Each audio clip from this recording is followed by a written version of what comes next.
The story is about Sihan Seong, the otherworldly savior whom Emperor Rustenard of the Rusklin Empire summons. But after the emperor discovered that he was not powerful, he discarded him. After managing to escape from the prison, he returned with 6 warriors to kill the emperor. Contrary to his expectation, after defeating the emperor, his friends betrayed him and sent him back to his original world, Earth. Sihan couldn't forget this betrayal, so after countless attempts, he managed to return to the Terraner continent to avenge the unjustified betrayal in another world that is different from Earth, which is the Terraner continent. Once the emperor's heart burns to ash, a being that transcends fate will descend upon this world. A legend passed down in Terraner speaks of a technique to summon an otherworldly savior.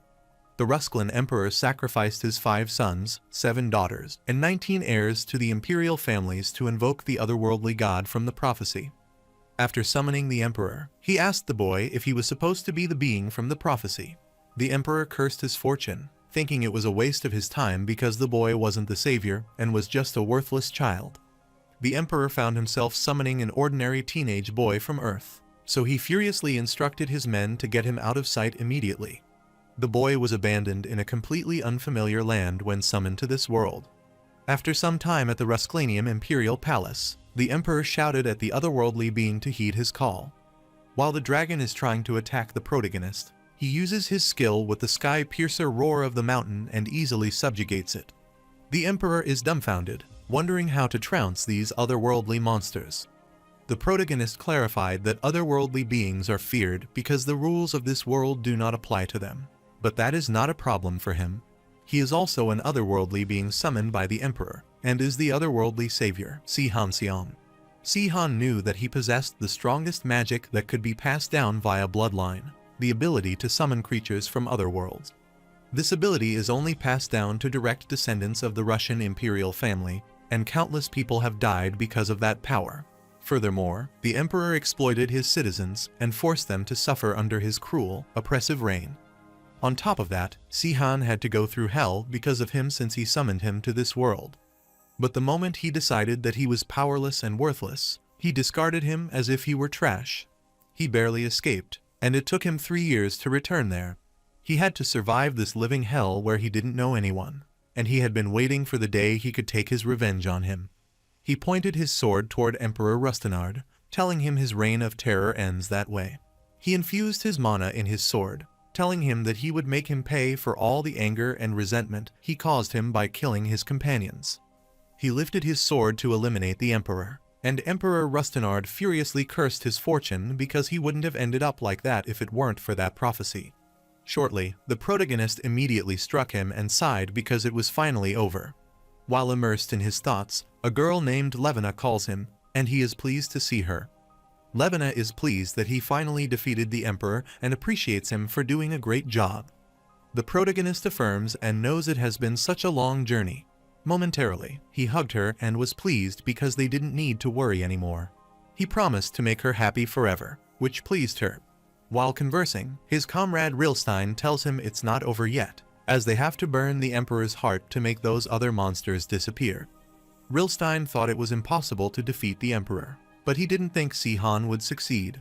He remarked that his power amazed him every time he saw it, which startled him. Everyone else is glad to see that the protagonist did it, but is also concerned that Sihan will disappear if they burn the emperor's heart. The golden-haired man clarified that Sihan was summoned by sacrificing the hearts of imperial families, not with the emperor's blood. So, he wouldn't go back to his world even if they burned the emperor's heart.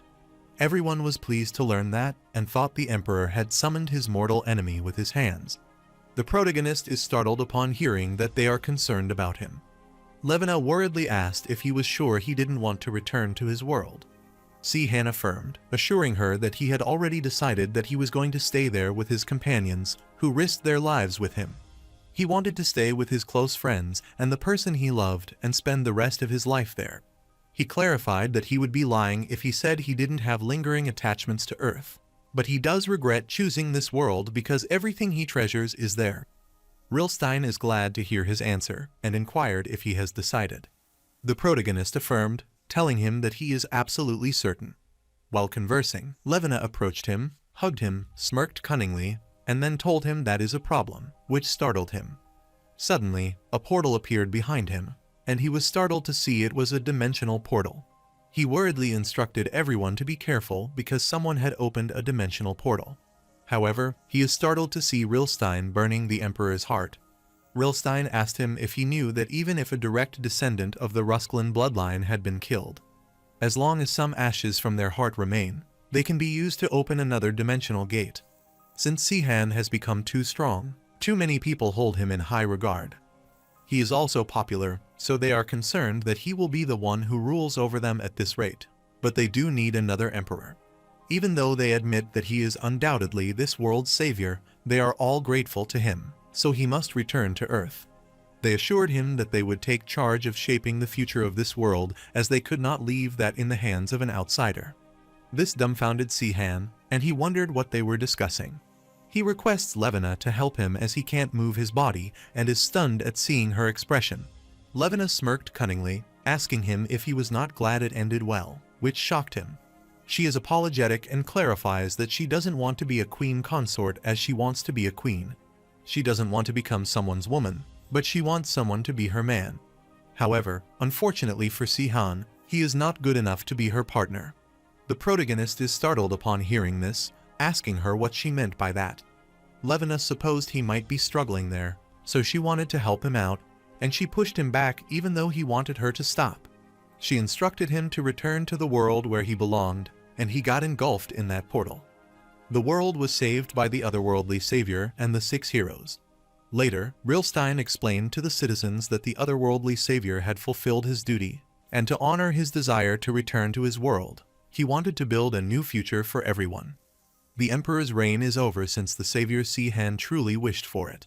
He added that the 6 heroes have taken on key roles and welcomed the dawn of the 6 kingdom eras, which pleased the civilians. The harsh tax laws were abolished, and the citizens were freed from hard labor. The 6 kingdoms stayed closely connected to each other and governed the continent of Terraner with their wise and merciful rule, which was a peaceful and prosperous time. On the other side, the portal teleporting the protagonist to his world opened.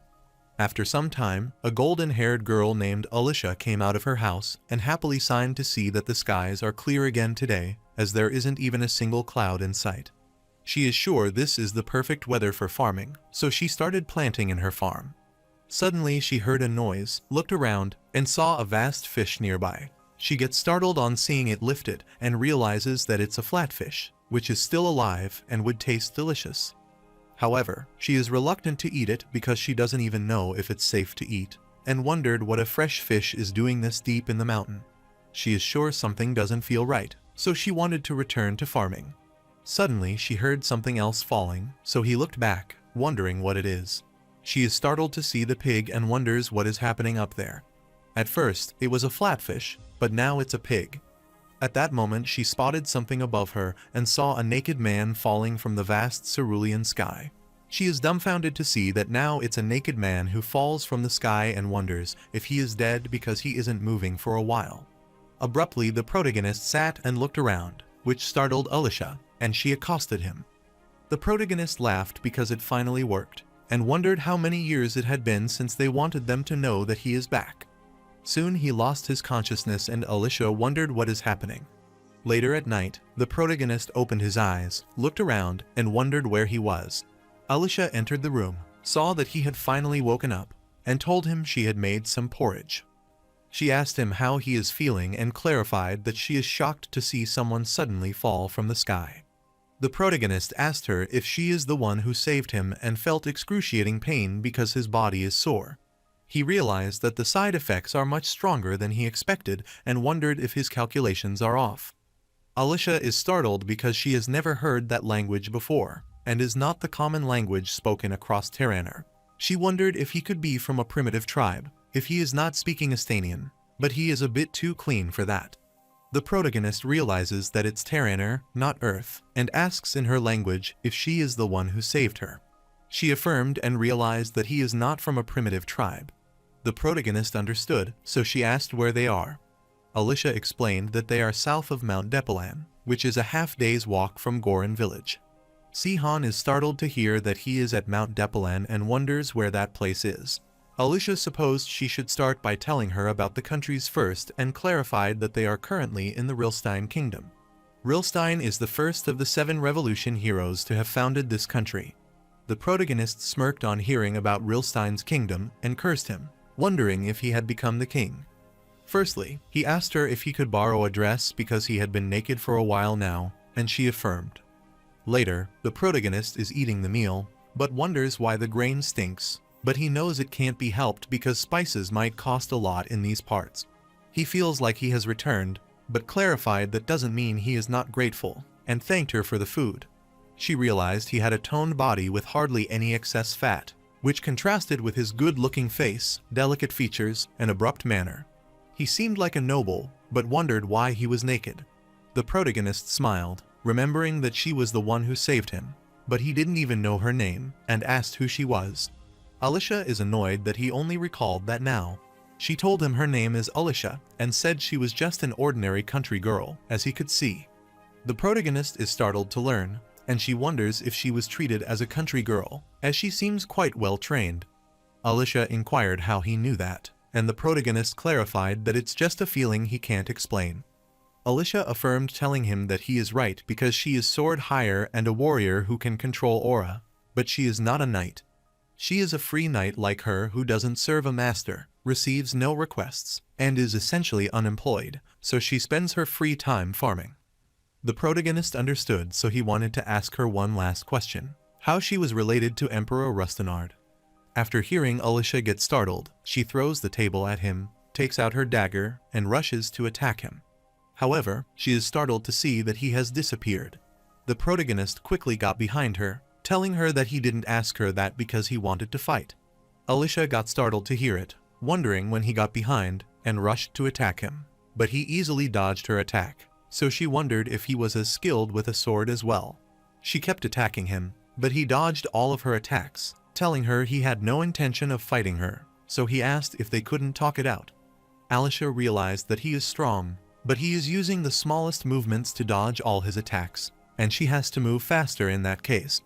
Sihan is amazed that she is much more feisty than he thought, but he can tell she has a kind heart. Abruptly he stopped her attack, supposed she didn't want to kill him because she was aiming for his shoulder. Alicia is stunned to see that he has stopped her with a wooden spoon. The protagonist quickly pushed her back, and she inquired who he was. The protagonist pulled back the spoon and introduced himself, telling him she is Sihan and he has come from Earth. The protagonist is startled on hearing that he is Sihan from Earth and wonders if he is an otherworldly savior. Sihan is amazed to realize that his name hasn't been forgotten, but he understands why she suddenly attacked him, especially since he asked her how she was related to that tyrant emperor. He supposed he would have been pretty annoyed as well. He clarified that he only asked because he was curious and uttered that she doesn't have to answer if she doesn't want to. She uttered that her name was Alicia Beller Rustenard Rusklin and she was Emperor Rustenard's daughter. Alicia remembered the past when the citizens uttered that the reign of the emperor was over and that they had to completely eradicate the emperor's bloodline so they couldn't risk the rise of the second emperor. Serafina is apologetic to Kiran because she is the only one she can rely on. Karen promised to protect her for the rest of his life and swore on his honor and life. She explained that Karen was her royal bodyguard, who cherished her dearly.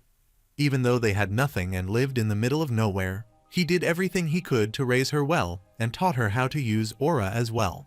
But while he was completing a request as a free hire, her identity was accidentally exposed, and he thought he had helped him escape from the Imperial Army, so he didn't make it. She has been living there by herself since that happened, apart from when he went to a nearby village to carry out requests when he was running low on money. The protagonist realized that she had been living in hiding all this time.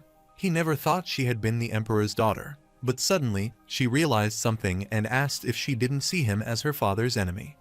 Alicia clarified that she didn't feel anything for him and that the people still feared that a new emperor would appear even though the emperor was dead. As a result, they are doing their best to find and eliminate anyone with emperor blood since they can open the portals to other worlds.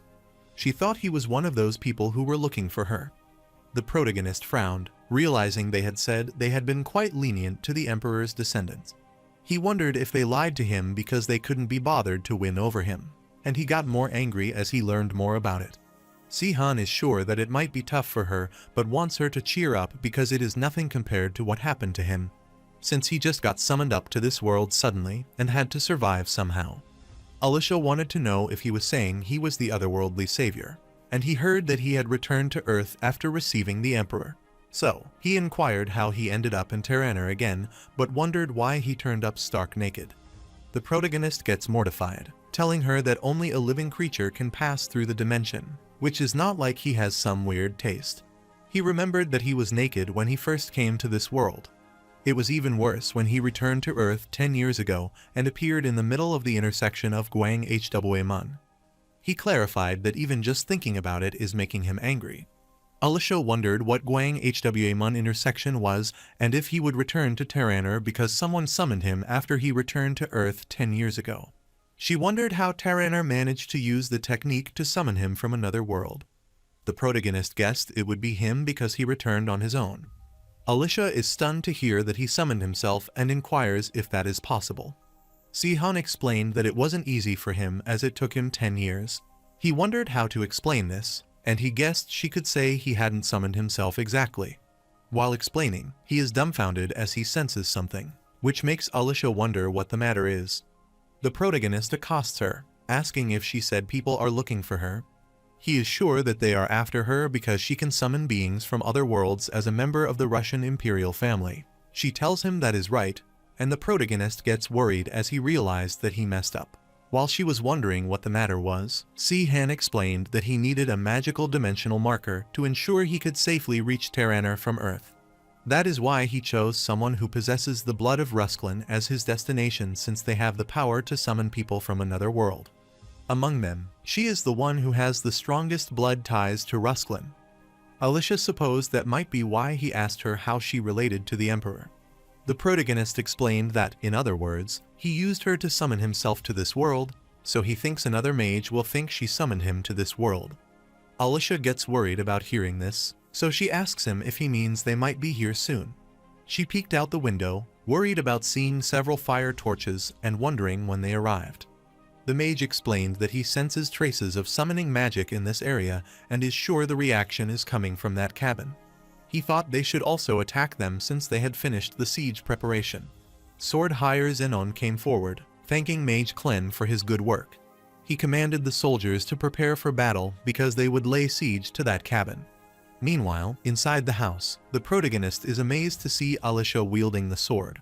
He realized that she might be used to dealing with emergencies, and she kept training because she knew something like this would happen one day. He feels bad because she was only caught while living in hiding, and he recklessly came over to Terraner, so he imagined she might be blaming him, thinking it was his fault she got caught, and wondering why he returned there. He thought she might not be saying anything, but she was furious, so he worriedly accosted her, telling her that if there was anything she wanted to tell him, she should feel free to do it. Alicia owed before him to thank him for warning her about their surprise attack in advance, which startled him. Meanwhile, Zenon instructed them to show themselves because he would destroy their cabin if they didn't. He asked Majin Klen why they didn't start with a light attack. Majin Klen affirmed, so he started using a burning spear, which surrounded the entire house. Zenon gets startled on seeing it, wondering if that is too powerful, and he is pretty sure their orders were to catch them alive. Majin Klen knew that it might look impressive, but it wouldn't kill them, and they might suffer a few burns if they were unlucky. Abruptly, Alicia rushed out of the house and started attacking them. The soldiers realized that she was there, so they rushed at her to get her, and Zenon uttered that anyone who captured her alive would receive 10 gold coins. Alicia killed everyone who came in her way, and the soldiers got worried about seeing this. They wondered if she could be a sword higher as she was fighting so well.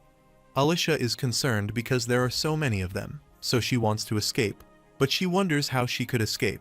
While she is pondering, she gets attacked by Zenon, who remarks that she has Rusklin cursed blood running through her veins. He inquired how she dared to take the lives of common soldiers as a sword higher and asked if she had no shame. He clarified that he, Zenon Knight of Rilstein, would be her opponent and wielded his sword at her. Alicia is dumbfounded when she sees that he has wrapped his suit of armor in the aura and realizes that he is a more skilled fighter than her. Zenon swung his sword at her, but she kept dodging it, and soon she found an opening, so she attacked him. Zenon remarked that the power of her aura sword was impressive, but his defenses were more substantial, so that wouldn't work on him. He attacked her back with tremendous force, which made her cough blood and pushed her away. Some of the blood fell on Zenon's face, which he started wiping because he felt disgusting. Alicia is worried because her opponent is strong, and her right arm is broken. Zenon is sure that she might be aware that she has no chance of winning as a sword is higher, so she tells her that if she drops her weapon and surrenders, it will be better for her. Alicia yielded, which pleased Zenon, telling her she made the right call and supposed she might have caught on quickly. He informed her that the punishment would be lenient if she promised to follow his instructions. Suddenly, the protagonist appeared, asking her if she was going to yield immediately, just because she thought she couldn't beat him when she was going wild trying to kill them until a moment ago, and he thought she was giving up too quickly. Zenon is bewildered by his tremendous aura and wonders who he is meant to be if he says he couldn't sense him at all despite being this close to him. Zenon furiously asked him who he was and tried to attack him immediately while conversing. Si-han apologized for this, but he doesn't have anything against him, but he feels like he should take responsibility for this. The protagonist immediately punched him, which threw him away and buried him. All the soldiers were startled to see that he buried him in the ground. Alicia is startled to see this, wondering how he could treat those soldiers as enemies. That is because if he is Si-han, those soldiers serve his old companions. Majin Klen realized those two were the remnants of an evil empire, so he instructed his soldiers to hurry up and dispose of them. As the soldier charges at him, the protagonist is startled because they are still not backing down, even though he took down their captain. He guessed he didn't have a choice, even though he didn't want to do that, but he was apologetic about this. He punched those soldiers, telling them that it is nothing personal, no hard feelings about this, but he is apologetic about this. The soldier wanted him to stop apologizing if he was going to beat them up anyway. After some time, Zenon sits wondering who he is and is startled to see all of his soldiers embedded in the ground. He can't believe that an unarmed fighter just managed to defeat this many soldiers. He wondered if he was also stuck like that until a moment ago, but he managed to survive. Suddenly, he is startled, recalling that he has seen these skills before and is sure he is that otherworldly hero. While he is pondering, the protagonist approaches him, thinking that he might have woken up, and remarks that he is tough. He is apologetic to Zenon because he needs him to go to sleep for a while longer. Zenon tried to stop him and wanted to ask him if he was the person who killed the emperor. But before he could say a single word, the protagonist punched him again and buried him in the ground. He looked back, saying that he had already said this a few times but had nothing against them. He clarified that he has no reason to keep fighting but will be their opponent if they want to keep this up. Majin Klen is stunned on hearing this and never thought elite soldiers and Majins would be no match for him. He wondered where this monster of a sword hire had come from. After a while, the protagonist tells Alicia that he doesn't think they want to challenge him anymore, so he wonders how long she will stay like that. Alicia is apologetic, so she stands up, and they start leaving. Majin Klen is annoyed on seeing them, telling the soldiers that they failed their mission, so they have no choice but to withdraw since their sword has been taken out. He instructed all the surviving troops to collect the bodies of their fallen comrades. The soldier told him that they hadn't suffered a single casualty, and no one had broken a bone, including the soldiers who were bruised on the ground. Majin Klen is stunned as he can't believe this, thinking there is no way because they lost this badly. But they didn't have a single casualty or any wounded, and he wondered what had just happened to them. On the contrary, while progressing, the protagonist supposed this far is enough, because they wouldn't be able to chase them there. The protagonist is relieved because he is confident they would be in trouble if they chased after them. He realized that the side effects of traveling across dimensions were greater than he expected. Compared to the days when he was called the otherworldly savior, his aura is 1/10 of what it once was, and he has almost run out of magic. He wondered how long it would take to reach his former level again. Abruptly, he heard Alicia moaning, so he asked her if she was all right, as it seemed like her right arm was broken.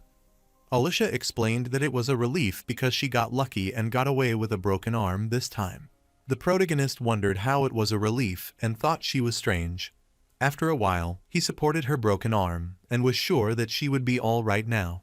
She thanked him for his assistance, and the protagonist advised her not to mention it as it was not a big deal.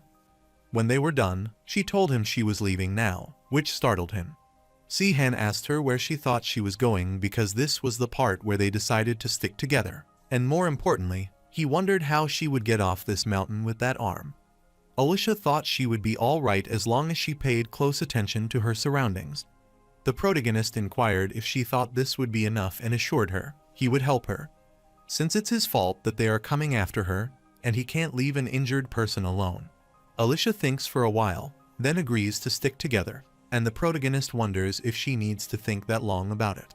He instructed her to stop calling him sir because he is fine with Si-han, and she agreed. He inquired what she would do now and was sure she couldn't stay there now that her identity had been exposed. Alicia explained that the closest place to them was Gorin village, but there was a high chance that a hunting party would be there. Therefore, they had to cross the mountain to the merchant city of Kargan. Meanwhile, at the royal palace of Rilstein Kingdom, Rilstein is reading some books when his men accosted him and informed him that they had received word from their search party that went to investigate Mount Depolan. The first king of Rilstein, Rilstein I, closed the book, understood it, and asked how it went. Later, he came down to the basement, opened a door with his mana, and entered his research lab. While going inside, a man accosted him, swore at him, and inquired if he could still call himself a hero after committing such horrible crimes. Rilstein remarked that the descendant of Rusklin has matured a lot over the last few weeks. He asked if he knew why the red magic circle beneath him had changed color. He explained that a green magic circle indicates that his magic has finished converting. The descendant of Rusklin pitied all the citizens who believed in Rilstein innocently. Rilstein smirked, telling him he was in no position to worry about them, but he should be more concerned about his heart. The man wondered what he meant, but soon he got stabbed by Rilstein in his heart. Rilstein burned his heart, thinking it was still not enough, and supposed he had reached the limit of what he could achieve with the blood he had taken from a weaker bloodline. But he couldn't break through the dimensional wall with this. He knew that he needed a pure-blooded descendant of Rusklin. He recalled that his men said they failed and were overwhelmed by an unknown assailant, so the target disappeared. His man said the assailant had dark hair and eyes and looked Galenian. Since traces of the summoning technique from another world, along with a mysterious man with dark hair and eyes, so he wondered if it was Si-han. However, he didn't want to believe this, thinking it was ridiculous because there was no way he could have crossed over into this dimension. Also, even if Si-han had managed to find a way back, he would have known, so it is impossible. On the contrary, the protagonist is at the market with Alicia, telling her that place used to be called South Clanium when the Empire was still around. He didn't realize it because the name had changed, but he missed this place because they used it as their main base back then, which startled Alicia. Si-han asked her if this place was a trading hub and explained it was easy for him to hide there since different people worldwide would come there. He is relieved to find out that Galenians look quite similar to East Asians back on Earth. She looked at his face with shock, wondering who he was because his facial features changed. She wondered what happened to his face because she had only heard about this in stories and inquired if that was the Thief Queen's thousand-face techniques. The thousand-face technique uses aura to manipulate the surrounding air and make the user appear different. Tiny changes are enough to make the user look like a completely different person. That technique and stealth are known to be the Thief Queen Levena's unique aura skills. The protagonist explained that he was the one who originally developed this technique, and he taught Levena how to use it. He asked her what she thought, and if she wanted him to teach her, then it would be easy to hide if she learned this. Alicia refused to tell him she had no reason to accept his kindness. The protagonist realized she wouldn't let her guard down and decided to find some lodgings first. Alicia is a bit gloomy as she also wants to learn that skill. Si-han uttered that they should first go to the place they found, and on their way, he stopped before one place. Alicia inquired if he recognized this inn, and Si-han explained that 10 years ago, this was an inn, and gallows were built there. He smirked as he realized the place had changed greatly because this was Terraner. He thought this was like fate and asked if they should stay there. Alicia is stunned by this, reluctant to stay there, and thinks there might be ghosts. The protagonist smirked, telling her he might be reunited with familiar faces. Later, they went inside the inn, and the innkeeper, annoyingly, handed him a room key. He was annoyed because it was hard to keep up the business when people were so rude. The protagonist wondered why he was so angry, and Alicia uttered that it was obviously because of him. The protagonist is shocked to recall that he has spoken rudely to everyone until now. Alicia affirmed, telling him that she knew he was a legendary hero, but it was a bit much, and she didn't mind. But he looked quite old. Si-han understood that, but he didn't know anyone he had to address formally the last time he spoke Estinian, and he had no idea. He wondered if that meant he had been rude to her this whole time, even though they had just met. Alicia thought it was too late to worry about that now and instructed him to talk to her however he wanted. But Si-han apologized to him. She asked what he was planning to do as they had safely reached Kargan City. Si-han explained that he needed to get used to this place again, so he was planning on joining her for a bit. He asked if that was all right, but she refused. He thought she was being so mean, and she explained that she was not the only local he could find in these parts. Besides, she was on the run, so sticking with her was likely to do him more harm than good. But if he insists on coming with her, even though there is no reason for him to do so, she will have to keep wondering why he has decided to join him. So, she told him that he did not need to put up with her problems. The protagonist agreed that she had a point and uttered that he didn't want to tell him this, but he guessed he didn't have a choice, so he told her that she would probably be caught immediately if he was not around. He explained that when the summoning technique is used to summon a being from another dimension, it creates a dimensional ripple in this world. But in Si-han's case, he wasn't summoned there, and he crossed over to this dimension using his own power, so it shouldn't affect this world, and no one will know that he has come there. But there will be traces of magic that linger around the person who attempted the summoning technique. As a result, there are tiny vibrations every time they move. So, he told her that her pursuer would continue to chase her as long as these traces remained. Alicia gets worried about discovering that there are still traces of magic lingering around her, supposing it means there is no point in trying to run away. The protagonist told her to relax and that he couldn't do this the previous day because he was unconscious, but he is using magic to block these vibrations right now. Therefore, no one will be able to find them as long as this magic is active. But the only problem is that he has to reapply this magic every 2 to 3 days and is sure that now she gets it. Alicia realized she needed him then but wondered why he needed her. Later, at the capital of the Rilstein Kingdom, Delstri, Zenon requested that he be given a chance to restore his honor. He wanted to clear the shame he had brought upon himself, so he assured Higher Endwin that he swore he would capture the cursed spawn of Rusklin that got away. Higher Endwin sighed and asked him if he needed to go that far because the king hadn't asked anyone to take responsibility for the failed investigation. He asked Zenon if he would serve in the army instead of sitting through 1 month of probation. Zenon uttered that after failing to uphold his honor, he cannot accept any mercy and believes it is a knight's duty to restore their honor. Higher Endwin stood in surprised thought. He is amazing, and uttered that is how all knights should aspire to be. Therefore, he instructed him to go forth and restore his honor as a knight. Zenon left the room, sure that people on the run needed money, and the two of them were soared higher. So he is sure there is a high chance that they will be working as freelancers. So judging by the direction they were going, their destination must be Kargan City, and there is only one request agency there. He is sure he should be able to track them down if he uses what he knows to ask about active requests and tell them he is looking for his companions. He honestly doesn't care about finding Rusklin's bloodline, but he wants to find out who her companion is. Since he looks a lot like that man, he knows that can't be possible, but if it is him, he has to find out and see it himself. On the contrary, the butler Letworth welcomed his lord Ted Vakelon at home. Ted Vakelon happily praised him for his work that day and asked if these were the people he told him about earlier. Letworth affirmed by telling his lord that he had been introduced to these mercenaries in Kargan City. He further added that they are free hire, and their names are Alicia Rilkan and Sean Stain. Alicia asked if he said his name Sean, and the protagonist clarified that he deliberately chose a name that sounds similar because it's easy to cover it up if she accidentally calls him by his real name. Letworth explained that both fighters ranked swords higher, which startled his lord. Swords higher are warriors that can control aura, usually divided into 6 levels. Squire, who is a novice, can use aura to boost their physical abilities. Fighters can use sword art to imbue weapons forged from meta with their aura, and most swords are at this level. So once they reach knight level, they can fill an entire suit of armor with aura, and at master level, they can pour their aura into any inanimate object, not just metal. The next level is the Grandmaster, where they can gather aura in the air around them and use special types of sword art. In the long history of Terraner, only a few swords higher have managed to reach a level where they have gained complete mastery of aura, which is the warrior god sword higher. At one point, Sihan was a warrior god with a sword higher, but he used up most of his aura and magic when he crossed over to another dimension.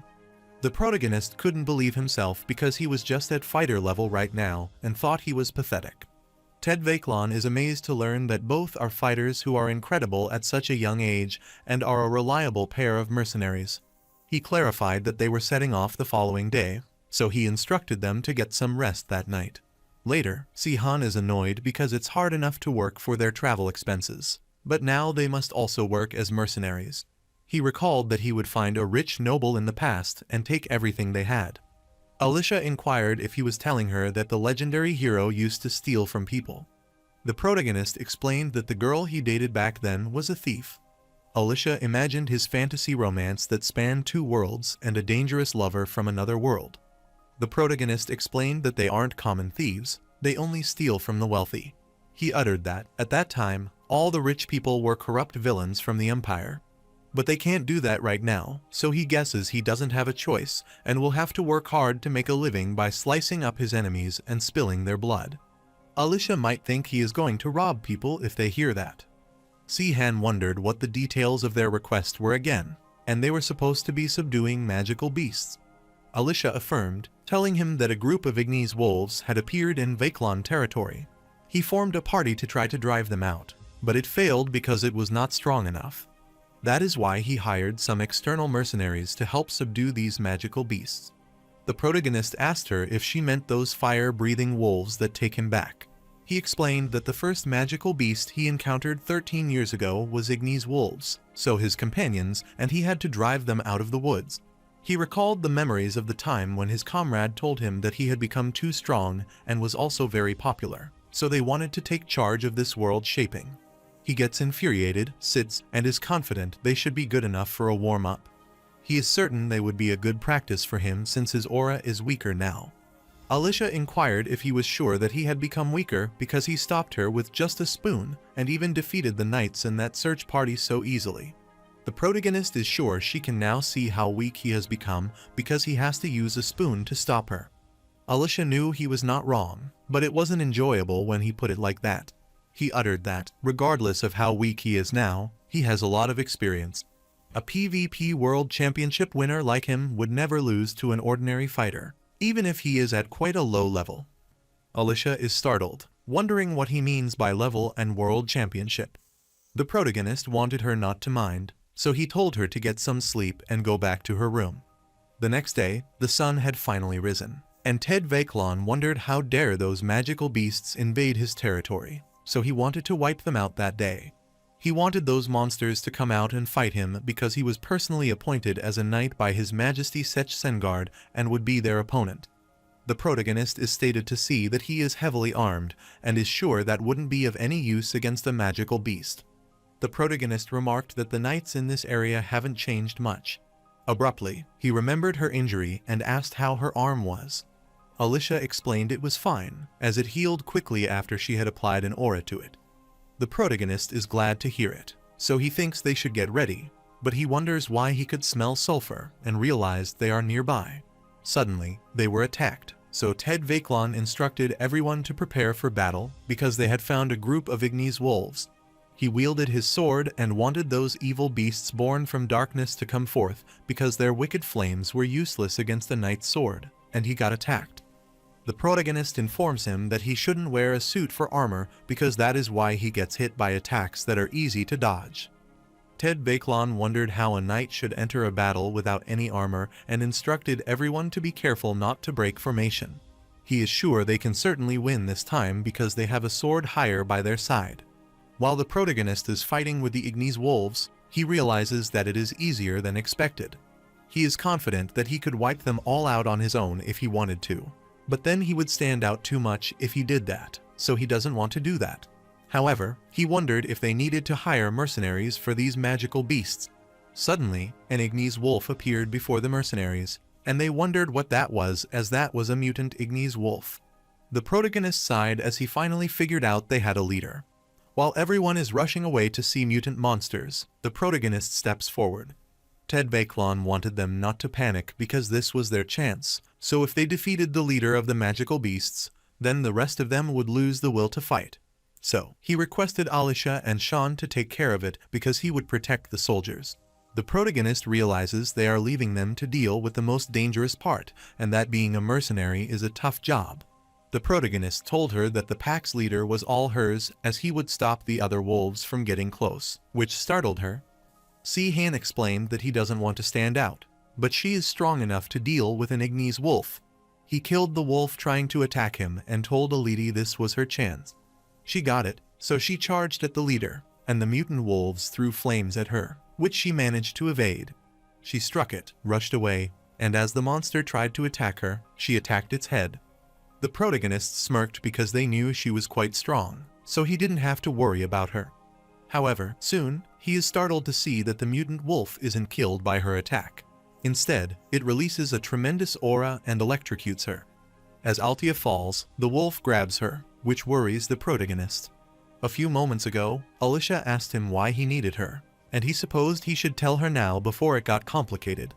He was first summoned to this world after the Emperor sacrificed the heart of the Rusklin royal family.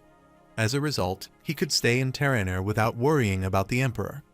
But when he returned to this world, he used a summoning ritual instead of a contract, which involved sacrificing his heart. So, he is permitted to stay in this world only through his connection with the summoner's power. So, to put it simply, if Alicia dies, he will be forced to return to Earth. While rushing to save her, he cursed himself because he was so low and didn't have a lot of aura. He is running as fast as he can and has even stopped using the thousand-face technique. He had waited 10 years to come into this world, and he was even prepared to arrive stark naked again to get there. So he didn't want to return now after everything that had happened. He grabbed his sword, used the deadly dragon blade, charged at the mutant wolf, and killed it. He is relieved because they survived, but he got too complacent and nearly got sent back home. After some time, Alicia woke up, so he asked her how she was feeling, and if she was hurt anywhere, as a magical beast bit her. She clarified that she was feeling a bit sore, but she didn't think it was trying to kill her in the first place. Now that she thinks of it, she has heard that Ignis wolves like to keep their prey alive before taking it to their leader. So she can't believe that she was treated like prey, even though she is a sword higher. That was the first time she had seen an Ignis wolf use a lightning attack, and she wondered if that was a mutant magical beast. The protagonist assures her it should be fine because they have killed it now. She looks at the protagonist, telling him that she didn't ask him this before since there wasn't any reason to do so. But she wants to know that they are companions, which is why he is hiding his true identity. Since the 6 kingdoms were all founded by his companion, someone like him would be treated as a state guest wherever he went. The protagonist smirked to hear about the state guest and clarified that he would be grateful if he weren't given the death penalty. He explained that his companions betrayed him after he killed the Emperor. They used magic to force him to return to Earth, and it only took a few minutes, but 10 years passed, and he can still remember that moment perfectly. He doesn't understand why they betrayed him, and there was no hesitation in their actions, so they had undoubtedly planned it all in advance. He wondered what he had seen in them the whole time, and he didn't know how he never saw their true colors, even though he had been friends with them for many years. After explaining everything, he looked at her, wondered if she was shocked, and was sure why anyone would be. She just happened to get caught up in this, but now the whole of Terraner is her enemy. Alicia supposed he might return to get revenge so she could see why he was hiding his true identity now. The protagonist inquired if she understood what he was saying, and she affirmed. He wondered how she could be so calm as he just told her he would be going up against all 6 kingdoms from now on. She explained that she had already been exiled from all 6 kingdoms and had been 10 years since she started fighting against Terraner. They were not given a choice, so they should do their best in their situation. The protagonist realized that she was truly upbeat despite their dire situation. Alicia smiled, telling him that her father used to say that a lot to her, and the protagonist wondered if the Emperor said that. She refused, telling him not to be but her real father, and she was talking about Kieran. Abruptly, the protagonist stops her as he realizes someone is heading this way. He stood, grabbed his sword, and Alicia inquired who it was and if it was an enemy. The protagonist doubts the hunting party would have chased them this far, so it could be one of the Veiklon soldiers who had fallen behind. However, he guesses there is no harm in being cautious, and suddenly, Xenon comes out of the bush. Xenon accosted them, asking if he could ask for some directions. They were stunned to know he was from the Rilstein hunting party, and she never thought she had run into him there. She grabbed her sword and started attacking him. Xenon dodged her attacks, telling her he did not intend to fight. Si-Han rushed behind him, telling him that might be true, but he needed to take him anywhere just in case, so he attacked him again. Xenon is annoyed by the technique he uses, and he knows that he is right. So he covered himself with his aura and landed safely on the ground. The protagonist is dumbfounded on seeing this and wonders how he recognized and countered that technique. Since he came up with this technique and only used it when he was younger, only a few of his old champions knew about it, so he asked who he was. Xenon is panting due to exhaustion while thinking that there is no doubt about it, and he starts retrieving something from his bag. The protagonist is startled, asking him what he is taking out of his bag, and is startled to see it. Xenon asks him if that is his underwear, and Si-Han gets mortified when he sees how happily he asks about it. He tells Alicia to kill him because he is just a pervert. Xenon requested him to wait because he was panicking because this misunderstanding came out wrong. The protagonist clarified that it is not what he said, but the underwear he took out that is the more significant issue, so he wanted to kill him. Xenon requested him to stop as he surrendered and covered himself with his undies. The protagonist furiously instructed him to stop waving the undies around like it's a white flag and told Alicia not to hold back, but immediately killed him. The protagonist is startled to see his name written in Korean on it, which is his handwriting, so he inquires if that is his. Xenon affirmed that he must be the otherworldly savior Si-Han, and knew he was right. The protagonist cursed himself, forgetting that he was using the thousand-face technique. Xenon asked him if there was any chance that he remembered him as he was the one who saved his life 12 years ago in Baran village. The protagonist recalled that incident, and Xenon explained that 12 years ago, when he defeated all the Empire soldiers that invaded his village with that technique, he had just used and saved him. He only realized later that the person who saved them was the hero known as the otherworldly savior. He excitedly uttered that he could understand his technique, which sends shock waves throughout his opponent's body after learning to use aura and become a higher sword.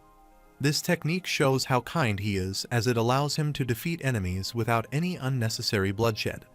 The protagonist laughed as he remembered that he wanted to try out a new technique that he had just developed. He realized that Xenon was acting like it was a dream come true, but in reality, that is not true. He remembers something that he was, that child from 12 years ago, meaning he is younger than him. Xenon explained that he turned 22 years old this year, and the protagonist is amazed because he looks so old. Xenon clarified that it's not about looks that matter, but his personality matters. The protagonist wondered where he had heard those cringy lines, and Xenon clarified that those were his parting words. The protagonist couldn't believe that he had said that and remembered that he was in his last years of middle school at the time. The protagonist could see that he looked up to him, but walking around with his underwear a bit much. He wanted him to put them on already. Xenon clarified that it's not just his undies that he has, but he has a sculpture of his exact likeness from back then. He also has a legendary hero, Si-Han, a life story and a fantasy romance that span 2 worlds, a dangerous lover from another world, and many more books that have been written about him. He also has all of the portraits made for him and has been collecting all kinds of memorabilia about him. He explained that this piece of underwear is unique among all the other items, and it's a genuine article of clothing that was worn by the otherworldly savior when he killed Emperor Rustenard. Xenon barely managed to outbid the others by spending 6 months' worth of his salary that he had saved up.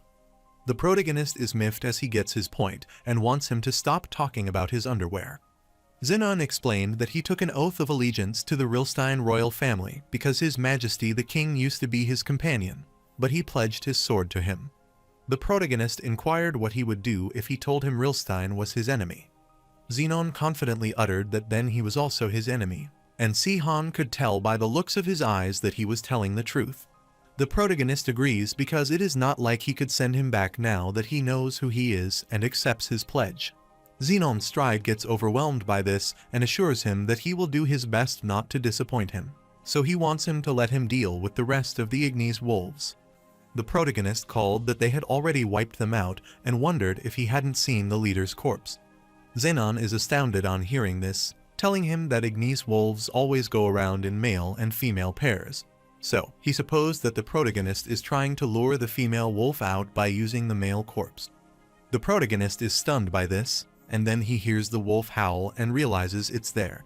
The protagonist furiously affirmed, telling him there would be 2 leaders of a pack if Ignis wolves always go around in pairs, and wondered how he missed that. Alicia wondered how someone like him forgot something as basic as this. The protagonist explained that it happened because it had been so long and asked if a judge could solve some differential equations if he asked them to. Alicia wondered what a differential equation was, and the protagonist instructed her to forget it because it was just some nonsense from the earth. Xenon excitedly volunteered to take care of this by himself because this was the time to show him his skills, and the protagonist instructed him to go ahead. He stepped forward, knowing he finally had the honor of meeting and pledging his sword to the hero he had spent his whole life admiring, but he hadn't shown him anything so far. He remembers that his hero has only seen him getting buried twice, so this is his chance to get his approval by showing him his true power. Alicia is amazed to see him emit an incredible amount of aura, and Si-Han wonders why he is overdoing it. Xenon furiously glared at the wolf and immediately struck it as the wolf roared. Alicia thought he was amazing because he was pushing that giant magical beast back, and she supposed he must have been easy on her when she fought him. The protagonist remarked that Alicia is quite strong for her age, but Xenon is very impressive and talented. Alicia wondered if that looked like a little talent to him, and if supposed prodigies were something else. The protagonist smirked, telling her that back in his days, the people around him were all prodigies. However, he is not a prodigy. He is just a special case because he came from Earth, and a real prodigy is someone like Levina. Shortly, the wolf snarled and threw fire at Xenon, but he clarified that it wouldn't be able to kill him with these weak flames.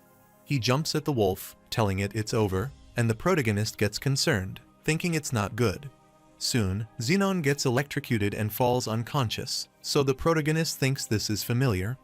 Alicia gets worried about seeing this and wonders if she looked like that earlier as well. Xenon is startled by this and wonders what is happening because Ignis wolves shouldn't be able to control lightning.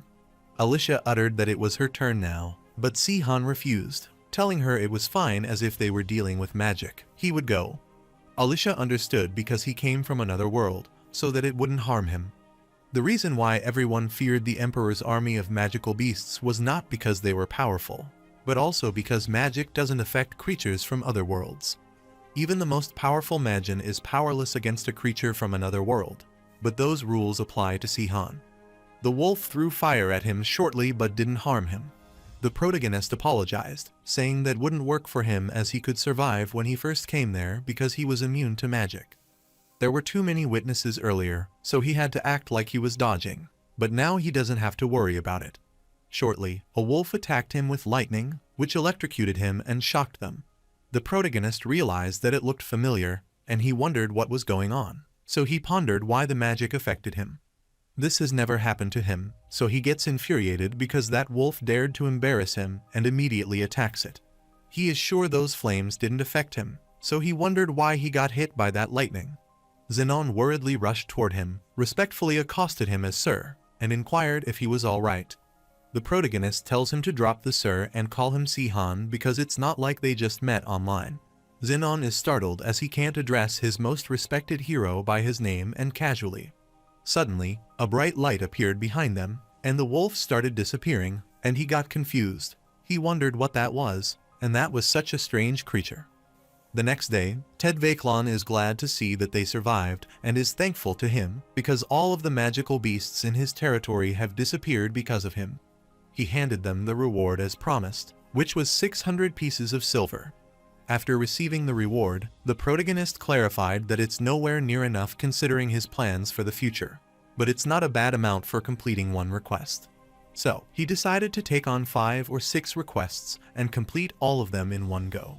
Alicia clarified that it is doubtful that they had received that many quests simultaneously, and uttered that they got fortunate this time. The protagonist becomes gloomy because he thinks that much. Zenon saw him coming out, so he asked how it went, and he showed him a bag containing 100 gold coins because he said he needed money. The protagonist is surprised to see this and inquires where he got all this money. Zenon explained that he sold the otherworldly savior's relic undies. The protagonist saw him crying but told him about his undies, and he supposed he shouldn't have asked. Zenon clarified he would do anything for his hero. Alicia is surprised to know that his underwear is worth a lot, and he gets startled telling her to stop looking at him like that because it's not like everything he wears is expensive. Zenon inquired what they would do now and was sure this should be enough money for now, but he didn't think they needed to keep working there as mercenaries. The protagonist uttered that they could reach 3 countries from there, but he hasn't decided which country they want to visit first. They are thinking about going to the country with the weakest king. He got an idea and never thought he would see his face again like this, and he finally made up his mind that they were going to the north to the Sech-Sengard kingdom. On the contrary, a laboratory in the Rilshan kingdom, Tranden, has something to report to His Majesty. Rilstein was surprised to see him after a while, and he knew it was not time for him to report yet, so he wondered why he had contacted him.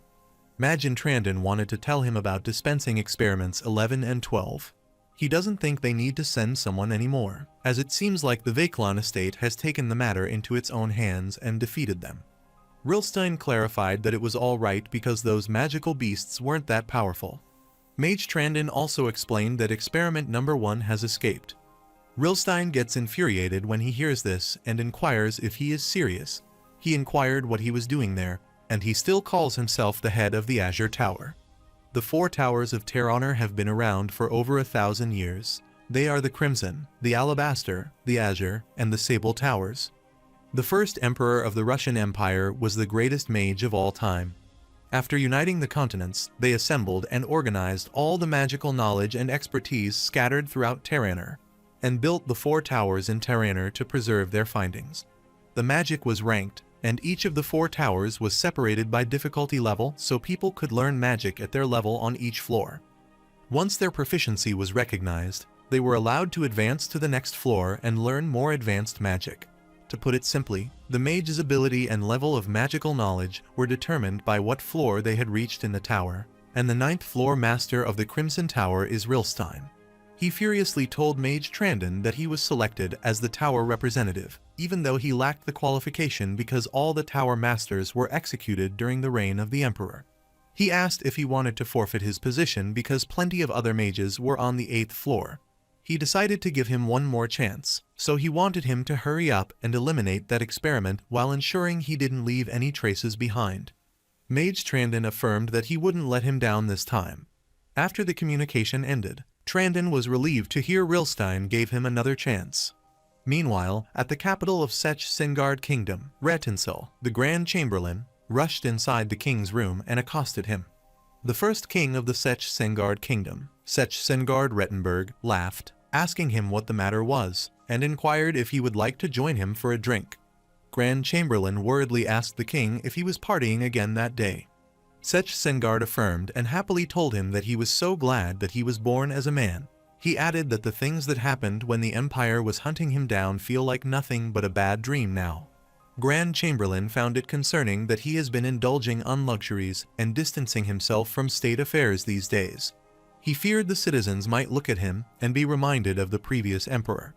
Sech-Sengard wanted him not to worry because he was nothing like that ridiculous emperor, as he was using his own money, so these weren't luxuries for him.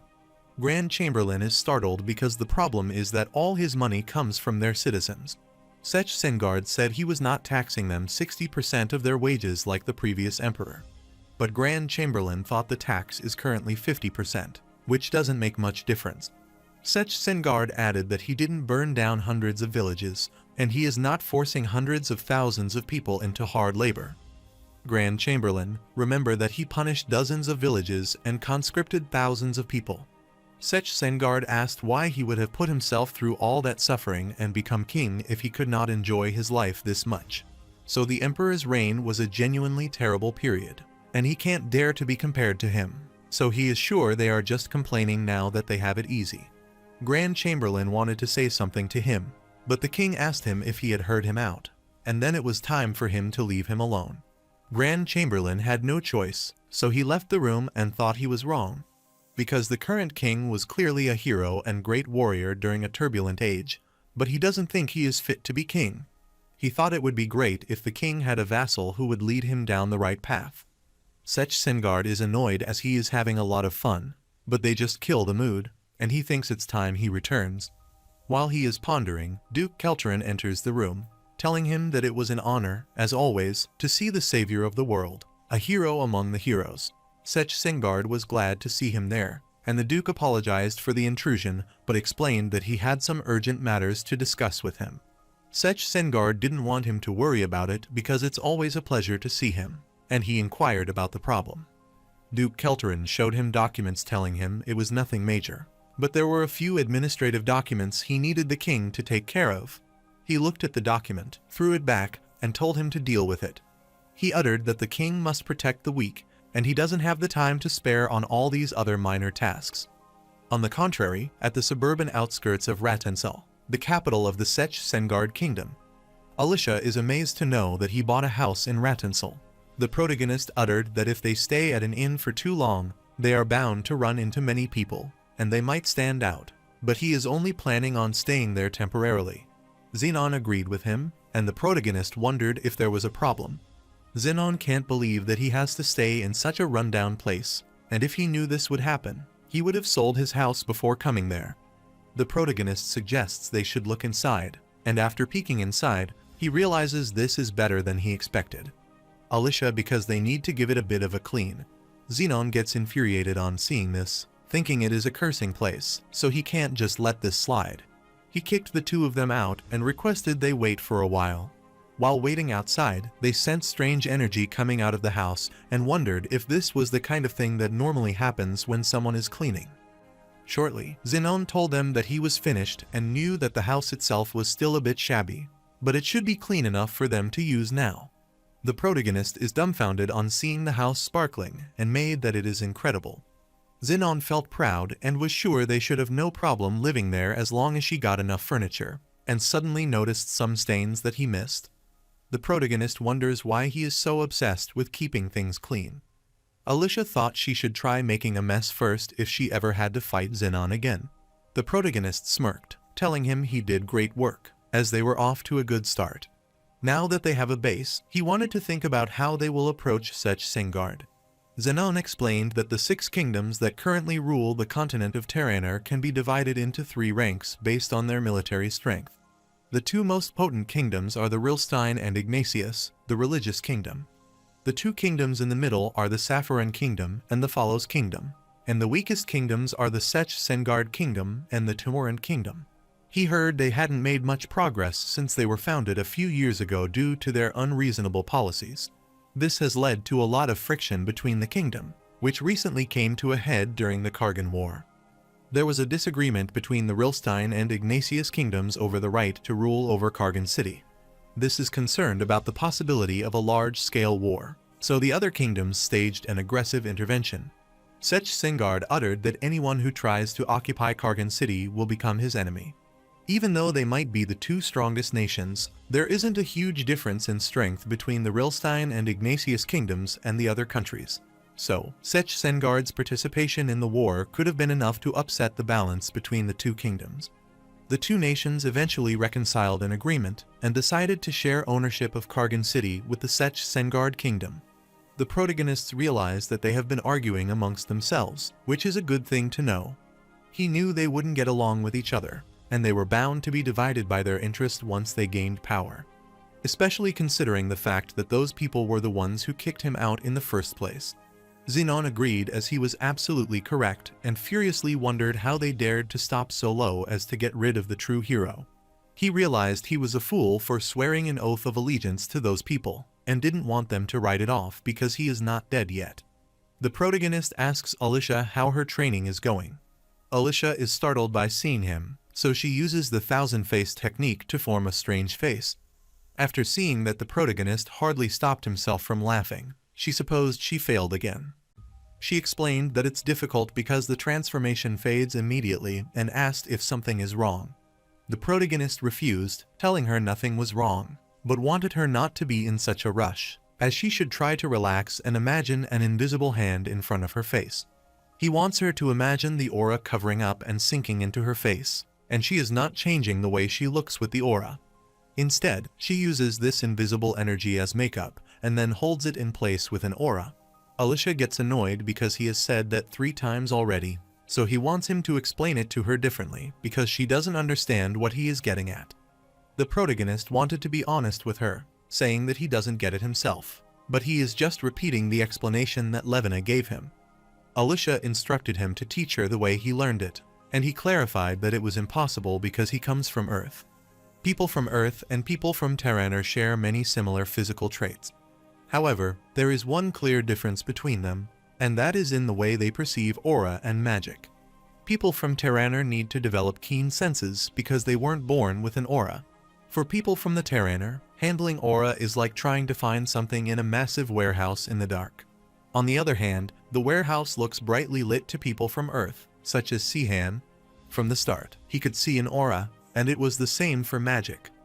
That is why it only took him 3 years to master the use of aura and magic. Alicia furiously asked him if he was kidding her, as that was so unfair and supposed people from Earth were so lucky.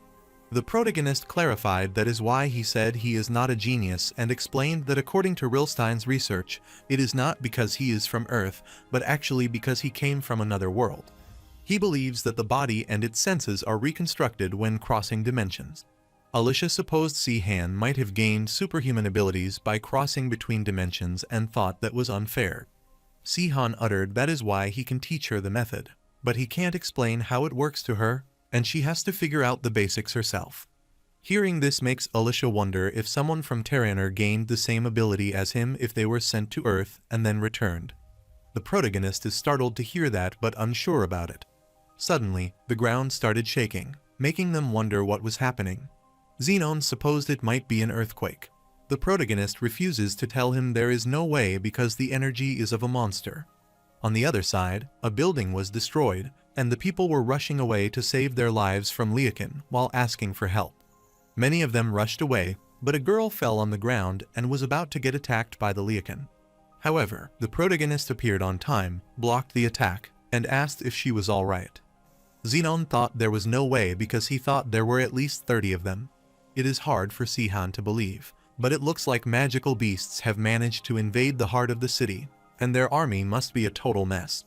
But even so, he couldn't understand how these magical beasts made their way to the capital's center. So, something doesn't feel right to him, and this city is built like a fortress and surrounded by mountains. He doesn't want them to stand out, but they don't have a choice, so he instructs his comrades to focus on saving people first. Xenon understood, so they started attacking those monsters. Abruptly, the soldiers appeared there and instructed them to stop immediately. Alicia is surprised to see that they are the Sech Sengard's knights. The protagonist is glad to know that they are finally there, and is relieved because this should stop the situation from escalating, and now they just need to kill the magical beasts. Abruptly, the soldiers surrounded them, reminding them that he had told them to stop because this place was now under the control of the Black Lion Knights, so civilians should retreat at once. Alicia gets startled on hearing this, asking how he could say that when people are dying right in front of him. She thought the knights should be trying to suppress the magical beast, not stopping them. The knight instructed her to be silent and explained this was a direct order from the king, so he asked if she was trying to disobey the king's order. Xenon asks the protagonist what they should do now as the situation worsens. While the protagonist was pondering, he sensed a strong energy, so he worriedly looked behind and saw strong energy behind the knights. He knew this feeling well, and there was no doubt about it because of his aura. Abruptly, Sech Sengard stepped forward, expressing indignation at how they dared to harass his subjects. He didn't want his loyal subjects to worry because he would sacrifice his life to protect them. He instructed the Black Lion Knights to protect his citizens while he dealt with these foul creatures. The knights affirmed, so they immediately surrounded the citizens, while the protagonist was annoyed to see them. Sech Sengard is thrilled because he hasn't been able to stretch his legs recently, so it's time to wipe out all these magical beasts. As he charges at the monsters, the citizen thinks he is incredible, wielding a massive axe in each hand. He rushed toward the beast, struck them, and thought these pathetic magical beasts were weak. The other Liakan got startled on seeing this, so they retreated and started running away. Sech Sengard is stunned to see that they are trying to run away, but clarifies that it couldn't happen on his guard. He immediately slammed the ground, creating a huge aura circle that spread around. Xenon is surprised to see an aura circle because this is his first time seeing it in person. Alicia wondered what an aura circle is and explained it's a technique that only swords at the level of Grandmaster or above can use, but it's like a magic circle but uses aura instead.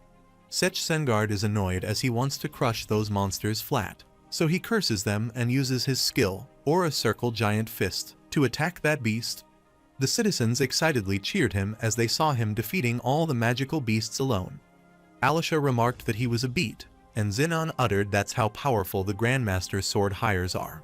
The protagonist now understands and believes that Sech Sengard is a pathetic man because he orchestrated this entire situation to gain the people's trust. Since the invasion of this magical beast was nothing more than an excuse to put on a show of how he is protecting his weak citizens. Sihan finally realized why the knight had stopped them, as they couldn't let them kill the magical beast before the king arrived to deal with them. He doesn't know if that is the truth, but it seems to be working, and he just never thought Sech Sengard would do something like that. He might be simple-minded and aggressive, but he's always been the type of person to stick to his convictions, which is why Sihan never thought he would stoop so low to gain people's favor. He looked at Sech Sengard's expression, who looked genuinely pleased, and wondered if he was always that good at acting. While the citizens praised him and told him that he was so strong because he had saved so many lives that day, they wanted the revolution's hero to live long. The protagonist smirked on seeing his expression and wondered if he had not realized this situation was staged. He is sure this is the work of Sech Sengard's attendants because they must be changing to manipulate state affairs while accommodating the whims of their king.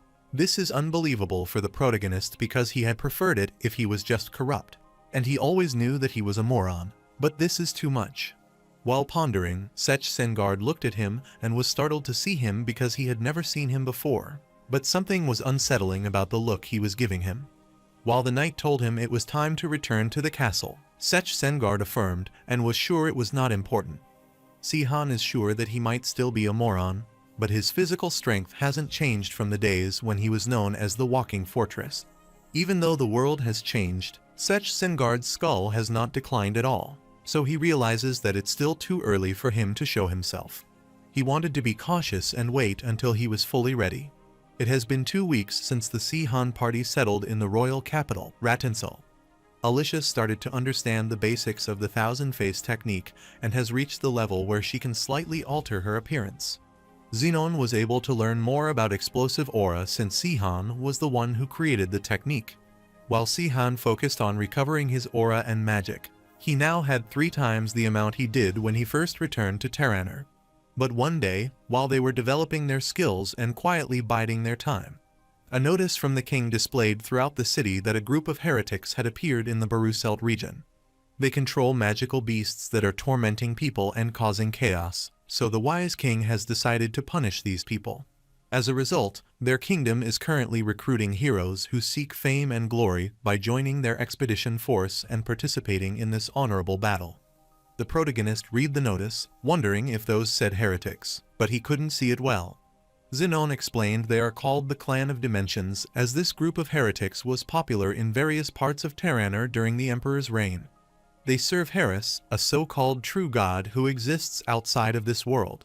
Xenon heard that the Rusclan Empire stamped them out, but they seem to have recently been luring in followers using a new creed. Sihan guessed there would always be people returning to religion regardless of the era. Xenon uttered that it seems like their faith is currently based on the second coming of Sihan. The protagonist is stunned at hearing this and inquires about what he just said.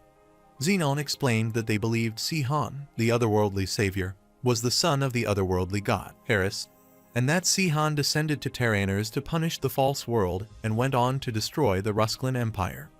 They have tried to lead the people of Terraner to heaven, which they call Earth, but he was stopped by the 6 wicked heroes of the revolution and returned home to Heres alone. The protagonist finds it annoying that some parts are true, but he thinks this is their chance. Since they are going to deal with a group of heretics that are tormenting civilians, that's something the king would never miss out on. So, knowing what he is like, the protagonist is sure that the king probably insists on leading the expedition force himself. Therefore, they must participate in this expedition because they will have a smaller set of guards once they leave the capital, which means there will be a higher chance of getting close to him.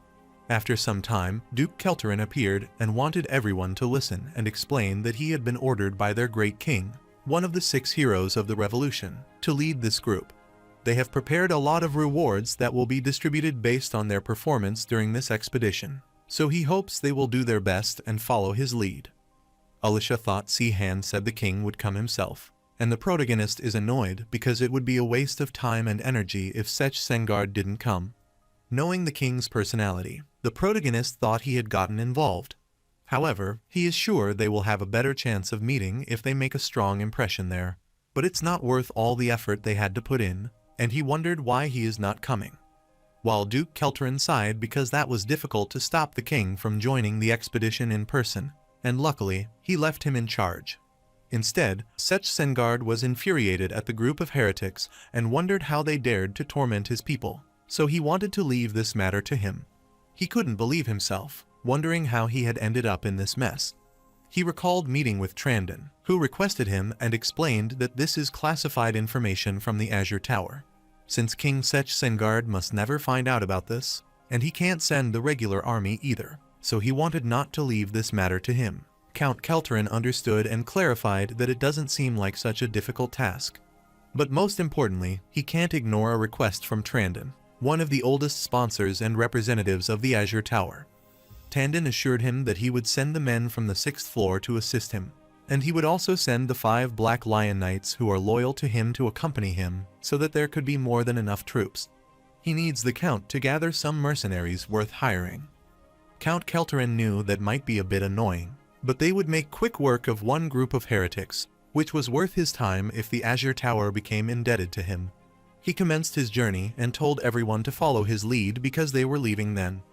On the contrary, the leader of the group of heretics, Racklin, accosted the son and daughter of Hughes, telling them that the non-believers had finally risen against them. They have gathered a large army and are planning to attack the believers. The members thought those foolish non-believers didn't know that death was their path to liberty and freedom, so they weren't afraid of anything. Racklin agreed with them because, according to the teaching of Harris, death is the only way they can escape from this false world. But what Harris desires is not a selfish way to die, like killing themselves. The only kind of death that brings Harris happiness is the death that comes from saving many others. He wanted them to proceed if they had chosen to participate in the trial, and only 3 people stepped forward. Racklin approached them, telling them there was nothing to fear as the others had said, and that they were all worthy of Harris' affection. The girl excitedly affirmed, telling him he was not afraid of death. Racklin smiled and requested that Harris Dragon accept their sincere devotion. A moment later, the dragon emerged and glared at them, sending chills down their spines, and they were astonished to realize that it was her dragon. The girl requested him to accept her devotion, and suddenly, the dragon ate her, and then he headed back inside the cave. All other members were amazed at seeing that God's messenger had accepted the sacrifice and wanted him to show the non-believers the light with the fiery truth. Racklin takes a peaceful breath because he managed to get through the ritual this time as well. But he is using a lot more than he expected. He knew that beasts would listen to him as long as he had the ashes of the heart taken from the imperial family bloodline and enough sacrifices as well. But he wonders how many times he will be able to control that dragon. But he wouldn't be able to fool these morons without it. He guessed he could abandon them when the time comes, but he thinks he will take as much money as possible before that happens.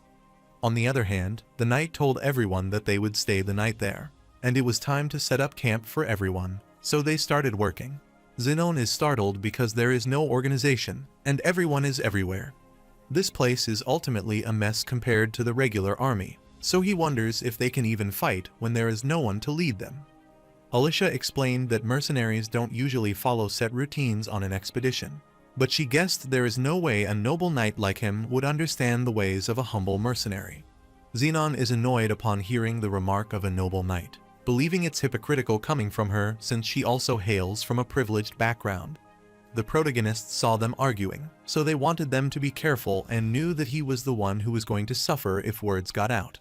Zenon apologized for causing trouble, and the protagonist wanted them to grab something to eat because he was hungry. Zenon excitedly told him to leave this to him as it would be ready soon. The protagonist realizes that he is so easy to read and is sure he will make stew. Alicia said that the main priority when traveling is to get enough nutrients. So, the only food that can be prepared quickly without wasting any ingredients is stew. The protagonist is annoyed, wondering why she thinks she needs to explain that, as it will just be a hodgepodge of ingredients. Alicia knew food cooked outdoors always tasted bad, but they must eat something, so the taste wasn't essential.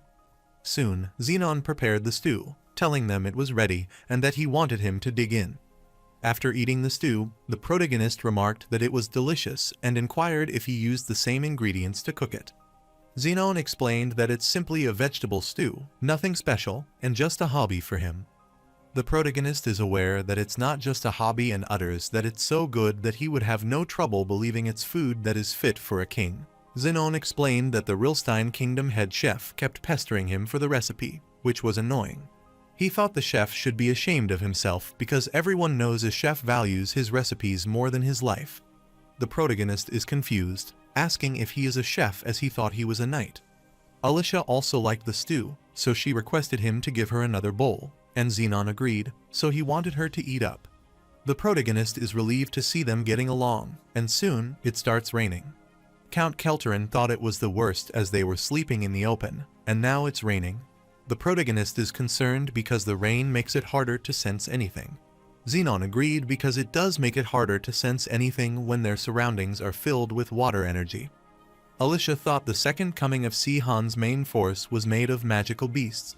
He thought it meant they didn't have to worry about a sudden attack if it was raining this much because most beasts, even the magical ones, wouldn't come out when it was raining.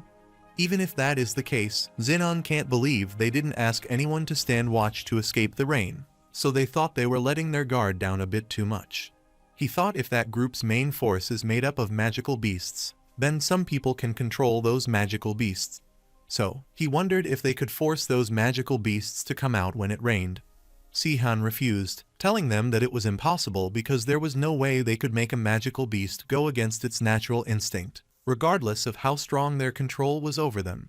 He can't assure them that no magical beast will show up when it's raining this hard, and Zenon understands.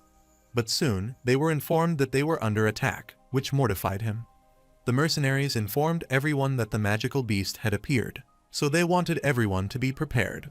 The protagonist realizes that things must have changed in the territory over the last 10 years.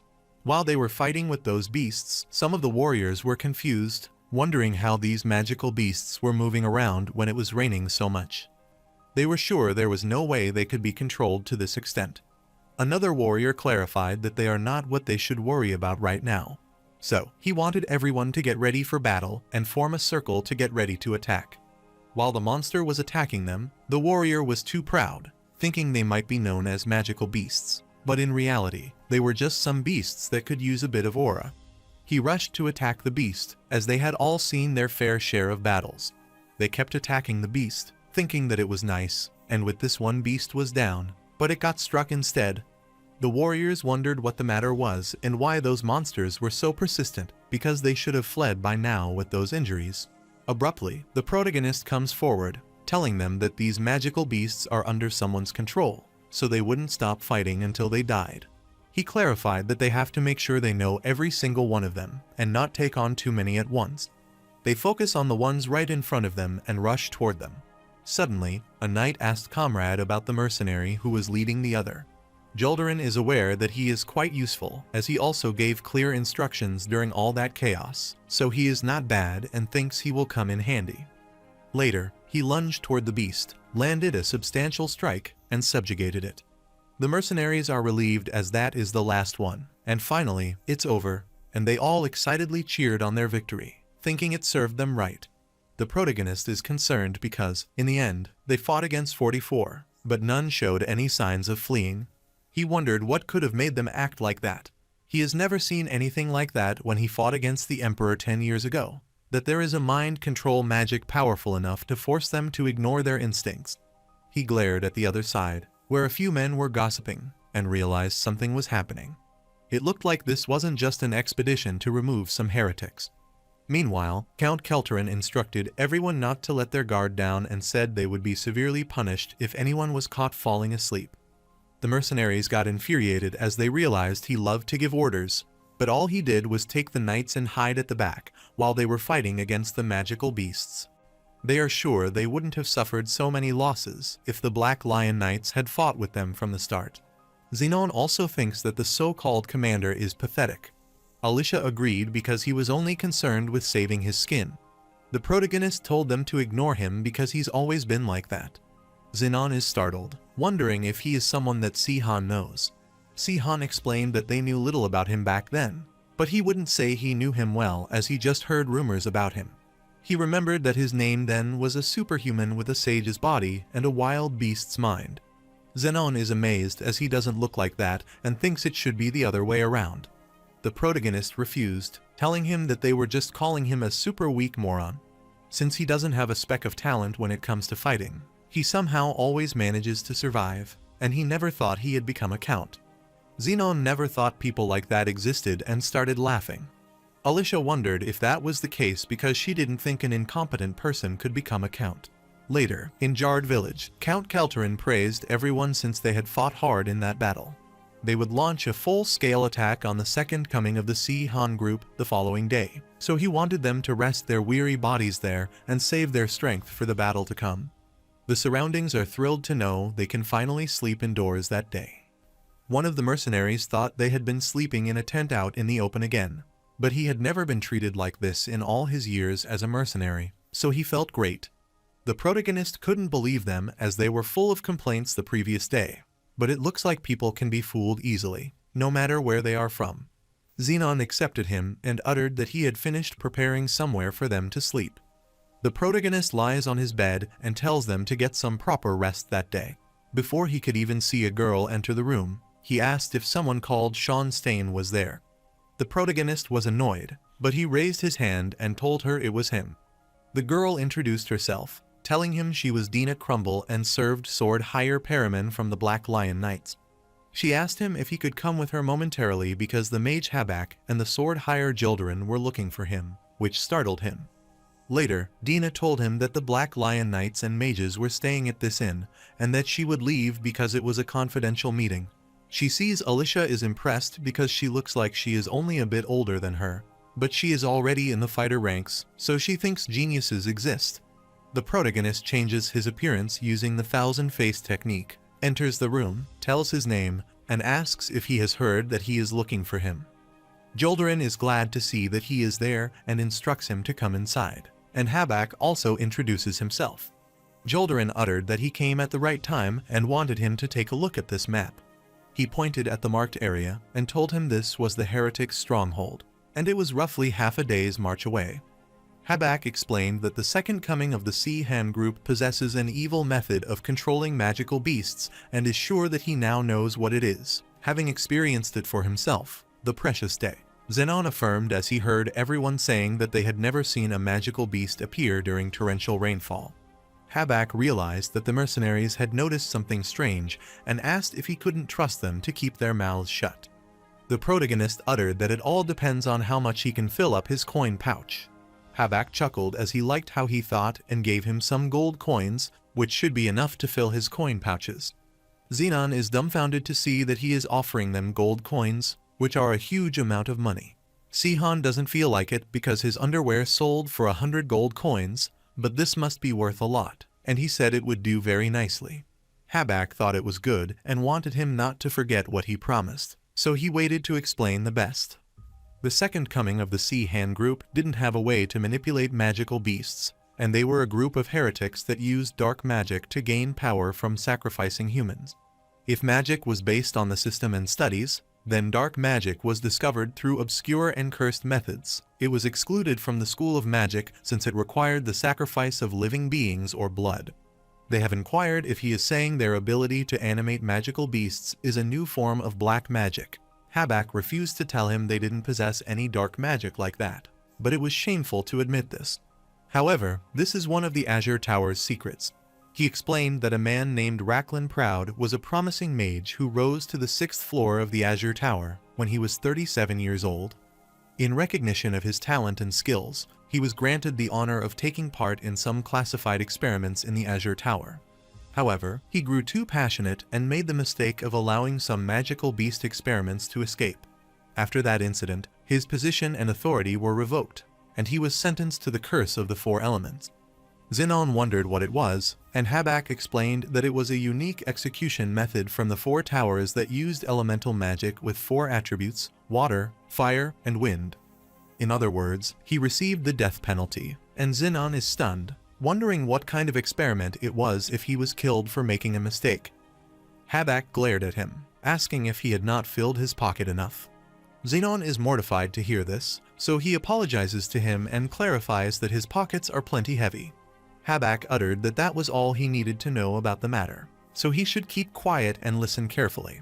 They don't know how he did this, but he broke out of prison, creating an even bigger problem as he took one of the magical beasts they were experimenting on and ran away. It was a unique magical beast that could control other magical beasts in the vicinity. The protagonist is surprised to learn that they can control another magical beast. Habak explained that they later discovered that Racklin's biological parents were high-ranking members of this group of heretics. That group is the second coming of Sihan. He is sure that he must have used a magical beast to help the group gain power. Joldarin, the real objective of this expedition is to kill the magical beast and destroy all information related to the Azure Tower. So they invited him there that night because they thought his skills would greatly help them. The protagonist smirked, thinking he was honored with such powerful light and talented mages by his side. He wouldn't worry even if a dragon appeared. Habak told him that he was right. The magical beast they were hunting was a dragon, and it was an earth dragon, which startled Sihan. The following day, the protagonist finally realized why he gave them 10 gold coins, because their target was an earth dragon. He explained it would be a formidable task in his current condition. Xenon can finally see why so many swords and mages are participating in an expedition to wipe out a group of heretics. Sihan thought he should have just refused, but they wouldn't have been in danger now that they knew about the Azure Tower secrets. However, he still wonders whether they will try to silence them once this is over, which startled his comrade. The protagonist knew that it made sense, but they are currently living in peaceful times, and they both look like they haven't thought of this possibility, so they thought they were so naive, but that is the truth. Alicia doesn't think that is a problem, so Xenon tried his luck with them earlier when he asked them about the secret experiments in the Azure Tower. Because if they had been planning to silence them, they wouldn't have kept that a secret from them. She thought they could also assume that was why they had told them what had happened after the incident. But she doesn't think they would both bother explaining all of this to them when they could have just given them orders to follow. She thought they were trying to provide them with as much information as possible and ensure they wouldn't tell anyone. Xenon is surprised as he didn't expect her to notice that, and she clarified that she could pick up on that much. The protagonist was embarrassed to hear this and wondered if he underestimated these two too much. Xenon asked if he would do what they wanted, but Sihan was unsure. However, the right information can sometimes be used to their advantage. So, he thought they might be able to use this intel to get closer to Sech Sengard. After some time, he asked the protagonist if he wasn't tired and asked him to leave it to him as he would do all the laundry.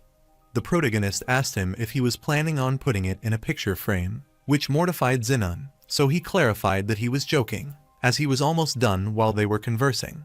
Some ladies came there and were surprised to see that they were both fine young men. She guessed they must be their guest for the capital and is sure it must be uncomfortable for them since their village is so remote. Another lady laughed, thinking it was a good place to eat, so she wanted them to rest before they went. Xenon tied the clothes around his neck, telling them they were heading back first, and then thanked them and the ladies, hoping to see them later. While leaving, Xenon thought that was awkward and that it was hard to match their energy, but he thought they were a lovely bunch of people. While the ladies stared at them, one of them took out the dagger and charged at them. Before the lady could strike Alicia, she noticed their attack, so she immediately attacked her and threw her away, which startled the others. The ladies get annoyed seeing they failed to ambush them, and they figured it out, so they thought they were pitiful non-believers. The protagonist realizes they are religious fanatics, but she wonders how Alicia knew, as she acts like she was expecting it. Alicia clarified that she couldn't know if they were enemies or not. Still, she is just the type to be suspicious when someone tries to approach her. The protagonist supposed that earlier, when these women were talking to them, Alicia might have wondered when these kind and cheerful ladies would try to stab her and thought that the whole time. The protagonist thought that sounded like an exciting way to live, so he thought it was better than dying. The lady furiously grins her teeth, telling him that death is the only true salvation, and only those who believe will be sent to heaven, so she wants those dirty people to die. Alicia wanted them to watch out because they had a strange look in their eyes, and she didn't think they were ordinary old ladies. 10 seconds later, the protagonist eliminates those ladies easily, and Alicia realizes they are just ordinary old ladies. Si-Han uttered, "It's not like anyone can become a berserker, but a warrior has to lose their mind to go berserk, and those who are the warriors." However, he wondered why they targeted them, as it was not like they were key figures from the expedition forces. Zenon saw dark smoke nearby and wanted Si-Han to look over there. Si-Han gets startled, wondering if they are going after everyone from the expedition. He realized this wasn't the time to relax and do their laundry, because pulling off something like this meant that this whole town was crawling with heretics. While the heretics were sure that Si-Han would lead them to heaven and non-believers would go to hell since death is the only path to true freedom, they were all praising Si-Han. Joldarin killed a few of these heretics who thought he would join Harris shortly, and he realized that he lost Jismin. Suddenly, he saw a magical beast charging at him and cursed his fortune. Heretics first attacked him, but now he is also a magical beast. He created an iron wall to protect himself from the magical beast's attacks, so he commanded Ribble to attack. Ribble charges at the magical beast, uses deadly slashes, and kills the magical beast instantly. Joldarin cursed his fortune as there was no end to them, wondering why there were so many magical beasts and if this was the legendary Demon King's castle. Habel cursed those heretics people as it looked like they summoned all the magical beasts from the mountain range. Joldarin asked him if he was serious and if he was saying that the dragon's mind control could reach that far. This means it's a dragon that has lived for over 500 years, which they cannot handle. Habel is certain that the test subject was 100 years old, and to the effects of the experiments, its mind control ability has been enhanced. Joldarin gets worried because that is no different from fighting an older dragon. Habel refused to tell him that its mind control ability might be far more advanced than anticipated, but its aura magic and physical strength wouldn't have changed. Joldarin realized that their expectations were completely wrong, and he realized that the magical beasts were heading to the inn, which was not good because that was where Count Kalterin was hiding. Shortly, the beast broke the inn's wall, which terrified the Count, and he worriedly asked them, as they said he had been safe inside this inn. He kept mumbling, so he told them to leave some guards there and wanted someone to help. Shortly after, the beast is about to attack Dina, but Si-Han intervenes and blocks the attack, which pleases her, while his comrade attacks the other beasts. Joldarin is pleased to see him there as he saves them and asks if it is just those wondering what about the other mercenaries. The protagonist explained they are scattered all over town fighting the heretics. Joldarin cursed his fortune because he knew they had ambushed everyone from the expedition. He requested him to protect Count Kalterin, as they would deal with the magical beasts. Count Kalterin agreed with him and wanted him to hurry up and protect him. The protagonist is annoyed upon hearing this, but suddenly, he senses something heading that way without knowing that the dragon is heading that way. Meanwhile, Joldarin and everyone else are defeating the beast and want everyone to hang on longer because it's almost over. Count Kalterin sighed peacefully as he knew the Black Lion Knight could do it as they wiped out all those magical beasts. However, Si-Han is aware that not that many of the mystical beasts have been killed so far, so he wonders if they ran away. Suddenly, the beast heard some noise, wondering what it was. Joldarin cursed his fortune as he saw the dragon and asked if it had to appear now of all times as he was in even greater danger. The dragon roared and then started attacking them with fire, which the mages tried to block. Knights don't want to panic because they have mages on their side who will create a magical barrier immediately. While the dragon attacked them with massive fire, the mages blocked it using the aqua barrier. The warrior thought they were fortunate as it was about as strong as they anticipated, so their mages should be able to deal with that kind of firepower, and their current forces would be able to deal with it. He thought they wouldn't be that exhausted if they weren't so exhausted from fighting the magical beasts. Joldarin furiously uttered that he knew this plan wouldn't work because it didn't matter how intense the Earth Dragon was if it could control a dozen other magical monsters. Habel explained there was a very low chance that the Earth Dragon could boost its mind control ability, and it was only a 4% chance, so it wouldn't have been possible.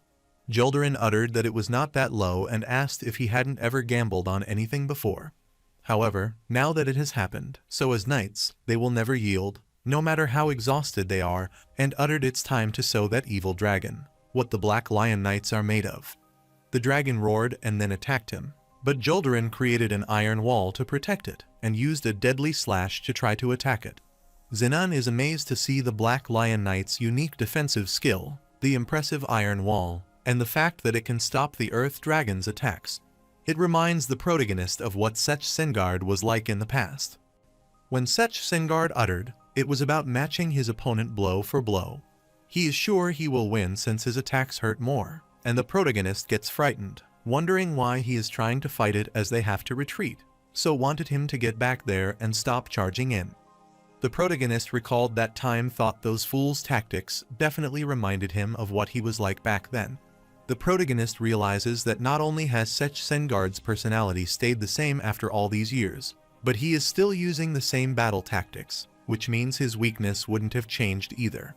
He is confident that they won't be able to defeat the Earth Dragon at this rate, so he wants to go and help them. Count Kelterin worriedly inquired what he was talking about as he needed to protect him. Sihan explained that if they die, it will come after them next and kill them. The Count uttered that it was all the more reason to get away from there, and he needed them to get him out of there.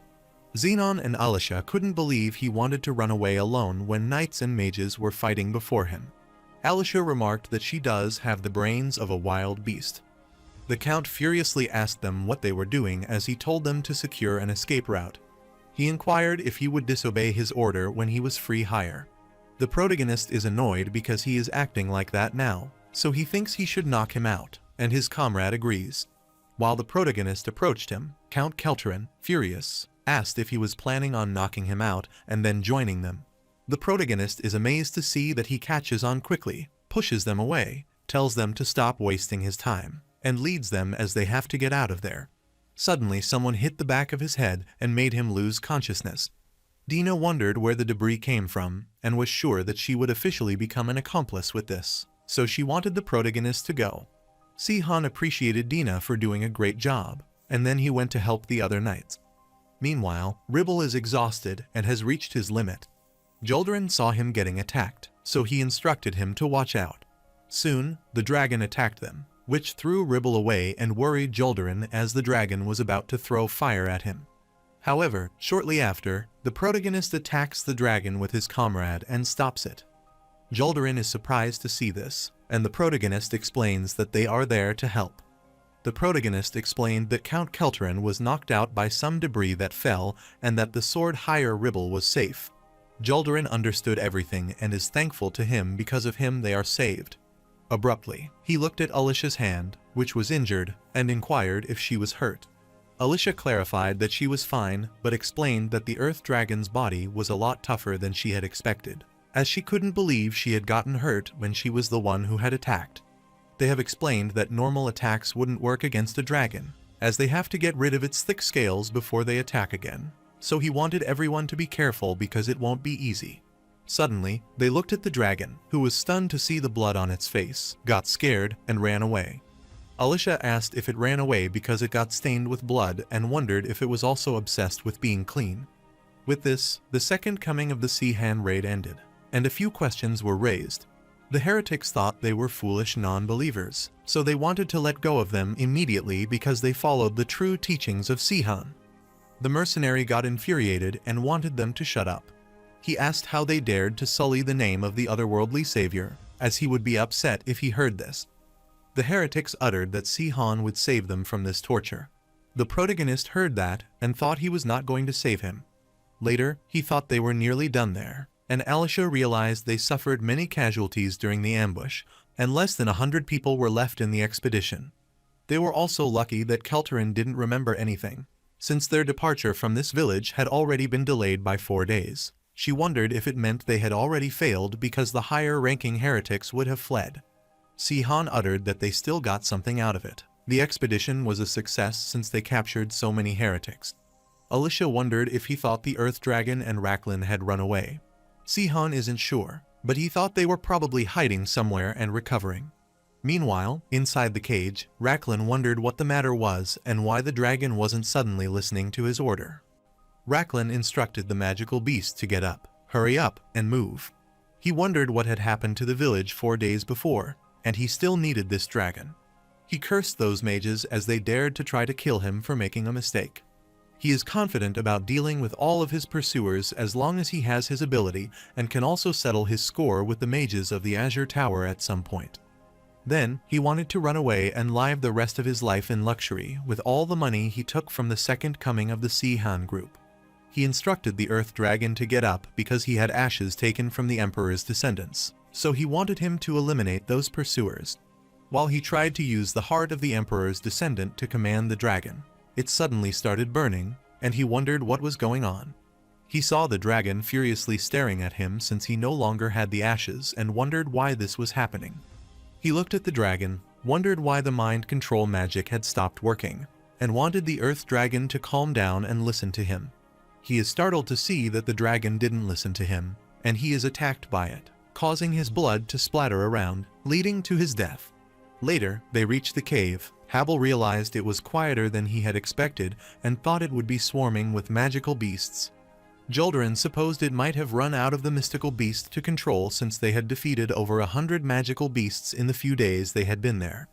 Habel is relieved to hear this, but putting that aside for a moment, he wonders what Count Keltrin is doing there. Since the royal palace can't find out about the existence of the Earth Dragon and Racklin, they thought Joldarin left the Count and the heretics in charge of the heretics. Joldarin clarified that he told him that they were going to take on the Earth Dragon. However, the Count furiously asked if he would leave 1 Black Lion Knight and 2 mages behind as guards. He wondered if Joldarin wanted him to die and uttered that he should at least give him 2 knights and 4 mages before he went. Joldarin clarified that if they left behind that many people, they wouldn't be able to defeat the Earth Dragon, and he would have the mercenaries to protect him as well. But the Count protested, telling him to take the mercenaries with him because those mercenaries only care about money. So, he can't trust them and asks what he is supposed to do if another group of magical beasts appears. Joldarin inquired what he wanted him to do. If he was worried about that, then he should come with them. Count Keltrin immediately agreed, thinking it would be safer to do that instead of staying with mercenaries and heretics. Joldarin is startled to hear that, but the Count thought the Earth might be dangerous again. However, the situation isn't that much better there. So, he thought he would be better off staying close to the most substantial group. So, he told Joldarin that he would risk his life with him and wanted to accompany him, which annoyed him. Habel asked if he was sure that Racklin and the Earth Dragon were inside that cave. Joldarin affirmed as he obtained this information using confession magic on the heretics. Si-han is startled on hearing about the confession magic because that was everyday magic, but they immediately confessed once they used some black powder and wondered what that was made of. As they approached the cave, they sensed a menacing aura coming from there. Joldarin gets information because the Earth Dragon finally shows himself, and everyone wants to get ready for battle. As soon as the dragon came out, he was surprised, wondering if that was the same Earth Dragon they saw last time because it looked bigger now. However, he doesn't know what is going on, but he thinks it shouldn't be a problem, so he wants to show the true might of the Black Lion Knights. Habel gets prepared as they didn't have the chance to show the dragon their magic because they were busy fighting with the magical beast. But now that they have replenished their magic and aura, they will teach him a lesson. He used his skill, Freezing Roar and Chilling Frost, while the other mages used Shard Earth to rise and strike it down to attack the dragon. Xenon realized that the mages deal damage while the knights defend them. Si-han thought that was a good combination, but he doubted they would be needed when using those attacks, and he was startled to see that it didn't harm the dragon. The mages are also dumbfounded to see it unscathed and wonder what just happened as their magic disappears, which is almost like 'tis an otherworldly being. Abruptly, the Earth Dragon attacks them with its substantial flames, thus subduing many of them. Joldarin is startled to see Barik and Periman subdued and wonders what is going on, and the Count starts crying worriedly. The protagonist realizes it is not like the Ignis wolf they ran into last time, and his magic nullification doesn't seem to be working. He realized they had just lost 4 mages and 2 knights to that attack, and the other mages would be useless since magic didn't affect them. This leaves 3 Black Lion Knights as their main force, and he is worried that they will be wiped out at this rate. Si-han doesn't have a choice, but he knows they might figure out his true identity, but he wants to worry about that once he saves everyone. As the protagonist emits a tremendous aura, Alicia gets startled, wondering what is with all that aura. Zenon is startled as he recognizes that it is the otherworldly savior's unique skill, which has been passed down as a legend in Terraner, Sky Piercer. The protagonist uses his skill, Sky Piercer, to rush toward the dragon and attack it. Joldarin is stunned to see Si-han attacking the dragon single-handedly. Alicia is shocked to see that it is so powerful, and Zenon concurs, telling her that the Sky Piercer skill is said to have been developed by the otherworldly savior to use against the Emperor's magical beings. This skill is more potent than any other aura technique, so it certainly will be amazing. Meanwhile, the protagonist is worried because he still doesn't have enough aura, as it's nowhere near the power he used to have. However, that was the only skill he could use right now, as it could penetrate the dragon's scales, so he kept attacking it. Ribble is stunned on seeing this, wondering how Si-han is fighting that dragon himself, and inquires who that mercenary is. Joldarin is also unaware, but one thing is certain, he is a lot stronger than them. He abruptly told the protagonists they would back him up, and they all rushed to support him. Count Kelterin is stunned by this, as he recognizes the aura skill that Si-han is using. As soon as the dragon noticed the other mercenaries were approaching, it started wagging its tail to keep them away. The protagonist exploits it by being distracted, charges at it, and utters that dragons are tough. While he is rushing at the dragon, it throws its flame at him to burn him alive. Ribble is stunned by this and wants him to watch out as he thinks the Earth Dragon is unleashing all of its power now. The protagonist knew that the attack was much stronger than its previous attack, so if his magic nullification ability didn't work against it, then he would have died. He approached the dragon, soon using the Sky Piercer roar of the mountain, deadly dragon blade. Alicia is stunned to see the tremendous aura around Si-han's sword. They struck at the Earth Dragon's head, making a significant impact with 1,000 explosive strikes and killing it. All the knights and mages were stunned to see how he had defeated the dragon alone. Si-han knew that would get everyone's attention, but he didn't have a choice, and he couldn't complain if they figured out who he was after what he just did. Habel remarked that he was incredible as he defeated the Earth Dragon all by himself, which startled the protagonist. Ribble inquired why he is a free mercenary when he is that talented because his skills are exceptional. The protagonist wondered if it could be that he looked quite skilled in their eyes instead of resembling the hero in the legend because he is a lot weaker than he was back then, even though he is using the same skill. But he can see why they might think he could have defeated the dragon in one hit if he had his original power. Si-han doesn't know whether he should be happy or sad about this, and he is glad that no one noticed anything. Joldarin inquired why he was hiding his skills because his skills, swordsmanship, and the amount of aura he possesses rival the Black Lion Knight. He wanted to be honest, as he thought Si-han was much stronger than them, so he wondered why he was pretending to be a fighter with a higher sword. Abruptly, Zenon covered him, telling Joldarin that he had no bad intentions. He explained that Si-han has been training in the mountains and has only recently become a mercenary, so he doesn't know much about the world. That is why he advised Si-han to start as a fighter rank so that he could gain some experience first. Furthermore, it is pretty standard for lower-ranking swordsmen to hide some of their skills. The knights are stunned, knowing that Si-han is his senior, and they can't believe he is younger than him. Joldarin finally understands why a knight's rank sword has been so polite to him. The protagonist affirmed, telling him that he was only defeated thanks to all of them, as he had just gotten lucky, but he guessed he had done his best. He clarified that he is flattering, but would instead get some extra money for his hard work. Joldarin chuckles on hearing this and assures him he will receive a suitable reward once they return to the royal capital. After he left, the protagonist took a deep breath and thanked Zenon for saving him this time. Zenon clarified that it was all right, and that he couldn't let him get caught there when he put so much effort into pretending to be weak. He is impressed that he only used enough power to defeat the dragon. Alicia is stunned by this and asks if he didn't tell him he had lost his power. Si-han uttered that he can't just go around telling everyone about his weakness and is sure that she will understand if she ever gets betrayed by her friend. And he told her because he didn't have a choice. But he is glad it all ended well, and they didn't figure out who he was, but it was a bit of a gamble to use Sky Piercer in front of so many people. He is sure that people at this level wouldn't be able to recognize him, even if they knew him, unless they have a keen eye. Alicia thinks that she sees someone who has figured it out as his acquaintance, and he seems to catch on quickly. The protagonist looks at Count Kelterin, curses his fortune as the wrong guy, and figures it out. That marked the end of the expedition to wipe out the second coming of the Si-han group. 4 higher-ranking mages were killed during the battle against the Earth Dragon, and 2 Black Lion Knights were left in critical condition. One of them was Dina's master, who had walled up her eyes, and she kept calling her master. Raklin's body was discovered inside the cave, so the mages burned Raklin's body and the Earth Dragon's corpse to remove all traces of them.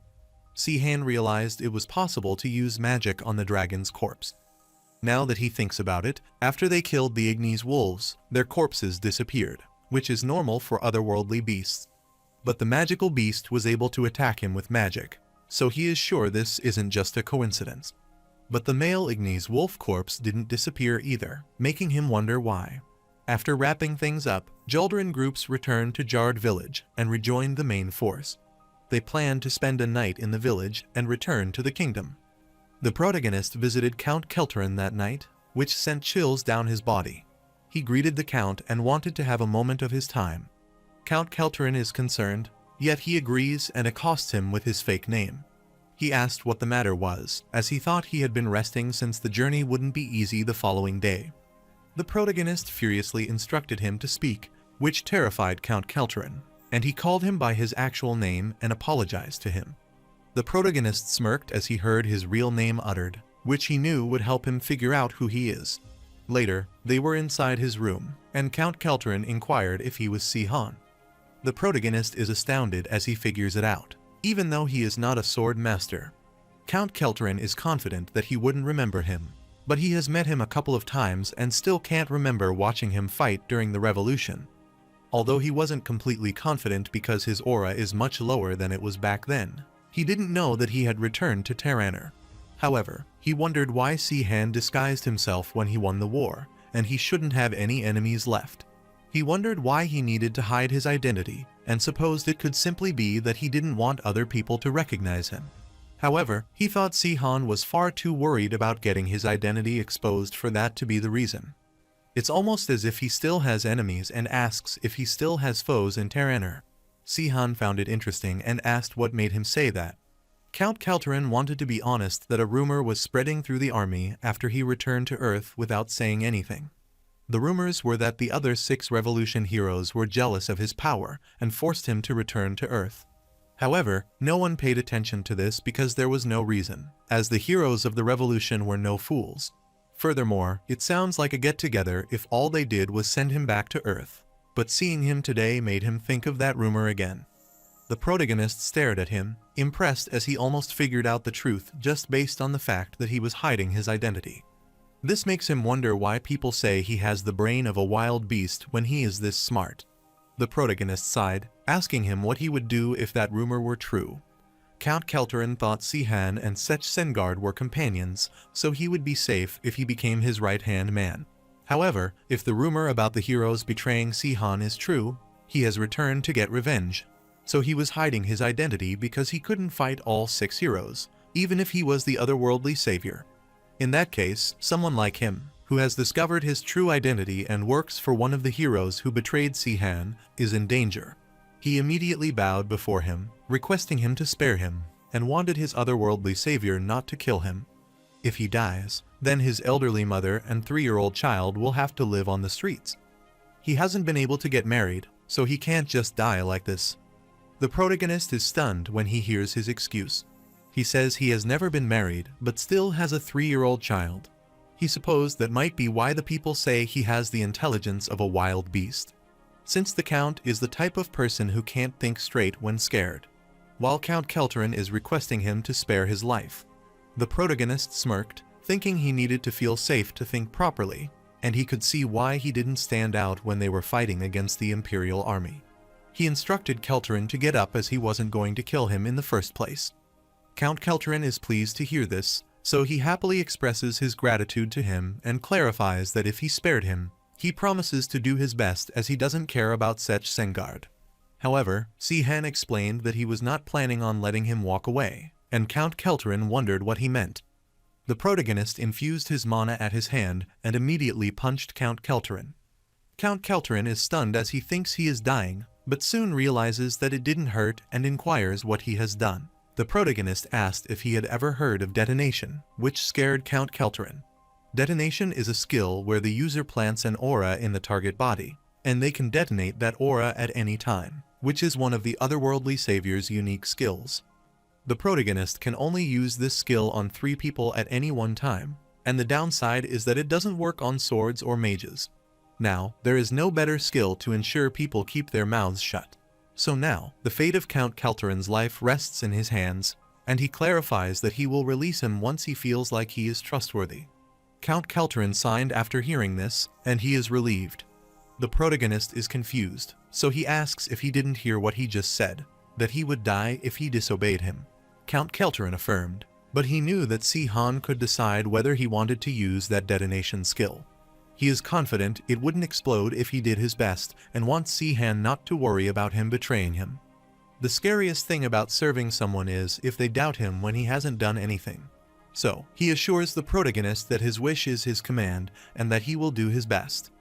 The protagonist knew that his life was on the line, but he thought he would have to betray Sech Sengard now, so he asked if that didn't worry him. Count Kelterin wondered why he would be worried, because in a situation where he has to choose between siding with the otherworldly savior or the destroyers of the world, since there is no way he would choose those who seek to destroy the world. After some time, he came out, and Alisha realized that his talk had gone well. The protagonist affirmed, so he thanked her for keeping watch. Alisha thought he said he was a lot weaker now, so he wondered why he used detonation when that skill uses a lot of ori. The protagonist clarified it doesn't matter because a skill like detonation doesn't exist, since there is no way a skill that allows the user to blow people up at will would actually exist. The goal is to put psychological pressure on them. So, Alisha inquired if one of the most famous unique skills the otherworldly savior uses is fake, but she has also read about it in the book. The protagonist made sure that word got out because it became more effective as more people jumped to their own conclusions about it. So the fact that it has some restrictions makes it more believable. Alisha felt like she was scammed, and Si-Han was glad they decided to join this expedition to wipe out the heretics because now he had a card up his sleeve. But he also has a few questions about what the Earth Dragon was. It reminded him of the Ignis wolf they encountered in Vaiklon territory. They are both magical beasts from Terranor, yet they possess the characteristics of otherworldly beings. They said that the Azure Tower experimented on that Earth Dragon, so he wondered if that meant they experimented on the Ignis wolf, but something didn't feel right about that. Alisha agreed because she was also reminded of something on her mind and asked if he remembered the black powder that Habel used. The protagonist inquired if she meant that sinister powder he used alongside his confession magic, but he had no idea what that was because it completely got past any resistance they were putting up in their minds. Alisha refused to tell him that was not what she was talking about, but she felt something strange the moment she saw him use that powder. She felt like her skin was crawling, which was an ominous and horrifying sensation. But she didn't know how to explain it, which made her want to cry for some reason. On the contrary, Rilstein was with another Imperial descendant and told him to kill himself while using the black powder. The man obediently grabbed the sword, brought it near his neck, and trembled. The man saw his wife before his eyes, asking her what he had done, then killed himself. Rilstein realized that he couldn't force them to kill themselves, no matter how much he surprised their instinct, so he wondered if this was the best he could do, even if he used higher-grade ashes. With the flicker of his hand, he burned that man's corpse into ashes and supposed it wasn't easy to gain complete control of someone's mind. At the same time, at the royal capital Ratensel, Sech Sengard is dumbfounded on discovering that they fought against an earth dragon. He supposed it was just a simple expedition to wipe out the heretics. Count Kelterin affirmed, telling him that a 300-year-old earth dragon lived in the Baruselt region. The expedition was a success, But 2 Black Lion Knights suffered critical injuries and may never recover. Due to Lord Trandon's request, he cannot tell the king about the Azure Tower's involvement. Count Kelterin explained that the heretics had been spreading rumors that they were behind the Earth Dragon's actions. Sech Sengard gets infuriated as he thinks he shouldn't have listened to the Count. Since he would have had to fight a 300-year-old dragon, he would have gone along if he had known this would happen. Count Kelterin apologized to him, but Sech Sengard said it was fine as he did not know what would happen. Commander Berkeley also heard that some people stood out, so he asked Joldarin what he thought of them. Joldarin remarked that they were impressive and so talented that he would ask them to join the Black Lion Knight, but they had already agreed to become Kelterin Knights. Commander Berkeley gets annoyed as he was looking forward to recruiting some new talent in the Black Lion Knights when he said they were skilled. But he supposes they must value money more than honor and pride. He rambled that unprincipled fools don't belong among the Black Lion Knights and thought Joldarin was wrong about them. Meanwhile, at the royal capital, Ratensel's main street, Count Kelterin uttered that he had done everything he ordered. Since Sihan asked for a suitable rank and position along with a safe place to use as his base. So we have appointed Sihan, Sword Hire Zinan, and Alisha as his personal knights, and he used his fake names as requested. He has also prepared an unassuming residence that doesn't stand out for him to use as his base. The protagonist is impressed by learning this, so told Kelterin that he did great work and asks if he should kneel and pledge his allegiance to him now. Count Kelterin refused to tell him that he would never dream of asking him to do that. He is already terrified about having to act disrespectfully to him in front of other people. More importantly, if Sihan came back to get his revenge on the 6 heroes of the revolution, then he needed to know when he was going to kill Sech Sengard. The protagonist laughed at learning that he thought he would kill Sech Sengard himself and asked why he would kill him when all he did was beat him. He was, of course, robbed of their friendship, trust, memories, and all the blood, sweat, and tears they shed fighting together. He supposed he should thank them for returning him home in one piece and asked the Count if he was right. The protagonist clarified that he would not kill them no matter what happened. Meanwhile, Sech Sengard recalled the past when Safarin was sitting sad at the corner after a battle. Sech Sengard saw this, so he asked what he was doing there all by himself because the battle was over. He wondered why he wasn't celebrating with a drink. Safarin uttered they didn't win this battle thanks to their strength and asked him if he knew who ruled over this place. Sech Sengard remembers it was the Emperor's half-brother and remembered that his name was Grus. He is sure that he must have been furious as his eyes were still wide open with rage when his head went flying. Safarin is sure that he was upset because he was betrayed by someone he trusted. He is sure they couldn't have won if the Emperor had sent reinforcements. So, he is sure that Sech Sengard could see this victory result from the Emperor using them to eliminate a political rival. Sech Sengard guess blood ties mean nothing to those in power, but they won anyway, so it doesn't matter. Safarin was jealous of his simple way of thinking in this situation. Sech Sengard suggested he should stop worrying so much and lie a little. Otherwise, he might ruin his pretty face. What that drown? Safarin wanted to ask him about something he had never thought about, but Sech Sengard refused. Safarin got infuriated as he hadn't even said anything yet but still refused. Sech Sengard didn't have ever thought about it, but whatever it may be, Safarin is the brain of the operation, and he is just the guy that runs around waving a sword. Safarin smirked and told him that as he was saying, "What do you think will happen if they manage to defeat the Emperor and destroy his empire?" Sech Sengard is sure peace will be restored, but Safarin doesn't mean anything as soon as that happens, as he wants to be more realistic. Once the empire falls, someone will become the king of Terraner and rule over them. So, he asked Sech Sengard who he thought would take the throne. Sech Sengard is sure it might be Sihan since he is a great guy, and has heard that he will not return to Earth once everything is over. Safarin knew he was right, but he was worried that if Sihan did that, he thought they could stay as his friends, which started Sech Sengard. He uttered that the Grand Duke Grus trusted his siblings, but was beheaded while cursing his older brother, so he wondered whether they would end up like him as well. Presently, Sech Sengard opened his eyes, wondering if that was a dream and supposed he must have fallen asleep during his training.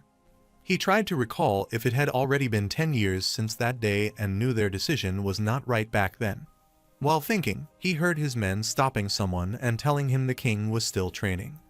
The men were concerned because His Majesty strictly gave them orders that he would not be disturbed during training.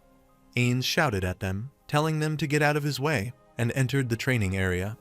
Sech Sengard stood and wiped the dust, pleased to see Ains after a while, and asked what the matter was. Ains heard that he is constructing a new building near Nam Hwa Palace, so he asked why he was using enormous money and resources to build a new palace for his royal concubines instead of using their existing buildings.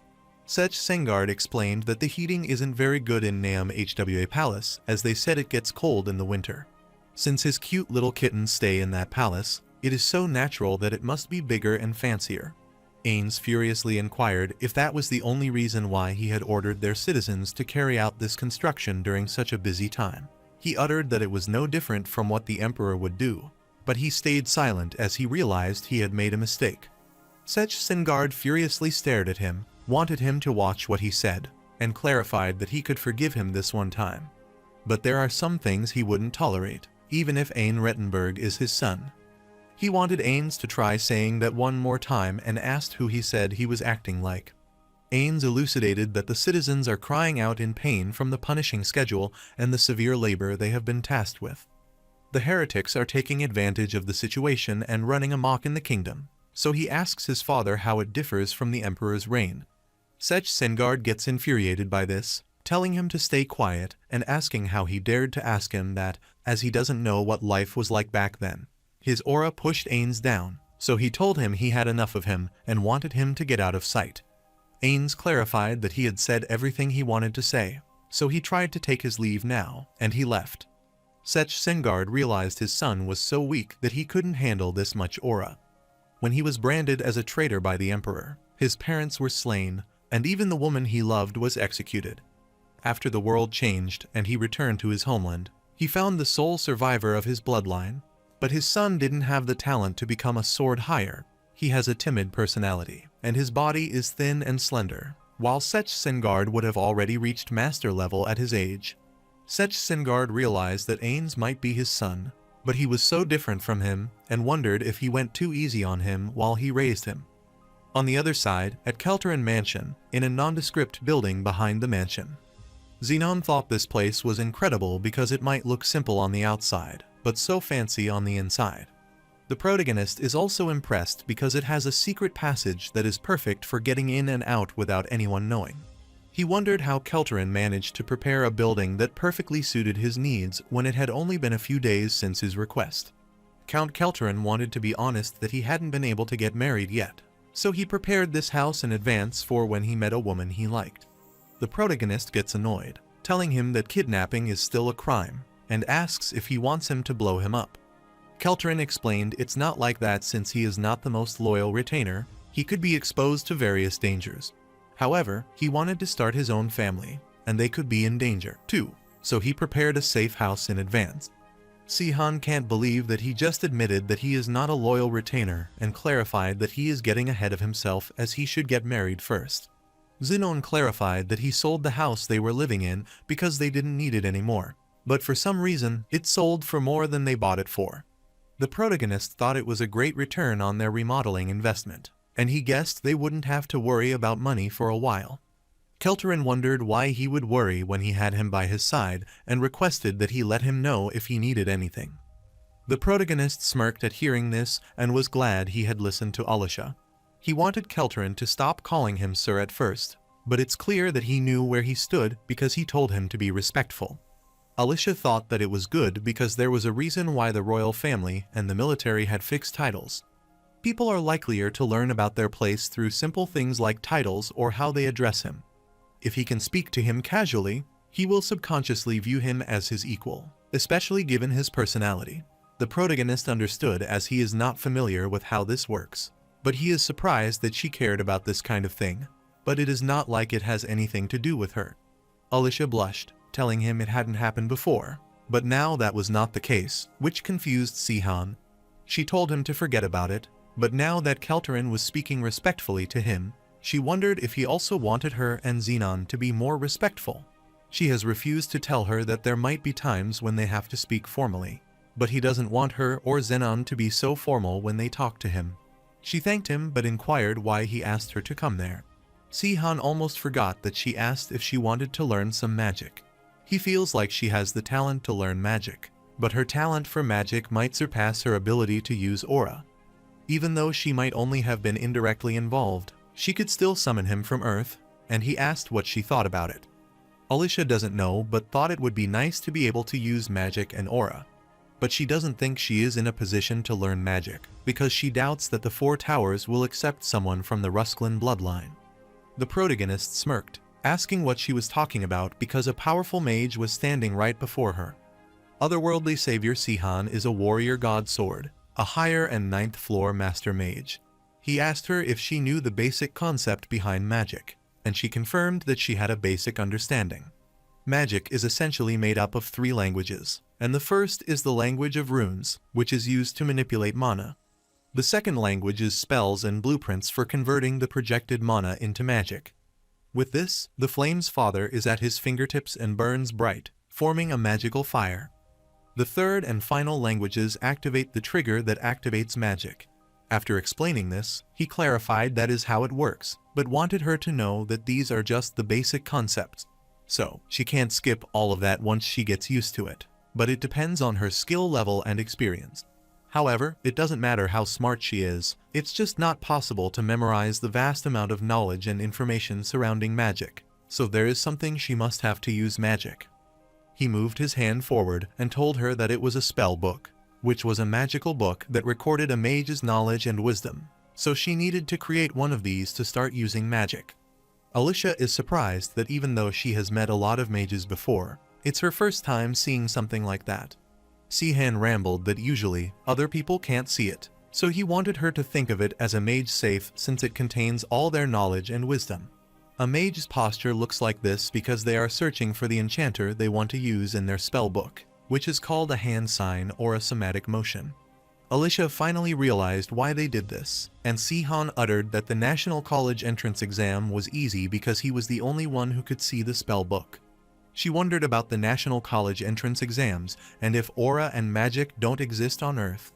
The protagonist affirmed, telling her that people on Earth can't use magic. Alicia is a bit confused because Si-han was able to use magic on Earth, which means that it's possible to use magic on Earth. So she wonders why magic hasn't become more developed on Earth. Si-han wasn't sure, as he thought that was just how it was, but she had made him curious. He only gained the ability to feel and manipulate energy as a side effect from crossing between dimensions, so maybe the people from Earth never had the ability to sense it. Alicia understood it and wondered if he was the best person on Earth. The protagonist gets startled, wondering if she is always so interested in Earth as it's his first time seeing this side of her. She asked him what he did when he returned to Earth, which turned him pale. The protagonist recalled when he was teleported to South Korea, and everyone gathered around him wondering why he was naked. Some of the people thought he might have lost his mind, so they wanted to call the police. They wondered what he was doing in the middle of the street, completely naked. Abruptly, the protagonist opened his eyes and couldn't understand why his friends did that. After that, he arrived at the police station, where the people were gossiping about the stripped young man who was found lying in front of Gwang Hwa-mun. Another officer affirmed that he thought he must have gotten drunk because he wasn't making sense on the way there. The officer heard he was reported missing 3 years ago, but it's clear he just ran away from home. So, considering that his parents are divorced, and his grades are terrible as well, he is not surprised that Si-han turned out like this. While the officer was making his report, he asked where he was and what he had been doing for the past 3 years. The protagonist clarified that he doesn't remember, but the officer furiously uttered not to give him that nonsense and quit lying. Soon, the protagonist hypnotized him, and the officer started writing that he didn't remember anything, so he told him to speak to someone about that. The protagonist is surprised to learn he can still use magic on Earth. He didn't want this to get out of hand, so he tried to lie to the people in charge of this case and leave. After some time, he went out of the police station and was surprised to see his father waiting outside. Later, in an apartment somewhere in Daejeon Si-han's house, his father furiously asked him where he had been and what he had been doing. He gets concerned since he hasn't contacted his father or attended school for 3 years. He can't believe his son is a middle school dropout, which makes him embarrassed. He wondered what this nonsense was about being a streaker as he couldn't show his face in public because of him.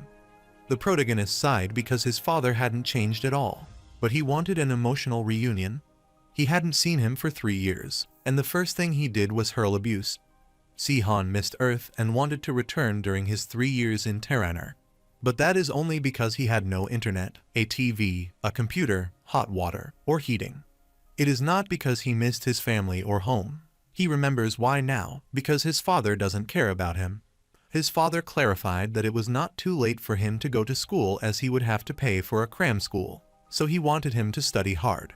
He wanted Si-han to take a GED, high school, and go to a university in Seoul because he didn't want him to tarnish his reputation anymore.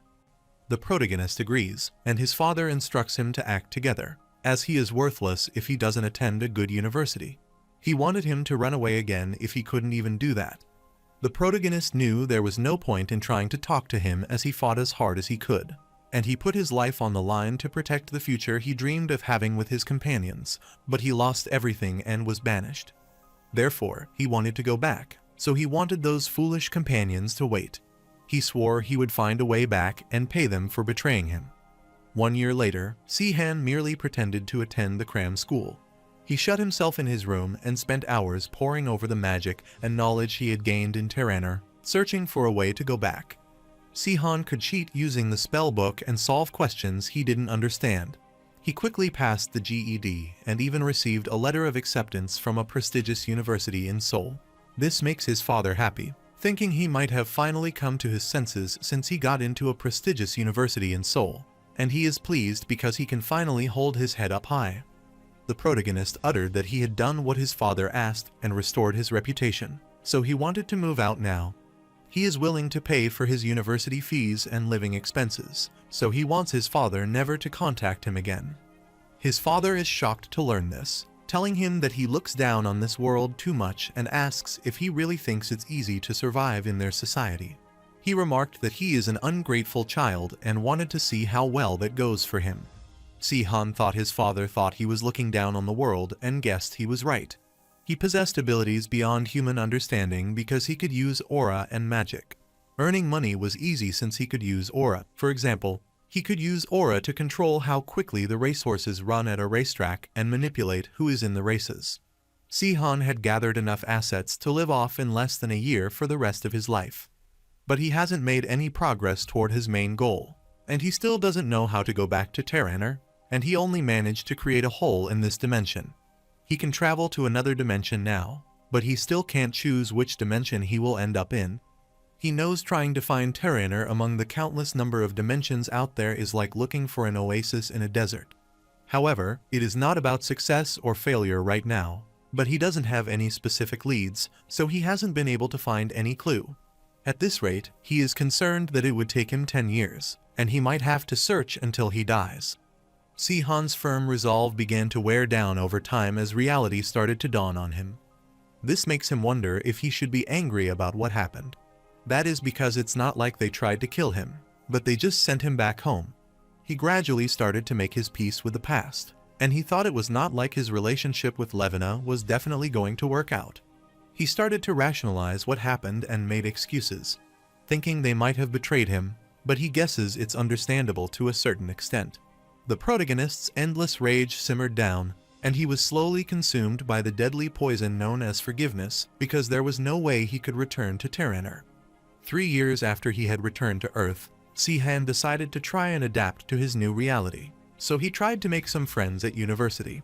After avoiding all human contact when he first came back, he stopped having frequent nightmares about Terraner after completing his military training because his nightmares had been replaced, and he had nightmares about going back to the military instead. He even considered using his abilities for the greater good, as the movie heroes do. But he had neither the will nor the desire to pursue that goal since he had already fought for justice and paid the price for it. The new connections he formed with others felt meaningless, and his feelings of emptiness grew as the days passed. He grew bored as everything in life was no longer a challenge, and he felt like he was stumbling around in the dark with no way out. But then, one day, it was like a bolt of lightning, and he felt a familiar energy, which made him wonder if that was the magic form of Terraner. He immediately rushed out of the gym, wondering why this happened suddenly. Si-han doesn't know why. but he felt traces of magic from the terrain for a moment. And this is what he has been struggling to find, so he can use this to travel across the dimension. The protagonist is pleased by the thought that he might be able to return to Terraner. Si-han did everything he could to find a way back to Terraner, but it was impossible. Since there was no way to ensure he ended up in Terraner after crossing over the dimension, every cloud has a silver lining. While rushing there, the protagonist is sure that this magic is from Terraner, which somehow crossed the dimensions and reached Earth. This makes him wonder what that has to do with him because he has already decided to live on Earth. He thought he had left that all behind and forgiven them, but he wouldn't be feeling this way if that was true. However, in reality, the protagonist hasn't forgiven them. He has just given up because he thinks there is no way to return. But this time is different, so he is confident he might be able to return, and he doesn't want to give up this time. He dropped out of university afterward, began researching how to travel across dimensions again, and started gathering his aura and magic again. The protagonist knew he might have a clue now, but creating a dimensional gate would still be challenging. But this is the first time he has been so excited since he returned. After that, time went by, and he managed to create a dimensional gate that linked Earth to Terraner. He finally achieved his goal 10 years after he returned to Earth, and is delighted because he finally did it so that he can go back to Terraner now. He didn't want to forgive them because he understood why they might have tried to banish him, but he would only forgive them once he took away everything they gained from betraying him, so he wanted those traitors to wait. At the present moment, the protagonist explained that he just did a few things there. Since life on Earth is pretty easy if he can use aura and magic, he doesn't want to tell her about the bad stuff. Alicia understood it, so she smiled, which confused Si-han. After some time, he asked her how her training was going, and if she was feeling anything. She affirmed but clarified that it felt strange, and she explained that she was now sensing her mana. The basic concept of magic might be necessary, but the key thing is learning how to feel that mana by herself. He wanted her to try her best because she would be able to hide traces of the summoning spell in no time once she reached the same level as a third-floor mage. He is stunned, wondering if that is all it takes to use that spell, and Si-han affirms, asking her how she thinks he could use it when he arrives with his pitifully low amount of magic. He is sure it's not that hard to do, especially since she is hiding it, not getting rid of it. He clarified that she doesn't have to follow him once she learns how to do that. She is startled, so she inquires if she is free to go once she learns how to do that.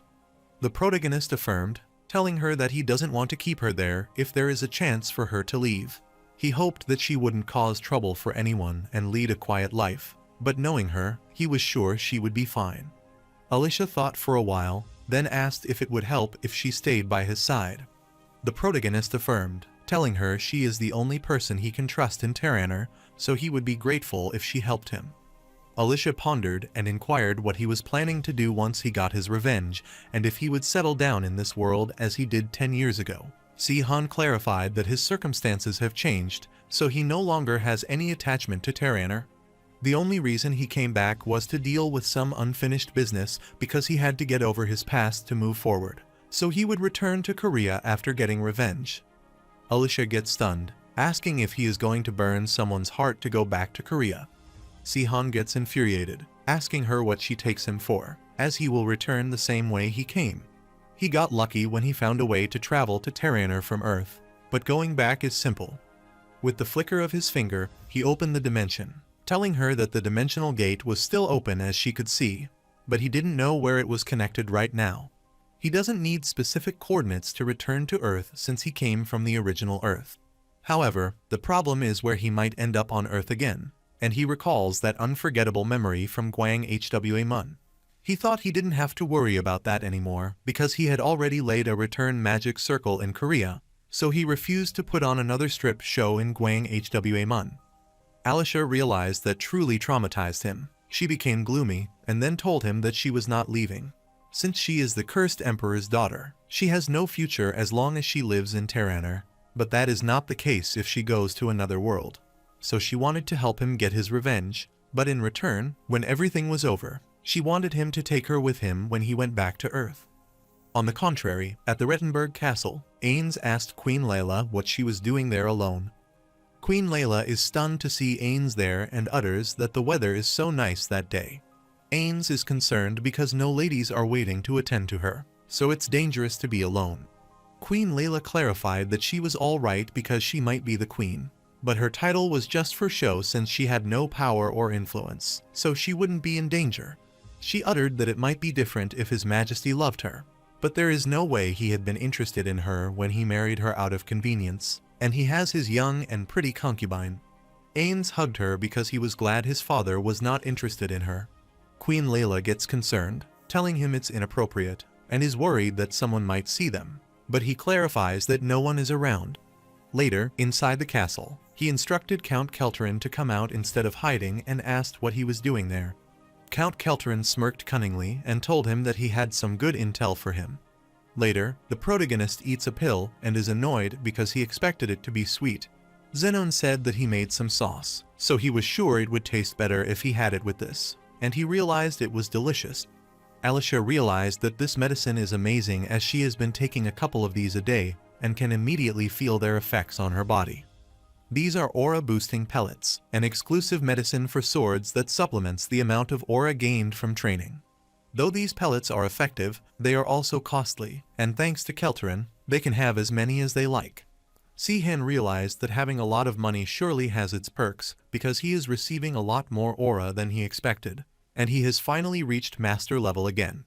He is pleased because, at his rate, it wouldn't be long before he can take on Sech Sengard. After some time, the protagonist arrives at the room where Kelterin is waiting, and the maid informs him of his arrival. Kelterin pretended to get infuriated at him, telling him he was late and asking if he knew how long he had been waiting. He instructed him to come inside immediately and the rest to get out, so the maid affirmed. After the maid left, Count Kelterin bowed before him, welcoming him back. The protagonist found it amusing, telling him that his acting has really improved, as it's almost like he means it. Count Kelterin laughed, telling him that is what the situation called for. The protagonist inquired if he did what he asked, and the Count affirmed, telling him that he prepared a list for him. He handed him the list of all the people with reason to stand up to Sech Sengard and the power to do so. He added that Sihan can reveal his identity and turn everyone against Sech Sengard. However, that would also give the other monarchs time to make preparations against him, and even he might struggle if the remaining 5 kingdoms decide to work together. Therefore, Count Kelterin thought he might wish to create a situation where the citizens led an uprising against the tyrant Sech Sengard without revealing his true identity, so he thought it was a great idea. Sihan reminded him this is not what Sech Sengard's current personal advisor should say, since Sech Sengard doesn't seem to have as many enemies as he anticipated. He thought he had been facing a lot more opposition, especially when he considered how he was ruling over the country. He wondered if people were overlooking his behavior because he was a revolution hero. Count Kelterin explained that it's part of the reason, but he also has the army under his command and manages the armed forces. These forces include all the Black Lion Knights and the 30,000 regular troops in the army, so they all continue to admire Sech Sengard. Sihan doesn't think of them that way as some Black Lion Knights were going behind Sech Sengard's back, so he thought he could use that to his advantage. Count Kelterin also reminded him about the nobles on the king's side, who were key figures with complete authority over the administrative areas. Sihan wanted to deal with them first and inquired who these key players were, and Kelterin uttered that he was one of them. The protagonist thinks there is a 50% chance that this will work, even though it wouldn't be easy, but he is certain they can pull it off, and he thinks this one looks like the most suitable candidate for the top job. Count Kelterin thinks the same thing, but that person doesn't like him. Later, Ains furiously asked him if he were saying he would betray his father, and if he thought he would believe that. Kelterin knew he wouldn't believe it because it sounded ridiculous, even if he had to admit it. If it hadn't been for Sihan, he would never have considered doing something like this, but it's not like he can tell him about Sihan. Ains asked if that is not enough for him to be a parasite and leech off his father, that now he wants to pass himself off as a patriot. He wanted him to get to the point since he had already heard enough of his nonsense. Kelterin affirmed, telling him he was right because he is a parasite, but good parasites will choose good hosts, and Sech Sengard's time is almost up. Ains is stunned by this and asks if he realizes that comments like that shouldn't be made, even if they are in jest. Kelterin knew that, But he was willing to risk his life for this and wanted to be frank because he didn't care about meaningless things such as patriotism or how much the people were suffering. He is purely saying that for his benefit, but it could also lead to less suffering for the people of this kingdom overall. He asked Ains if he knew what self-serving people like him dream of. He explained that they want to live long and happy lives, and living a life full of wealth and honor is meaningless if it gets cut short. Ains inquired if he was saying that his father's reign wouldn't last, but his father was still young, so he wanted to see evidence that he had to support his claim. Kelterin smiled as he was sure Ain might already know that. The Sech Sengard kingdom is an eyesore to its neighboring kingdoms.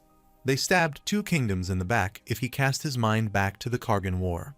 He does not doubt that the Rilstein and Ignatius kingdoms will rise against them when they see any weakness in the Sech Sengard kingdom. The friendship between the heroes of the revolution is a thing of the past, but at this rate, this kingdom wouldn't last more than a decade. Therefore, he thought that if Ains cared about this country and its people, King Sech Sengard would be forced to step down. Kelterin plans to sell this country out and move to another country if that ever happens, but now he has to become a patriot even if it doesn't suit him because of Sihan. But he would rather be a patriot than a traitor if they are successful. Ains uttered that if the kingdom were to fall, then there is no doubt that Kelterin would no longer be safe, and he is sure that even someone like him would not betray their country. However, he still doesn't understand that there is nothing for him to gain from Ains becoming king, and he can only continue that life of wealth if he appoints him again. He is sure Kelterin knows what he thinks of him, so he wonders what makes him think he wouldn't just discard him. Kelterin clarified that he would merely serve the king if his king wished to rule for the sake of his people, and then he would do as he had instructed. But if his king wishes to indulge in luxuries and pleasure, then he will do as he commands. He will follow the will of his king. Sech Sengard wanted him to help him rule as a ruthless tyrant, so he asked Ains how he would like him to support him. Ains got infuriated on hearing this, but before he could say anything, Kelterin stood, telling him that he had nothing to say, so he decided to take his leave. While leaving, he uttered that the lady in question happens to be the queen, which means she belongs to the king. Ains gets infuriated, but still asks what he is trying to say and wants him to explain it. Kelterin clarified that only those who wear the crown can claim the queen for themselves. On the contrary, the protagonist is reading the book and is pleased to have some free time. Shortly after hearing a scream, he worriedly rushed out, asking what happened and what that scream was. Alicia looked at him anxiously, asking what she should do about this since she had defeated Xenon using magic and made him unconscious. The protagonist worriedly started shaking. Xenon wanted him to pull himself together and inquired what had happened. Alicia explained that Xenon saw some plants and thought it was a good batch because they should be ready to eat in a few days. On the other hand, Alicia thought that now that a month had passed, she felt like she had gotten used to the feeling of mana. Therefore, she wanted to try out a spell that day and start with the basic first-floor magic spell, Magic Fire. She started casting the spell to gather the flames at her fingertip, but she could not control the amount of mana and wondered what was going on. Xenon noticed that she was flustered, so he asked about the fuss. Alicia launched massive flames at him, wanting him to watch out as that was out of her will. Before Xenon could react to the sudden attack, he was already hit by it and thrown aside. She clarified that is what happened, but she was scared that she might hit Xenon, so she managed to change its trajectory. Xenon started crying, asking her why she did that. Even though his body will recover if she gives it time, his little plants have been completely destroyed so utterly that she should have just hit him. The protagonist is dumbfounded to discover that he is not injured, but he seems to have been traumatized instead. Alicia apologized to him, telling him that she would make sure to hit him next time, and Xenon suggested that she should fire it upwards. The protagonist found it strange because she said that magical fire did this, but one glance was enough to tell him that this was much more powerful than the first-floor magic. He asked Alicia if she could try using that magic again, and she said yes. So, she started casting the magic and gathering the mana. But amidst this, the protagonist instructed her to stop. The protagonist is dumbfounded, asking her what that is because she has the same mana as a 5th-floor mage. Furthermore, based on her mana output, she is on par with a 7th-floor mage. Xenon is astounded about learning this, asking if he is sure about that case. It hasn't been that long since Alicia started learning magic. This doesn't make sense to the protagonist. Even the normal rules should still apply, even if she is talented. She raised her hand and wanted him to explain what was happening. Sihan explained that mages combine mana with the energy-firm nature to use magic.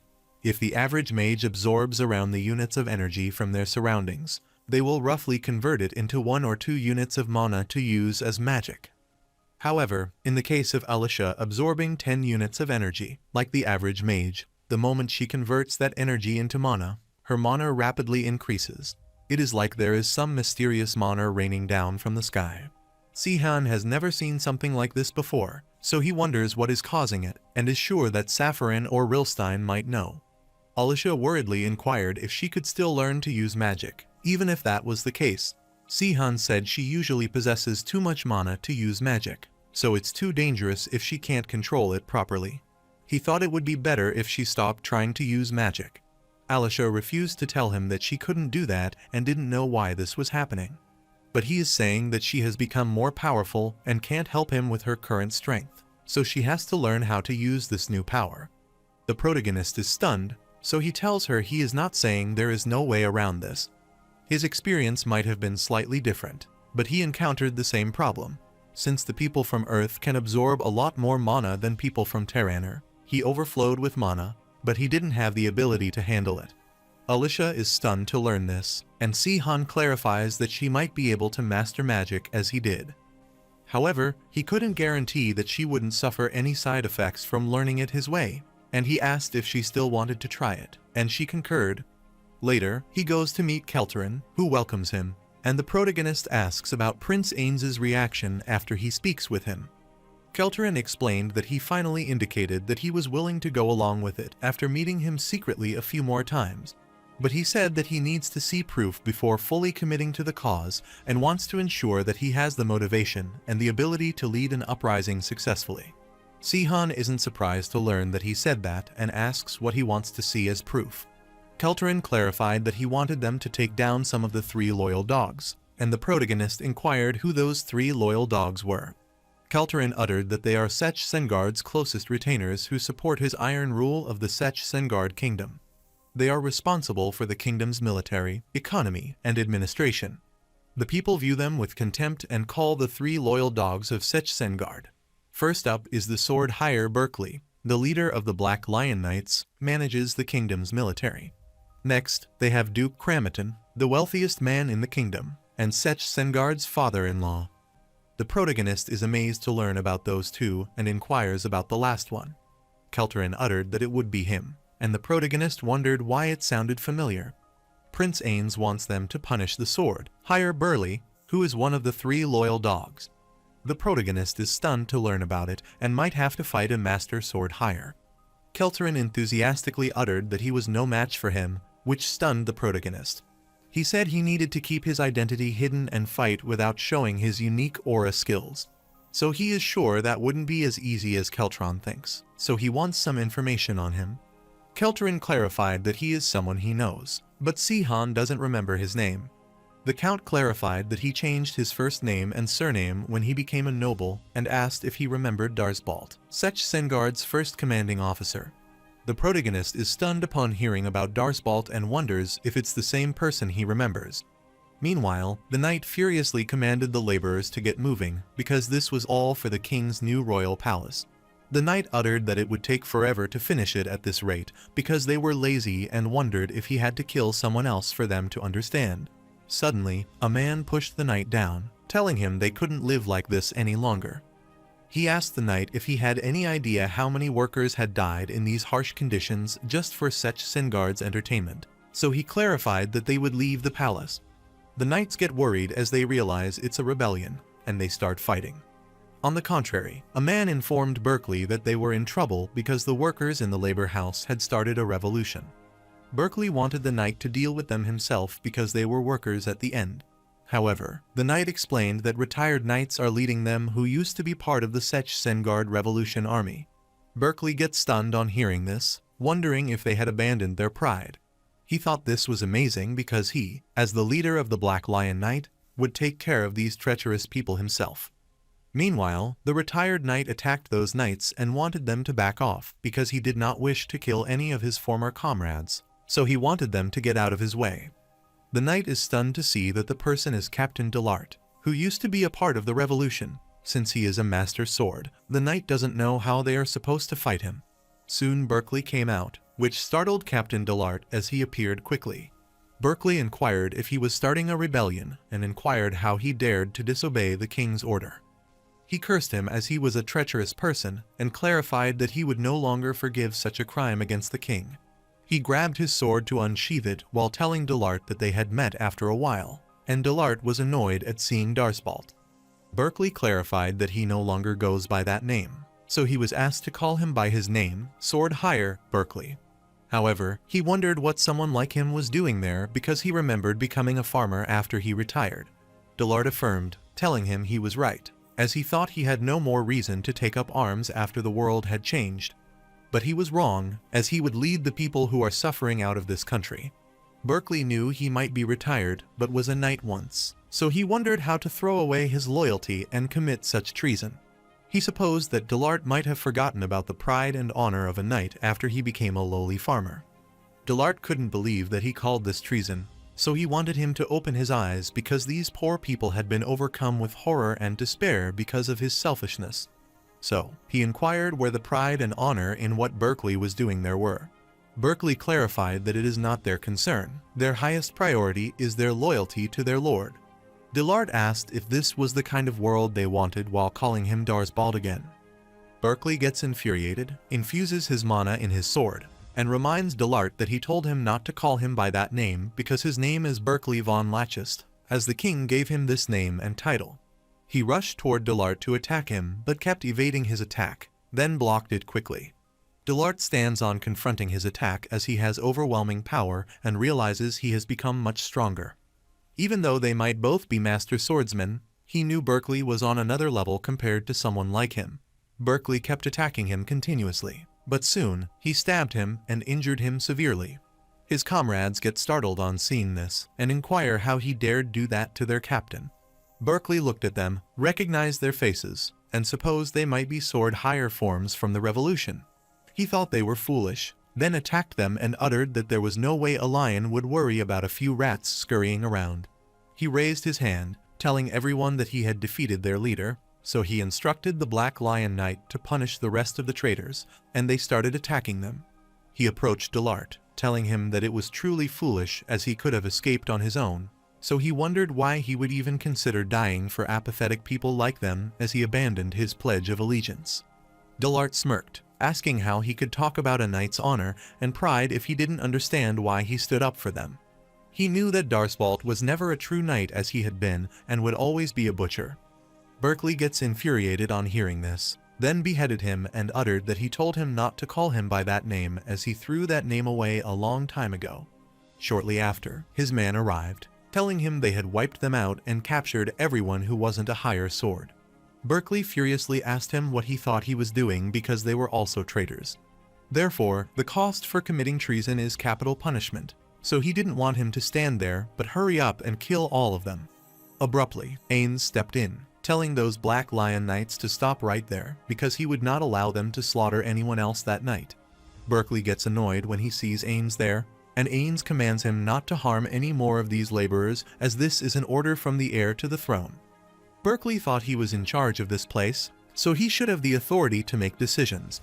Ains asked how he would build his father's new palace if he killed all of them, so he thought he should at least let them finish building the new palace before he considered punishing them. Berkeley realized that the prince wanted him to send them back to the construction site without punishing them, and he was infuriated. He understood that this was what the prince wished, so he decided to send them back to the palace construction site and asked if he was happy. After the prince left, Berkeley was annoyed as he was just a weak fool.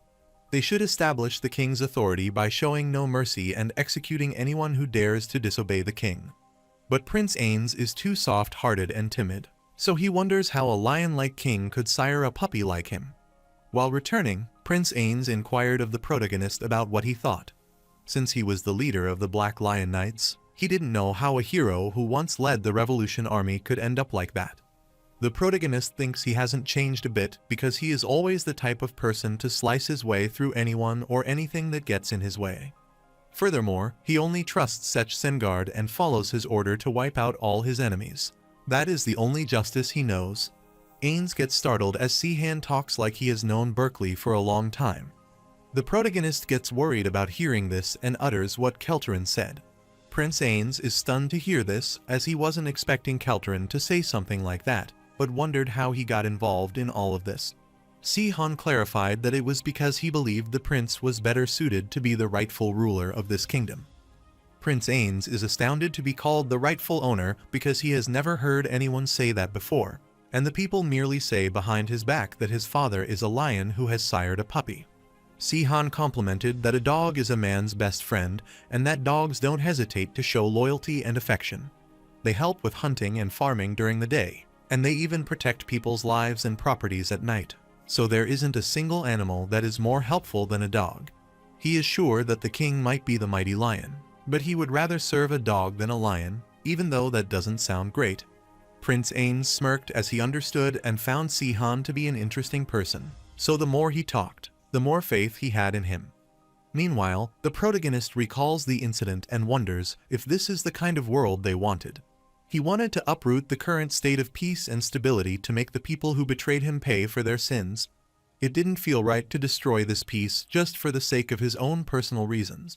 Therefore, he is thankful to Sech Sengard because he no longer doubts what he has to do. Later, the Black Lion Knights were at the bar enjoying their time, and Berkeley instructed his men to have a drink, so everyone affirmed. Berkeley asked them if they had heard about what was happening at the construction site. His man refused to ask him if something happened there. Berkeley explained that Prince Ains asked for new accommodation to be built for the workers along with more additions. The knight gets startled, asking if he just let him do that for those laborers. Berkeley clarified that he opposed that idea as he can't even think about rewarding those traitors because this will encourage other people to start rising up against them as well. The golden-haired knight agreed, thinking this is why they must remind everyone in charge to use force. The purple-haired knight agreed, thinking that there was nothing else that they could do against the likes of these ignorant peasants. Berkeley laughed because he agreed, but soon they saw an arrow aiming for him from the window.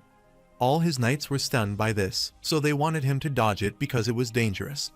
Berkeley gets infuriated, so he hits the arrow with his head and smashes it. The knights are stunned when they see that he has smashed a metal arrow by headbutting it, and they realize that their commander is amazing. Berkeley found it interesting because the tip of that arrow was imbued with quite a lot of aura, and they managed to target him through that tiny gap in the window. So, he wanted to go and see who just tried to kill him and leave with his knights. After coming out, he realized that the fog was so thick outside, so even if someone were killed out there, no one would ever know. Abruptly, he looked ahead and realized Sihan and Xinon were standing there. He inquired who ordered them to attack him as he didn't think this was the work of that coward Kelterin, and he wondered if it was Prince Ains. The protagonist wants him to think about whatever he wants, but none of them will leave there alive because he will be taking his head. Berkeley smirked at seeing how lively he was that night, but he supposed he was not that smart. He inquired if he thought the two of them could take on the captains of the Black Lion Knights.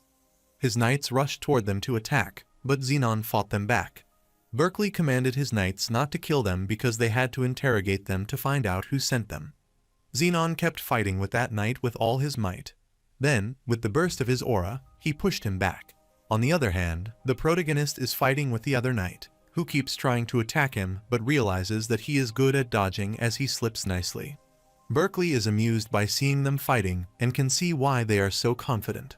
They are holding their own against two Black Lion Knight captains. He realized they needed more people to catch them alive, so he sent the remainder of his knights to subdue them. After the knights surrounded them, Xinon got annoyed, asking how they could gang upon the two of them and asking where their honor as knights was. The knights furiously asked him how he dared to question their honor when they just tried to assassinate them. Xinon realized he was right, and Sihan instructed him not to agree. Shortly after, those knights used the wide iron wall to capture them and clarified that they couldn't escape. The green-haired knight knew they wouldn't be able to finish them either, so they had to use their deadly slash as well, so he decided to focus on one of them first and tried to target them. However, the protagonist notices their attack, and knows he has done that, so he attacks him back, which the knight blocks.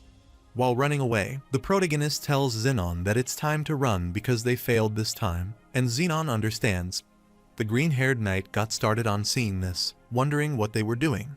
They picked a fight with them, and now they are running away because they are at a disadvantage. They inquired if they think they can get away. He didn't want to let them escape and uttered that they might not possess any exclusive running aura skill like haste or lightning. But that doesn't mean they will fall behind. The knight started chasing them and uttered that weapons or equipment don't weigh down a knight, like a sword, more than them. They jumped down the bridge and went inside the tunnel, but were surrounded by the knights. The knight clarified that they had been out of luck because this place had been closed for several years. Abruptly, Berkeley came in, realized that they didn't even have an escape route, and thought they were a bunch of morons. He suggested that they should have tried to get on the roof if he wanted to stand a better chance of escaping, and they should have been more careful about targeting the leader of the Black Lion Knights. The protagonist sighed, telling him that they were careful and were a bit too cautious. Shortly after, Alicia came out of the dark, and Si-Han didn't think they needed to go this far, so she asked her if she agreed.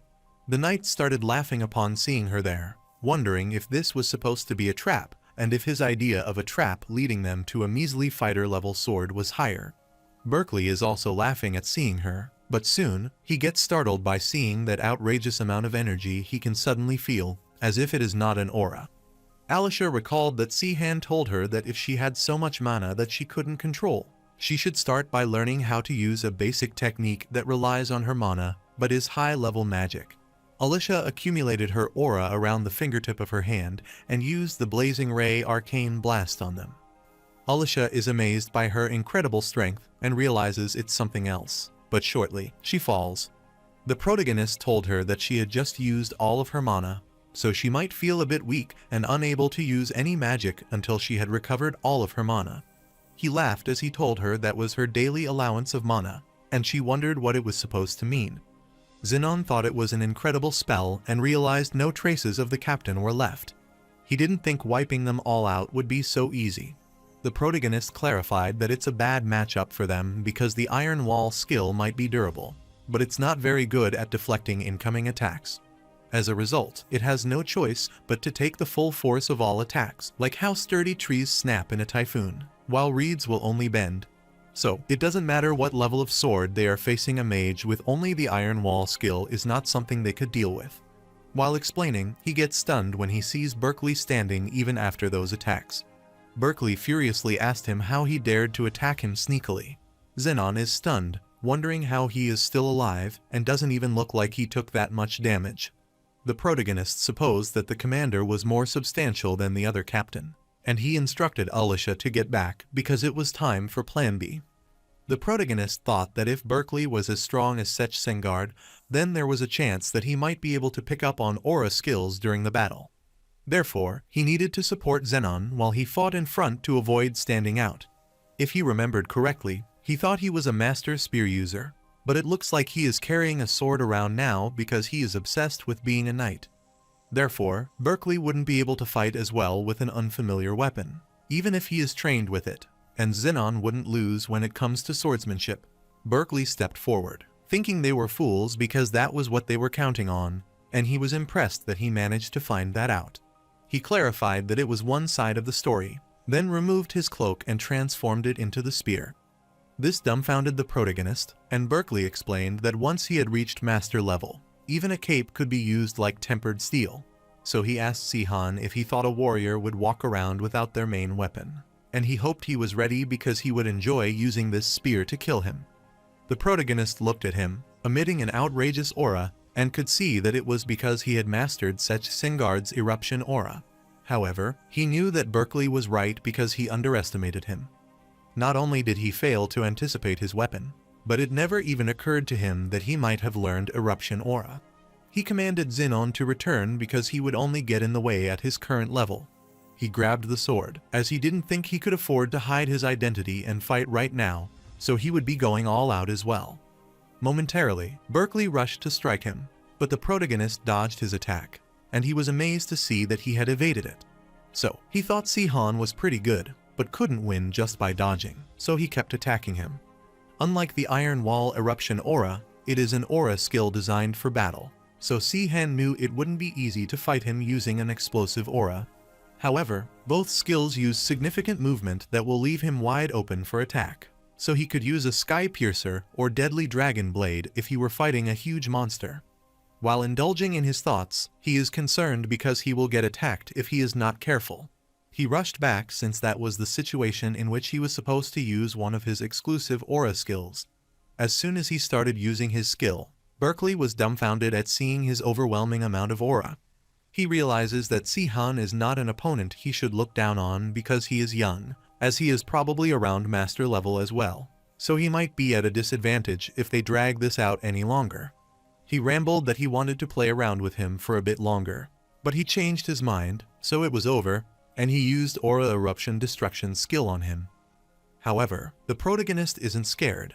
He glares at it, uses the Emperor's ability to vortex, and gets rid of it. Berkeley is stunned as he pours everything he has into that secret skill, but Si-Han gets rid of it, and he is turned to see that aura skill. While he is indulging in his thoughts, the protagonist attacks him and severely injures his arm. The blood oozed out of his shoulder, he felt excruciating pain, fell, and couldn't believe that Si-Han severed his arm. Berkeley thought it was impossible, but there is no doubt about it now as it was the Emperor's ability, so he inquired if he was that person, and he couldn't believe how talented he was, considering his age, so he wondered how he hadn't noticed that before. Berkeley supposed he might be the successor to the mercenary king, Barak, and the protagonist is stunned to hear that. Now that Si-Han thought about it, Elder Barak first developed the Emperor's ability, and he can see how he got them mixed up. He rambled that he had been happy to finish him off while he was laboring under that delusion, but he used to be a fellow comrade, so he should at least know who he was before he killed him. Berkeley wondered what he was talking about, but he was stunned to see Si-Han's real face, and he thought it couldn't be true that he was the captain of the revolution. Si-Han? The protagonist smirked because it had been long since he had been called the captain of the revolution. He witnessed Berkeley's brutality firsthand and uttered that they didn't fight the Emperor to create a world like this. Berkeley clarified that he was following Sech Sengard's orders and knew nothing. The protagonist chuckled, wanting him to listen to him, saying that he can't just do whatever he wants, and then blaming Sech Sengard because that is not how knights should act. Berkeley clarified that he was wrong as he was not good enough to be a knight, so he wanted to give up the name Berkeley right now to prove it as he was just a butcher. The protagonist didn't heed any attention to his words and immediately behaved that way. Since he came there to take his revenge, he is not in a position to talk about ideals, but that doesn't change the fact that he deserved to die. After that incident, the royal capital, Ratinsal, was in a state of shock as the corpses of Commander Berkeley and 4 Black Lion Knight captains were discovered in a wretched state. Sech Sengard gets infuriated by seeing this and wonders who did it. He wanted his men to find out who was responsible for this immediately because he wanted to tear them apart with his bare hands. Meanwhile, Kelterin asked Prince Ains if he was satisfied, to which the prince affirmed that the situation was in their favor. So he is confident that there should be no shortage of people willing to join them now. Kelterin agreed as he was sure the plan would go smoothly with His Highness at the helm. The prince can see that he has mastered the art of being subservient. Shortly, the maid entered the room, telling him his guests had arrived. Kelterin asked him to excuse him for a moment, and the prince inquired if these guests were the ones he had mentioned before. Kelterin affirmed, telling him their names were on the list of people who might join their coup. Jolderin is surprised because he never thought the Count would send them an invitation.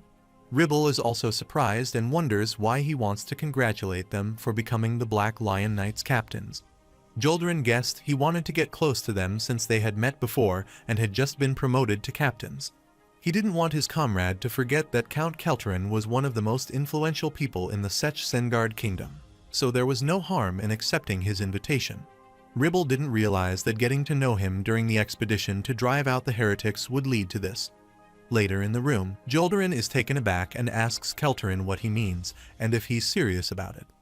Kelterin affirmed, telling him that he was serious and hoped the two of them would be willing to join a more significant cause because Sech Sengard was no longer suitable to rule as king. So, he thought it was a knight's duty to assist the new true king to the throne for the sake of the country's citizens and the future. Ribble furiously asked him how he could say that and reminded him that he was committing treason against the king. Kelterin permitted him to return to Sech Sengard and tell him what he said, but he was unsure if he would believe them. Since both of them receive bribes of around 300 gold coins from the Azure Tower for defeating the Earth Dragon. Ribble gets infuriated upon hearing this, asking if he is threatening them now and wanting to strike him down immediately. However, before he could do that, he got struck by someone and wondered what that was. The protagonist thinks this is unfair as they both get 300 gold coins, and he only gets 10. Ribble was stunned to see that it was Si-Han and furiously asked how dare a lowly personal guard to raise his sword at a Black Lion Knight. The protagonist sighed because he didn't understand why nobles talk down to people so much and wanted him to calm down first. His outrageous aura pushed Ribble down and shocked him. Joldarin is surprised to see that overwhelming pressure and is sure that with power like that, he must be responsible for killing the commander. Si-Han chuckled, asking him what that sudden change in tone was. Deep down, he didn't expect him to be an opportunist, as he didn't look like he had been the type. Kelterin thought it was good because people should always try to adapt to their situation, which is just human nature. The protagonist glared at him, wanting him not to degrade what it means to be human. Kelterin gets worried, telling him he was joking and to stay quiet. Joldarin is stunned to see Count Kelterin watching him around him. Ribble is confused, asking who he is, and Kelterin clarifies that that man is the successor of the mercenary King Barak. A few moments ago, the protagonist barged into his room, telling the Count he had a great idea. He explained that he used the ability of the Darsbalt Emperor, and people thought he was the disciple of the mercenary king. So he thought he could pretend to be his successor and use that skill as often as he liked without worrying about people finding out who he was. He is surprised as Kelterin gives him the document, telling him he thinks he has decided to go down that route, so he has already made the necessary preparations. He explained that it included some personal information and a personal detail report that supported his claim that he was the successor to the mercenary King Barak. He didn't want Si-Han to worry, as he made up all the details about him. With this, the mercenary king could claim he was not his disciple, and no one would believe him. The protagonist thought he was incredible and could see why Sech Sengard had put him in charge of his administration. Kelterin laughed, telling him he has uses, as his specialty is scams, disguises, and sneaky tricks. Joldarin could finally understand why he was so strong as to be the mercenary king's successor, but he clarified that a knight must always be loyal to his king. He knew that he might not be the most upstanding knight, but he was also not a piece of trash that had abandoned their honor and loyalty, so he didn't want to abandon his duties as a knight. Count Kelterin asked when he said he had to abandon his loyalty, as he asked him to pledge his loyalty to the right person and serve the right person. Joldarin wondered what he meant by that, as he couldn't understand it. Abruptly, Prince Ains came in, wanting him to lend him his strength for the sake of this country's future. Joldarin and Ribble knelt before him as they realized that the prince had come to greet him. Prince Ains moved forward, asking them if they would help him to protect their people. After they left, the protagonist smirked because their rationale and cause should be more than enough to convince them, especially since they knew about their weakness. He knew that Prince Ains was just an excuse at this point, as they didn't need to win them over when they were essentially on their side already. Alicia agreed, telling him he was right, but they managed to recruit 2 Black Lion Knight captains. Xenon also wanted him to eat, and Si-Han inquired when the 2 of them got there and started eating. Alicia clarified they were escorting Prince Ains, but he left without eating anything, so she thought it would be a sin to let this food go to waste. While enjoying his meal, he remarked that Count Kelterin might have an excellent chef. Count Kelterin is surprised that he can taste the difference and clarifies that he is a picky eater.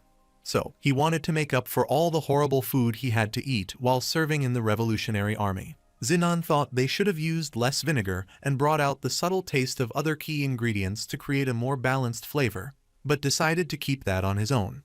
The protagonist supposed that a new commander had been appointed as well since those 2 had been appointed as the Black Lion Knight captain. Count Kelterin affirmed, telling him that since 4 of the 6 captains had been killed, the remaining 2 captains, Higher Kelter and Drought, had been appointed general and vice-general, respectively. The position of the vice-general was created for them since their skills were well matched, and the most skilled and experienced member of the Black Lion Knights was appointed as commander. While the protagonist was eating, Xenon inquired if he didn't like lobster because he hadn't had any yet. The protagonist apologized to him and thanked him for reminding him because it's one of his favorite dishes. He clarified that he prefers to save the food he enjoys the most till the end, and he wanted to take his time to enjoy the main dish.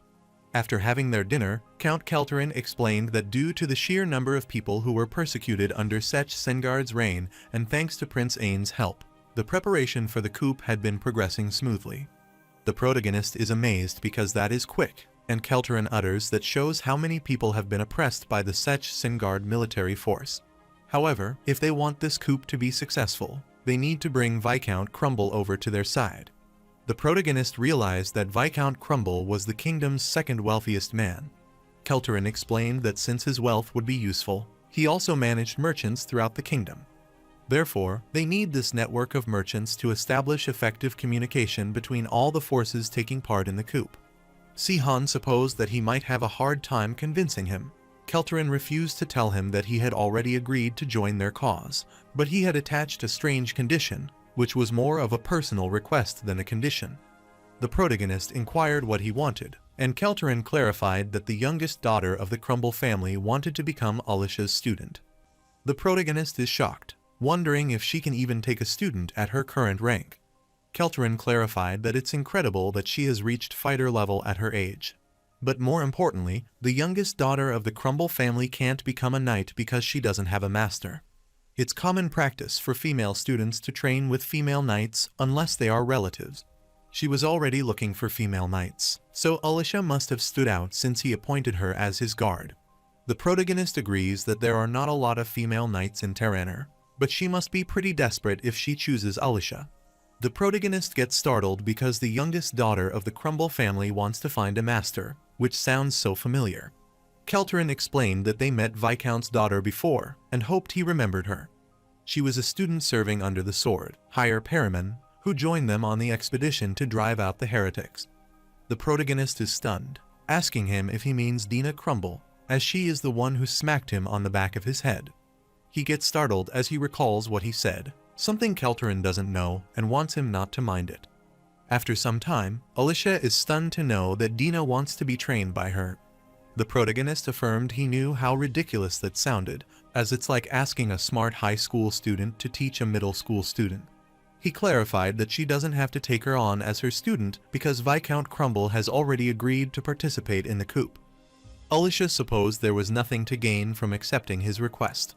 The protagonist clarified that it is not strictly true either, as Dina's mother seems to come from a powerful family. Countess Celeste is a noble from the Rilstein kingdom, and she comes from a wealthy family that controls a large number of merchants all over Terraner. Unlike Viscount Crumble, whose influence only extends as far as the Sech Sengard kingdom, the protagonist rambled that if Alisha gets to know the daughter of that family, then she would find it easier to travel around Terraner and find lodging. She could also use their personal connections to meet high-ranking officials from other countries secretly. Alisha realized he had looked into this a bit, and the protagonist clarified that is what Kelterin said. She wanted to know about the potential risk, and she clarified that there is a chance that their identities could be exposed, given that he is the otherworldly savior and she is a descendant of Rusklin. He wanted to be honest and say that it was worse for her as he could try to talk his way out if he got caught. But she would be in much trouble if they found out that she had the blood of the Rusklin royal family. Alisha thought for a while since that was the only issue she wanted to accept this request. This is something that her father, Kiran, always used to say to her, and he told her to treat anyone she meets with suspicion. But he told her that viewing them with suspicion isn't the same as not trusting them. So, being suspicious of people is a sign that she is trying to understand them as much as possible. But recklessly trusting someone is the same as not trusting them. Her father taught her never to stop trying to learn more about the other person, so she wanted to give Dina a chance and meet her first. The protagonist is stunned to hear that, and he remembers Sech Sengard's words, which he knew he would say because he is genuinely a good friend, and how Levina confessed her love. He trusted them as much as they trusted him, and he had absolute faith in the friendship and love they showed him.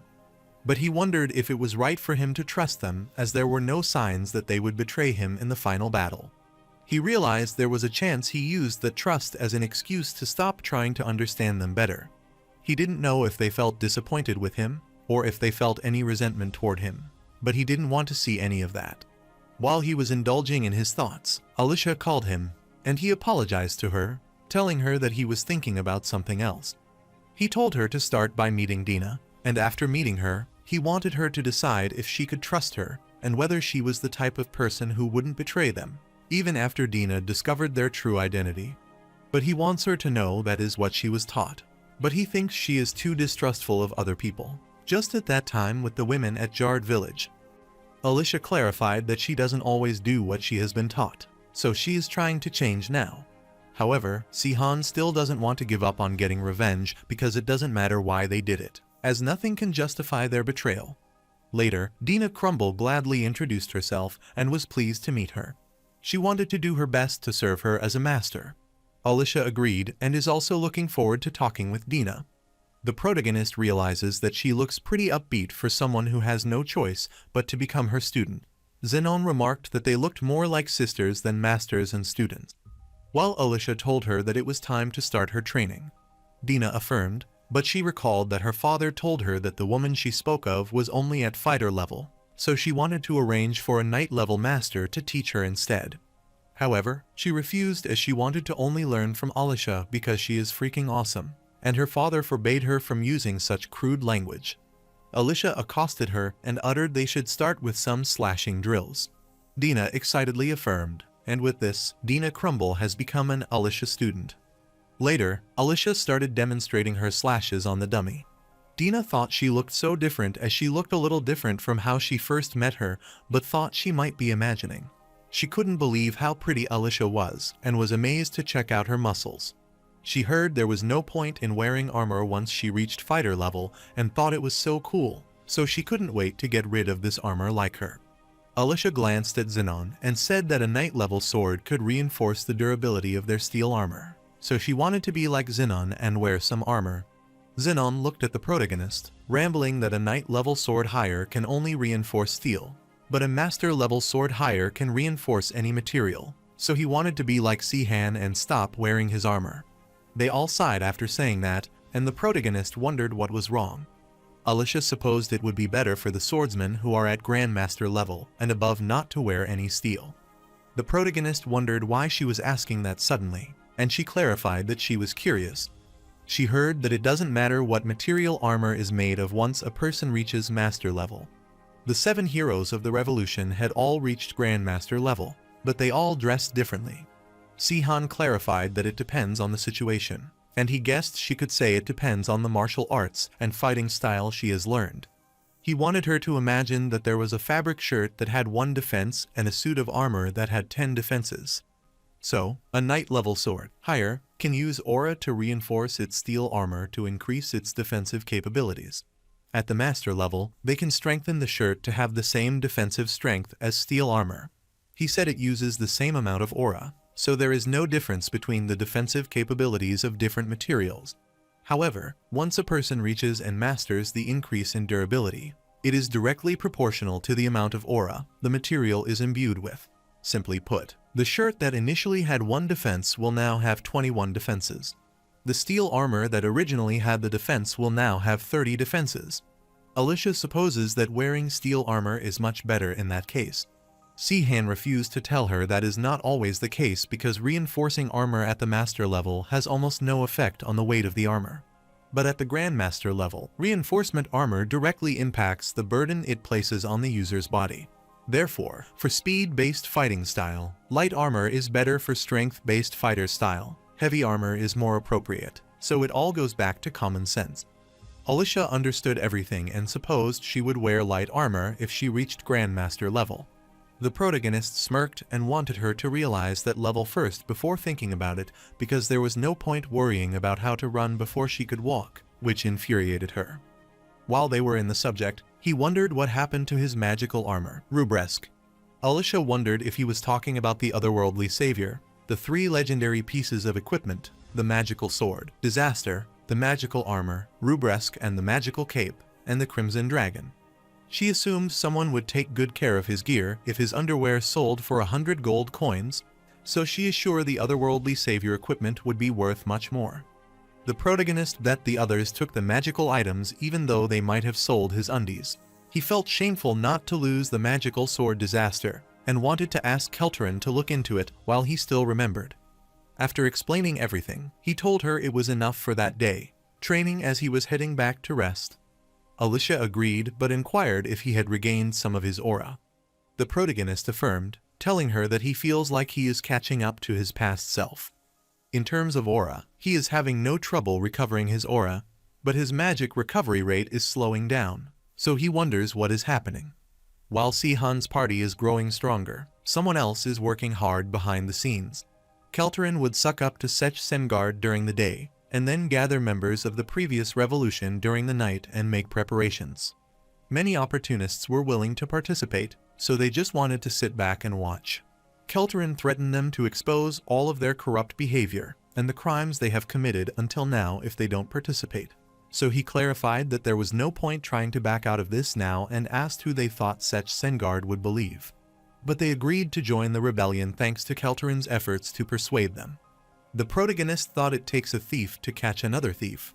Kelterin uttered that thanks to that, they have managed to win over a few rights and dedicated comrades to the cause who will fight for the future of this country. The protagonist didn't want him to call them righteous after knowing what kind of people they were. Kelterin laughed wickedly, telling him that bribes might taste sweet initially but eventually become poison and destroy them. The protagonist thinks this is rich because of someone like him. Kelterin explained that he was just preparing some precautionary measures in advance, and since this is how he lived so far, he wanted the protagonist to know. The protagonist thought it was good for him, reminding him of something. So he instructed Kelterin that he shouldn't try anything funny once they succeed and Prince Ains becomes king. He is sure the Count hasn't forgotten the detonation skill embedded in his heart. Count Kelterin affirmed, telling him that he had no intentions of going against his wishes.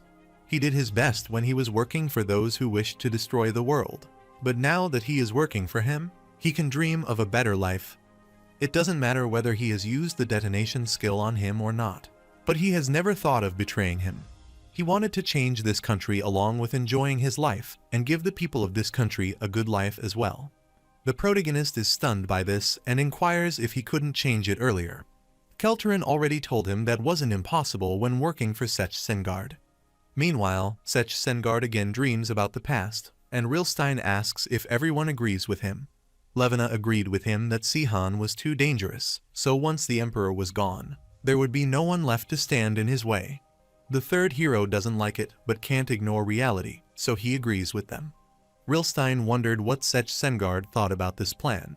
Sech Sengard wanted to be honest and say that he doesn't dislike Si-han but is quite fond of him. Rilstein clarified that they all like him and are not doing this because they hate him. Sech Sengard uttered that he also has a friend he values other than Si-han, so he wanted to trust their judgment as a mage. Therefore, he thought it was best to go with a majority when he was unsure and agreed. Karen thought this was great, but she couldn't help but ask a more practical question about how they would get rid of the undefeated otherworldly savior. Sech Sengard gets infuriated because she looks down on them too much and clarifies that Si-han wouldn't be able to face all of them, no matter how strong he is. Karen agreed because she didn't think Si-han would survive if they all attacked him together, and if they were lucky, then about half of them would survive.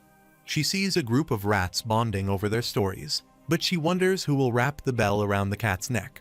Suddenly, he woke up, started breathing rapidly, and couldn't understand why he had been dreaming about the past recently. He supposed that the incident that happened the previous day reminded him of an old friend. He found traces of the Emperor's ability on the sword, higher than Berkeley's corpse, but he is sure there is no way it could be Si-han. But he keeps thinking of the past and wonders if his age has finally caught up to him. As soon as his concubine accosted him, he decided to forget about it because there was no point worrying about that kind of thing. Later, he instructed his concubine to fill up his glass now, and he kept drinking.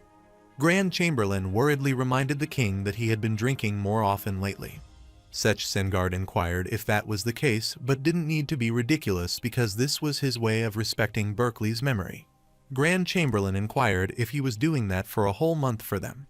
Sech Sengard furiously instructed him to stay quiet, because this is how they remember their fallen warrior, so it's their duty to enjoy the leisure he can't indulge in anymore.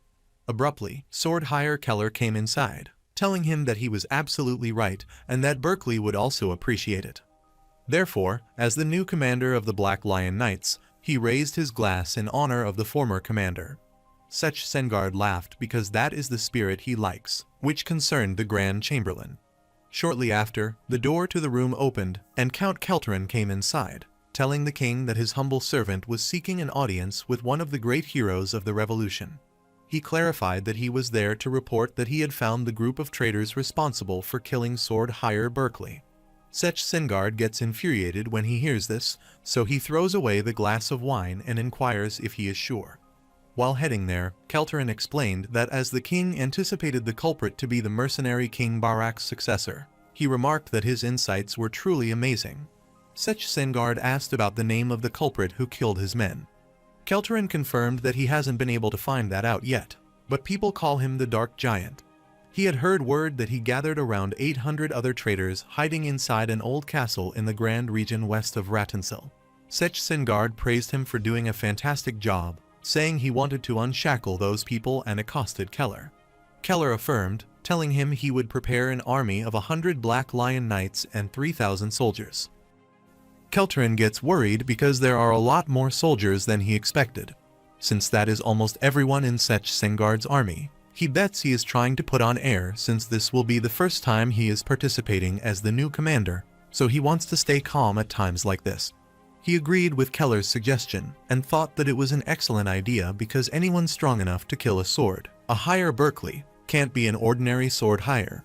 Therefore, he is sure that no one would question the mobilization of such a large army. Sech Sengard realized that the Count was right because anyone would think he was scared. So, he commanded Keller to prepare a smaller army of 50 Black Lion Knights and 1,000 regular troops, and he was sure it would be fine since he was there as well. Kellen gets worried, telling the king that there are not enough men, and clarifies that even lions will try their hardest when hunting a rabbit. Kelterin agreed with him, but uttered that they don't gang up on their prey, as they only need 1 to 2 lions to hunt a single rabbit. Sech Sengard agreed with Count Kelterin, and just wanted him to follow his order and prepare his army. Kelterin is thrilled, but he apologized to the commander, telling him he wasn't trying to undermine him. But since they are still in the process of building the new palace right now, they don't think they can afford to send 3,000 soldiers. Commander Keller understands, and since that is the case, he thought there was no need for the Count to apologize because it was a rash suggestion on his part, and Keller thanked him for understanding. Before leaving, Keller uttered that he would protect the king, so he left the 2 of the captains in charge of all military operations, as the rest of them will remain on standby at the castle. Gelderin understood, so he affirmed his command. At the same time, Kelterin laughed cunningly as he recalled that Sihan was stunned to know he wanted him to ambush one of the Black Lion Knight captains. Kelterin affirmed that since they have already won over Gelderin and Ribble, they need to find a way for them to join the royal guards now. Sihan supposed that he had to take out 4 captains because he thought there were 6 captains in total. Kelterin affirmed because that is true, but 3 of them used to report directly to Keller before they were appointed as captains. He will secretly tell Keller that he shouldn't be showing any bias as the commander of the Black Knight. The protagonist understands that Keller will feel like he can't take them with him, so he plans to take advantage of the new commander's position. He agreed that if he was going to ambush the others, he wanted to weaken his forces by ensuring they could never walk again. Alicia stopped him, telling him he couldn't do that because they would appoint new captains if they received permanent injuries. Kelterin agreed, telling him it would make it harder for Gelderin and Ribble to join the royal guard. He is stunned to hear this, telling Alicia that she sounds like she has some experience with this kind of thing, and it's almost like she is secretly a member of the royal family who is familiar with this kind of business. Alicia worriedly clarified that she had read about this in the book. The protagonist is concerned because Kelterin not only catches on quickly, but also doesn't seem to be bothered at all about betraying the person he serves, even though he looks quite excited. He thought that because the Count asked him what a guilty conscience is and if it is something he can eat. Therefore, he wanted to keep an eye on him to ensure he didn't get any other ideas. At the Grand Zone, the old castle, the soldier is startled to see that an enemy is attacking them, and their enemy is none other than Sech Sengard. Gelderin wanted the enemies to heed his word that they had surrounded them, so he wanted them to lower their weapons immediately and surrender. The Dark Giant clarified that they will never surrender because he has lost the right to be the king. He accosted Sech Sengard as the fallen hero, telling him that the people of this country do not want to live under his rule any longer. Sech Sengard inquired if that person was a dark giant as he stuck out like a sore thumb. The dark giant stared at him, telling him that they would fight to their death. Keller worriedly inquired of the king what he was going to do. Sech Sengard smirked, asking if he even needed to know because he would charge through the front, and instructed him to follow his lead. While following the king, Keller commanded Sword Higher Joldarin and Ribble that he was going to protect his majesty, and he wanted him to watch their back and make sure he didn't fall behind. Joldarin affirmed his command and wanted him to leave the traitors to them. While heading toward the castle, Sech Sengard used his Aura Circle Giant Fist, which lifted him. The soldier of the enemy gets stunned upon seeing this and wonders if he is even human, as he managed to do something like that. Sech Sengard smirked cunningly, immediately struck at the gate, and broke it. Since he infiltrated his enemy castle, he wanted the Dark Giant to show himself because he would be taking his head for killing Berkeley. The Dark Giant gets worried, but he did his part as he knew they had charged in without a plan, so now it's time to hunt a tiger. He wanted the Dark Giant to show himself because he came to avenge Berkeley, but he didn't get any response. Shortly, he saw a vast magical circle beneath himself. Keller was worried about seeing this and wondering what these lights were, and Sech Sengard clarified that this was a trap. He could see some swords higher and mages as well, so he realized they had gathered many people, and soon, the ground started to collapse. Keller sensed something was not right because, according to Count Kelterin's information, all the other traitors, apart from the successor to the mercenary king, should be common mercenaries.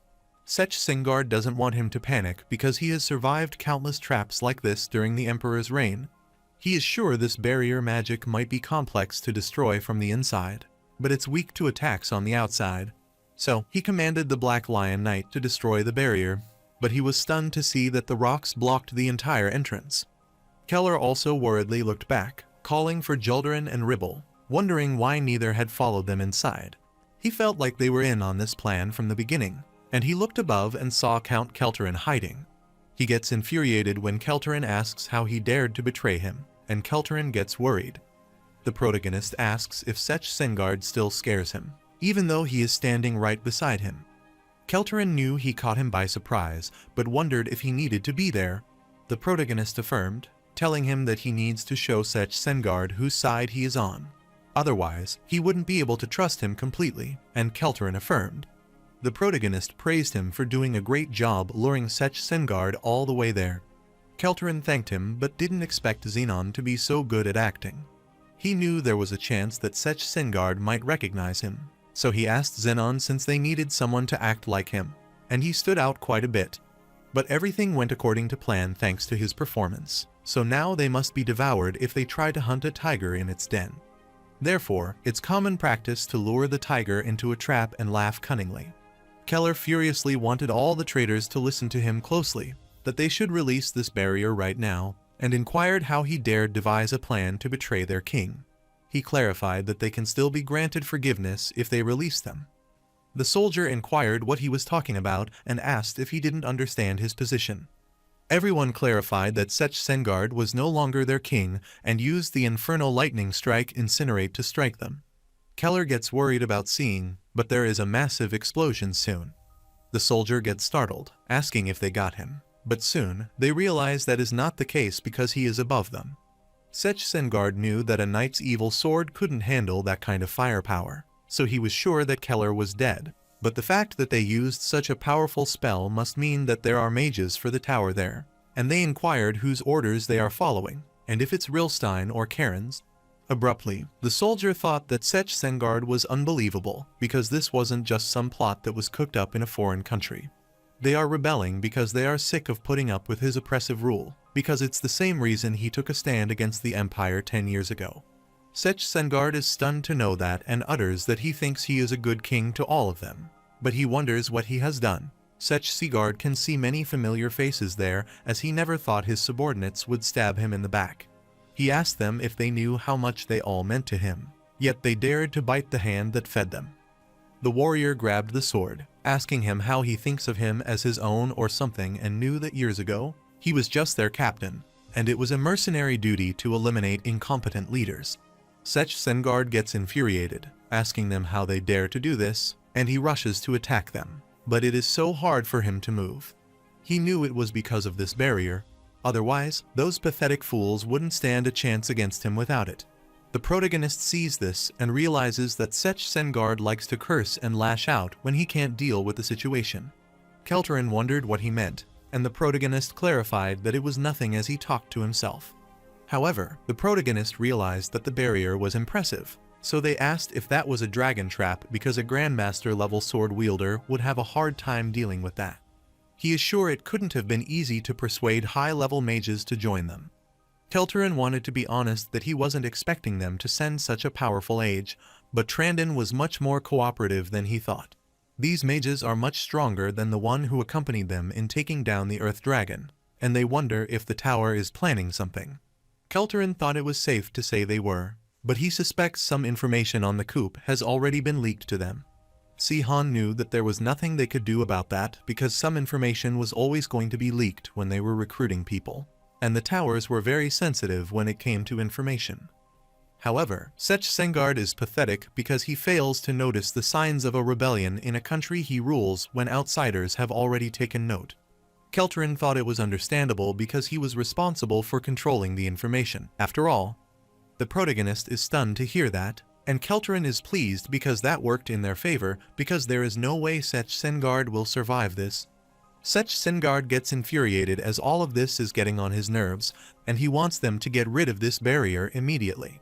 On the contrary, Duke Cromaton thought they were fools as they were right at the heart of the capital, but they dared to do something like this and asked if they knew who he was. He explained that he was the king's father-in-law and wanted those knights to get on their knees and beg for forgiveness. The knight pointed their sword at him, telling him they knew who Duke Cromaton was, and clarified that it was all for their country's future. Duke Cromaton is shocked to hear this and wants to lower his sword immediately, but they don't listen to him. Meanwhile, Prince Ains entered the room and wanted the Black Lion Knights to listen to him because they were the true guardians of this kingdom. He clarified that he was not betraying his father, but wished to eliminate all the treacherous retainers who had deceived him and restore order to this kingdom. He clarified that fighting each other would mean nothing right now, so he requested they lower their weapons. Sword Higher Drought understood the prince's instruction and inquired if they should wait for the king to return. Prince Ains thought that Sword Higher Drought made a wise choice so that they could avoid any unnecessary bloodshed. He is pleased because he has managed to seize control of the royal palace. But this is just a small victory since everything depends on the Kelterin group now, so he prays that they are successful. On the contrary, Sech Sengard is annoyed because it's so hard to move. He killed some of the soldiers and thought they were filthy wild dogs because they were so desperate to tear their king to pieces. The mercenary pointed his sword at him, telling him that he had had enough of his nonsense, and said that he had no right to be their king, so they wanted to serve Prince Ains. Sech Sengard is stunned, wondering if he just said Ains, so he is supposed to be getting kicked out by his flesh and blood. However, he knew it was not just his son, but the men who swore allegiance to him, and even Kelterin, whom he trusted, betrayed him. Since this had come to this, he wanted to kill all of them and started emanating an intimidating aura that scared everyone. The protagonist thought this was great because it was right to see a traitor betrayed by the people he trusted. This brief moment of satisfaction is worth so much more than the friendship he had in the past. This makes the protagonist realize that he wasn't cut out to be an honorable person. He wouldn't have bothered returning to Terraner if he was going to get revenge with other people's help. So, he wanted Sech Sengard to put his back into it, and suppose this wasn't enough to kill him. The mercenary knew that he might still be powerful, but it was nothing they couldn't handle with this barrier. So, he thought there was no need to be scared of a tiger that had lost its fangs. So he told Sech Sengard that he was the one who was going to die that day. Sech Sengard gets infuriated on hearing this and asks who he thinks he is talking to. He substantially slammed the ground, which sent strong waves around the ground, and asked if they thought this was enough to kill him. Suddenly, the ground started shaking, which worried all of them. Sech Sengard used a giant fist to circle the aura, throwing several of them away. Xenon is stunned because Sech Sengard shouldn't be able to use his full strength when he is in the barrier, so he wonders how he is still so strong. He supposed there was no way he was human and wondered if this was the true power of a Grandmaster level sword higher. Sech Sengard is so furious that he wants to crush them flat. and his fists start trying to crush them. Xenon, remember that Si-Han told him about this skill weakness just in case he ended up in this situation. Since this skill weakness is right where the wrist is connected to the ground, he immediately used an explosive aura shockwave to strike its base and get rid of it. The aura fist fell, thus releasing all of the mercenaries, and they were relieved because they were saved. Sech Sengard approached Xenon, telling him it was not bad, but he thought he was just a puppet to lure him out. All the warriors get worried, thinking this is bad because Sech Sengard has escaped the barrier. Sech Sengard wanted to crush every single one of them right now if he could, but he was tired after dealing with the barrier. So, he swore to make them regret turning against him and wanted to make sure they all suffered slow and painful deaths. The warriors worry about seeing Sech Sengard getting away, so they wanted to get him. They wanted to finish him off while he was still tired, so they didn't want to let him escape. Sech Sengard furiously grits his teeth, thinking how humiliating this situation is as he never thought he had to run away from anyone. While rushing away, he wanted those pieces of trash to wait as he would teach them a lesson. Later, Count Crumble worriedly asked him if he had just said that Sech Sengard had escaped. He couldn't believe they couldn't kill him even though they used a dragon trap and knew that was the chance of a lifetime, so he supposed their plan failed. Kelterin didn't want him to worry because everything was going according to plan. No matter how much of a tyrant he was still the king they used to serve, and there would be wide-ranging consequences if too many people witnessed his death. He added that the mercenary king's successor was already on his way to kill him. Count Crumble asked if he was talking about the dual-wielding swordsman Si-Han. Kelterin clarified that Sech Sengard is going to disappear somewhere without a trace. His notorious and barbaric actions will be reported to Terraner, and his heroic feat will turn to dust. Count Crumble can't believe how confident Kelterin is as he didn't even stutter, and he feels like he can trust him. Kelterin suggested they should head back to Rattensel because it was the time to request an audience from their true king. While Sech Sengard recalls the past when he met with the protagonist and inquired who they were, Si-Han came to meet him with Rilstein and asked if he was the person in charge there. Rilstein worriedly asked Si-Han if he was sure he would be all right because there were only two of them. The protagonist sighed, wondering what he was worried about because Rilstein was a 6th-floor mage still scared of thieves. Rilstein clarified that he is not scared, but he is a bit nervous. The protagonist rambled that for someone quite a bit older, and there are many things he is afraid of. He clarified this is normal because there is no way he could be so fearless when he is so young. Sech Sengard is stunned to hear them conversing nonchalantly, wondering what they are doing as they are arguing in front of him.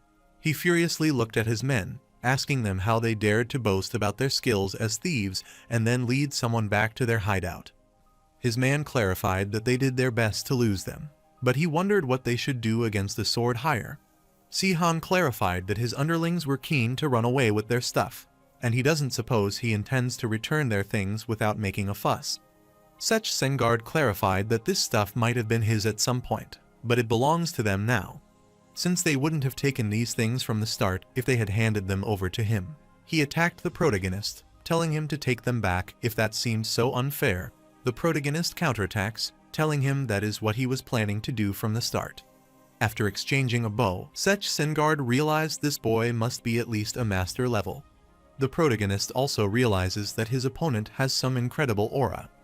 After a while, Sech Sengard retrieved his weapon and asked him for his name since he was pretty good. The protagonist tells him his name is Si-Han and asks for his name. Sech Sengard introduced himself, telling him he was a commoner, so he didn't have a surname. The protagonist thinks he is wasting his skills as a thief, as he never thought he would meet someone so talented there, so he asks if he would like to fight for a greater cause. After seeing the past in his dream, Sech Sengard woke up and wondered how long he had been asleep. He is relieved because he feels a bit better now that he has rested.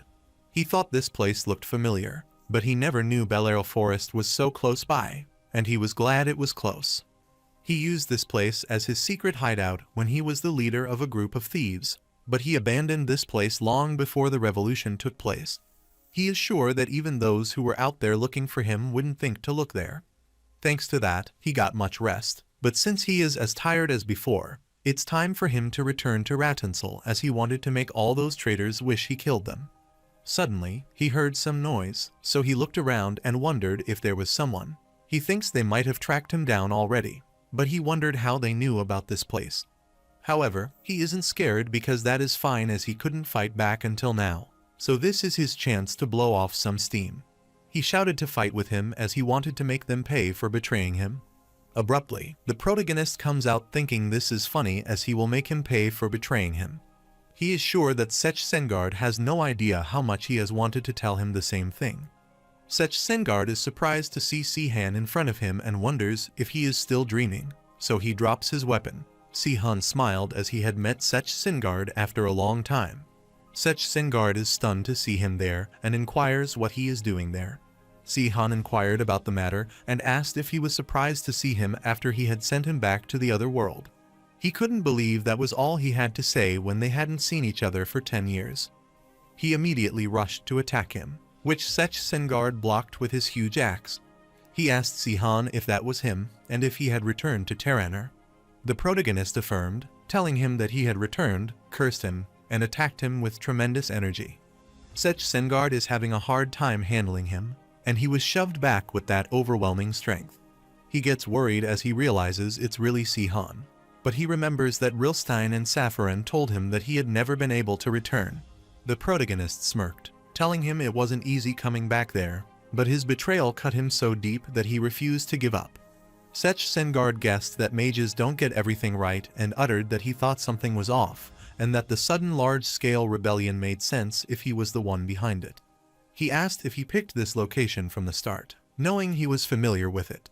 The protagonist is surprised to hear that from Sech Sengard and realizes he is not a complete fool. Sech Sengard finally gets what is happening and suppose the mighty otherworldly savior has returned to this world 10 years later to get revenge. Since that is the case, he also didn't want to be a coward and tried to justify his actions. However, he also has no intention of getting on his knees and begging for forgiveness, so he wants Si-han to try to kill him. The protagonist is agitated upon hearing this, so he wants to make him eat his words since it's time he paid the price for betraying him. Alicia is surprised to see such a powerful aura, so she wonders if this is what it feels like when two of the second heroes of the revolution face each other in battle. Sech Sengard smirked wickedly and used his eruption aura destruction to strike him. Meanwhile, the protagonist uses his skill, Emperor's ability, Vortex, to strike him. Sech Sengard is surprised to see this and thinks that Si-han might be looking down on him, because that was such a weak attack that he quickly got rid of it. The protagonist manages to defeat Berkeley with that skill, but he guesses Berkeley's aura is nothing compared to Sech Sengard's. Sech Sengard immediately used his eruption aura thunderbolt to strike him, but Si-han evaded this strike using the Emperor's ability tidal wave. While the protagonist is busy dodging the attack, Sech Sengard immediately rushes behind him, strikes him, and remarks that it's great. The last time they got serious was 11 years ago, and he can't remember the last time he experienced such a rush. The protagonist wanted him not to let his guard down or supposed he might not have fully grasped his situation.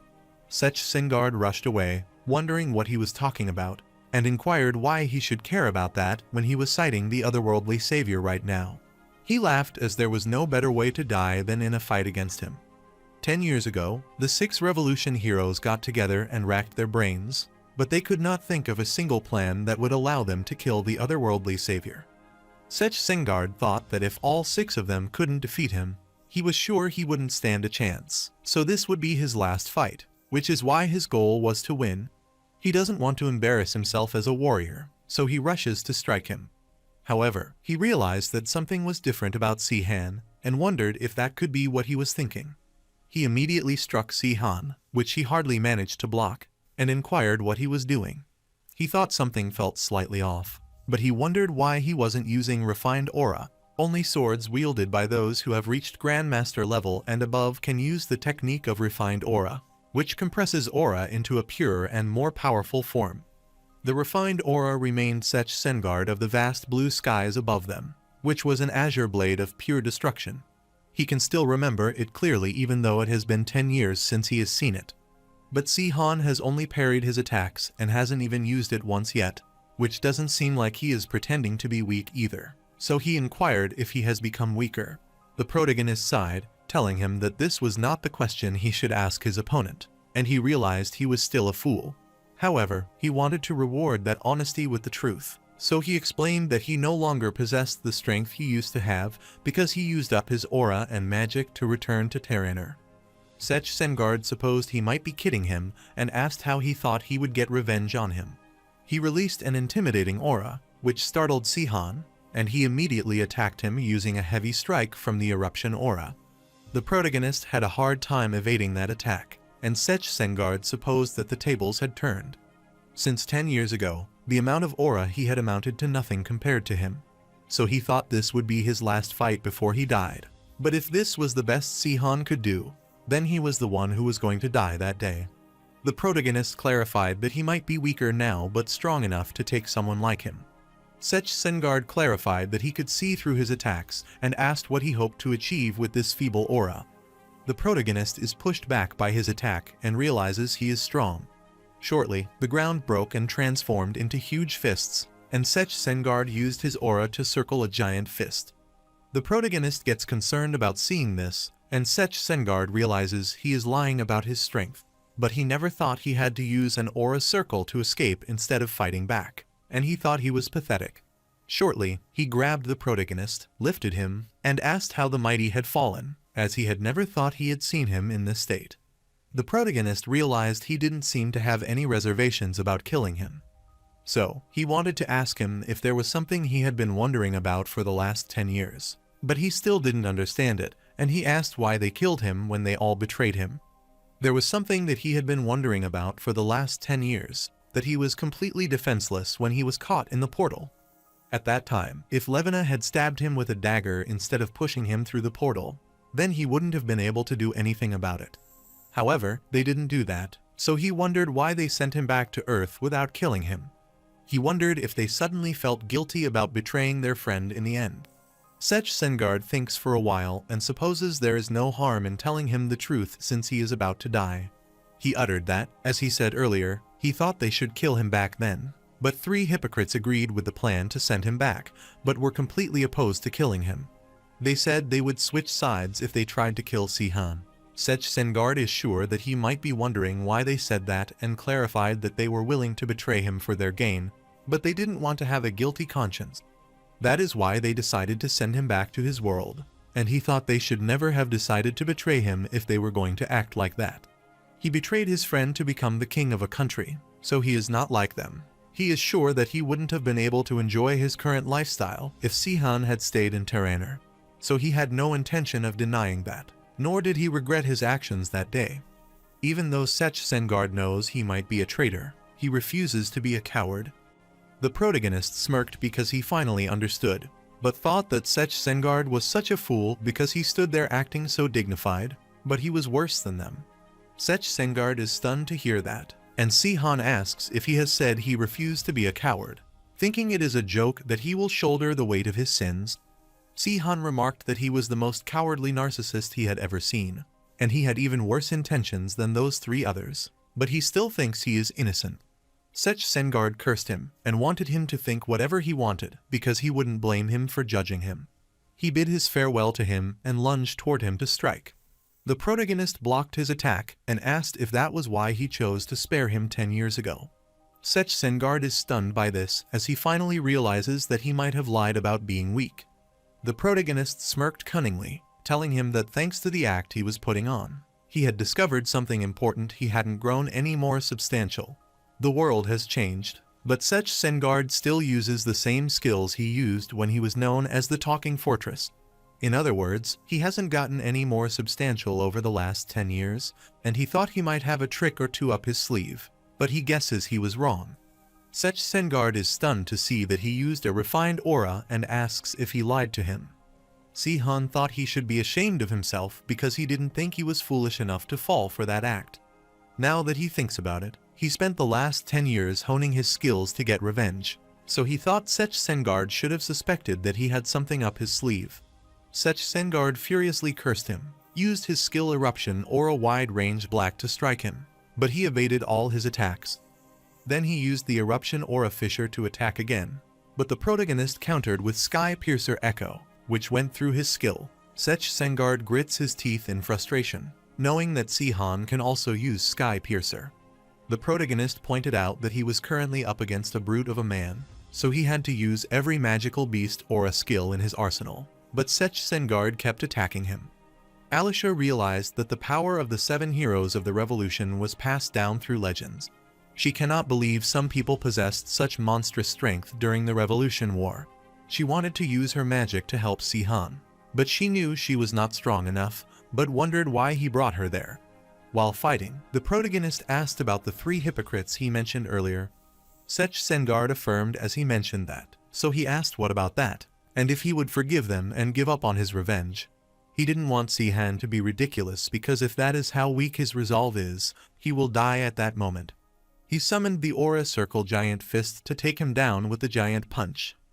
The protagonist is amazed to see the Rocket Punch as he hasn't seen this in a while, but for an attack like this, he knew he should also use Aura Circle, which infuriated Sech Sengard. The protagonist rushed toward the punch using his Aura Circle Aurora Beam and swiftly removed that fist. None of Sech Sengard's attacks had any effect on him, so he should have been prepared to die when he fought Sihan again. That way he could have accepted his fate and fought for his honor. But he had gained a glimmer of hope that he might survive the moment he thought Sihan might be weaker than him, as he couldn't abandon his lingering attachment to the world. The protagonist saw him striking effortlessly and realized there was the look of despair that he wanted to see in his face. He clarified that it was hard to put up with his arrogant attitude earlier. Sech Sengard swore at him thinking that he should have killed him back then. However, Sihan reminded him that it was already over, and he used the Sky Piercer meteor shower to strike him. The blood spluttered out of his body and mouth. He cursed his fortune and wondered if that is where it all ends. He cursed everything and realized that Sihan had certainly become weaker, because he couldn't even finish him off using Sky Piercer. The protagonist is sure that Sech Sengard probably wouldn't tell him who these 3 hypocrites are even if he asked him. Sech Sengard affirmed, and Sihan guessed as much as he didn't think he had told him so easily because that was the kind of person he was. Therefore, he wanted to ask him something else, and inquired why he betrayed him because he didn't strike him as the kind of person to be interested in power or luxuries. So he wondered why he went to such lengths and betrayed him to become king. Sech Sengard smiled because the fact that Sihan asked him showed he didn't understand anything. He sits and inquires if he needs to know why he betrayed him. He claimed he should become his friend's subordinate since he feels stronger than him, and he questioned whether Sihan believes he should accept this. He didn't want him to be ridiculous because he was not supposed to wag his tail like a dog and be grateful every time the mighty Emperor Sihan graces him with his favor and treats him like a friend. Sihan is sure that he didn't come up with that analogy all by himself because there is no way he is sophisticated enough to think of something like that. However, he is sure that Sech Sengard might be thinking along similar lines. Since he had already asked for everything he wanted, he had to pay the price for abandoning their friendship and trust. Sech Sengard smirked because that was fine with him, and he was ready to be killed by him. The protagonist smirked because Sech Sengard thought he would kill him and asked what he was talking about. Since he didn't kill him and sent him back to his world, he didn't want to kill him as well. He instructed Alisha to come there, but she couldn't understand anything. Sech Sengard is also stunned, wondering what he is scheming as he wants him to stop dragging this out and kill him quickly. The protagonist smiled cunningly, telling him that he was not going to kill as he was sure that he might have wanted to kill him badly, but he didn't, and in the end, he banished him from Terraner. Therefore, Sihan will not kill him either since there is an old saying from Earth that there should be an eye for an eye and a tooth for a tooth. Sech Sengard furiously cursed him as he saw Sihan opening the otherworldly portal. Alisha is surprised to know that he used her mana to open a dimensional gate. The idea of using other people's mana to control magic is as preposterous as trying to use someone else's muscle to get stronger. But there is one exception to this rule, which is that magical beings summoned through otherworldly summoning techniques can borrow mana from the summoners. Sihan clarified that he was planning on bringing her there, but it was taking a lot longer to recover his mana than expected. Alisha finally realized that is why he brought her there, as he wasn't going to get revenge by simply killing him, but he was going to send Sech Sengard into another dimension. The protagonist is amused to see that it is taking Sech Sengard all of his strength to stay standing, and he clarifies that this is exactly how he felt 10 years ago. Although he knew that Sech Sengard could argue that he sent him back to his world, and he was about to send him to another world where he didn't know anyone. He couldn't say that this was strictly fair, but he wanted Sech Sengard to try to understand because he cost him 10 years of his life, so he wanted him to think of this as paying him back with interest. Sech Sengard refused to go to the other world because beyond this darkness lies the home of the countless abominable otherworldly magical creatures that they fought against when the Emperor summoned them. He realized that Sihan wanted him to fight against those magical creatures in that hell all by himself. He cursed Sihan, asking him if he thought he would let it end like this. He swore that he would survive and find a way back, so he is going to return to kill him no matter what it takes. As Sech Sengard got sucked inside that portal, the protagonist bid his farewell to him, and shortly, the portal was closed. Alicia asked him if he was sure that was a good idea because the 4 towers were bound to notice the dimensional tremors. The protagonist clarified that it doesn't matter because they will leave there soon and have magic that can block those dimensional tremors. He lifted Sech Sengard's clothes, asking her if she thought they could earn any money if they sold these because they're legendary hero undies. Alicia thought it was disgusting and asked what would happen to Sech Sengard. The protagonist had no idea because he didn't know where he would end up. Whether he adapts to his new world, manages to survive encounters with magical creatures, or faces a violent death is up to him now, and it's none of his business. Alicia still thinks they would have been better off if Sihan had just killed him, as she is concerned that he might manage to return. The protagonist clarified that it wouldn't be easy for him because he is not a mage, but he can't guarantee that there is no chance he will return since that's what the others thought when they sent him back to Earth. Alicia wondered what they would do if he came back to avenge him. Sihan clarified that he had preferred that, to be honest, then he could see if his revenge had paid off. After some time, Prince Ains clarified that the former king realized that he was unfit to rule as king and passed the throne to him. After that, he embraced the life of a free man and is no longer their king, so in the name of their new king, Ains, he clarified that this country will henceforth be known as the Rattenberg Kingdom. After Ains ascended to the throne, he quickly reorganized all internal affairs. Crumble, who had worked hard to support him, became a count and was placed in charge of administrative affairs, which Kelterin had previously been in charge of. Joldarin was appointed the new commander, and Ribble was named vice commander of the Black Lion Knights. Kelterin was appointed the chancellor after becoming a marquess and treated like a hero. After watching the new king remove any traces of the former king, the remaining nobles were all bracing themselves for the worst. Ains clarified that he is not like the former Emperor Rustinard. While he cannot forgive the sins that Duke Cramiton and the other nobles committed, it would be cruel to pin the blame on all of them. Therefore, to prove that he wished to rule with benevolence, he wanted to take the former queen and daughter of Duke Cramiton, Layla Wren Rattenberg, as his wife. The nobles thought that by the union between the new king and the former queen, he was showing them that he had no intentions of blaming the past on them. All the nobles became glad and assured the new king that they would do their best. Ains is thankful to Kelterin because everything is the way he said it would. Layla Wren clarified that her father, Duke Cramiton, treated her like property, not as a person, so she is so happy that she can stand by his side, which pleased Ain. The entire palace is filled with the cheerful words of the nobles wishing the King Ains to live long along with their kingdom. Later, the protagonist enters Marquess Kelterin's room and congratulates him on becoming chancellor because he now has full control over this country's money. Kelterin asked him if he thought he would take this country's money just because he was appointed chancellor. He happily uttered that he could double his wealth even if he redirected Sech Sengard's entertainment expenses to the ruling classes. The protagonist wondered if he should be glad he would not touch the country's budget. However, she is pleased that everything ended smoothly since Sech Sengard was a complete mess, so he wouldn't be surprised if people started calling Ains a wise king for even getting half the things right. Kelterin wanted to be honest, telling him that it was not all good news because Sech Sengard might have been destroying his kingdom, but at the same time, he also protected it.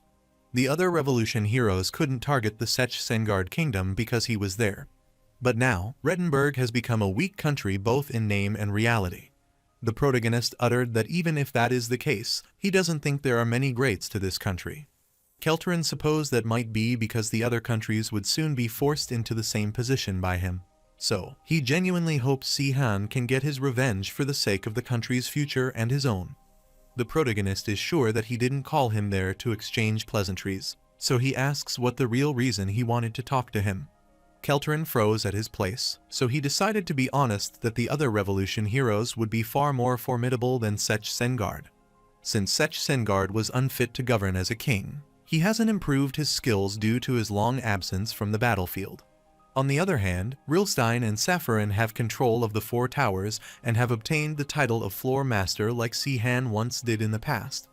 The protagonist knew that, unlike him, the two of them had gone through the process of learning magic as mages. But it is probably safe to assume that they possess at least as much magic as he did in the past. Kelterin clarified that Tiorent and Karen Ignatius have likely become much more potent than before. Both of them are the type to do their own research and train to become more powerful. But the person who has grown the most will most likely be her. The protagonist saw him look a bit worried, so he told him that he didn't need to beat around the bush but should hurry and tell him. Kelterin asked him if he remembered what he had said to him before, that he had to choose between siding with the otherworldly savior or the destroyers of the world. In that case, anyone who didn't choose to side with the otherworldly savior was a fool. However, if people had to choose right now whether they had to side with the thief queen or the otherworldly savior, many would agonize over that decision. The protagonist gets startled on hearing this and inquires if Levina has become that strong. Kelterin affirmed, telling him that he only knew 3 people who could oppose him: General Londark, the Guardian Knight of the Rusklin Empire, but he had already killed him. The next is mercenary King Barak, but there has been no news of him since the fall of the Empire, and he is currently believed to be dead due to his old age. Lastly, Levina is the Invisible Queen because she has reached the Warrior God level as a higher sword. Now that the 3 Warrior God level sword higher, the Otherworldly Savior, General Londark, and the Mercenary King have all disappeared. She is the only Warrior God sword left on the continent. The protagonist finds this news shocking, but can also believe it. For 10 years, Levina reached the Grandmaster level when she was still a teenager, and she was a true prodigy, so it's not hard to believe that she has reached the most substantial level. Kelterin clarified that it's just his assumption, but he thinks Tiorent is close to reaching Levian level. The fact that the Thief Queen has not taken over the country that lies on her border, despite her greedy ambitions, suggests to him that she is not confident that she will win, even though she reached Warrior God level. Sihan worriedly instructed him to wait because he was still trying to wrap his head around what he just said. Levina might have shown a bit of ambition at times, but she is not the type of person to trample over others to satisfy her desire, and she asked if he was sure that he hadn't mistaken her for someone else. Kelterin thought he might be speaking out of turn, but he would risk facing his wrath to say that she has always been that kind of person, shocking the protagonist. Kelterin explained that everyone knew about this, and the other 6 revolution heroes were aware, and even someone like him, who was merely under Sech Sengard's command, knew this as well. He thinks Sihan is the only person who doesn't know her true nature. The protagonist was startled, emanating such an intimidating aura that sent chills down his entire body. Kelterin gets scared, and they start bowing before him to apologize and request him to forgive him. The protagonist apologized, saying he wanted Kelterin to get up as he just lost control for a bit because his stomach started hurting. Kelterin understood that, so he asked him if it hurt a lot, and if he should bring some medicine. The protagonist refused to tell him that he was all right, and because he got all the information he needed, he wanted to return to rest now, so he praised Kelterin for his good work. Kelterin saw him leaving, affirmed his command, and requested him to rest up. The protagonist knew that Kelterin was right, that he was the only one who didn't know, as he saw her true nature 10 years ago when she looked at him with those cold eyes, so he cursed himself for being so naive. Later, the protagonist is getting ready, which makes Alicia wonder if he is going out. Sihan clarified that he was bored, so he thought he had to go for a walk. There is nothing to do in Terraner, so he might as well go and find some books to read. Alicia also wanted to go with him because she had enough of being stuck indoors all day. Sihan inquired if she were sure she would be all right walking around outside, and she concurred, telling him she could use the 1,000-face technique now. Abruptly, Dina rushed there as she heard that her master was going outside, and she also wanted to go with her because she was heading outside. Xenon grabbed her to stop asking where she thought she was going and wondered if he didn't remember that she had classes with him. He didn't want her to ruin Sihan's precious free time. Dina had already prepared her reply, thinking her lesson would be the following day. That was her plan all along because she didn't want the two of them to be alone together. Zenon pulled her away, telling her there had been a change of plan, so it was time for her lesson. The protagonist feels great seeing them getting along so well, and Alicia agrees with him. Later, in the market, the protagonist realized that things had improved around there and that the whole city was a lot more lively and full of energy. Even though his revenge was personal, he still felt good about this change. Abruptly, Alicia found a bookstore on their way, so she wanted to go inside and check it out. After getting inside, the protagonist sees a few books with the titles Romance from Another World, Dreams from Another World, and Earthling's Feelings. He is pissed off as he could already guess what these books are about just by reading the title because they are all about other worlds. Abruptly, one of the books captured his attention as that book is about the otherworldly savior lover. He wonders if it's a story about him and Levina and if their relationship is popular enough for people to release new novels even though it's been 10 years. He started reading the novel and was stunned, wondering what this was and what was happening. He is flustered because the book is called The Otherworldly Savior Lover, so he wonders why it is about him and Rilstein. He wondered if the author didn't know that Levina was his girlfriend, but more importantly, Rilstein was a man. Alicia heard him asking all this, so she smiled, but he told her to say something. Later, they came outside the bookshop, and the owner thanked them for shopping. Sihan felt exhausted as he never knew that looking at books could be draining. Alicia wondered if he was all right, and seeing him all drained, she suggested they should take a break in the city square, and he affirmed. At the city square, he is astounded as he doesn't expect to see statues of the heroes of the revolution. He couldn't believe that Sech Sengard ordered these to be created, but he thought there was no harm in spreading the reputation of the heroes of the revolution. Alicia clarified that there is also a statue of the otherworldly savior and showed his statue to him. However, Sihan is stunned upon seeing his statue, wondering if that is how they saw him. Alicia realized that the stories about him were exaggerated a little as they were passed down, and his achievements were incredible after all. The protagonist guessed she should be happy because no one could recognize him now.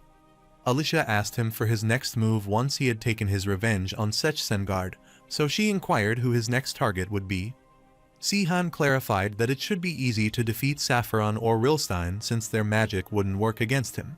But he wanted to leave them alone since it would be hard to create a situation where he could face them one-on-one due to how he liked to operate.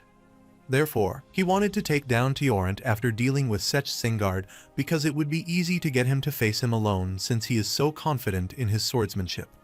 However, Levina, the invisible thief queen, has reached the warrior god level as a higher sword, and Kelterin thought Tiorant was close to reaching Levina's level. He wondered if what Kelterin said was true, and Tiorant had reached warrior god level, so he didn't feel confident that he would beat him, so it was still too early to take him on.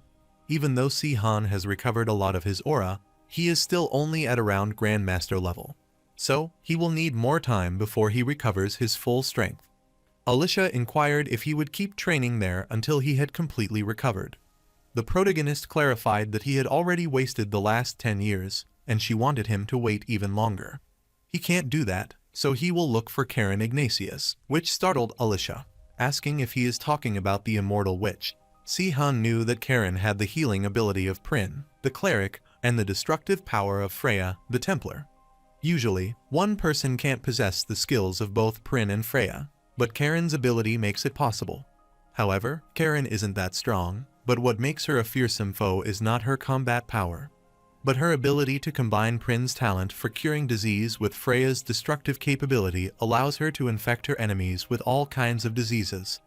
That ability is far more powerful than reinforcing a person's body since even the strongest swords are higher, and mages must be mindful of disease. Alicia gets worried about hearing about this, so she asks if he is sure about this because she sounds like she would be the most challenging person to fight. The protagonist knew she was not wrong, but he would be fine being from the other world. He can't be infected with a disease from Terraner, which means Karen's ability wouldn't work on him. Alicia inquired if it was not just Karen's disease that didn't affect him but any illnesses at all. The protagonist affirms, telling him it's right, and he is truly grateful for it. Otherwise, he doesn't think he will still be alive. Alicia wondered why he couldn't catch any disease and inquired if he thought they were seen as some form of magic. Sihan doesn't think so since the people of Terraner haven't been infected by the disease from Earth. Due to the development of antibiotics, he would have brought some potent and highly evolved germs over from Earth, so it wouldn't be unreasonable to assume that he is a carrier for many diseases. Since it is not like the dimensional gate can distinguish between good and bad germs, it's unlikely that it would have allowed the good germs to cross over the dimension inside him. Alicia is confused on hearing about antibiotics and germs as it's her first time hearing this. Sihan clarified that it had been a mystery for as long as he had known about it. She agreed but wondered what kind of living things could pass through the dimensional gate. The protagonist smirked, telling her that Rilstein was also searching for the answer to that question. He recalled Rilstein telling him that only living things can pass through the dimensional gate, so he wondered what it considers to be a living thing. The protagonist thinks for a while, is not sure, and utters that maybe whether it has a soul or not. Rilstein wanted him to put a bit more thought into it because this is a serious question. He worriedly uttered what would happen if someone died while crossing between dimensions and if the zombies or ghouls could cross over as well. He wondered what would happen if a pregnant woman died, but the baby was still alive in her womb. The protagonist gets flustered, telling him he is making a scary face. Rilstein smirked, telling him that is what researching magic is all about. He wondered if he was in the bathroom, suddenly sucked into a dimensional gate. Then he wondered if his stool would be coming out and would also be a part of his body. The protagonist gets annoyed, wondering why he had to think of such a disgusting example. Abruptly, Karen punched him on his head, asking why he had to talk about that kind of thing before dinner. Rilstein looked at Karen while holding his head and told her it was hurt, but she smiled while looking at him. Karen told them it was time to eat and apologized because it had been difficult to get ingredients recently. The protagonist doesn't want her to worry about it because it tastes great, so he asks Tiorent if he agrees. Tiorent agreed, telling her it was delicious, and Rilstein noticed that she was not eating, so they asked if she would not eat. Karen clarified that she had eaten many things while preparing dinner and was already quite full. Rilstein and the protagonist think for a while, then fill their spoon, telling her to open her mouth wide and eat it. Karen felt embarrassed to see that they wanted them not to worry as she had already eaten. However, they wanted her to open her mouth, which left her with no choice but to open her mouth, and they both thought they were so childish. After they fed her, they looked at Tiorent, telling him it was his turn to be fed. Tiorent is pissed, telling them that he would rather die than be spoon-fed by the people like them, and the protagonist remarks that he is no fun. After some time, he told them he was too full to eat and wanted Karen to do whatever he wanted with the leftovers. He doesn't care if she finishes the rest or throws it away, but wanted her to be prepared to be punished for wasting food. The protagonist remarked that he is such a spoil-sport old man, but wanted him to do something about that attitude. Tiorent wanted them to shut up and hurry up to follow him if they were both done. Karen saw them leaving, so she accosted Sihan and told him she had fixed his scarf because it was worn out. Since the weather is getting colder these days, she wants him to look after himself and is sure this should keep him warm. The protagonist recalled that Karen was like an older sister and a mother to them all. Even though Tiorent and Rilstein were older than her, he always thought she would be like her if he had an older sister. She was gentle, calm, smart, and kind, always smiling no matter how tough or painful. She smiled while taking out the Imperial Army soldier, and Alicia thought she was terrifying. Sihan uttered it when Karen, at that time, was like brother and sister to him. He thought of them as a family bonding through strong ties, and thanks to them, he guessed he learned some important life lessons. Alicia gets worried about him, and he looks at her, smiles, and utters that it's already getting late, so he wants to head back. Since much time has passed, the protagonist knows there is no turning back. Meanwhile, at the capital city of Ignatius, Lysaterium, the city of the goddess, Karen is stunned to learn that Sech Sengard has abdicated the throne. Her men affirmed, telling her she was correct as his eldest son had become the new king. They heard Count Kelterin, Sech Sengard's right-hand man, handled the situation. The knights recalled that Kelterin sounded a familiar name. His comrade clarified that it was that guy with the body of a sage and the mind of a wild beast. Karen is surprised to learn about that because Kelterin is a coward. She knew he wouldn't do that because he was not the type of person to initiate something like this. She wanted her men to gather more information about the situation over there, and her men understood.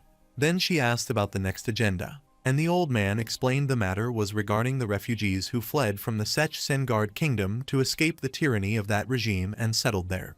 He explained that a few raided a moon temple nearby not long ago and plundered the offerings left for the goddess. Karen is sure those refugees should have been supplied with enough food and clothing, so she wondered why they would do something like that. The old man clarified that the person in charge was taking the supplies for himself, and the migrants weren't provided enough support during that time. It is undoubtedly a grave sin to treat the poor souls who sought refuge in God's embrace, and they need to decide how to punish these refugees. Even though it might be unforgivable to covet the offerings to the goddess, he hopes Karen does not punish them too severely for trying to feed their starving families. Karen looked at him coldly, telling him that they must obey the goddess's commandments. Since they can't be forgiven just because of their circumstances, she wanted him to hang everyone involved in the corruption and those who looted the offering, which worried the old man. Karen uttered that secular law is unfair and unjust because they are based on human emotions and circumstances, but their people need to obey the goddess, not the law or code of ethics they developed for themselves. Therefore, she wanted everyone to follow the teachings of the goddess to live a just life, and she instructed him to leave if he understood. Her gaze was devoid of emotion. Some could say it was a fair decision, but some might not agree. The old man told her they would obey the queen's commands. On the other hand, Kelterin told Sihan that he had done exactly as he had requested. Therefore, Sihan, sword hire Zenon, Alicia, and her student Dina are all members of the Rettenberg delegation that will visit Ignatius, the religious kingdom. The protagonist is dumbfounded on hearing this because he is so fast. He recalled telling Kelterin that he hadn't met Karen Ignatius, so he wanted him to find a way to meet her without raising suspicions. Kelterin understood his task and wanted a day to figure something out. Sihan thought he had spent a day thinking about it, but had already finished all the preparation. In order for the king to assert his rightful claim to the throne, he needs to be recognized by other countries.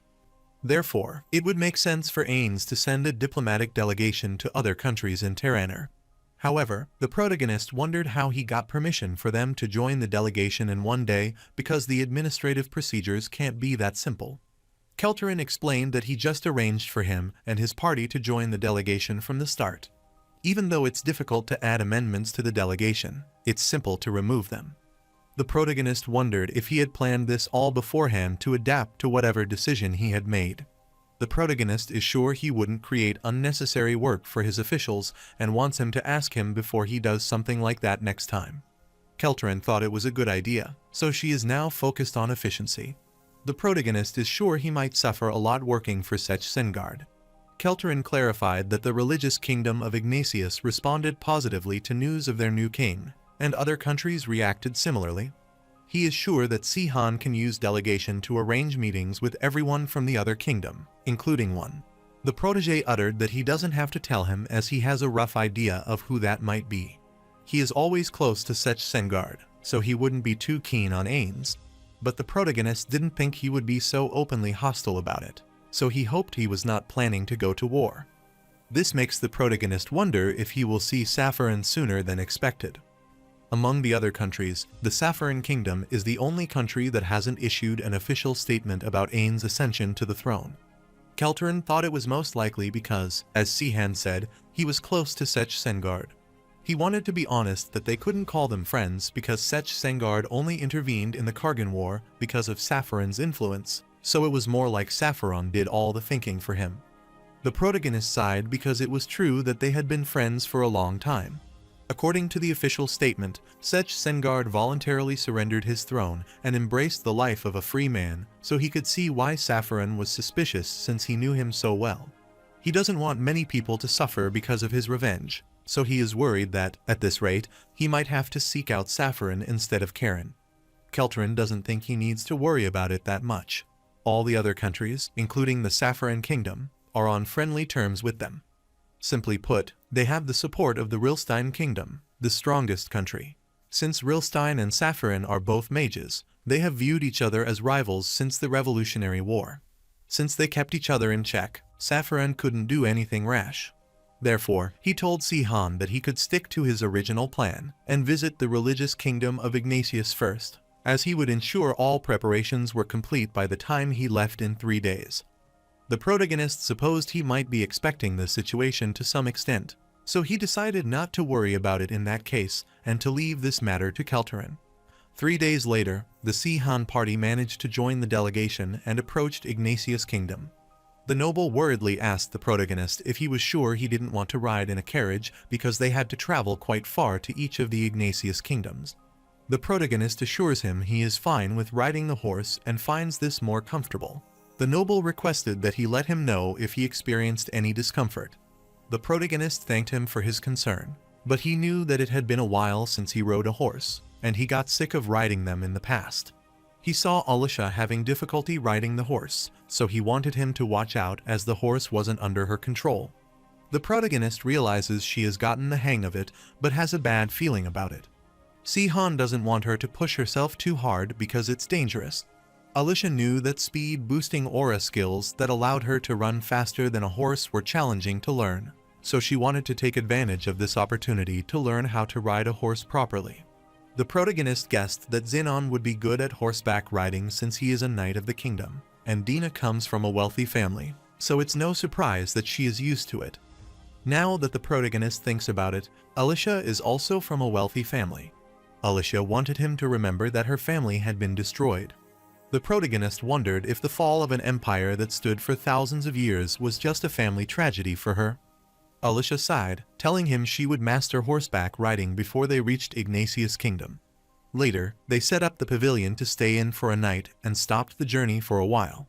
Sihan uttered that, unlike when they were going to take down the second coming of the Sihan group, the soldiers were taking care of all the chores for them, and he realized that it was so lovely to be in a position of power. Xenon rambled that they were not mercenaries, so they wondered why the kingdom's delegation had to resort to setting up camp. He thought Duke Kelterin would have planned out the route thoroughly. Dine said it could not be helped because trading routes in their country aren't as developed as in other countries. That means they can't set up lodging in every outpost along their route. But it doesn't help that most of their territory is just rugged mountain terrain. They used to have a passage through the mountains called the Jalat Highway. However, during the revolution, the bridge that extends over the ravine was destroyed and hasn't been restored yet. So, the only way to reach the religious kingdom is by taking a long way around now. And she is sure that they could have tripled their trade if the bridge had not been destroyed.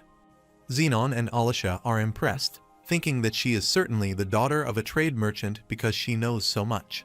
Alicia is sure that a bridge leading through the mountains should have been quite sturdy, so she wondered how it happened. She looked at Sihan, who was mortified, so she supposed it might be his doing. But Sihan clarified that it was also Sech Sengard's fault. He rambled that they fought mindlessly at the time, but destroyed many things now that he thinks about it. He didn't know that people were suffering due to his actions, so he wanted to take this opportunity to reflect and be more careful from now on. However, he wondered what he should do now because there was nothing for them to do since the soldiers were taking care of the preparations for camp. Xenon wanted to help the soldiers move their things, and Alicia plans to go out for more horseback riding practice. So, she asked Sihan to look after Dina if he had free time, which startled them. Dina was confused, wondering how he had ended up in this position. But she still pointed her sword at him, rushed toward him, and clarified that she would attack now. The protagonist easily blocked her strike with the branch of a tree, telling her that her fighting spirit is impressive, but wanted her to know that alone isn't enough. After finding the opening, he struck her and clarified that she was wide open. He remarked that she tended to get too carried away in the heat of battle. Dina knelt, holding her abdomen with excruciating pain, and told him that he was so talented. Sihan instructed her that she needed to focus her mind as well as her body when handling a sword. Although feeling anger is fine, he doesn't want her to be consumed by it because anger can fuel her body and get her fired up. But rage will cloud her vision and make her lose focus. Dina thought for a while, then concluded that he meant she could get angry but shouldn't lose her temper. Even though Sihan knew she was not wrong, he instructed her to approach sparring as if it were a real battle. He is sure she won't get any better by waving her sword around, and she will pick up bad habits. He said that when he tells her to focus, he doesn't mean she should go all out during practice since her skills wouldn't improve if she tires herself out. Dina is a bit confused, asking if she should practice in moderation, which makes Sihan wonder if she understood anything he said. She is thrilled because that is what she is expecting from the mercenary king's successor, so she is learning a lot from him. She enthusiastically asked if this was how he picked up the basics before he learned the mercenary king's sword technique. The protagonist thinks about how he learned his basics and recalls the past when he was violently instructed to hold the sword properly. The man doesn't want him to be such a baby and wonders why he has to look after someone like him. Even though Sihan is critically injured and coughing blood, the man gets near him and says their group is only interested in his mage friend because mages are very useful. He clarified that Sihan could join their group thanks to his friend, so he thought he should earn his living. Rilstein saw him abusing his friend so furiously he inquired what he was doing. The man turned to return, telling him that he was teaching him swordsmanship because he had to be tough on a warrior, so they learned to pull their weight. He is sure that Sihan is either getting the hang of it or he will end up dying, so told him that he is going to die the following day if he keeps acting like that. After he left, Rilstein approached him and asked if he was all right and if he was sure he might be severely injured. Sihan started crying because it had already been 3 months since he had been forced to come to this world. He wondered what he did wrong to deserve this kind of treatment because he was just a regular kid before. Rilstein clarified that people don't always suffer because they have done something wrong, but life is always unreasonable and painful. However, he wanted Sihan to live because it would be miserable if he died before returning to his own world, so they had to survive. While the protagonist indulged in his thoughts, Dina told him she had done everything he asked. The protagonist looked at her and praised her for her excellent work and uttered that they should leave it there for that day because the knights might have finished setting up camp by now, and she affirmed. The protagonist recalled being taught how to use a sword by a good-for-nothing thug in an alleyway. He didn't teach him any swordsmanship or martial arts, but he taught something even more important, which is the meaning of violence. That thug made Sihan realize how simple it was to take a human life because he ended up killing him. He also taught him what he needed to do to survive in the living hell of Terraner. Later, they returned, and the camps were already set. Xenon said that he knew this was what a proper army looked like. Alicia worriedly asked if it would rain again, leading to another encounter with a magical beast. The protagonist doubted it as the weather looked lovely now, and they all started laughing at hearing this. Dina told them they had set up a perfect base camp there and remarked that the beef stew was delicious. However, seeing how all of them were annoyed by hearing this, she wondered if she had said something wrong. The protagonist is surprised because she thinks that this stew tastes good. Alicia thought it was not her fault because it couldn't be helped that Xenon's cooking spoiled their taste buds, but Dina hadn't had the chance to try his cooking yet.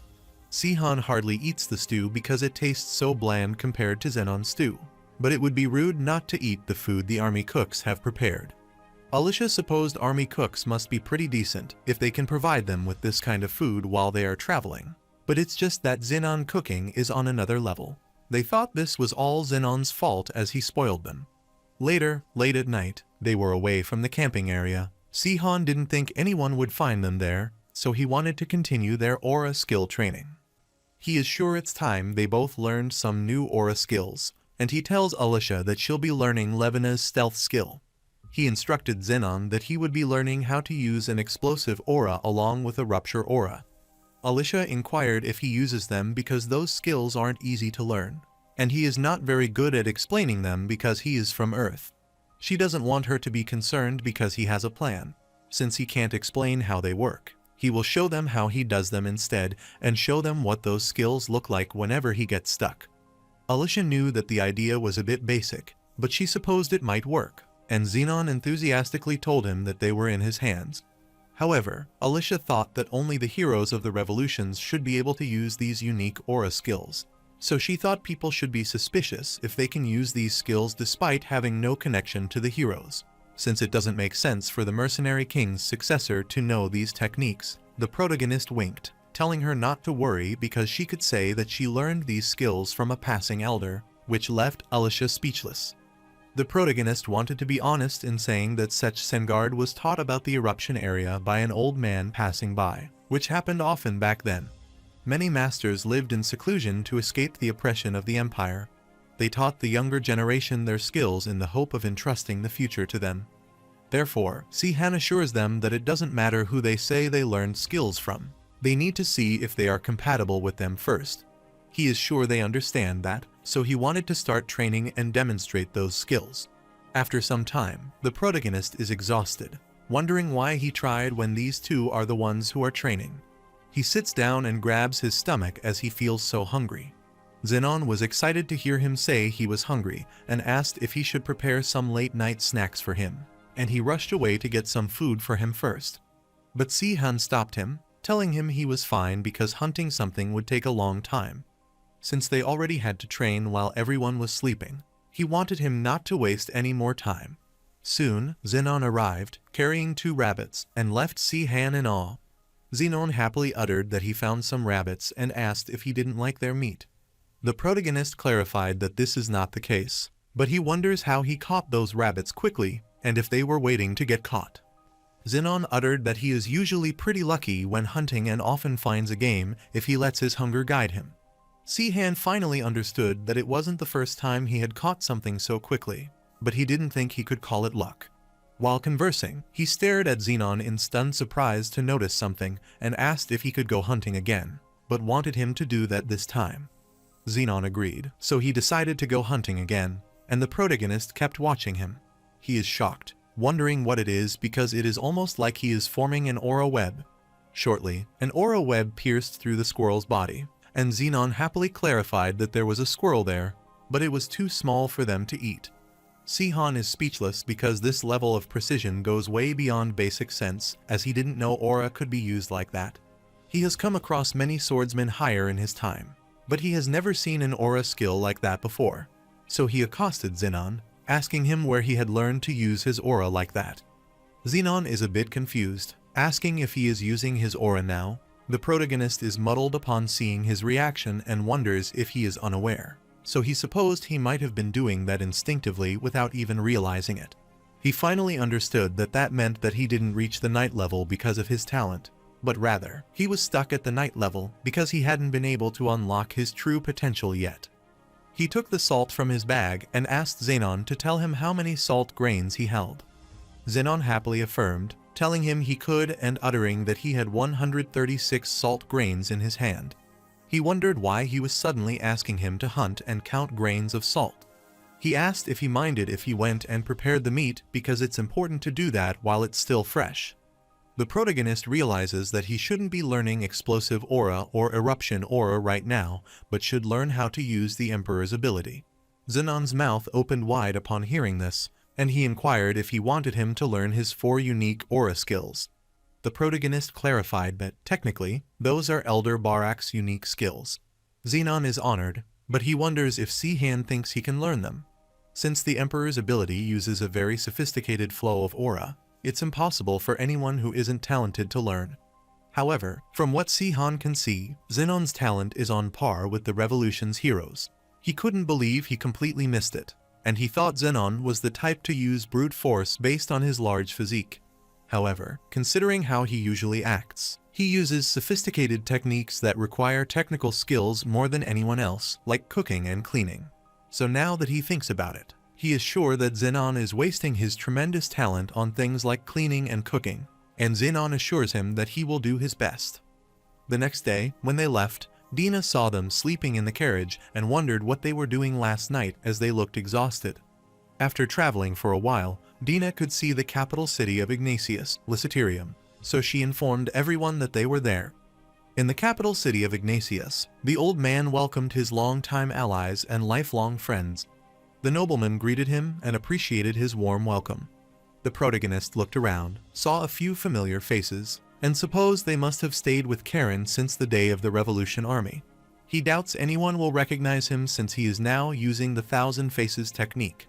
While he is pondering, the old man informs them that the Queen of Ignatius, Her Holiness, has arrived. This captured their attention, so they looked ahead and saw Karen approaching the throne. They were amazed at her breathtaking beauty and couldn't look away. Alicia is stunned to see that she is Karen Ignatius, one of the 7 heroes of the Revolution.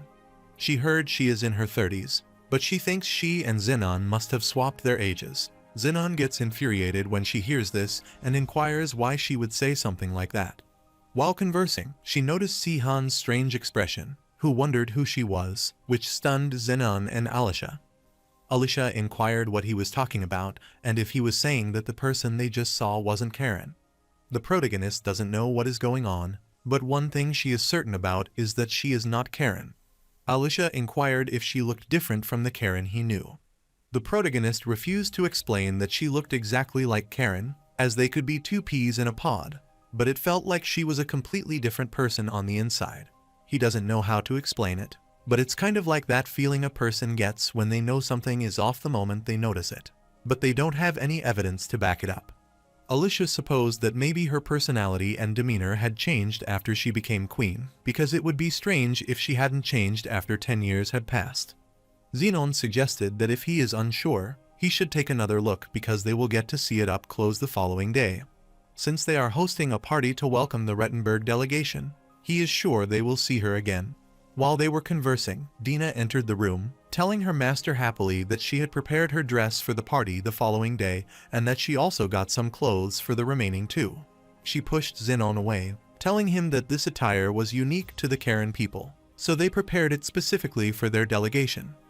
She needed to retake their measurements to ensure they fit correctly, so she requested Zenon hurry up and try his outfit. After all of them tried their attire, Dina kept praising Alicia because that attire looked amazing on her. The protagonist looked at his attire, wondering if these clothes had always been like this because he had never seen this style before.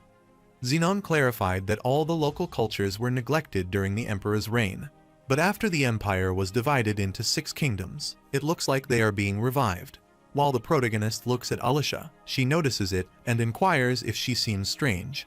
She is concerned because it has been a long time since she wore a formal dress. The protagonist refused to tell her it looked strange, but she looked good in that attire, and he thanked him. Sihan could feel chilly because Dina was furiously glaring at him, thinking that that was all he had to say when she was wearing a dress. He wondered why she was making a fuss and asked if he could take this off if she had taken their measurement. He dislikes how this material flaps around and doesn't think he can wear it for long. Dina urged that it might be better for him to keep wearing it until he feels comfortable. The welcome party wouldn't just be a banquet, but there would also be a ball to promote friendly relations. Therefore, Sihan would find dancing difficult if he found the clothes uncomfortable. The protagonist is concerned about the ball, and is dumbfounded when Alicia clarifies that she hasn't attended a ball in a while. Dina explained that she also hasn't attended one for a long time and thinks the last time was around 6 months ago.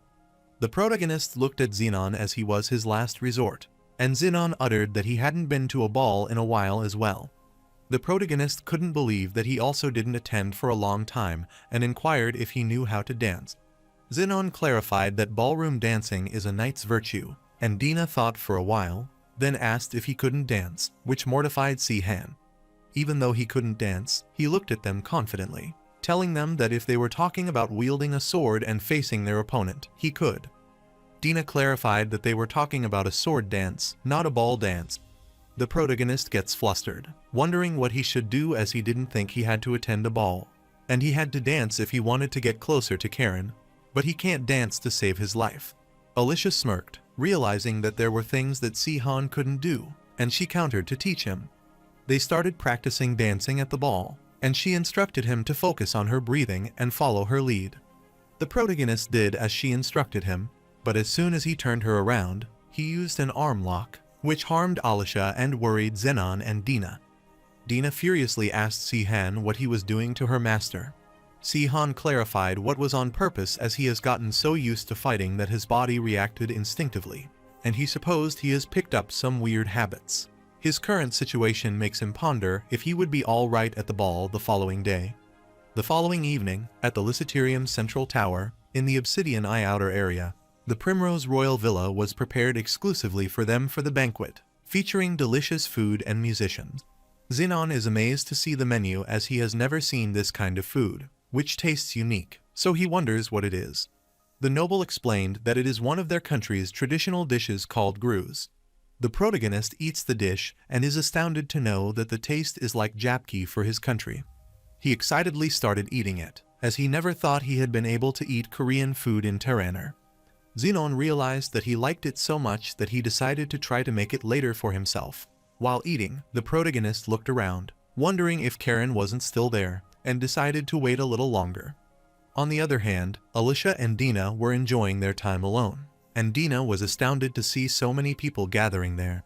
She knew it had been a long time since Alicia had attended a party, but she was quite nervous there. Alicia is flustered because this place is full of people she doesn't know, so she is flustered. Abruptly, a man approached them and recognized Dina Crumble. Dina was startled and wondered who that man was. The man heard she would be coming but never thought he would meet her. But she looked just like her mother, so he recognized her straight away. He introduced himself, telling him that he was Bright from the Amos family and that her mother was his little sister. Dina is stunned to learn about Amos family as she has heard of them before and supposed her aunt got married in the Ignatius kingdom. She greeted him, introduced herself, and said she was pleased to meet him. Bright laughed, telling his cousin he was also pleased to meet her. His comrade Durin abruptly asked him if something was wrong, but Bright clarified that he was thrilled to meet his cousin finally. Then he introduced Durin to them and said he was a guardian knight of the Amos family. Sihan noticed that, so he approached Dina, asking her what all the fuss was about and if everything was all right. Dina explained that she had happened to run into her cousin, who was from the Amos family. After explaining everything, she told Bright that these two gentlemen were Marquis Kelterin, knight escorts, and told their names. After that, Alicia introduced herself, and Bright was thrilled to meet her. She remarked that she had a lovely name for such a beautiful lady. He immediately turned toward her, asking her if she would grant him the honor of dancing with her, and she agreed. Dina is infuriated to see that her cousin shows a completely different reaction than he gave to her, and she supposes he might be aiming for her master from the beginning. Zenon laughed as he realized that her cousin had gotten closer to Alicia. While she is infuriated, Durin approaches her and wants her to grant him the honor of dancing with her. Dina is thrilled and gladly accepts his offer, which stuns Sihan and Zenon, who guess that all is well and that the end is well. Shortly after, Sihan noticed that Karen had arrived, and everyone was informed that the divine light that relays Kronlissart would form heaven, the protector of the moon, and that night, Queen Ignatius had finally arrived. The protagonist grinned as she had finally arrived and his wait was over. Everyone is dumbfounded to see that the queen looks as beautiful as ever. Some people wondered if she was going to dance, but some doubted it because no one would dare to ask her for a dance. They don't think anyone there is brave enough to ask one of the legendary heroes of the revolution to dance because people like them are not good enough for her. While everyone was gossiping, the protagonist approached her, telling her that he was Marquis Kelterin's knight escort and his name was Sean Stain, and asked if she would grant him the honor of dancing with the incarnation of the goddess. His daring attitude left everyone in awe, as they never thought anyone would dare to ask the queen for a dance. The protagonist swore at his fortune as he ended up having to stand out, but he didn't have a choice if he wanted to find out who she was. Karen smiled, accepted the request of the Knight of Rettenberg to dance with her, and they started dancing. Everyone is surprised to think that Sihan is quite bold, and he can't believe he asked her for a dance. While the protagonist dances with her, he thinks it's time to show the fruits of his labor, as the moment has finally arrived.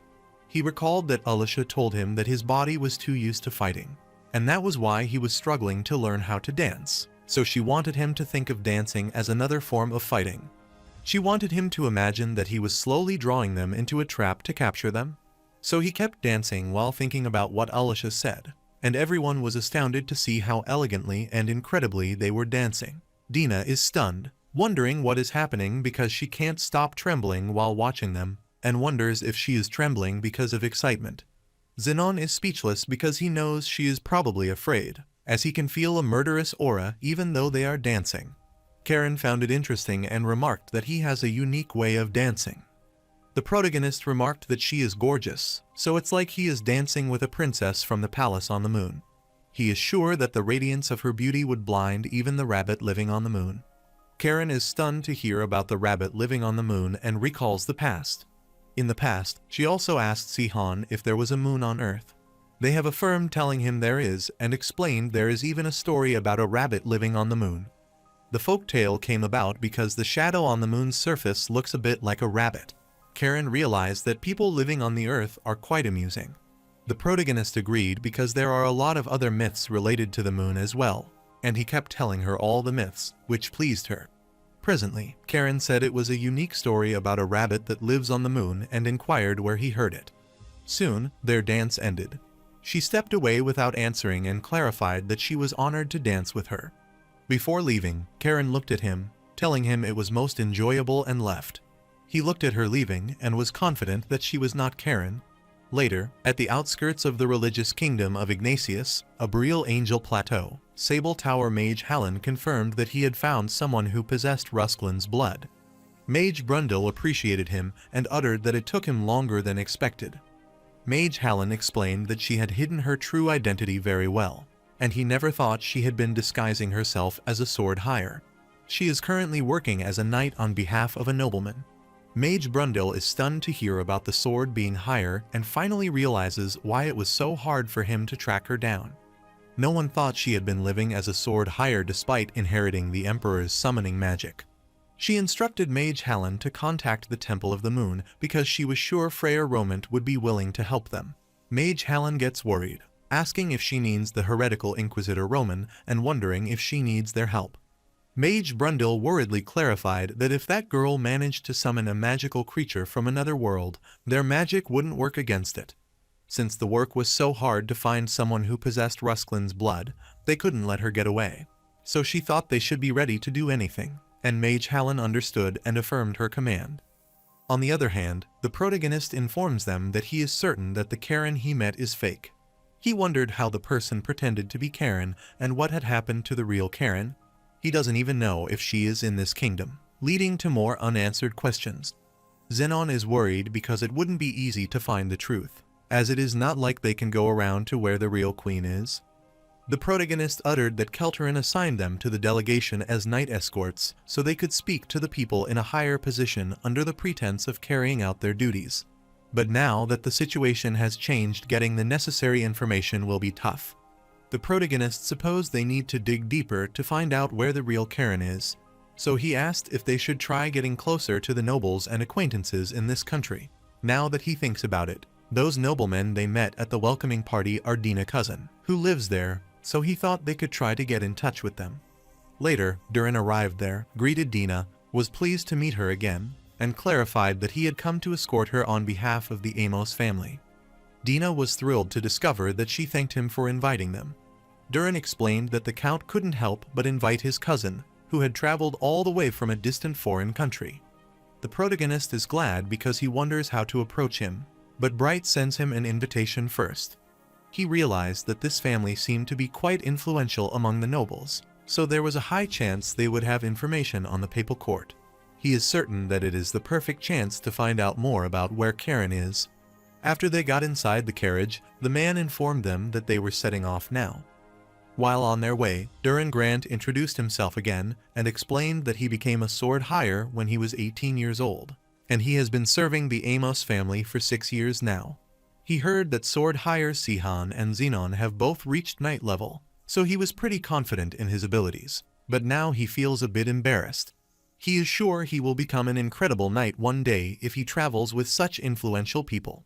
Dina blushed, telling him she is not talented because she still doesn't understand how to use aura to strengthen her body. Durin remarked that a knight does not wield a sword to become stronger, but wields it for honor and to protect those precious to them. Even though he is sure that she might be weak right now, that doesn't make her less worthy of wielding a sword, and he clarified that it's not like he always follows these teachings, either. He assured her that she still has a lot of time, so he is confident that she will grow stronger, and Dina gets excited when hearing such remarks. The protagonist is annoyed, even though he is not wrong, but wonders why it sounds so crazy, as that is not his style. Zenon felt proud because Durin had spoken like a true knight. After a while, they finally arrived at the entrance of the Amos family, and Durin welcomed them to their residence. After they went inside, Bright was already waiting for them, and he warmly welcomed everyone, telling them to come inside, as it was an honor to have such esteemed guests. Since he didn't get a chance to catch up with Dina last time, he inquired about his aunt well. Dina clarified that she has been busy since a new king has claimed the throne, but she is doing well otherwise. Bright isn't surprised, and he is sure the kingdom of Rettenberg will be busy for the time being, which must be hard for her. The protagonist is uneasy because this conversation isn't beneficial to him. He tagged along because he wanted to learn more about Karen, the kingdom's current ruler, but it's not like he could ask as soon as he met him. Since it's not the kind of subject that he can discuss very well, he wanted to get closer to Bright first. After covering with Dina for a while, he recalled that Alicia told her he hadn't been able to sleep properly since he first saw her. He knelt before her, offering flowers to her, and requested the chance to get to know her better. This stunned all of them, who were wondering what he was doing, and Alicia was also dumbfounded. Dina couldn't believe him as he only met her once, and he had already been her follower, so she wondered what he was doing, and if they had missed something, as he seemed very confident. Duran couldn't believe he was doing that again and clarified that he tends to confess when he sees a woman he likes. Without giving Alicia time to think, Bright told her that he wanted to go on a date with her sometime and inquired if she would like to become his lover. Alicia is speechless by this sudden confession. Then she thinks for a while and clarifies that she is honored but hopes he will forgive her for turning down his advances. She grabbed Si-Han and clarified that her heart already belonged to him, which stunned everyone. Alicia clarified that she had already decided to spend the rest of her life with him and squeezed his arm firmly. Si-Han affirmed, telling him it was embarrassing and apologetic for not telling him sooner. Bright becomes gloomy, but he understands everything and apologizes to Alicia. Alicia knew that he seemed quietly disappointed and saw him sadly leaving the room with the flower. Si-Han felt bad for him, and Duran requested that he accept his apologies. He knew he had done something like that, but didn't think he had to do it so soon. Since it was already getting quite late, Duran requested everyone to turn in for that night so they could speak more the following day. Later, the protagonist goes to his room to rest, but is astounded to see a fully decorated room. He worriedly asked the maid what that was, and she clarified that this was the room prepared for the two of them by the Count. She heard that the Count had prepared her with flowers without realizing that her lover was standing beside him.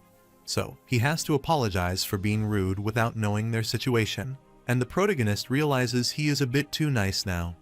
After explaining everything, the maid wanted to take her leave now and hoped that the moonlight would fulfill their dream. The protagonist is a bit embarrassed but asks Alicia what they should do now. Alicia knew it couldn't be helped since it was getting pretty late, so she thought they should sleep now. The protagonist is amazed to see that she is quite calm, considering their situation. Alicia clarified that it was nothing compared to the time when she had to see his naked body. The protagonist inquired if she had to say it like that because if anyone had heard that, they would have gotten the wrong idea. However, he knew this wasn't the first time this had happened because they shared a room in Kargan City as well, so he knew there was no need to be dramatic. While pondering, he saw Alicia taking away the blanket to sleep on the floor while wishing him good night. Si-Han is stunned as he realizes it bothers her, so he wonders why she was acting so calm earlier. He instructs her to move as he will sleep on the floor. Alicia clarified that she was comfortable there, but Si-Han was reluctant because that would make him uncomfortable. However, in the end, they both got into bed. The protagonist is mortified, wondering what's wrong with him as he could sleep fine the last time they shared a room. He doesn't know if that is because of his mood, but he doesn't feel sleepy at all. While he was pondering, Alicia accosted him and asked if he had come there because he wanted to get closer to the Amos family and learn more about Queen Karen, and he supposed she had messed up his plan. Si-Han thought it would be fine because he didn't think Bright was the type of person to get upset about something like that, and he even prepared this room for them. Alicia laughed because she guessed it was correct, and there was complete silence afterward. After some time, Alicia sits, telling him she can't take this anymore, so she wants to read a book before sleeping. The protagonist is concerned because reading in the dark is bad for her eyes. She clarified that she would be fine as she could see fine with the dawn light and started looking for the book of her interest. The protagonist used magic to create light, thinking it would be better if she could have some actual light. Alicia is amazed as she realizes that magic is surely helpful and asks if it is okay if she reads it out loud. The protagonist insists she go for it because he is going to sleep. Alicia started reading the book that tears shed as a result of the Emperor's action have become the lifeblood that flows through the veins of all people, so they cannot believe that Droton is asking for forgiveness. This dumbfounded Si-Han, so he sat in shock and wondered what she was reading. Alicia clarified that this is a collection of famous otherworldly savior quotes, and she didn't know he said so many amazing lines. The protagonist is annoyed, asking if she thinks he would say something like that, and clarifies they have all been completely exaggerated. Alita kept reading the quote, One of which is that if the emperor commits a crime in the name of loyalty, he declares loyalty itself to be a sin. The protagonist thinks he remembered saying that one, and he is infuriated by seeing that she is enjoying it. He couldn't believe they dared to record other people's childish remarks and publish them in a book, and he supposed this was a new form of torture for something. However, he is relieved because it is no longer so awkward. Alicia flips the pages and realizes they will even publish books like this if they have something to do with the otherworldly savior. But she doesn't understand why they don't talk about the days he first came here. Alicia saw his expression becoming cold and supposed she shouldn't have asked about that. The protagonist lies down, telling her it's not that, but it's just not a very fun story, and he recalls his past when he was tortured in the cell. At the start, when he arrived at this unknown world, he was tortured by several people who conducted experiments on him. After a while, Prin realized there was no point in carrying out more experiments on him because he was completely worthless. Sparkant instructed him to heal Sihan's injuries and thought it would appear that people from other worlds and magical beasts share the same properties. Due to those differences, the technical issues can affect them, but magic has no effect on them apart from that. Sihan is no different from any other person. Prin started healing. Sihan immediately asked the man what they should do now. Sparkant furiously grabbed his hand collar, wondering how he could be so useless, as he should have been short of a unique ability if he came from another world. Prince worriedly stopped him, telling him that they were still in the process of healing Sihan. Sparkant instructed him not to bother because he was nothing special, so they would use him as a test subject for their drugs. Then he accosted Rilstein, telling him it would be his responsibility to keep Sihan alive, and Rilstein affirmed his master's command. Rilstein was 12 years old when he became a Sparkant student. At that time, Sparkant was looking for talented young children, and Rilstein was a commoner who was sold to Sparkant by his employer. By the time he was 20 years old, Rilstein had only learned second-floor magic, but it wasn't because he lacked talent. It was because his so-called teacher never taught him a single thing about magic. He was a genius who had learned second-floor magic by himself, so proper teaching would have helped him nurture his talent. After Sparkant found Rilstein, he was pleased as he had finally got his hands on a good test subject. Sparkant only saw Rilstein as a test subject for his research from the start and treated him that way. Therefore, instead of teaching him magic, Sparkant fed him strange chemicals every day, which made Rilstein suffer from stomachaches, nausea, and fever. Rilstein had nowhere to go, forcing him to adapt to this reality. It was hell for both of them, so he felt a sense of kinship towards Sihan. Therefore, he asked Sihan if he was the boy who came from another world, introduced himself, and clarified that his master had ordered him to look after him. Sihan is confused, wondering what he is saying as he doesn't understand a single word. Rilstein soon realized he might not understand Arstinian because he came from another world.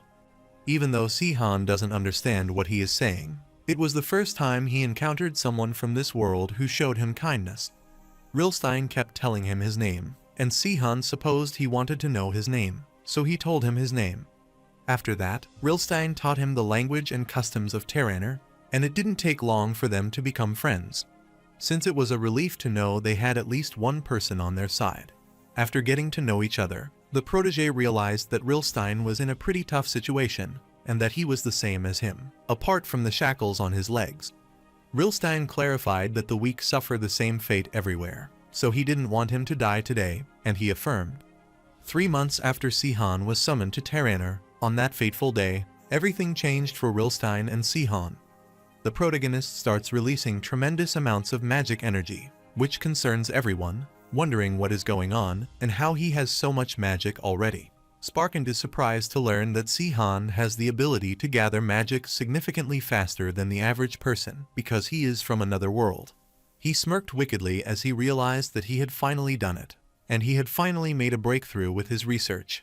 However, Prin is worried because this storm is a serious problem, so they could lose their test subject if they aren't careful. Sparkant is confident, telling him that he has a plan, as he finally managed to find a use for that useless person, so he doesn't want to allow him to die there. Shortly, Rilstein arrived there, telling his master that he had brought the long sword he had asked for and inquired if they could use this to save Sihan.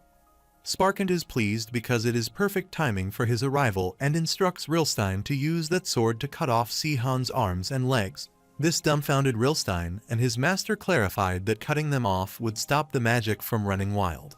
They can use that opportunity to knock him out because all that magic is coming from his arms and legs, so he can't continue his experiments, even if he is missing his limbs. Rilstein is concerned because he has to obey his master's command, but he can't raise a sword against his one and only friend. Sparkant saw him hesitant and asked what he was doing, as he shouldn't stand there. He clarified that Si-han was a test subject, so he wouldn't die as long as his head and body were intact. Rilstein is worried, and Sparkant remarked that he is weak, so he wants him to give him the sword as he would do it himself. However, before he could do that, Rilstein stabbed him, and he couldn't believe that his disciple dared to stab at his back. After his master knelt, Rilstein accosted Si-han, telling him to stop trying to control his magic and gather it all up and release it, and Si-han did as he was instructed. Alicia observed Si-han as he slept peacefully and reflected on the difficult and tragic experiences he had faced in the past. It made her appreciate his strength and resilience even more. Back then, she could see how something as simple as their friendship would have served as a beacon of hope for all of them. Despite all that, she wondered how they could betray Si-han and felt she better understood why he struggled to accept their betrayal. She gets infuriated as she sees him snoring and wonders how he could sleep so soundly right now. Since she is still a woman, she wondered how he can be so relaxed around her. Abruptly, she gets embarrassed when she realizes what she is thinking. She thinks it would be worse if he looked at her differently, so she decides to stop worrying about pointless things and get some sleep. However, Si-han woke up before she could sleep, telling her this wasn't the time to sleep. Alicia is startled, wondering what he is talking about, and it's late, so they should get some sleep. The protagonist clarified that he can sense one Freya, 2 swords, higher, and 4 mages nearby. She gets worried as Si-han tells her that this mansion is completely surrounded.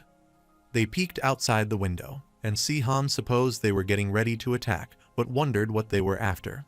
Alicia supposed they should get ready for a fight, so she decided to change into her combat dress. This mortified Si-han, wondering why she was suddenly doing this. She clarified that she couldn't fight in her pajamas and told him to change quickly. He is at a loss for words because she was too embarrassed to sleep in the same bed as him a moment ago, and he doesn't understand her at all. Meanwhile, outside the mansion, the man asked Freyalumant if they needed to gather so many soldiers. Since the bloodline of the Rusklin line has become weaker because there aren't many descendants left that know how to summon beings from other worlds, he doesn't think they needed to go this far. Lumant asked what he would do if their enemy managed to summon an otherworldly being, so he thought there was no harm in being ready for every eventuality. Mage Helen gets infuriated, wondering what he is talking about. The towers must pay for all this, but they can do nothing about it now. He supposed they had nothing to worry about now, even if another worldly being does appear. Abruptly, Bright came out asking them what the meaning of this is, as this is the Amos estate, and they serve the Temple of the Moon and the authority of Kron Lissart. He asked Lumant what he thought he was doing, bringing so many soldiers there at this hour. Lumant is annoyed, asking how he dared to speak of the Temple of the Moon when he has been hiding a descendant of Rusklin, and clarifies that it lacks respect and knows no bounds. Bright gets stunned upon hearing this, wondering what he means, and Xenon is worried. Dina is also concerned after hearing that there is a Rusklin between them. Alicia is flustered, wondering if they have caught on, and if they are there for him. Lumant unsheathed his sword and wanted them to look at that despicable platinum blonde hair, so there was no doubt about it. He pointed his sword at Durin, telling him that he had nowhere to run with that sinful blood of his. Alicia is startled to see this, looks behind, and wonders where he is pointing it.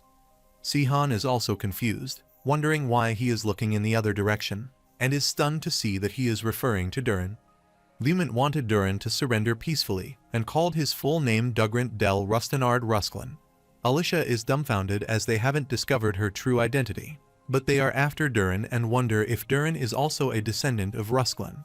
Durin is confused, wondering what he is talking about, as he might be a Burian like the Emperor, but he thinks he is a descendant of Rusklin. Bright worriedly informed them that there must be a misunderstanding because he knew that most of the descendants of Rusklin had platinum blonde hair. But it is not like everyone with platinum blonde hair is a descendant of Rusklin, because if they go by that logic, then Alicia would also be a descendant of Rusklin.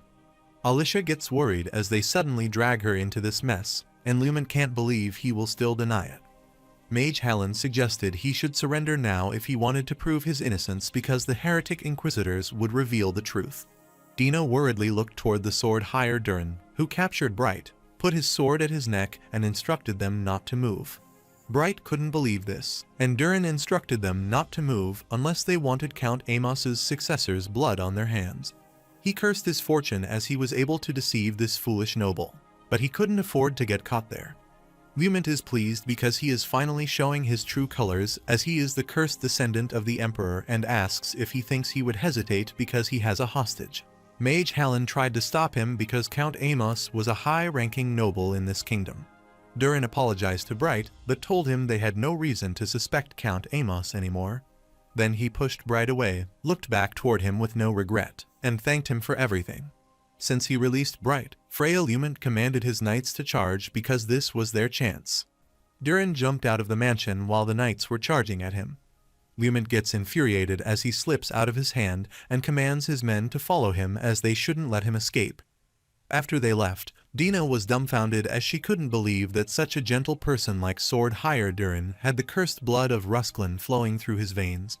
While she indulges in her thoughts, she gets worried when she sees Alicia rushing away. The protagonist gets worried, so he follows her and instructs Xenon to look after Dina for him. Xenon affirmed, so he grabbed her and rushed the other way while Bright worried about Durin. On the other hand, Durin fights with the knight, who attacks him, and gets exhausted after a while. Lumens instructed him to cease his meaningless struggle, because there was no way he could escape from his grasp since they knew his true identity. Durin clarified that he already told him he hadn't done anything wrong. Lumen quickly slammed him to the wall substantially, which inflicted strong injuries. He glared at him furiously, telling him that they would hand him over to the heretics inquisitors as he might possess the cursed blood of Rusklin, but he still had the right to stand trial. Since the commandments of the goddess will decide whether he, a descendant of Rusklin, is truly innocent. Durin annoyingly asked if he could call that a fair trial because it was clear that he was going to be sentenced to death. Since there is nothing else he can do, and he has no choice, he raises his hand and clarifies that he doesn't want to do that, which concerns Lumens. On the contrary, Sihan asked Alicia what was wrong and why she was suddenly running after him. Alicia apologized for acting without thinking, but she felt like she had heard Durin's real name, Dugrin, before. She doesn't remember him but feels like she met him when he was younger. Soon, they arrived where Durin was. Sihan is concerned about seeing the dimensional gate open in the sky. Mage Hallen is worried about seeing that he is summoning an otherworldly being. Lumen is shocked to see that Durin has summoned an otherworldly being and is mounted on its back. Durin gets worried and curses his fortune as he doesn't want to do this, but he doesn't have a choice if he wants to survive. He commanded the monster to go, and it started attacking all those knights.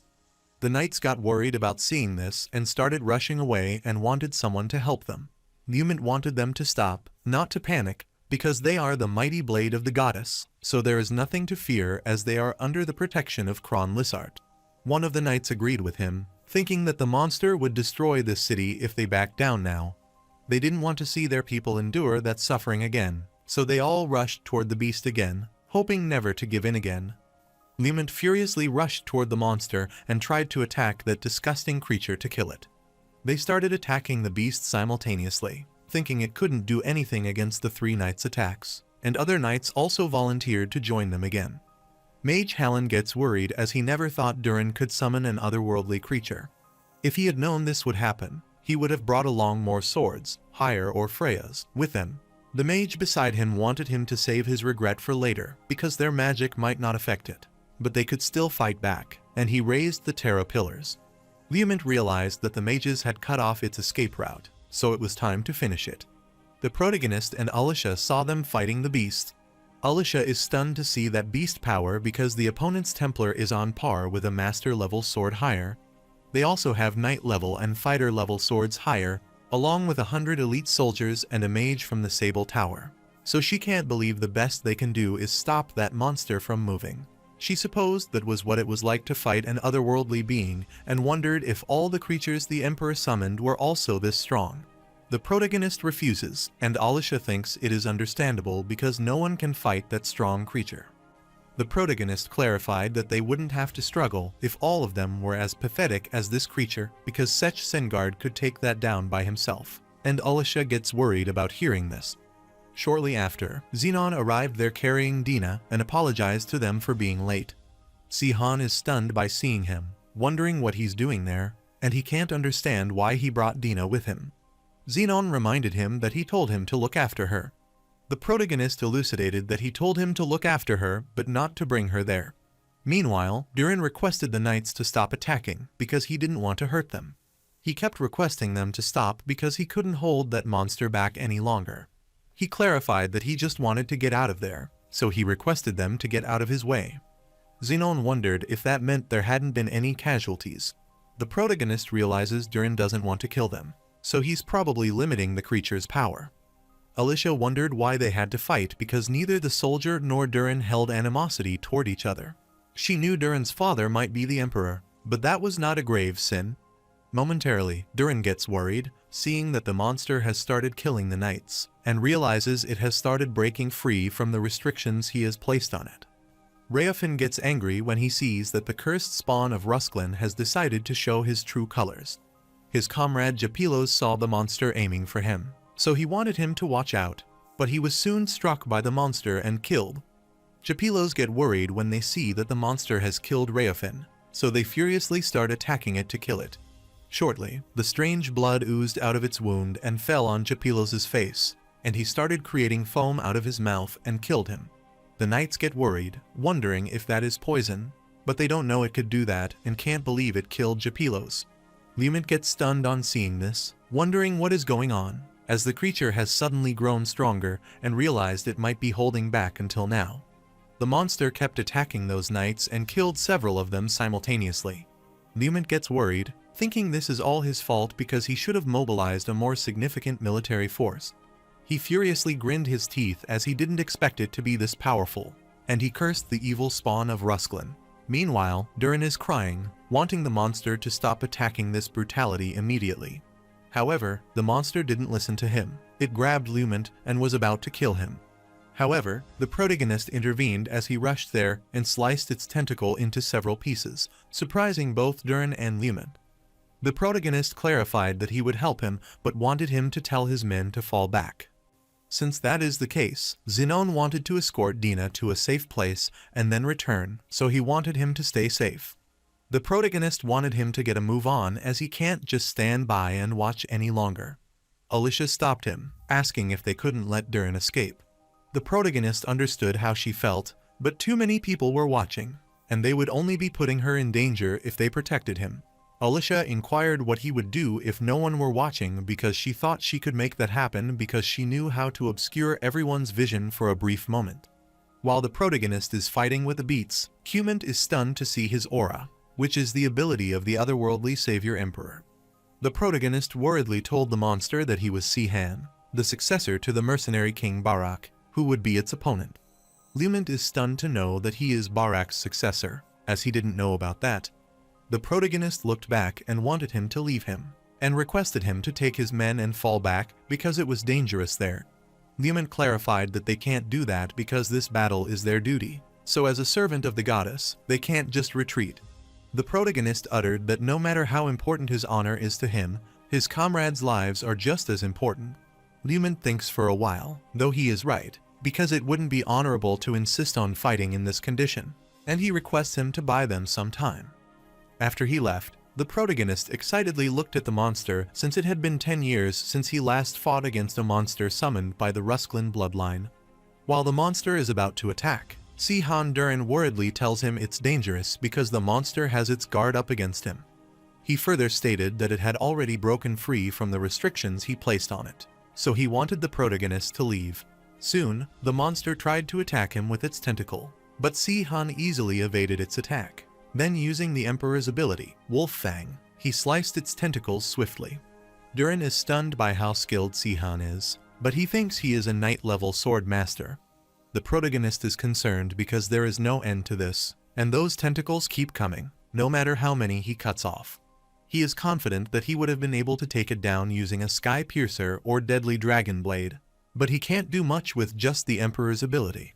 It is tough for him to fight the monster while hiding his true identity at a time like this.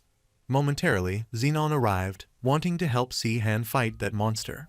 The protagonist is relieved that he is finally there and tells him that he has come at the perfect time because he needs to keep those tentacles busy. Zenon got it and was thrilled because he finally had the chance to try out the Emperor's ability, so he rushed to attack the monster. The protagonist is at a loss for words to see his overenthusiasm over this task. Zenon immediately sliced the tentacles of those monsters quickly, and he felt like he was getting the hang of it. The protagonist realizes he is using the Emperor's ability, but wonders why he isn't using an explosive aura. He realized that Zenon was charging in like a boar and stinging like a bee, so he wondered if the combination of aura techniques somehow transformed his swordsmanship into something unusual. However, he guessed that how he used the Emperor's ability didn't suit Zenon, and this Zenon version of the Emperor's ability is amazing. The protagonist rushed away, assuming it was not a problem as long as he could stand on his own. Since Zenon is keeping that monster there and focusing on Zenon, Durin is also safe, and any unnecessary lookers have finally retreated to a safe distance, so he is sure that is his chance. Si-Han finally arrived at the blind spot, started accumulating his aura, and knew that first, he needed to do something about that soft flesh, so he froze it using the deadly dragon blade, 8-horn strike. Durin is startled to see the protagonist behind him and wonders when he arrives. While the protagonist has completely stopped it in its tracks, he tells Alicia this is their chance. Alicia knew this was her chance, so she used magic to create a light to obscure everyone's vision. Durin is stunned to see that there is magic in the ground, and soon there is an explosion. After the dust subsided, the knights arrived at the site, wondering what was happening, but they couldn't see anything through all this dust. After a while, they were startled to see that the monster was dead and were pleased as they finally took down the otherworldly monster. The protagonist sighed and hoped Durin had managed to escape. On the other hand, Alicia helps Durin escape, but she can't go any further as she is tired after using magic. Durin wondered why she was helping him because he was sure that she had heard what they said, that he was a descendant of Rusklin. He is worried that she is putting herself in danger by helping him. Alicia is exhausted, wanted him to hurry up and get out of there before his pursuers find him. Durin looked at her, suddenly recalled Alicia as a child, and asked if she was Seraphina's daughter. Alicia nodded in affirmation, and Durin was pleased to discover she had survived. However, he supposes this isn't the time to celebrate their reunion, and he clarifies that there is something that he has to tell her before he leaves this place. He whispered something in her ear, which stunned her, and she wondered what he was saying. Durin clarified that he was counting on her, for that matter, and before he could say another word, he was struck by the knight. Durin coughed out blood as he got pierced through his chest and fell on the ground with astonishment, and Alicia also couldn't believe what happened. Lumint was relieved to find him as he almost managed to escape like a slippery person, and Alicia was surprised to see him there. Lumint worriedly asked her if she was all right because she looked exhausted. He is glad that she is safe and realizes that Durin is trying to get away by taking her hostage. He is glad that Durin didn't hurt her and asked Durin if he knew how many people suffered because of him. He furiously stopped at Durin's head, wondering how he dared to think he could get away when he is cursed, spawn of Rusklin. Lumint knew this would have ended badly if it hadn't been for her help. He clarified that she had done them an excellent service and didn't know how they could ever repay him. Alicia gets concerned, telling him that he doesn't have to worry about that because she almost let that guy slip away because he was too weak. Even though she is gloomy, she clarifies that it is their duty to eliminate all the cursed descendants of Rusklin. On the other hand, the knights think that Si-Han is amazing as they have defeated an otherworldly monster. The knight heard that the mercenary King Barak had a successor, but didn't know there were two. Zenon is a bit confused, wondering what the knights are talking about, and the protagonist reminds him that he also used the Emperor's ability. Momentarily, Lumint arrived and told Si-Han he was in debt because they would have suffered countless casualties without his help. He wished he could thank him properly, but unfortunately, they didn't have the time, as it would take a while to clear away a monster that size. The protagonist understood their situation, so they didn't want Lumint to worry about them. While leaving, Lumint clarified that he would send him a messenger later, and he is sure the Temple of the Moon is also extremely grateful for what he did there today. The protagonist is startled, wondering why he is concerned about clearing away that monster's corpse, since the corpse of an otherworldly monster will disappear once they burn the summoner's heart, and he is sure they should be well aware of that fact. The protagonist wonders if that is because they don't want to desecrate the corpse, even if it belongs to a descendant of Rusklin, and he doubts they care about something like that. Zenon inquired if he was curious about what happened to Durin's corpse. He overheard some of the soldiers earlier, and it seemed like the mages had already frozen it and transported it to one of the towers. The protagonist finds it suspicious, wondering why they would do that. Zenon isn't sure, but he just happened to overhear what they were saying. The protagonist found it strange as he couldn't understand why they would go through all that effort to preserve his corpse. Now that he thinks about it, mages from the towers were also involved in the incident with the Earth Dragon. They have now turned monsters with otherworldly abilities, along with the corpse of someone who could control otherworldly monsters. First, they took the Ignis Wolf, then the Earth Dragon, and now they have taken Durin, so he feels that these incidents are connected to each other somehow. The protagonist recalls Tiorent mentioning this before the first time something unexpected opens can be viewed as an isolated incident. The second time may be coincidental, but the third time is not an accident. This makes the protagonist wonder if it could be a coincidence that all of these incidents were connected to other worlds, so he wants to look into this when they return. Meanwhile, at the mansion, Bright couldn't believe that Durin was a descendant of Rusklin. The protagonist saw him completely remorseful, but informed him they would also be going. Bright is apologetic to him as his invitation got all of them involved in the first place, and he wanted to make the arrangements for a carriage. The protagonist assured him that they would be fine because this is not the time to worry about formalities, as they don't have a long journey ahead of them either. Bright is apologetic to them and clarifies that he will send word to Dina later, which makes her concerned. The protagonist looked around, but he couldn't find Alicia, so he wondered where she was. Dina explained that her master said she wouldn't be there long and went upstairs to collect something she had left behind. Meanwhile, Alicia arrived at Durin's room, remembering what he had told her before getting killed. Durin instructed her to go to his room in the mansion and look inside the third drawer of his closet. She started looking at the third drawer of the closet and realized there was nothing special, but these were just regular clothes, so she supposed he might be lying to her. Alicia soon realized this drawer was not the case because it felt too small considering its height, so she wondered if it had a division after taking out the drawer. Alicia is pleased to know that she is right, as there is a hidden compartment at the bottom. She found a book in the hidden compartment of the drawer, opened it, and started reading it. She is surprised that it represents the culmination of all the knowledge from the Rusklin bloodline and even contains research on how to summon otherworldly beings. She gets annoyed when she sees this and wants to eliminate this cursed item immediately. However, she remembered that Durin said he would be counting on her, so she halted and slid the book down. She recalled her childhood with Durin, and guessed she can't do that. On the contrary, Mage Brundle explained to the king that they had finally managed to find it. She explained that the descendant had the ability to open a dimensional gate that was 30 meters wide. While they failed to capture him alive, they were able to preserve the body, so there should be no problem with the heart. Rilstein praised her for an excellent job and instructed her to bring it to the Crimson Tower immediately. Since this is no small contribution, Rilstein wanted to grant her what she desired and made Brundle thank him, since the Rusklin royal family's summoning technique does not simply possess the power to control different dimensions. But what is truly terrifying about this summoning technique is that they can completely control any monster they summon. Rilstein has managed to extract these properties from the Rusklin bloodline. He has also discovered a clue about how mind control works now. Since Terraner's magic does not affect otherworldly beings, he hasn't been able to test this power until now. However, he found a loophole, and the solution was right before him all this time. Since the Rusklin family summoning technique is the only magic that can affect otherworldly beings. Rilstein laughed wickedly because, in other words, that meant that the Rusklin bloodline possessed the essential magical power required to target otherworldly beings. Therefore, by studying their blood, he can devise a method to harness magic that will work on creatures from other worlds. All this time, the descendant Rilstein captured did not have enough of Rusklan blood flowing through their veins for him to experiment on them. But now, he has finally managed to get his hand on one of Emperor Rustenard's direct descendants. Rilstein is sure that with this, he can finally achieve what he has wanted to accomplish for a long time.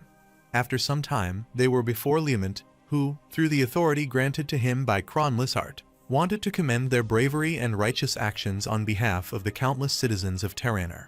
So he wished the blessing of the full moon to shine down upon all of them. Everyone enthusiastically cheered them, and was amazed to see that the protagonist, who was standing there, was the one who defeated the otherworldly creature. They knew that he was the mercenary king's successor, so they couldn't believe someone as young as him had already managed to reach master level. One of the nobles is amazed because he has such an incredible talent, but he already serves a lord in Rettenberg, so they feel bad. One of the nobles heard that Sihan was serving Marquess Kelterin as a knight, which left all of them speechless. They couldn't believe that Sihan served a man known for having the body of a sage and the mind of a wild beast. They worriedly wondered why a talented individual would serve someone like Kelterin.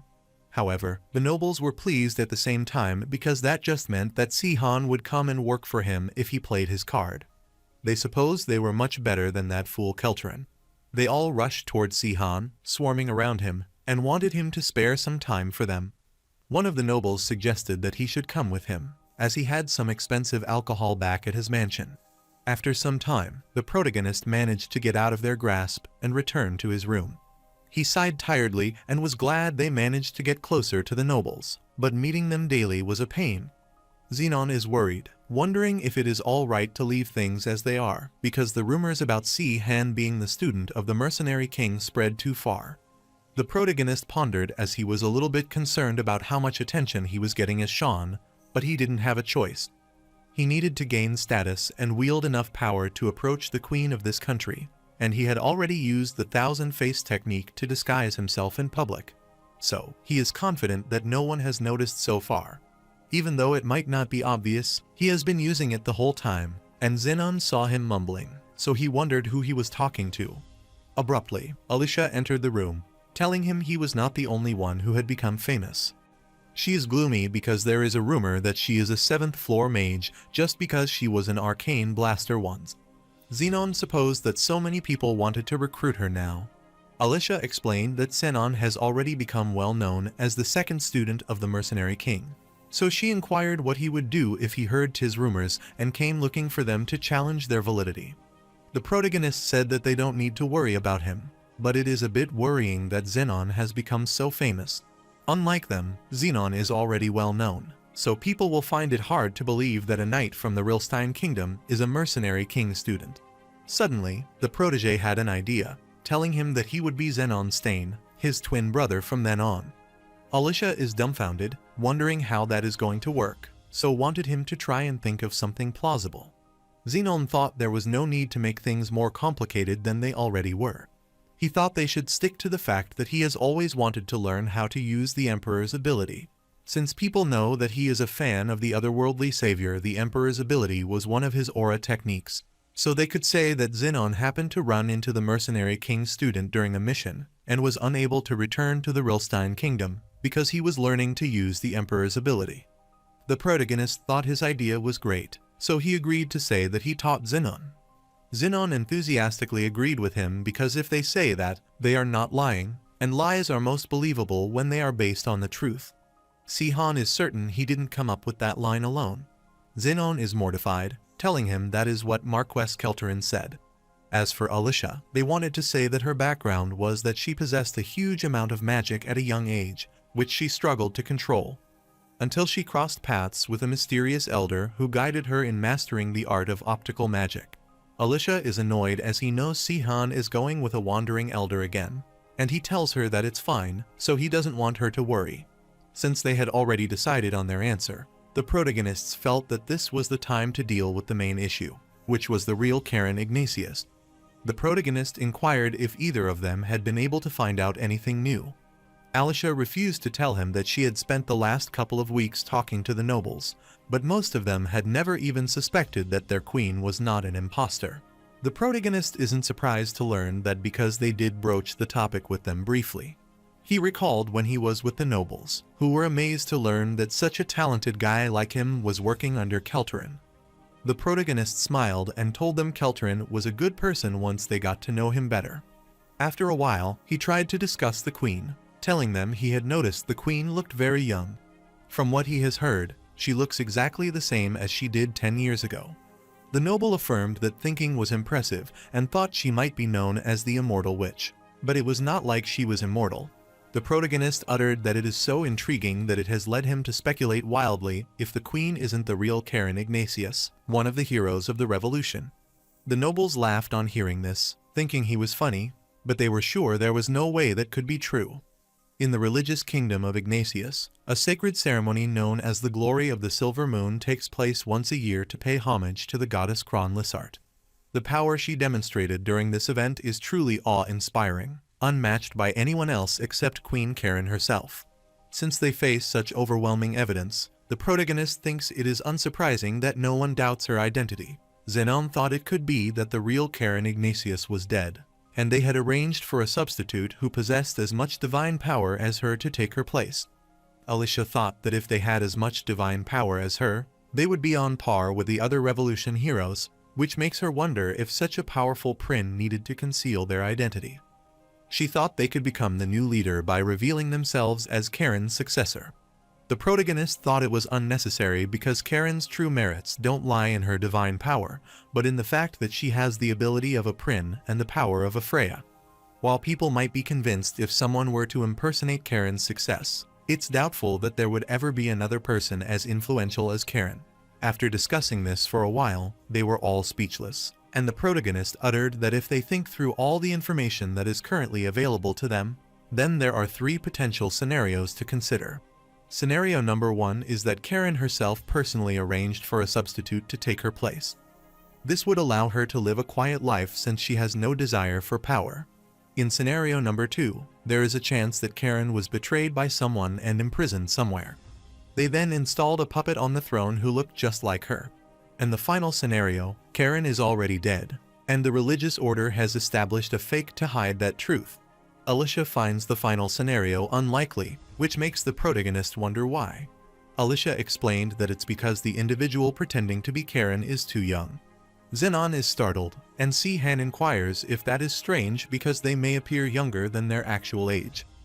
Alicia thought that if they intended to conceal their identity, it would be odd to draw attention to themselves by not showing signs of aging, since it has even caught the attention of the nobles in this country. So the reason why the imposter would persist in maintaining a youthful appearance is rather straightforward.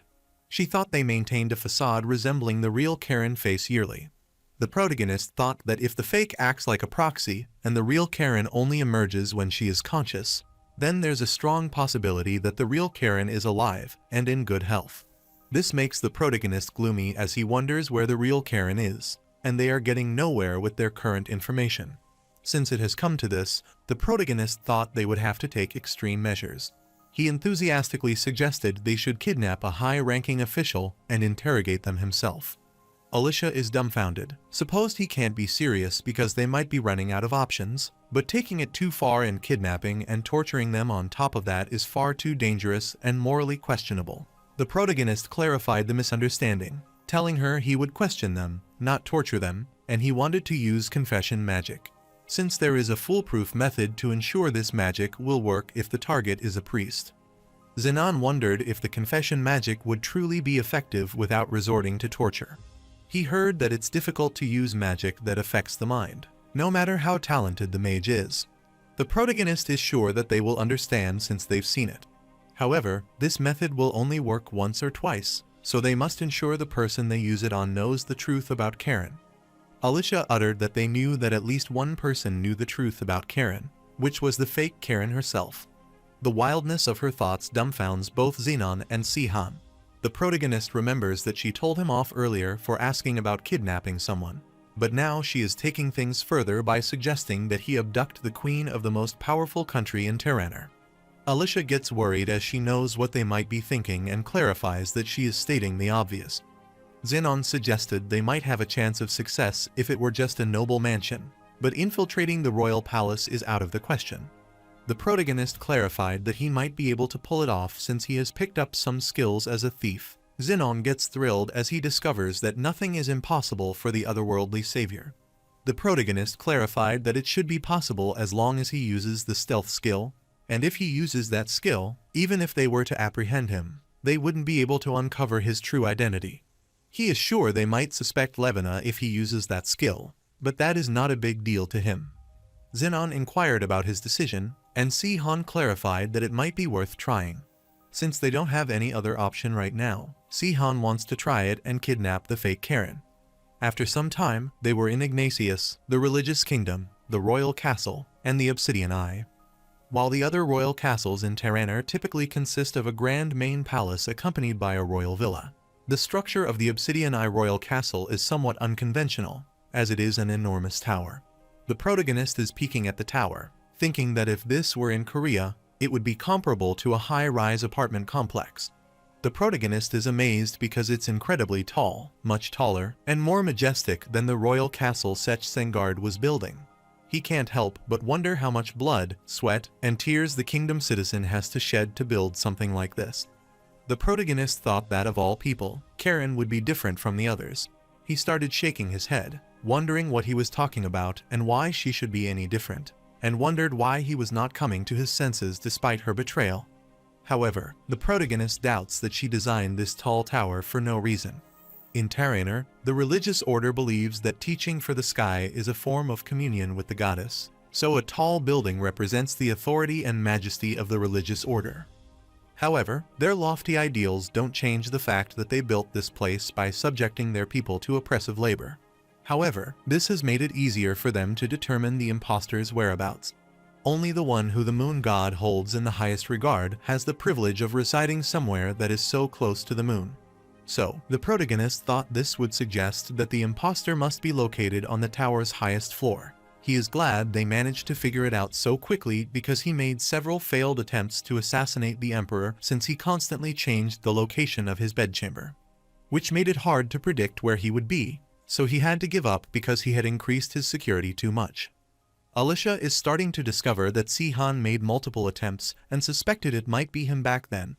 She explained that the imperial peace was constantly in chaos due to the relentless assassination attempts. As a result, she was confined to her room for an entire month while everyone remained on high alert, and she couldn't believe that it was all his fault. The protagonist apologizes for discovering that she was in the imperial palace then and clarifies that she didn't mean to make life difficult. Suddenly, it became dark as the moon was covered and Alicia noticed that. Si-Han supposed that the cloud had obscured the moon, so he stretched his body because that was his chance. He decided to get going because it was dark enough to provide sufficient cover. Alicia worriedly asked him if he would do this and wanted him to be careful. Abruptly, the protagonist activated the stealth mode, making him invisible, so he rushed away and told her he would see her later. Soon he arrived close to the guard at the entrance, passed them, started climbing the tower, and finally arrived at the top floor. He stood outside the window, pleased because everything was all right till now, and he was glad because when it came to moving around without being detected, nothing beat this stealth skill. He tried to peek inside the window and was stunned to see that these bars were made of radiant steel. He knew the royal palace would have a measure in place to prevent intruders, but he wasn't expecting that. Radiant is still a magical metal emitting a bright light and a deafening roar, and it comes into contact with aura magic and divine technique. It has been installed to prevent a sword capable of cutting through steel from entering. However, that is not the problem for the protagonist because it is no match for his stealth skill, so he immediately cuts those steel bars. Since the darkness produced by this stealth skill not only hides the user, but also completely conceals any light and sound. After that, he went inside, started looking around, and thought it might be his imagination because he felt like he had been there before, even though he knew this was his first visit. After looking around, he realized it was not his imagination because he was sure he had been there before. There's no doubt about it because it looks so different at first glance that he almost didn't recognize it. However, upon closer inspection, it has the same layout as the central palace in East Clanium, the former capital of the Rusklin Empire. Si-Han supposed they might have built an extension into what was already there instead of constructing a new building. Since that would have been a lesser burden on the citizen, He wondered if Karen wasn't interested in luxuries and idle pleasures.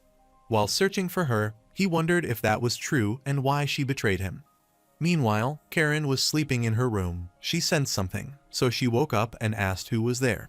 Shortly, she sensed a sword at her neck and was startled to see an intruder beside her. The protagonist instructed her not to move unless she wanted them to slice her neck open. Karen inquired who he was, and the protagonist clarified that this was what he wanted to ask her. He wanted to know who she was because he knew that she was not the real Karen Ignatius.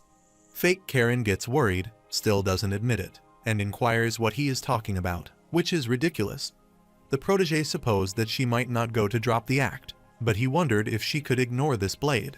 He clarified that if she was Karen, this would barely threaten her.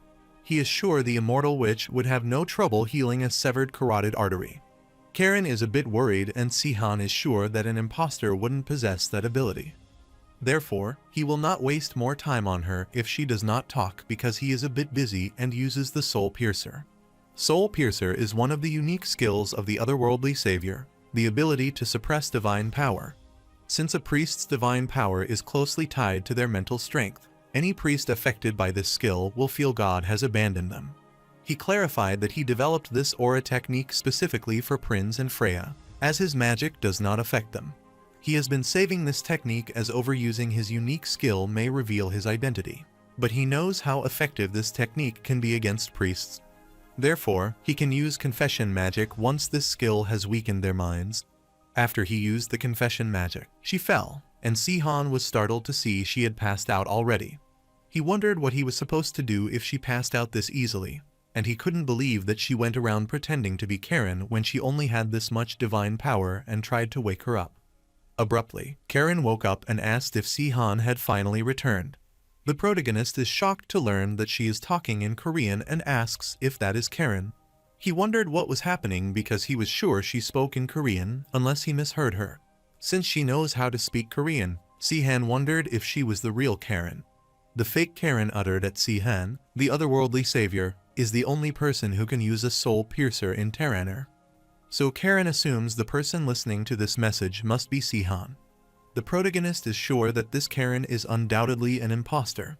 He supposed that the honest Karen must have left a message embedded in the imposter's subconscious using a divine technique that would only be activated upon coming into contact with a soul piercer. The protagonist is annoyed because not only does she prove that it's her by speaking Korean at the beginning of the message.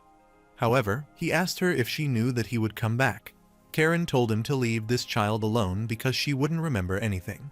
The protagonist realizes she didn't answer his question, which means she can only use the imposter to pass on a message, so he can't communicate with her directly. Karen assumed that Sihan was looking for her since that was the case, and she wanted him to make his way to a rural village on the outskirts of Lysaterium called Gulam.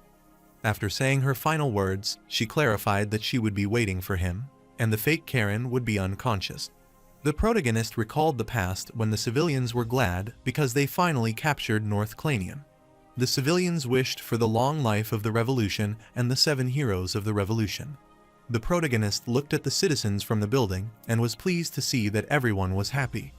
Karen explained that the people of the North Clanium also suffered under the emperor's violent rule, so they needed to capture the capital, Kledil. The protagonist looked at her, smiled, and agreed they were approaching the final shutdown.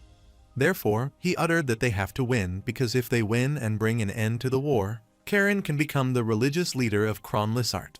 Karen annoyingly pouted, which startled Sihan, wondering why she was giving that look.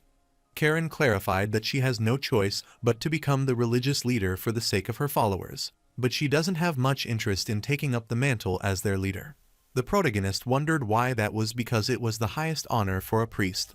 Karen clarified that if she became queen of the order, then she wouldn't be able to get married.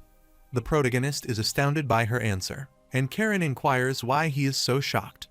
Sihan clarified that he was not shocked, but she had never shown signs of wanting something like that. Karen answered him honestly, saying she wanted children and to have a child with the man she loved. She wanted to have many children who looked like him and thought that around a dozen of them would be enough. The protagonist is startled when she hears she wants 12 children and asks if she wants to make a soccer team. Karen inquired what soccer is, and Sihan explained that it is popular. He He mentioned that it's a game where people use their feet to kick a ball around, and the winning team scores the most goals. Karen wondered if they were imitating cats, as the cast likes to play games.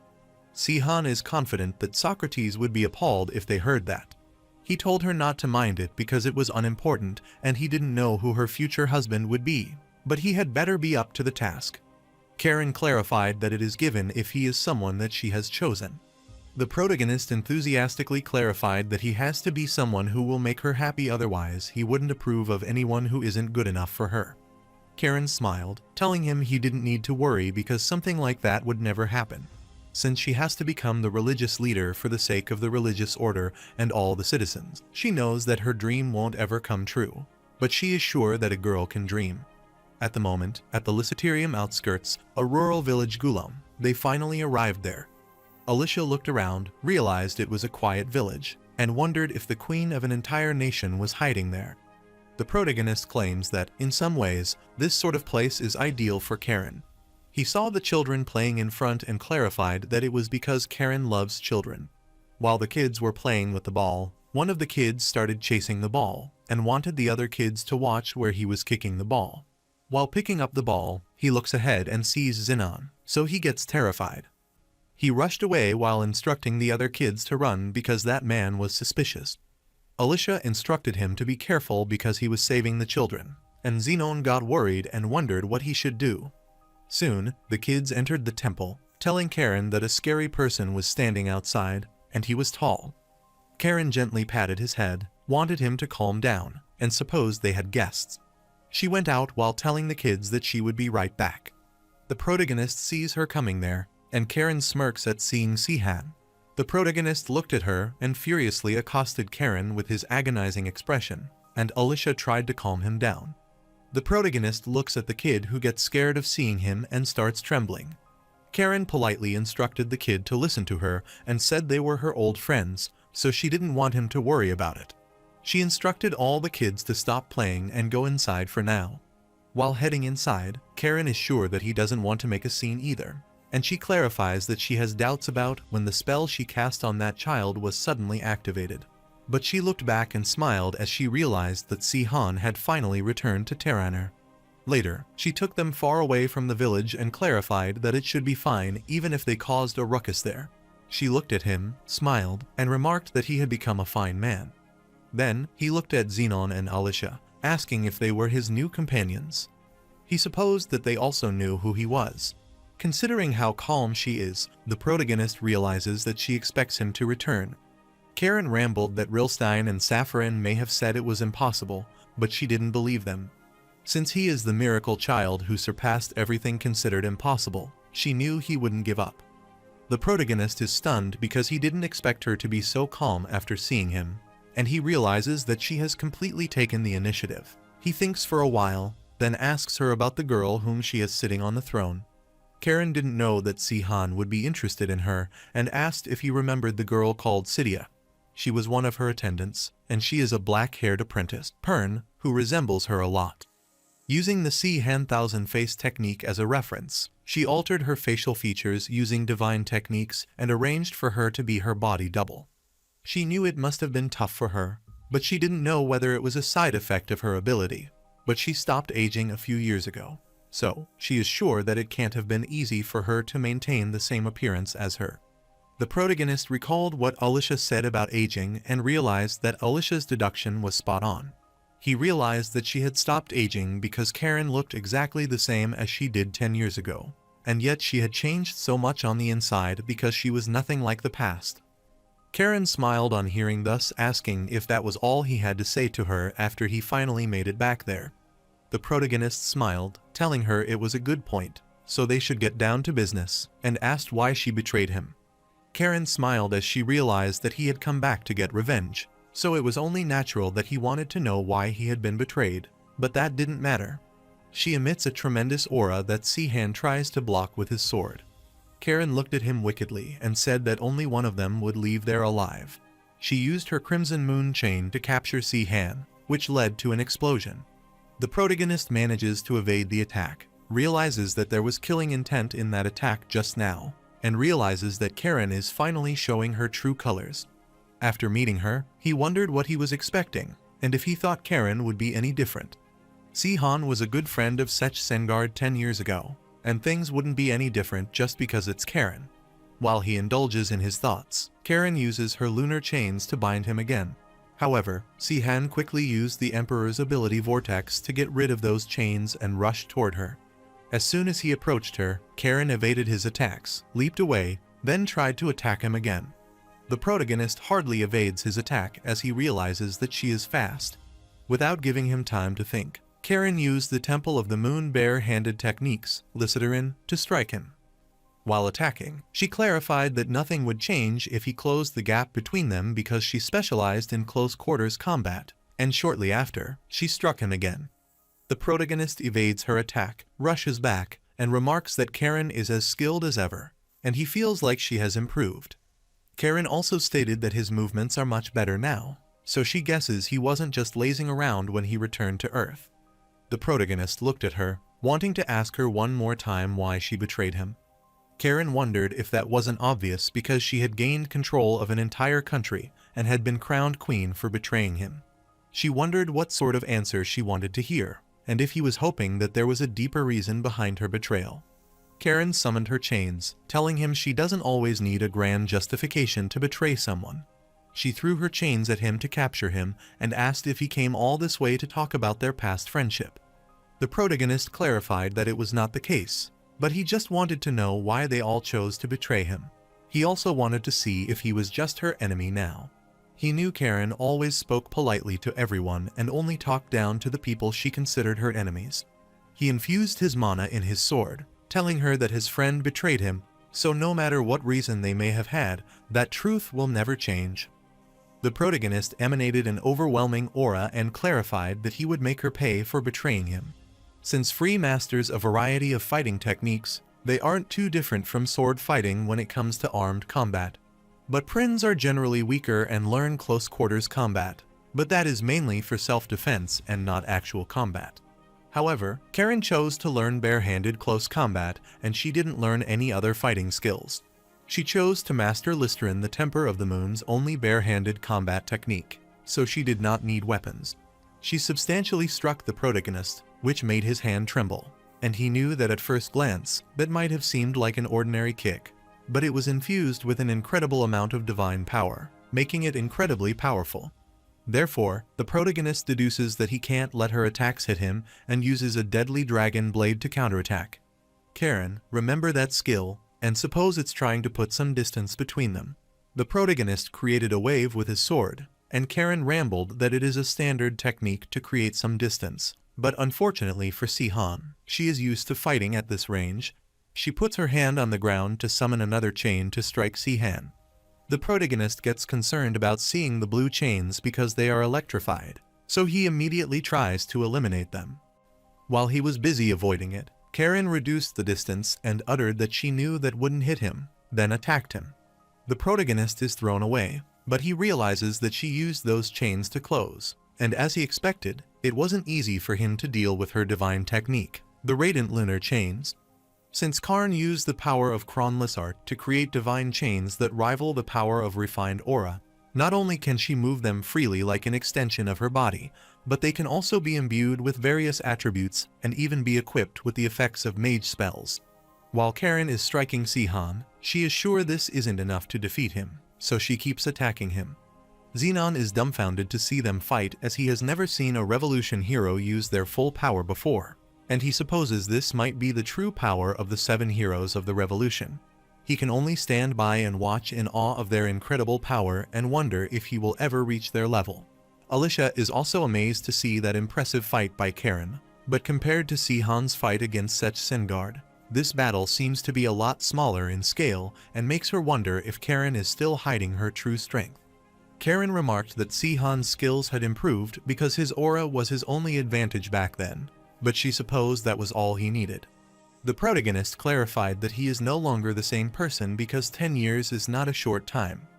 Karen smirked as she supposed her attire was entirely inappropriate when she was fighting against the otherworldly savior of the world, so she ripped her dress off to be in comfortable attire. Alicia gets concerned, wondering what she is doing because now she looks even more inappropriate. Zenon wondered why Alicia was getting so worked up with her attire. Alicia clarified that as a woman she thinks Karen is taking this too far, and Zenon supposed that might be the case, while the protagonist pointed his sword at her and realized he had finally decided to take this seriously. Karen enthusiastically clarified that she was fighting him and had to do this much. Momentarily, she rushed toward the protagonist and kicked him firmly, which led to an explosion. Alicia gets worried, wondering why Karen suddenly becomes more powerful. The protagonist is thrown back, and he knows that Karen's strength is on another level now. Since the revealing outfit of Karen Ignatius, one of the 7 heroes of the revolution, is the immortal witch's actual appearance, Zenon is startled as she finally understands how she suddenly got stronger.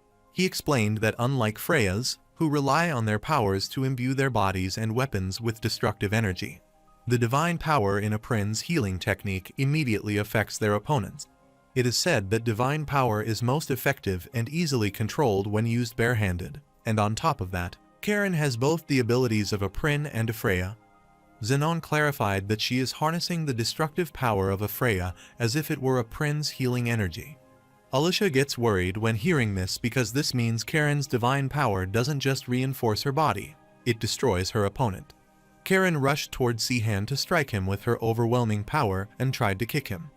Sihan evaded her attack, uttering that he gets used to using her hands, but wondered how it works with her knees. He inquired if there are Prins who heal people with their knees. Karen clarified that the technique's essence is based on being prepared to make direct physical contact with her opponent. She is just an anomaly, so she doesn't think even Kronlissart would have expected someone like her to be born. The protagonist tried to strike her, but she evaded it and annoyed him, wondering why he couldn't distance them. The distance isn't increasing, so his deadly dragon blade skill's range doesn't matter.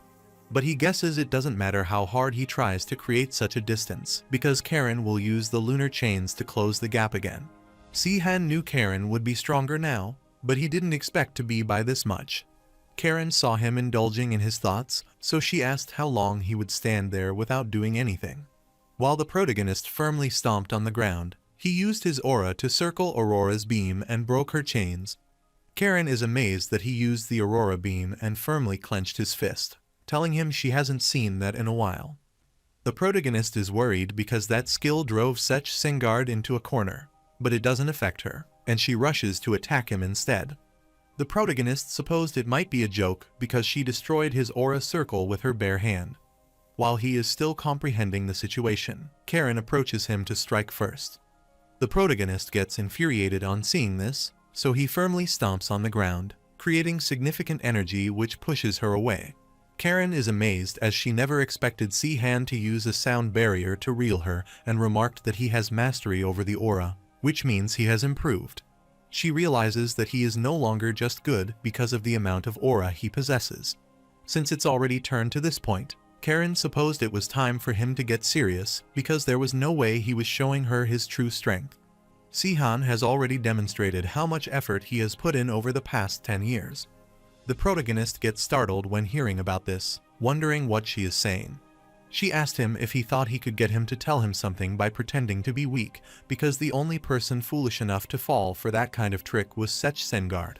The protagonist is surprised because Sech Sengard fell for it. Karen smirked because she knew that he was behind his disappearance, and there was no way someone like him would suddenly give up the throne. The protagonist couldn't believe that she still heard all the news, even though she lived all the way out there. He told her she was right as he defeated him using the aura circle she just destroyed. Karen wondered how Sihan took Sech Sengard down with something like that, and supposed he must have not improved in the slightest over the past 10 years. The protagonist clarified that he just spent all that time fooling around. Karen furiously told him not to start thinking that she was anything like that fool Sech Sengard, because there was no way she could be so lazy when she knew the otherworldly savior would return after sharpening his fangs for revenge. Therefore, she wanted him to give her his best shot because she wanted to witness the incredible power of a warrior god's sword, which elevated him to the position of floor master.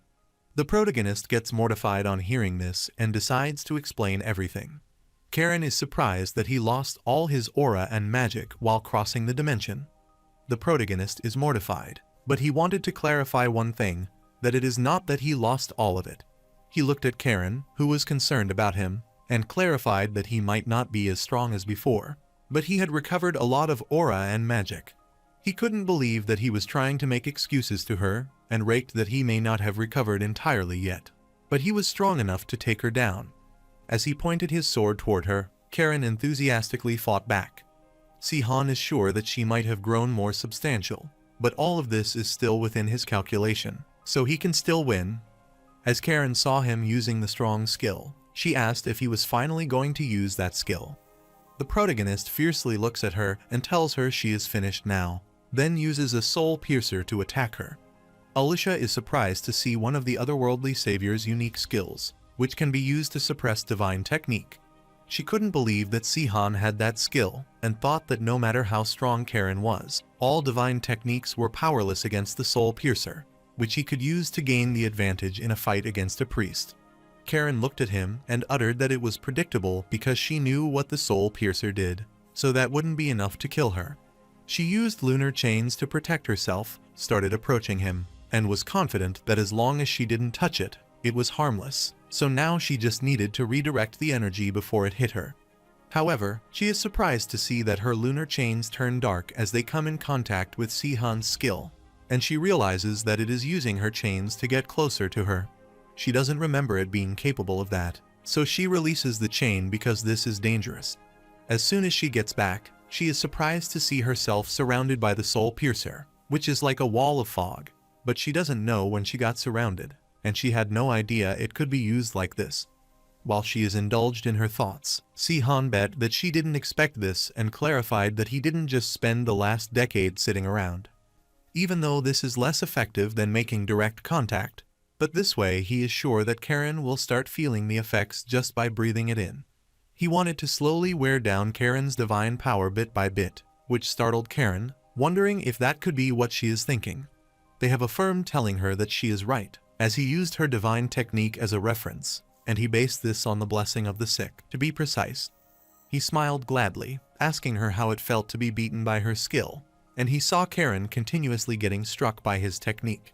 He realized she was moving a lot more slowly now and didn't regenerate as quickly. The protagonist knew she might be powerful, but she was no match against Soul Piercer, so he was confident that he could win and rushed to attack her. Before he could strike her, Karen requested Korn Lissart to bless her enemy with her trial blessing of the Sick Plague Blessing. The protagonist thought she was foolish as she had forgotten what his special ability was or if she had just given up. He clarified that he is from Earth, so diseases from Terraner don't affect him, but he is surprised as he starts coughing blood. A plague blessing is the blessing of the sick, but usually, blessing and disease don't go together. Therefore, having a combination of the Prin holy power along with Freya's destructive power was no doubt a blessing. While humanity continued developing new ways to defy curses, no one had ever thought about resisting a blessing. In other words, Karen could infect anyone with a disease if she put her mind to it using her blessing. This ability allowed Karen to reign supreme and put her on an equal footing with the strongest fighters. However, there was one person who couldn't use this power: Si-han, a person from Earth who was unaffected by all the diseases and magic from Terraner. Furthermore, he even had the Soul Piercer skill that could suppress holy power. This made him confident that he could defeat Karen without ultimately regaining his original power, but he is currently coughing out blood, which makes him wonder what is happening. Since this is a disease from a Terraner, the blessing of the sick should not affect him, so that he couldn't comprehend the situation. He thought it was impossible because there was no way he would be affected by a disease from Terraner, and he hadn't gotten sick since he came back there. Karen smirked on hearing this, so she asked if he wanted to know why and showed him a pouch, telling him that the Sable Tower has been doing some underestimating research, since they have been looking for a way to target otherworldly beings using magic. It seems that the research was somewhat successful. She rambled that when they used this black power as a catalyst, it could affect the otherworldly being. Si-han is surprised to see the black powder because it is the same one he saw back when he was dealing with the heretics. Karen doesn't want him to get her wrong because she still has doubts. For some reason, the Sable Tower is trying to keep this research top secret, and if she thinks about their objectives, she doesn't see why they have to go so far to hide this. She clarified that if she hadn't stolen some when she was spying on them, she wouldn't have known it existed. She is sure they are plotting something sinister behind the scenes, but she knows Si-han can see how effective this powder is. The protagonist is a bit huffy, telling her that many mages tried to carry out the same research during the revolution only to fail, so he wondered if that meant the Sable Tower had now managed to complete that research. Karen supposed it would be more accurate to say Rilstein was the one who had completed it, not the Sable Tower, because, aside from the Alabaster Tower, she knew that he had complete control over the other 3 towers. The protagonist gets infuriated as he realizes that he must have been the one behind it, as he has always been interested in researching other worlds. Suddenly, Si-han started coughing a lot of blood, and he got concerned because it hurt so much that it almost felt like his body belonged to someone else. While Karen rushed toward him, she was sure it might be painful for him because he had never fallen ill. So compared to Si-han, she is pretty used to being affected by Soul's Piercer after sparring with him in the past. She immediately punched Si-han, telling him it was time to bring out his warrior god aura technique because he would die if he didn't do that. The protagonist falls, coughs a lot of blood, and is surprised that she still thinks he is holding back. He hates disappointing her but wants her to know that this is his full strength, so he has nothing left in the tank. He cursed himself, thinking he should have waited until he fully recovered before coming over, even if it meant waiting a bit longer. Karen gets annoyed and asks him if he is not lying when he says that he has lost his aura and mana.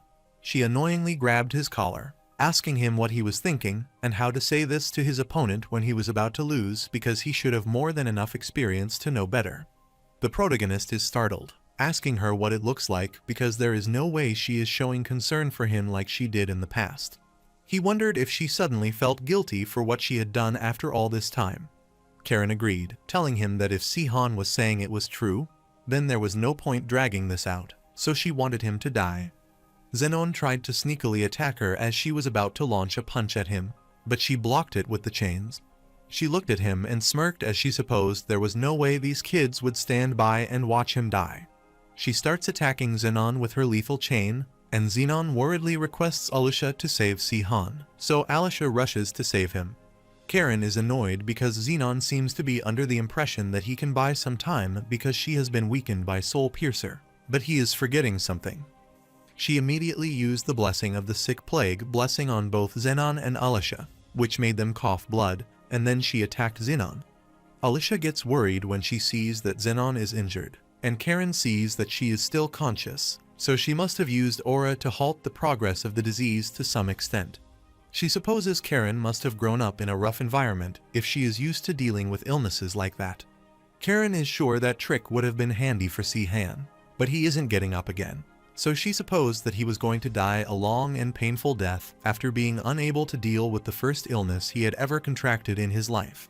However, Karen doesn't intend to kill the 2 of them either, so she wants them to stay down. Alisha knows that she has no chance of beating her no matter what she does, but she does not give up, so she uses Arcane Blast on her.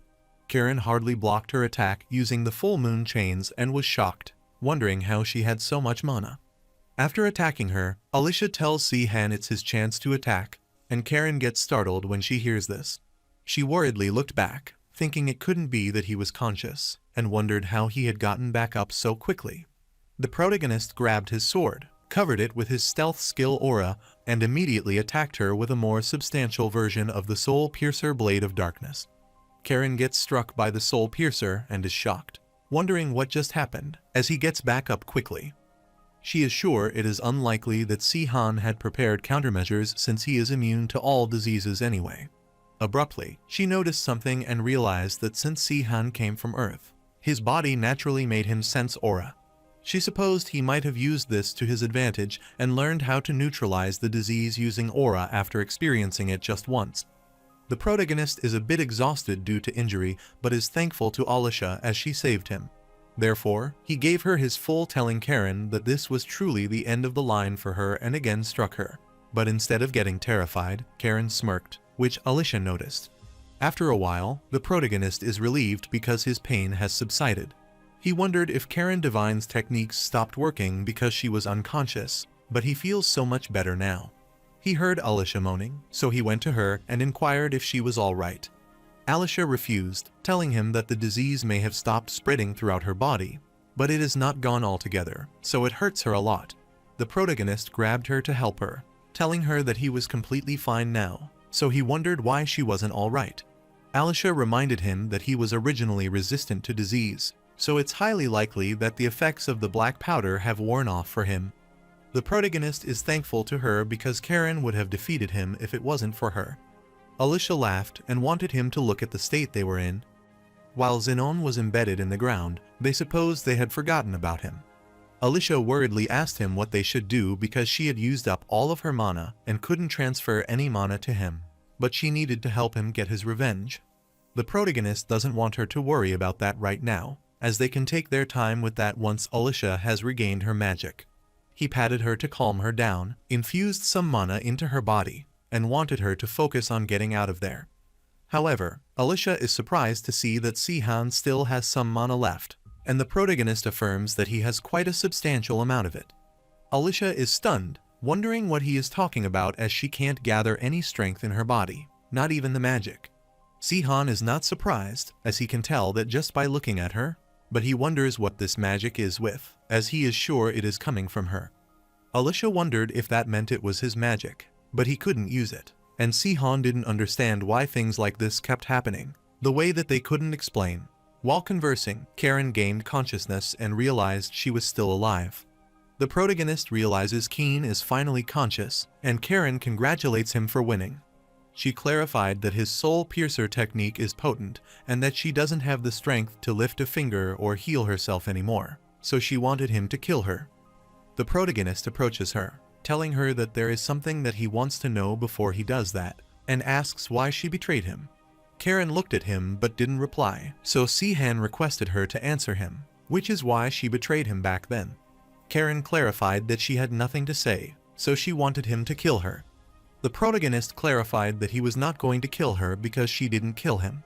Karen annoyingly clarified that she didn't choose not to kill him, but she just didn't manage to do it, and she would have killed him if she had the chance. However, that doesn't matter to Sihan because he doesn't care why she chose to spare him, but thanks to that, he can survive and return. He raised his hand, telling her that was the reason he wouldn't kill her, but he would give her the same chance that she gave him. He opened the portal to another dimension, and Karen's eyes spread with shock. He saw that portal and asked if he would cast her into another dimension. The protege has no sympathy toward her, telling her it's time she paid for what she did to him 10 years ago. However, before sending her, he wanted to ask her one last time, and if the time they spent together meant anything to her, he wanted her to answer his question: why did she deceive him that day when he genuinely thought of her as his sister? Karen gets infuriated on hearing this, telling him that she has never thought of him as her younger brother.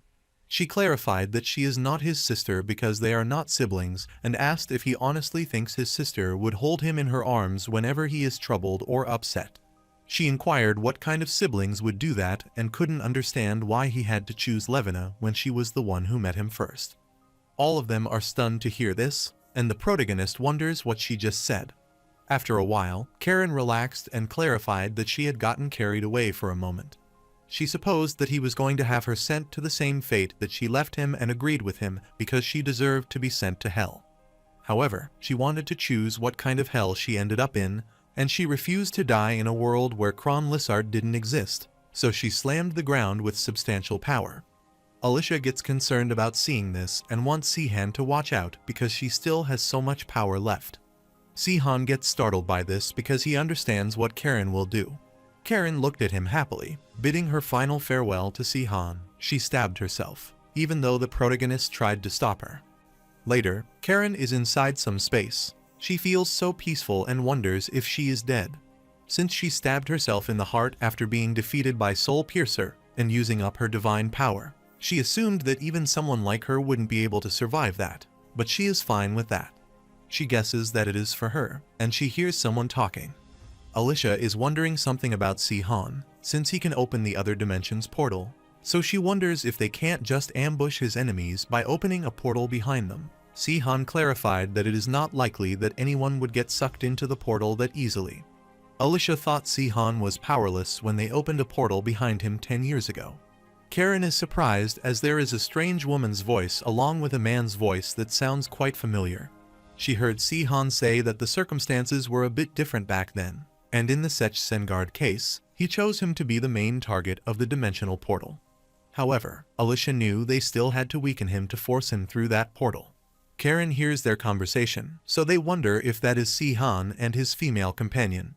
Si-han thought that if they had done that to him, he would have been able to resist to some extent. However, Rilstein wasn't responsible for opening the dimensional portal back then, so he still doesn't know exactly what he did. Karen realized they were talking about what happened to Si-han 10 years ago. Si-han clarified that he used the ashes of the Emperor's heart to erase the contract binding him to this world. As a result, the world responded by opening that portal to send him back. Since Si-han wasn't originally from Terranor, he was forced to retire from his world in accordance with dimensional laws since he no longer had the right to exist in Terranor. He didn't know this then but discovered the truth after researching back on Earth. Karen realized that Si-han had become more potent because, until now, he had merely copied others to use magic himself. But he never adequately understood the true essence behind each type of magic, and he finally had a much deeper understanding of magic.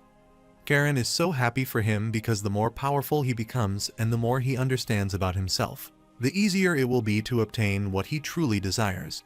The protagonist wonders if Alicia is worried that someone might ambush him and send him back as they did 10 years ago, but he clarifies that she doesn't need to worry as they can't do that unless they burn her heart. Alicia is relieved to learn about that, and Karen is pleased because Si-han has a companion who also cares about him. Suddenly, she is stunned, wondering how she can hear what they are talking about if she is dead, and wondering if she is unconscious. While conversing, Alicia noticed Karen was awake, so she informed Si-han. After Karen awakens, she looks at her hands out of astonishment, as she never thought she would be alive, and wonders how that is possible. Si-han said that he didn't do much, even though he might be the otherworldly savior, but he can't bring someone back to life and clarified that her body is what saved her. A few moments ago, when Karen stabbed herself in the heart, Si-han worriedly rushed toward her. He wanted her to stay with him and inquired what she meant by what she had just said. He couldn't understand the meaning of the looks she had on her face and furiously gritted his teeth, asking her who said she could die like this. He didn't want her to make him laugh since she was the immortal witch. He started emitting a strange aura and furiously shouted that he still needed to hear the truth from her. Alicia gets concerned about seeing how panicked he is, so wanted him to calm down first because Karen is already dead. However, she is startled to see the aura Si-han is emitting, so she wonders if he is using a soul piercer to redirect her divine power toward her ruptured heart. He was agitated as he didn't want to let her die before she told him the truth and helped her repair her heart. At the present moment, Karen thinks that it is incredible because she has no idea that a soul piercer could be used like that. The protagonist calls it a massive pain that brings her all the way there after that. Since the nun worriedly asked him what had happened to her and remembered that she said that she would step out for a moment to meet someone she knew, she wondered if these men were responsible for this. The protagonist is startled to hear that even though she was right, he wanted to explain that it is not like how it looked.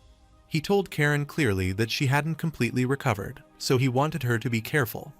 Karen already knew that her heart was not healed, but to be precise, her divine power had gathered in her chest and acted as a heart substitute. It takes all the divine power left in her body to do that, so she is now weaker than an apprentice. The protagonist thinks for a while and asks if that was her plan all along.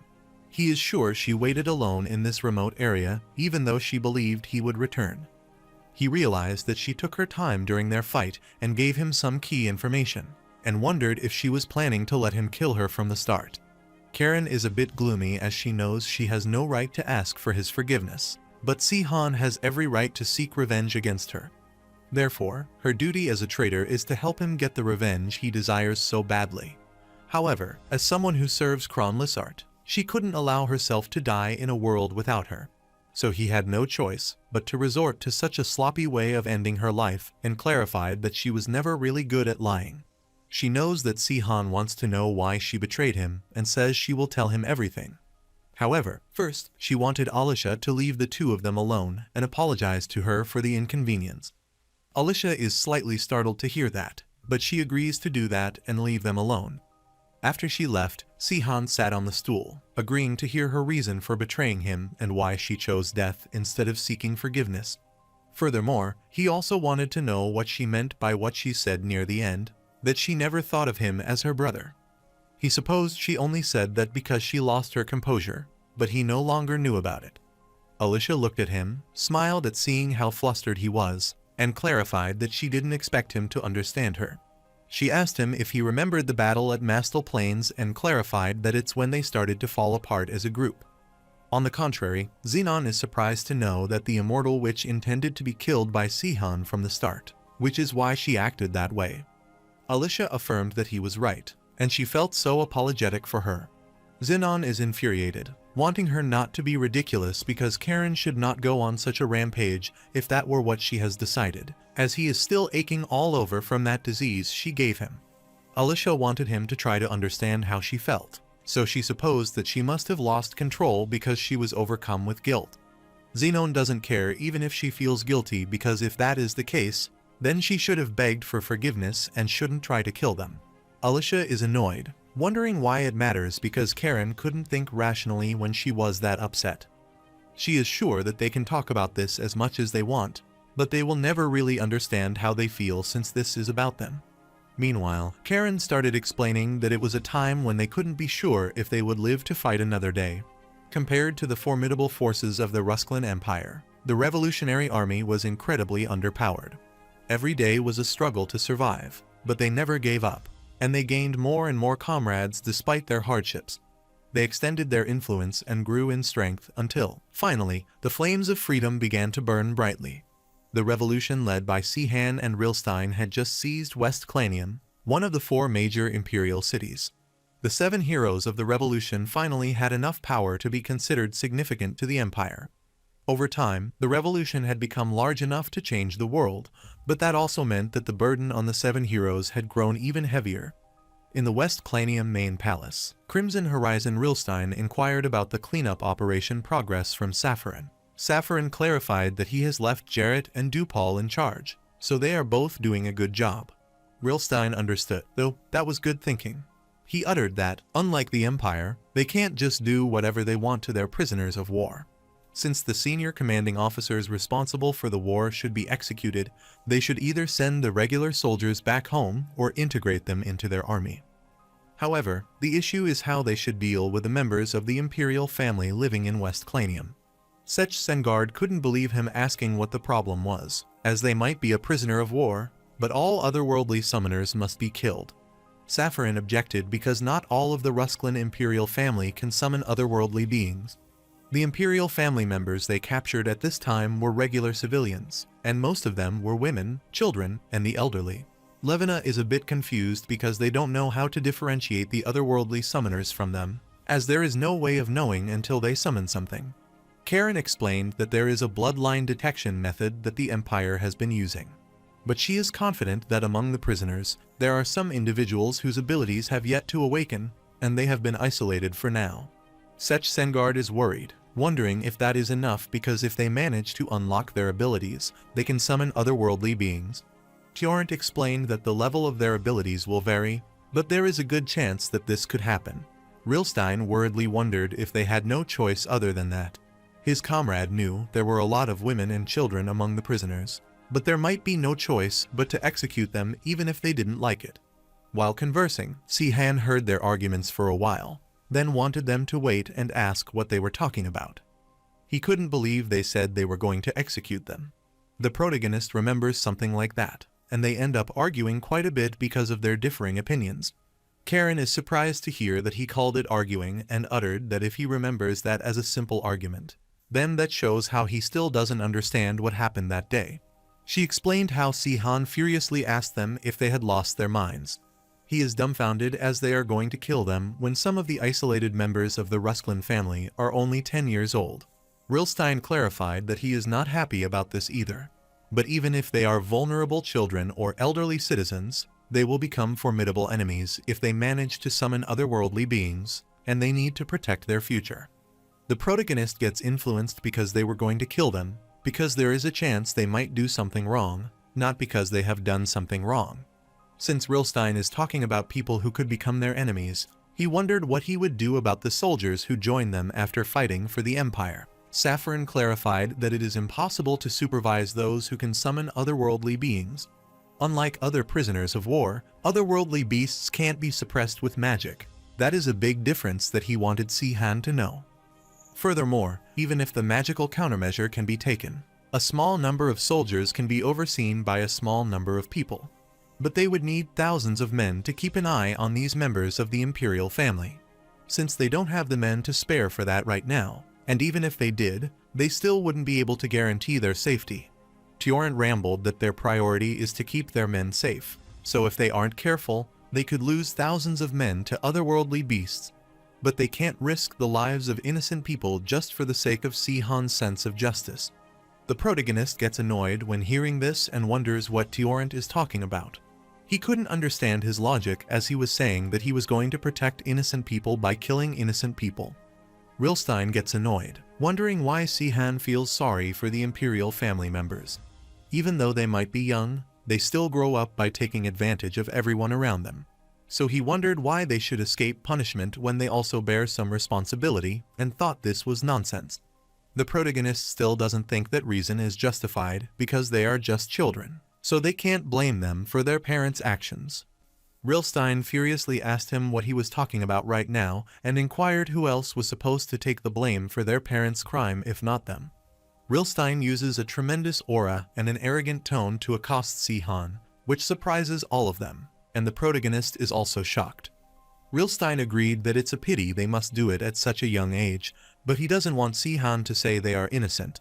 Even the prisoners of war themselves don't see this as unfair treatment as they bear the sins of their parents. The protagonist's eyes spread wide as he realizes their way of thinking is so different, and at times like this, he is forced to realize that this place is terrain, not earth. No matter what justification Rilstein gives, Si-Han still doesn't think it's right to kill children because if they do this, then they are not different from the Emperor. Rilstein gets infuriated, telling him that is enough, and asks if any of them wants to kill them. He inquired if they were supposed to risk the lives of all the warriors who trusted them and followed them to satisfy Si-Han's petty sense of justice. Since they are responsible for the lives of many others, they need to take appropriate countermeasures. That is why they can't wait and see what happens because it doesn't feel right. Karen added that when Prinz studied medicine, they sometimes used poison to treat their patients. Those patients might suffer from side effects, but it's better than letting them die. Therefore, she thought it might be wrong to kill them, but they must die to secure the Terraner's future.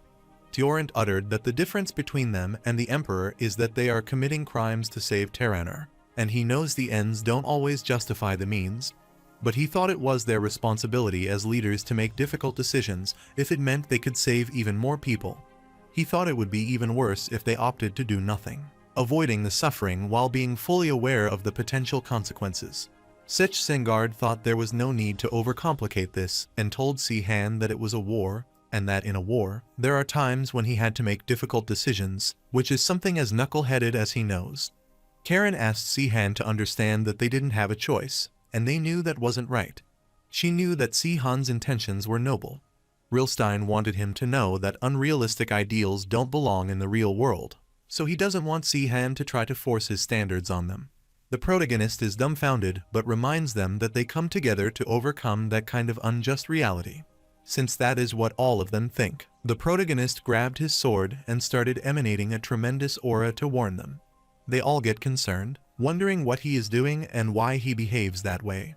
Si-Han uttered that since all of them are set on killing those innocent people no matter what, but then they will have to get past him first. He pushed the table away, causing everyone to worry.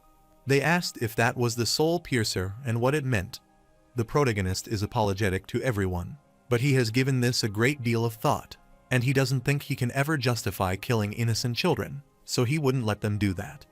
All of them get worried, and Karen is worried, seeing him wondering when he became this powerful, as she knew that he was that much stronger than them a couple of months ago. Rilstein gets annoyed by his intimidating aura, and all of them also start emanating a tremendous aura, telling Si-Han it's enough. Karen gets worried about seeing that everyone is ready to fight and wants them to stop because, at this rate, they will all end up killing each other. Momentarily, Levina came forward, raised her hand, and said Si-Han was right. She has changed her mind because she thinks Si-Han deserves that much. She is sure that they should already know this, but they would never have made it this far if it hadn't been for Sihan. She reminded them that all of them and the entire Terraner owe him a great deal, so he has the right to stick to his belief, and she agreed with his decision. Sihan is astounded to know that Levina is on his side, and they all ponder for a while. Tjorand put his sword back in the sheath, saying it was not like he was pleased with how they resolved the situation. Safaran smiled as he thought Levina was right, and Sech Sengard was surprised to see his response. Since that was what they all wanted, he also decided to retreat. Rilstein sighed to calm his anger and suppose they have no choice but to risk it, even though they might end up regretting this, but it can't be helped. He moved his hand forward to promise Sihan that he would treat all the innocent members of the imperial family with kindness. The protagonist is glad to hear this, and he is thankful to everyone for understanding and assures them that they won't regret this. Levina looked at him and smiled with pleasure as the situation was finally sorted out. The protagonist remembers that time, but even though all of them decided to hear him out, all of the imperial family members ended up committing suicide as they drank poisoned wine. He inquired of Karen why she thought the children chose to drink something that had been poisoned, and supposed they drank it because their parents handed it to them. He cursed those parents, as they should just die alone if they want to die, and couldn't believe that they killed their families as well. Karen clarified that it was not what happened as they didn't kill themselves, but Levina killed them. In the past, Levina wore a gorgeous dress and looked at herself in the mirror, thinking it was pretty, so she wondered if Sihan would like it. Suddenly, Karen entered her room in a hurry, and she wondered what the matter was. Karen worriedly asked her what she had done because she was sure the prisoners of war didn't willingly consume that poison. Faint traces indicated that their bodies had been paralyzed before they succumbed to the poison. Karen knew they were the same as the signs left behind after Levina used her unique skill, Conceal. Levina doesn't care about that much, but she couldn't believe it to leave any traces behind. She wondered what the problem was with that, and if anyone had figured out it was her. Karen clarified that she is the only person who knows and hasn't told anyone else yet. Levina wondered what the issue would be if that were the case, and Karen got flustered, wondering what she meant by this. Levina is sure that Karen knows very well that someone had to do it, but thanks to her, they eliminated any potential risks without turning them into a big deal. Karen thought she was not wrong, but they were having trouble assigning people to keep watch over the imperial family members in isolation. However, see if Levina lied to Sihan at the meeting. Levina clarified that she realized they wouldn't be able to change his mind, and they couldn't allow their group to fall apart over this. Furthermore, there is no one she loves more than Sihan in this world, and that's why she knows him better than anyone else. Therefore, if Sihan is forced to abandon his ideals, there will be hell to pay, even if they are his allies. It is not like they have never suffered because Sihan chose to do something without considering what they had gained or lost. She didn't want Karen to misunderstand because she would have persuaded him if that were possible. But Sihan is the type of person who will never change his mind. Karen couldn't believe her and wondered how she could lie to her loved one. Levina laughed on hearing this, thinking Karen was so innocent. She hugged her and said it was completely normal for lovers to keep a few secrets between them. She whispered in Karen's ear, telling her that the reality is that a relationship will last longer if a person chooses not to reveal everything. In the end, Karen couldn't say anything to her, and she thought there wasn't anything she could do about it. No one thought Sihan was wrong, but that was the moment they all realized how Sihan could react when he disagreed. From then on, Sihan was no longer a reliable yet stubborn comrade. Instead, they began to see him as a tyrant who couldn't be stopped once his mind was made up. Therefore, they held a meeting, and Safaran was worried as well because they could no longer control him and couldn't afford to allow another emperor to rise to power. Rilstein thought Sihan seemed to think that Terraner was a world he needed to fix, since they wouldn't be able to change their belief that Terraner is an inferior world compared to Earth. He clarified that the fact that they had all gathered there showed him that they had all come to the same conclusion, so he asked if everyone agreed with him. Karen calmly hears all of them and knows this all started when Sihan grew far more powerful than them. She wonders whether anyone there is truly willing to sacrifice their life for Terraner's future. Therefore, she uttered that all she saw was a group of rats bonding over their stories, but she wondered who would wrap the bell around the cat's neck. Karen knew she was no different, and they could not do anything to Sihan. Rilstein clarified that he had a plan and did not ask anyone to prepare for a fight to the death. But he had found a way to send Si-Han back to Earth. Karen's eyes widened in shock as she realized Rilstein was about to send Si-Han back to where he belonged. She thought that if he returned, he wouldn't be with Levina anymore, and their relationship with him was already ruined, so in that case, if they sent him back, they would be doing him a favor. Si-Han has already decided to stay in Terraner, so she is sure that he would be absolutely devastated if his friend betrayed him. She is sure he would feel betrayed if they forced him to return to Earth. However, she looks at Si-Han as happy with Levina, which makes her jealous. Karen knew that nothing she said would justify her actions, so that she wouldn't say anything. That is also the reason why she was prepared to fight him to the death to atone for betraying him. She clarified that she is not asking him to forgive him, but she is just laying it all out there because Si-Han was so eager to uncover the truth that he even rescued her from the brink of death. However, she is sure that nothing will change the fact that they betrayed him. While the protagonist indulges in his thoughts, Karen looks at him and explains that she has been having nightmares since that day. No matter how hard she tried, she couldn't forget the sound of his scream, and in the end, she ran away from her responsibility as queen. But she was ready to accept her fate now, so she wanted him to take his revenge. After some time, Karen happily plays with the children outside the house. The protagonist was sitting on the tree branch, staring at her, and was a bit annoyed because it was so peaceful. He feels a lot better now that he finally knows the reason behind his betrayal after agonizing over it for the last 10 years, and he was worried that he had done something wrong. But it is not as straightforward as one side being completely in the wrong. He realized that the real reason they betrayed him was because they couldn't tolerate behaviors that didn't align with their standards. On the surface, their logic might seem reasonable, but ultimately, they are all people who joined the revolution because they also felt that the world needed fixing. Not only did they drive him out because they thought no one would be able to stop him, but they went on to become the absolute rulers of their respective countries. Furthermore, they even used Si-Han to justify their betrayal, and Karen is no different. He is sure that she might have believed that his determination would waver once he learned the truth. Still, she has only reinforced his belief that he hasn't done anything wrong. He is confident because no matter how different their cultures and frames of reference may be, there are certain things that humans should never condone, and killing innocent people is never acceptable. However, he is relieved because all the memories, friendship, and trust between them weren't a lie until he grew stronger than them, and then they were the ones that changed. He wanted Rilstein, Levina, Tiorant, and Saffron to wait, because he was no longer under any delusion about any of them. While pondering, he heard the noise down, and the nun worriedly asked Karen what was wrong, and if she was feeling unwell.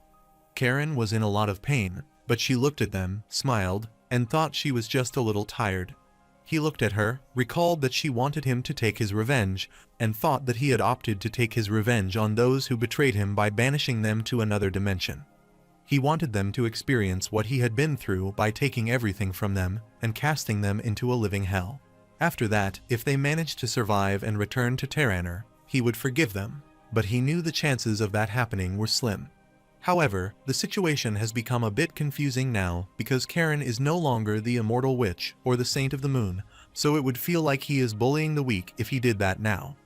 Because Karen used her divine powers to manifest a heart that didn't exist, she can no longer access those abilities. But if she tries to use her powers, then her heart will disappear, and she will die. The protagonist knew that not only did she voluntarily abdicate the throne, but she had also lost her abilities, status, and authority. The protagonist knew that if he hadn't known any better, he would have taken his revenge against her, but now he knows the truth. He recalled Karen's last word before piercing her heart when she asked him why he chose Levina over her. He gets flustered, and he doesn't know what he should do anymore. Abruptly, Alicia appeared and asked him what he was doing there. The protagonist is surprised to see Alicia there and asks why she is there. Alicia leaped on the tree branch and told him that she had recovered all of her mana, and she came to ask when he would open the portal to another dimension. However, she clarified that it is if he still has any intention of doing that. Si-Han clarified that he hasn't decided yet and doesn't want to forgive anyone or seek revenge unless there is a valid reason. Alicia looked at him and inquired about the reason he wanted to take revenge. The protagonist is useful as she asks him why he wants revenge. Alisha refused, so he wanted to rephrase that and asked what he hoped to achieve through his revenge. She inquired if he wanted them to express remorse in front of him, or if he wanted them to regret their action and beg for forgiveness. The protagonist thinks for a while, telling her that feeling remorse and seeking forgiveness are byproducts of revenge. But he wants to get his revenge because he wants them to pay the price for betraying him. After some time inside the house, Karen told him she was ready, so it was time for him to take revenge. The protagonist looks at her and clarifies that he will not open a portal to another dimension. Karen is shocked to learn that and wonders if he will forgive her. The protagonist refuses, telling her that he is not noble enough to forgive her, but it's just that he wants to take everything away from the people who betrayed him. The quickest way to accomplish that was to open a portal and force them onto it. However, Karen has already paid the price because not only has she lost access to her divine power, but she has no power or authority anymore, so the hero of the revolution, the immortal witch, no longer exists. Therefore, in her current state, Karen likely couldn't even hold her own against an ordinary citizen. Karen smirked as she realized he only forgave her because she had been reduced to this state. For a moment, she thought Si-han had gone soft, but she supposed it was just the opposite, and she thought it might be more merciful to cast into another dimension. The protagonist turned and told her he had nothing else to say to her, so he wanted to leave now. While leaving, he halted, telling her that he may not know how she felt in the past or how she feels now, but he is apologetic as he doesn't think he has a response to what she told him before, since he doesn't have the luxury of thinking about anything else at the moment. After he left, Karen became gloomy as she recalled the past she spent with Si-han, started crying, and was apologetic to him. Later, they were on their way when Alisha was startled, and she suddenly recalled that she had forgotten about Dina. She thought this wouldn't take too long, so she didn't tell her much before they left, but they had been away for quite some time, and she hadn't spoken to her in a while. The protagonist remembered how Dina would react, and Alisha asked him how he would explain this to her. The protagonist clarified that it's up to her to persuade Dina because she has something against him for some reason. Alisha is surprised to learn that and wonders why that is, but Xenon is relieved, thinking they shouldn't know. The protagonist is apologetic because he thinks this isn't the time to be worrying about what Dina thinks because he needs to consider all the new information that Karen gave him. Since Karen decided to attack him right from the beginning, so he wouldn't hesitate to seek his revenge. On the surface, it might have looked like she was trying to kill him, but in reality, she was trying to pass on information about things he wouldn't be aware of. Among the things that she shared with him, what caught his attention was the black powder that Rilstein had been studying. Since Karen used that black powder as the catalyst to infect him with a disease from Terraners successfully. In other words, by using that powder, Rilstein will be able to target Si-han with all his spells. He is sure that it would have ended badly for him if he had continued without this knowledge because this information is crucial, and he is glad that he found it out before that happened. Suddenly, he remembered that Karen also gave him another important piece of information: the name of the 3 hypocrites who didn't want to kill him. He recalled his time with Karen, who knew that she said that he was only alive because she couldn't kill him during their fight, but she also didn't want to kill him. She explained that the other 2 who felt that way were Tiorant and Rilstein. The protagonist sighed as he understood that that was entirely unexpected, even though he understood why she and Tiorant took that stance, given her loyalty and his stubbornness. However, he thought that Rilstein would have wanted him dead. Karen knew he was not entirely wrong, so she wanted to be honest and say that she thought his rationale differed somewhat from theirs. They all believed that Si-han couldn't be killed, while Rilstein said that his death would put him in a difficult position. On the contrary, Rilstein arrived at the building, amazed because no matter how many times he came down, he was amazed by how vast it was. All the buildings in the capital, known as Claddle, which had been around for over 1,000 years and had once served as a symbol of the Rusclan Empire, were completely razed to their foundations, distinguishing Claddle from other imperial cities. Since then, the world has deemed it a cursed place and forsaken. However, even Emperor Rustenard, the previous lord of this capital, was unaware that such a cavernous expanse was beneath his very feet, stretching over a mile underground, and it was called the Rusclan Legacy. After arriving at his destination, Rilstein placed his hand on the ground, then poured his mana into it, opening a vast dimensional portal. He is amazed to see another dimension and realizes nothing has changed. He took off his robe, showing the tattoos on his entire body, and uttered that he etched these tattoos into his arm, using the ashes from burning the hearts of the descendants of the House of Rusklin. Therefore, he cannot finally move on to the next step, and he requests the Great Spirit to open a portal to another world by singing the spell of power to pierce countless worlds and bring forth a radiant light. Abruptly, the portal started showing the other world, which astounded Rilstein, and he started laughing wickedly because it worked, and he had finally done it. He finally managed to connect this otherworldly portal to Earth. However, he knew it was too early to get excited because he needed to find Sihan first. He looked around, startled because he couldn't find him there, and wondered where he went and if he was dead. On the contrary, they finally return, and the protagonist is surprised to see Dina excitedly welcoming everyone and praising them for doing an excellent job. The three of them were a bit confused, wondering what was wrong with him. The protagonist worried as she asked Alicia what was happening, as Dina didn't seem worried at all, and she was even giving them a warm welcome. Alicia doesn't want to ask her because she doesn't think Dina will be so relaxed. Dina clarified that Baron Gransel told her they were conducting a secret mission for the Marquess Kelterin. He told her not to worry because they might be delayed during his mission. Sihan is dumbfounded as he realizes it is Kelterin. He wonders if he thinks this far ahead and realizes he is pretty impressive. After explaining everything, she wanted them to move on to the formalities as it was time for the Rettenberg delegation to go home. After completing everything, they were on their way home, and Sihan realized he had become too complacent. He is sure that he might as well have lost in his fight against Karen. But he relied on his modified soul piercer technique as his hidden trump card, thinking he could defeat Karen no matter how much stronger she had become. However, Karen had some tricks up her sleeve that he hadn't anticipated, so there was no guarantee that the others wouldn't have their own secrets either. The protagonist realizes he has become too big-headed just because he trounces Sech Sengard. He is sure that he will be in big trouble if he assumes that they will still be at the same level they were back then. He didn't want to worry about wasting time right now, as he couldn't afford to mess up his revenge by getting impatient. He became certain that he needed to get strong enough to overpower his opponent no matter what happened. Therefore, he needs to find a place to train and stay focused until he has completely regained his true power when he returns. But in order to do that, he needs Kelterin's help. Therefore, after arriving at the Rettenberg Empire, he immediately summoned Keltiorn, who was pleased to be called by him. Later, at the Rettenberg Kingdom Kelterin Mansion, the protagonist clarified that he needed a new hideout since this was the prime location for eliminating Sech Sengard. However, now that he is gone, it has lost its main advantage, so he wanted a new location that would be somewhere secret and allow him to go all in on training. The protagonist also needs medicine to boost his aura, so he wants Kelterin to prepare as much as possible. Kelterin clarified that he had already taken care of that and had chosen a new location, but wondered if he would like to see it for himself. The protagonist agreed that it is understandable that Kelterin would need some time, but he clarified that 2 months might be too long.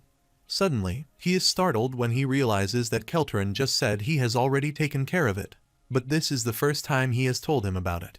Kelterin figured that Sihan might want a more discreet hideout now that Sech Sengard was out of the picture. He has already selected some locations that he might be suitable for, so it's just taking longer than expected to find some trustworthy servants. He had to secure these locations in preparation for a war, so he took care of this simultaneously. He was going to tell him all the preparations were complete, so he still hasn't found a chef who can satisfy his palate. The protagonist worries as he doesn't think he needs to go that far. Kelterin winked as he didn't want Sihan to worry about finding aura-enhancing medicine. That is because he has already gathered plenty of that during his stay in the religious kingdom of Ignatius. The protagonist is dumbfounded by learning this and inquires if he is some genius. Kelterin smirked wickedly, knowing Sihan would take over all 6 kingdoms soon. Therefore, he suspects that this will lead to a civil war or an all-out war. Consequently, the demand for medicine and drugs will also skyrocket because the demand for swords hire will be high. The protagonist realizes that Kelterin only does things that will profit him, and he can see how Sech Sengard has led astray now. He is sure that anyone would become lazy with someone this capable by their side. The protagonist is sure it is convenient, but it also makes them uncomfortable. Later, the protagonist is training at his hideout. and he likes this new place that Kelterin prepared for them, as it is great not to have to worry about who is watching. Xenon is also training, but he feels a bit bad for Dina as it feels like they keep excluding her. The protagonist clarified that their new training grounds are at the top of a steep cliff, and Dina is not skilled enough to get there. Alicia thought it was the right time, and they told her who he was because she thought Dina would believe them as she found it uncomfortable to keep lying to her. The protagonist clarified that he was also thinking along the same lines, but wanted to focus on recovering his true strength right now. Furthermore, he doesn't think there was any need to rush things as he thought he only needed to reach a certain level, which would be good enough. After his battle with Karen, he realized how arrogant that way of thinking was. So, from now on, he doesn't want to slack off and wants to ensure that he is thoroughly prepared and will emulate Kelterin, the king of preparation. Alicia thinks that since they were speaking of Kelterin, she wanted him to pay close attention to all the preparations he made in advance. Regardless of whether the outcome is good or bad, being taken by surprise is no different than being blind. She agrees that Kelterin is very competent, but he also never reveals his true intentions. Therefore, she thought it was not good that he took care of everything independently because communication is. She thought it was best for both sides to see things from the other point of view. The protagonist is surprised to hear such a remark and agrees with her as he has always felt pleased, but is a little uneasy whenever she speaks to Kelterin, and now he knows why. He realized that Alicia was well versed in things like this. Alicia clarified that she had countless aunts who always hid their ulterior motives around her. So, the belief that there is no shortcut to success is wrong when it comes to getting stronger than there is actually a shortcut. And that is to train consistently every day, so this method, which appears to take the longest, is the quickest. Sihan's party continued to train hard while they stayed cooped up in the castle. They spent every day outside on their training, so the days turned into weeks, and the season changed. The first to experience any changes was Xenon. Xenon started emanating a golden aura and was startled to see this, wondering if it was what he was thinking. The protagonist smiled, telling him it was right and congratulating Xenon on reaching the master level.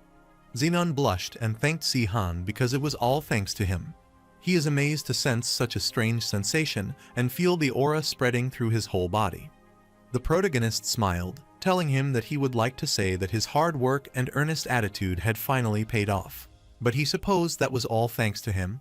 He wanted Xenon to know that it is also thanks to the medicine and drugs he consumed, since it is another shortcut to success, which is by providing enough nutrients. Xenon thought it was a luxury he wouldn't have been able to afford before. The protagonist is annoyed because, unfortunately, they do not affect the Grandmaster level sword higher since they are almost completely unaffected by external energy sources. He only realized that after he had consumed all these expensive pills. He remembered that Xenon said there was something he wanted to show him and asked about it. Xenon affirmed, telling him that he wanted him to take a look at his swordsmanship. While he has no problem incorporating the Emperor's ability into his swordsmanship now, if he learns shoddy technique that lacks the proper fundamentals, that would negatively impact his growth. This is why he has been working on a fighting style that uses the Emperor's ability better during his training. So, rather than using traditional two-handed swordsmanship, he chose a one-handed style tailored to one-on-one combat. The protagonist is surprised to hear this and looks at Xenon with astonishment. Xenon wanted him to feast his eyes on the swordsmanship that the mercenary King Barak used, who was the one who created the Emperor's ability Federfector. The protagonist is impressed by his demonstrations and realizes it is not a bad attempt because using Federfector, a fencing style with the Emperor's ability, is a match made in heaven. However, he couldn't understand why Xenon was still using a two-handed sword and wondered if that was even possible, since having the ability to wield a two-handed sword with one hand during battle is a more significant advantage than most people think. That is because the user's reach, timing, and speed all change so much that it is almost like they are using a new sword style. The protagonist is sure that the weight of Xenon's sword is enough to throw him off balance, and he is not just waving it around but also using the Emperor's ability simultaneously, so he is sure that he might be a genius. After that, Alicia was the next to break through to the next level after Xenon, becoming a knight-level sword higher. The protagonist clarified that is what he was expecting from her since she is a genius, which embarrassed her. He praised them as they are clearly the result of focusing on their training. Si-Han also finally has enough aura to rival the likes of Commander Londark or mercenary King Barak. However, the problem is that his mana hasn't increased, which makes him gloomy. Alicia clarified that she now had more mana, and Si-Han wondered why she kept gaining more mana when he meditated. Alicia worriedly asked him if he was sure that his mana wasn't somehow flowing into her because no matter how she looked at it, it seemed that way. The protagonist disagrees with the idea that it is not that way, as she has gained the amount of mana he would have gained from meditating, so he doesn't think so, but he also has his doubts at this point. He wonders if his summoning technique is the issue, but he is no longer the same person he was the last time he was Terraner, which might affect the otherworldly summoning technique. Alicia pondered for a while, asking him if it would help if he had more clues or information on the otherworldly summoning technique of the Rusklin bloodline. The protagonist is sure that could help, but he knows how to use them, as that is how he opened portals to another dimension. He captured a lot of otherworldly summoners in the past, but even if they only knew how to use the technique, they didn't know the fundamental principles or theories behind them. Since that is how closely guarded those secrets are, he supposed that was most likely intentional. Even if other people discovered those summoning techniques, they would be useless unless they were members of the Imperial family. So the protagonist thought that, just like Alicia said, it would be great if he had more information. But then he would need to get his hands on an introduction to the otherworldly summoning technique that contains the fundamentals. So it is no longer possible now that the Rusklin Imperial family doesn't exist anymore, and he wondered if there is nothing he could do. Alicia is surprised to hear about this, so she leaves to fetch the book she acquired through Durin. While the protagonist ponders what to do, Alicia calls him and hands him a book. Si-Han is startled, wondering why she is giving him a book, and starts looking at it out of curiosity, wondering what it is. After reading it, his eyes spread with shock, and he wondered where he had gotten this. The protagonist started reading the book because he needed a quick look, because he knew what was written there. He is shocked to learn this is secret knowledge only passed down through the Imperial family, a direct bloodline among the Rusklin descendants. This is genuine research on the otherworldly summoning technique, so he is stunned and wonders where she found this. He remembers that Rilstein did everything possible in the past to find it, but he couldn't get his hands on it. Alicia clarified that Durin gave it to her before he died, which startled him.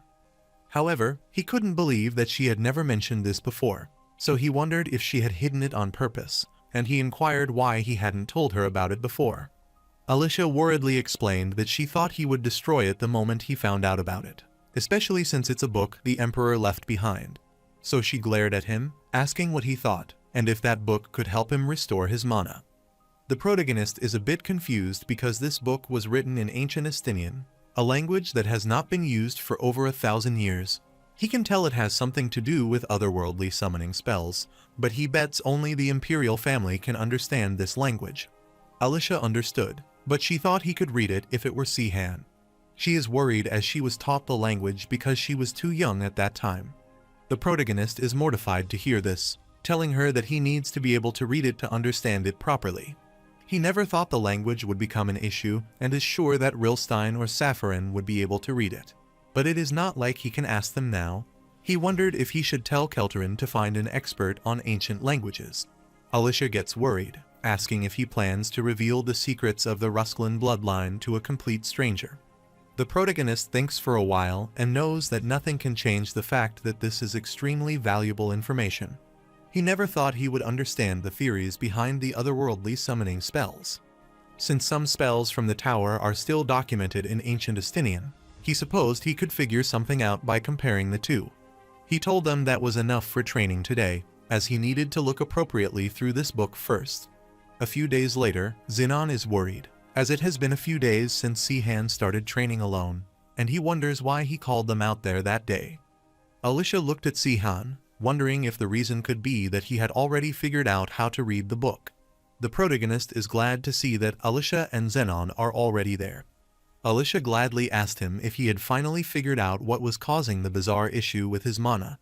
The protagonist bluntly refuses to tell her that he doesn't get it all, and he has only managed to read a small part of it, and he still has no idea why he hasn't recovered any mana yet.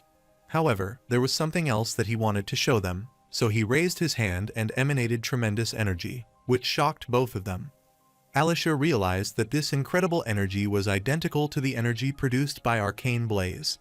The protagonist starts casting the spell, which can remove all traces of heat and uses his skill, Absolute Zero. Xenon and Alicia are shocked, and she recognizes that it is a 9th floor spell that reduces the temperature of anything it touches to Absolute Zero. Alicia wondered what was happening and inquired how Sihan managed to recover his mana. The protagonist smirked, telling her that he still doesn't know why he can't either. He couldn't unravel the secrets of the otherworldly summoning, but he picked up some other techniques instead: power amplification and battle meditation. He explained that apart from Alicia's unique situation where she can't control how much mana she releases, it's typically impossible to unleash all her mana simultaneously. He tried to elaborate by giving an example, telling her that if she has a total of 100 mana, she should only be able to release about 20% of it. However, in the introduction to otherworldly summoning, a secret method allows her to unleash 80 to 90% of her total capacity in one go: power amplification. After explaining that, the protagonist again demonstrated his skill, which astounded Alicia because he had already used so much mana, so she wondered how he did that. The protagonist explained that using a fixed formula can forcibly gather energy from the world around him to replenish the mana used in battle immediately. That's how battle meditation works. Alicia inquired if he was saying that he could use that skill to replenish his mana. The protagonist clarified that it is limited to otherworldly summoning spells and is not a standalone spell. Instead, it's part of another world summoning spell. Sihan explained that is how members of the Imperial family who were only at the apprentice mage level could use the incredible otherworldly summoning spell. He rambled that if a regular mage tried to apply this to one of their spells, they had a risk of running out of mana or overusing their mana. Both would ultimately lead to their death, and a shortage or excess mana puts stress on the body.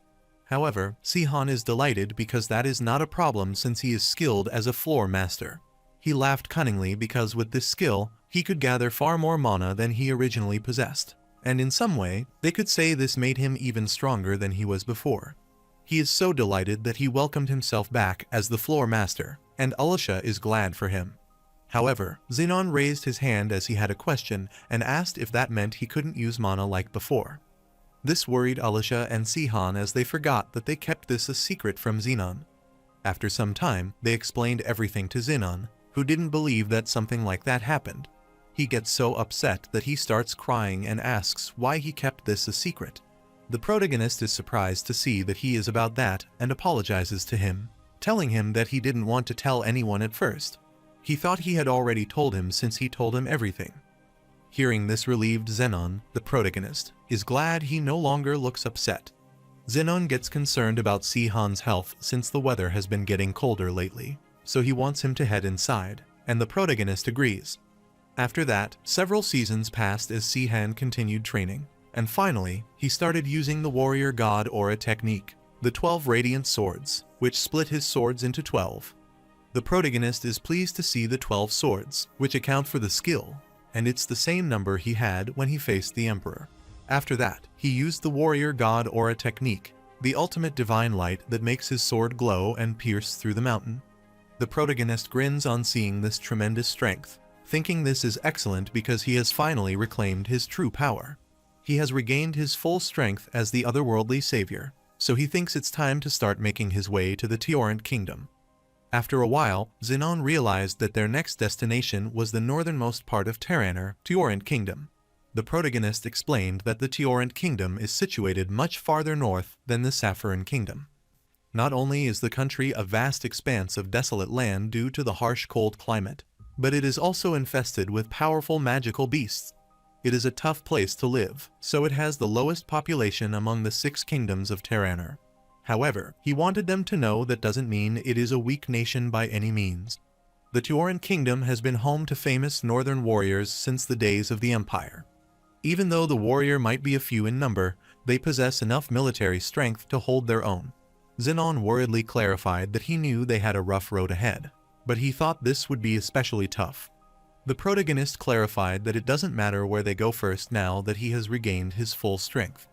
But he chose the Teorant Kingdom as their next destination because the Radiant One is there. Xenon is surprised, asking if he meant the Temple of the Sun Worshippers.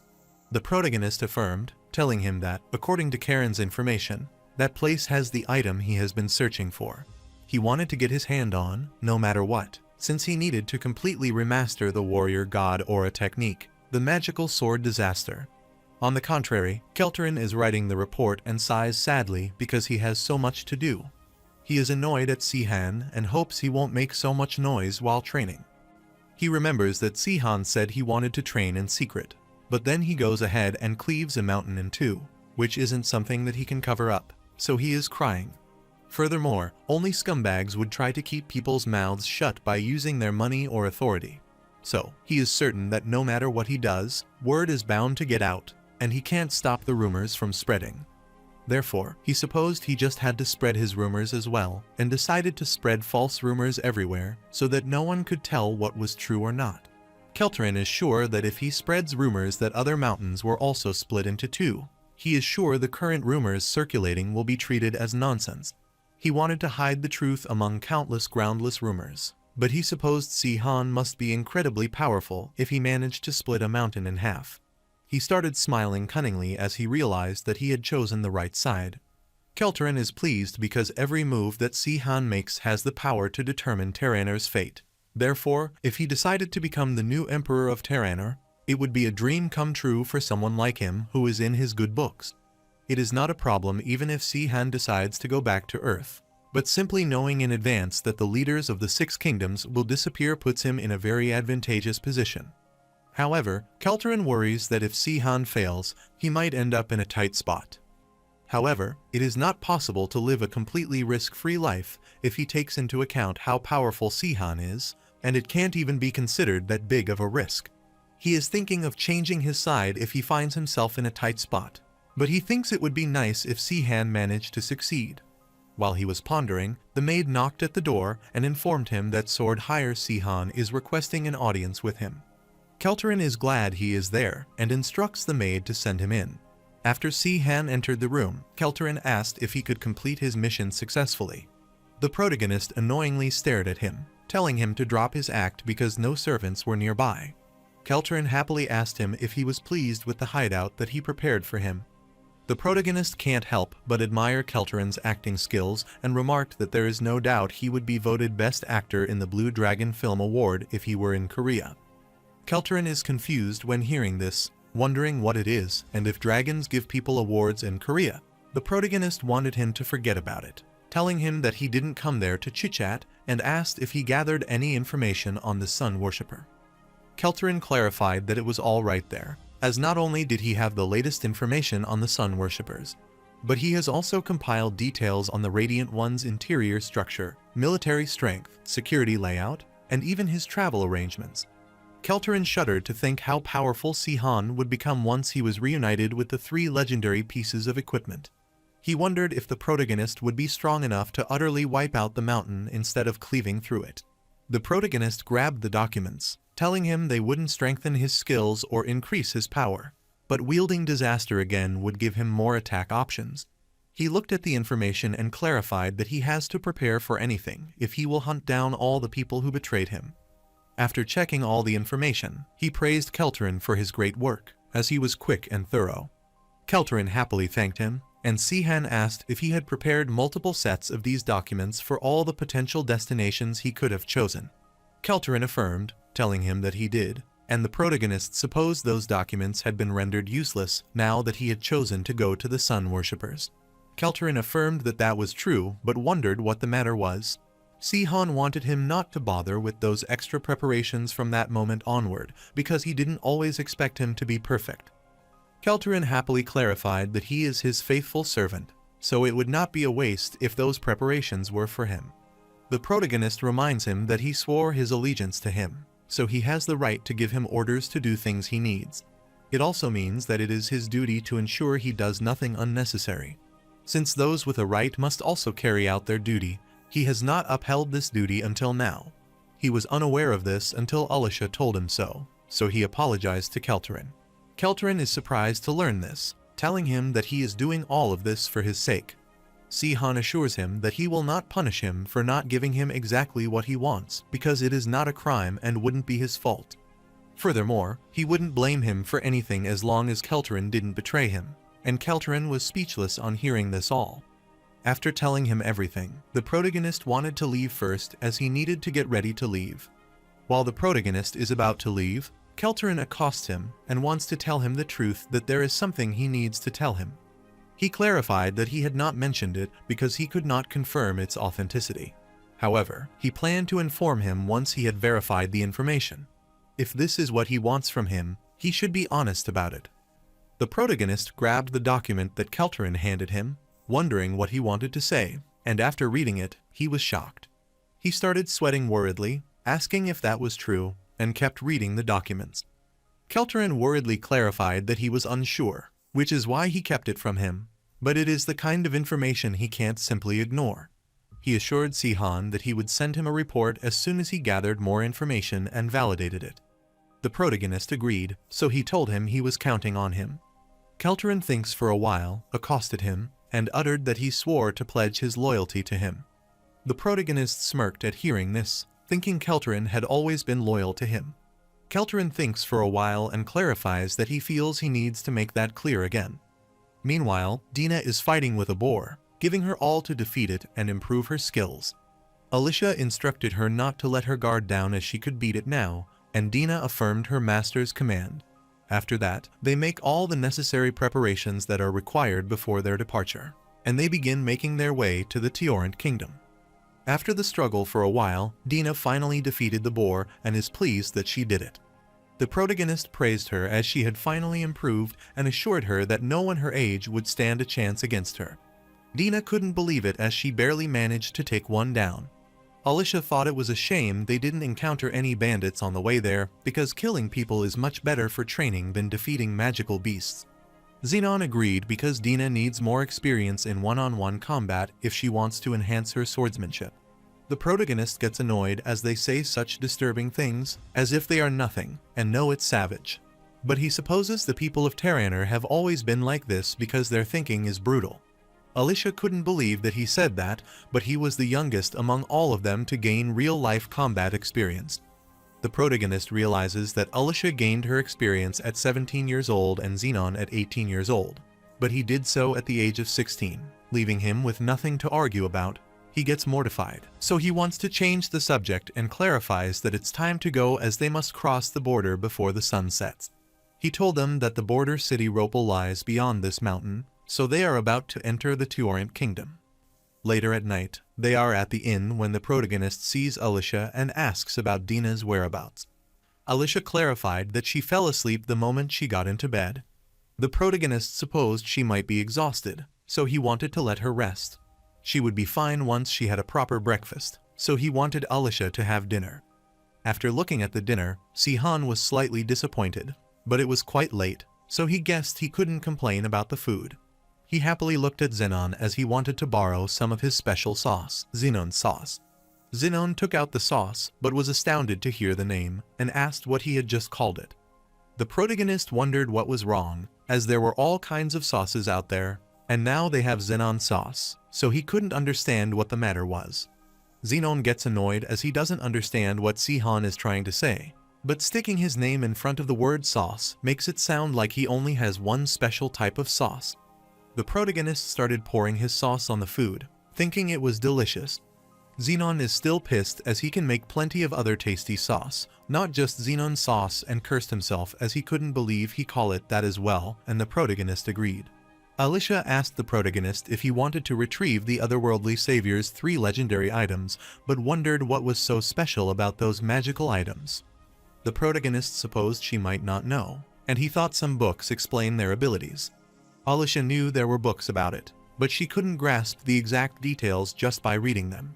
Sihan explained that the sword is known to be the most powerful magical sword in all of Terraner, and if capable of changing its shape and size from a dagger to a 2-meter-long sword, the magical sword, Disaster. Even though Alicia knew it was impressive, she didn't understand why it is known as the strongest magical sword. She wondered what about a magical sword that strikes fear in the hearts of those it cuts, or one that can cause the smallest wound to fester.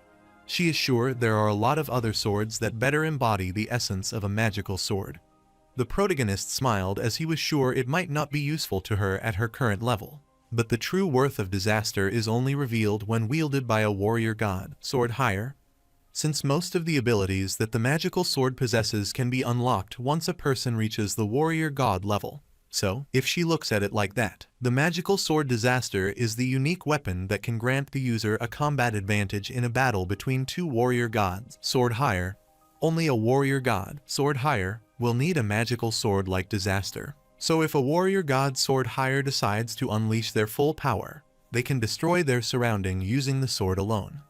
He explained that is why the sword is called disaster, which is not simply a sword that changes its shape. Whenever its shape changes, its weight and density change accordingly. This alone grants the wielder an overwhelming advantage in battle from the opponent's perspective. It's like having to contend against a different sword every time it changes. Furthermore, its shape changes so freely that it is impossible to break since it can be restored the moment it is damaged, and Si-Han told her that she has to wield it herself to understand. Zenon thinks he gets it, and it sounds quite convenient to him now that he has heard the explanation. Alicia then asked about Rubresk and the magical cape Crimson Dragon. The protagonist elucidated that Rubresk is the toughest armor in the world.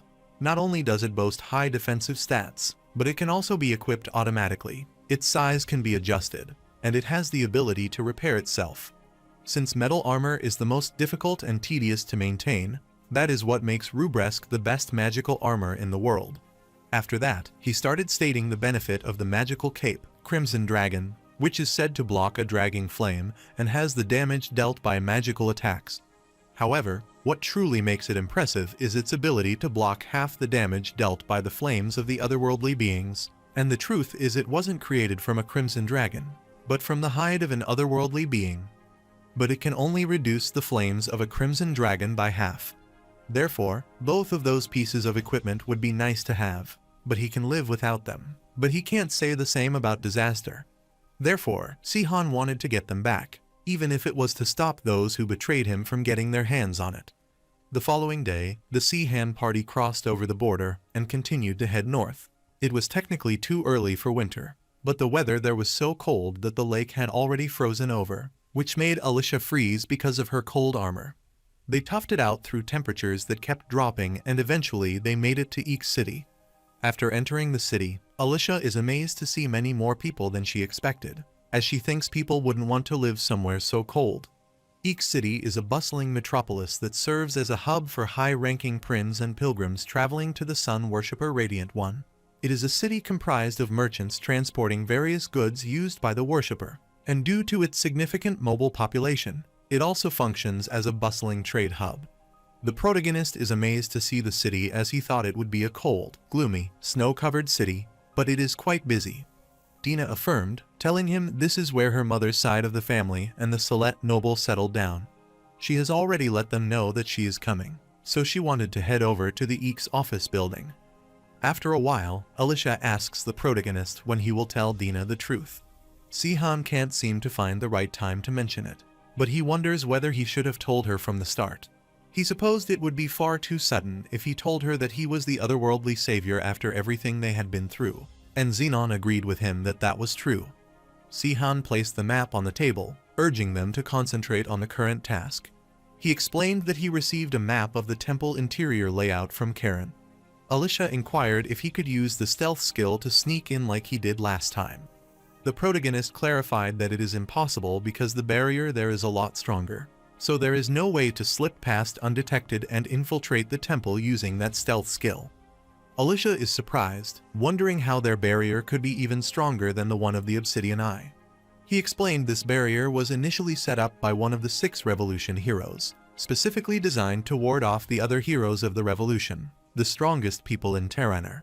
So being familiar with each other also means understanding which countermeasure would be effective against their skills. Zenon gets concerned because if he can't use the Thief Queen's stealth skill to sneak it, then it means that it's impossible to infiltrate. The protagonist thinks for a while and guesses he has no choice, as he will have to destroy it, which astounds both of his comrades. Si-Han explained that after he eliminates the barrier, he will follow the path he has already mapped out, grab the 3 legendary pieces of equipment, and then slip out because this is the only way. Xenon is concerned that if he does that, he will leave traces of his aura behind when he destroys the barrier. The protagonist laughed, wanting him not to worry because he would use his unique skill, the Ethereal Thunder Strike, to destroy it. He is sure that way, even if he leaves traces of aura behind, they will think Tyrant is to blame. Xenon gets excited, thinking that it's a great idea, and is sure he will recover his magical items and deal a blow to one of the people who betrayed him. Since everything is decided, he wants to get going as he thinks they should be ready just in case he fails, and Alicia wonders what they should be ready for. The protagonist explained that he aims to minimize the damage to the surrounding area.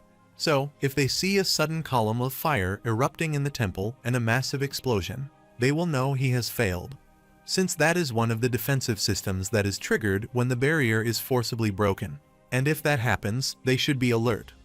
While he is still planning, he gets startled as there is an explosion at the temple and wonders what is happening when he hasn't done anything yet. The protagonist wondered what was happening as he couldn't understand what triggered the barrier. He cursed his fortune, rushed there, and wanted them to extinguish the fire.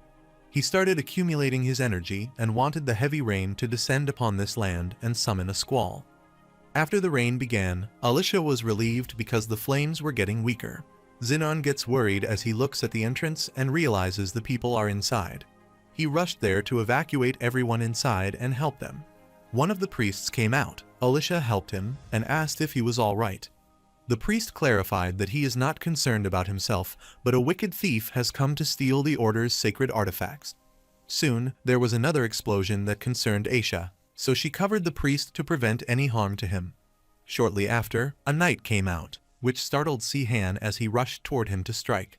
Xenon worriedly lifted his sword, wanted the knight to stop, and inquired if that was all his doing. The knight stared at them, filled the sword with disaster's mana, and was fully prepared to strike him. Xenon gets worried when he sees his opponent using the refined aura, and Si-Han is also concerned. Shortly after, an explosion occurred, causing the protagonist to worry about Xenon's safety. He immediately rushed toward him and inquired about his well-being. Xenon worriedly replied that he didn't expect them to be Grandmaster-level swordsmen. After that, the attackers started rushing away, which worried the priest, as that thief was getting away, and he didn't want to let him escape. The protagonist's eyes spread in shock as he realized the person had stolen the magical cape Crimson Dragon, Rubresque, and even Disaster. After a while, the protagonist continues to follow the thief, and he thinks that person might not be that skilled, but their aura is undoubtedly at the Grandmaster level. He wondered who that thief was and was sure he would be quite well known if he were at the Grandmaster level. But he supposed it wouldn't be strange if he didn't recognize a Grandmaster's level sword higher after the years passed. He is confident that he will discover who he is once he catches him and removes his helmet. Meanwhile, this commotion captured the civilians' attention, wondering what that sound was and if there was a fire somewhere. Meanwhile, the thief furiously stared down and attacked the civilians with his sword. The protagonist managed to protect the civilians and got infuriated at him as he was attacking innocent bystanders to get away. He kept following the thief and wanted him to run as much as he wanted. It seemed like his goal was to escape, so he was sure he would head outside the city wall. After a while, the thief jumps out of the city wall, and the protagonist follows him. He wanted to wait until he reached a deserted area to strike. After a while, they finally arrive at the deserted area, so the protagonist strikes him and clarifies that this is as far as he can go. The thief furiously glared at him, and Si-Han smirked, telling him that no one was left around to attack anymore, so it was time to find out who he was. The thief started emanating tremendous aura as he charged at the protagonist with all his might. The protagonist doesn't know who might be watching, so he wanted to keep his unique aura skill to a minimum and wanted to defend using explosive aura for now. The thief attacked him with his sword, and he realized it was electricity. That aura is the same aura that is used in Tyrant's unique aura skill, Ethereal Thunder Strike. Shortly, the thief covered his sword with the flames and tried to attack him again. The protagonist's eyes spread with shock as he realized that not only did that thief use Ethereal Thunder Strike, but he also knew how to use Inferno Dragon Slash, which is both of Tyrant's unique aura skills. This makes him conclude that the thief is Tyrant's disciple, but that wouldn't be surprising given his age. Si-Han is impressed because it is not an easy task to master both techniques, and he is supposed to be highly talented at manipulating aura, but he wonders why it feels like something doesn't add up.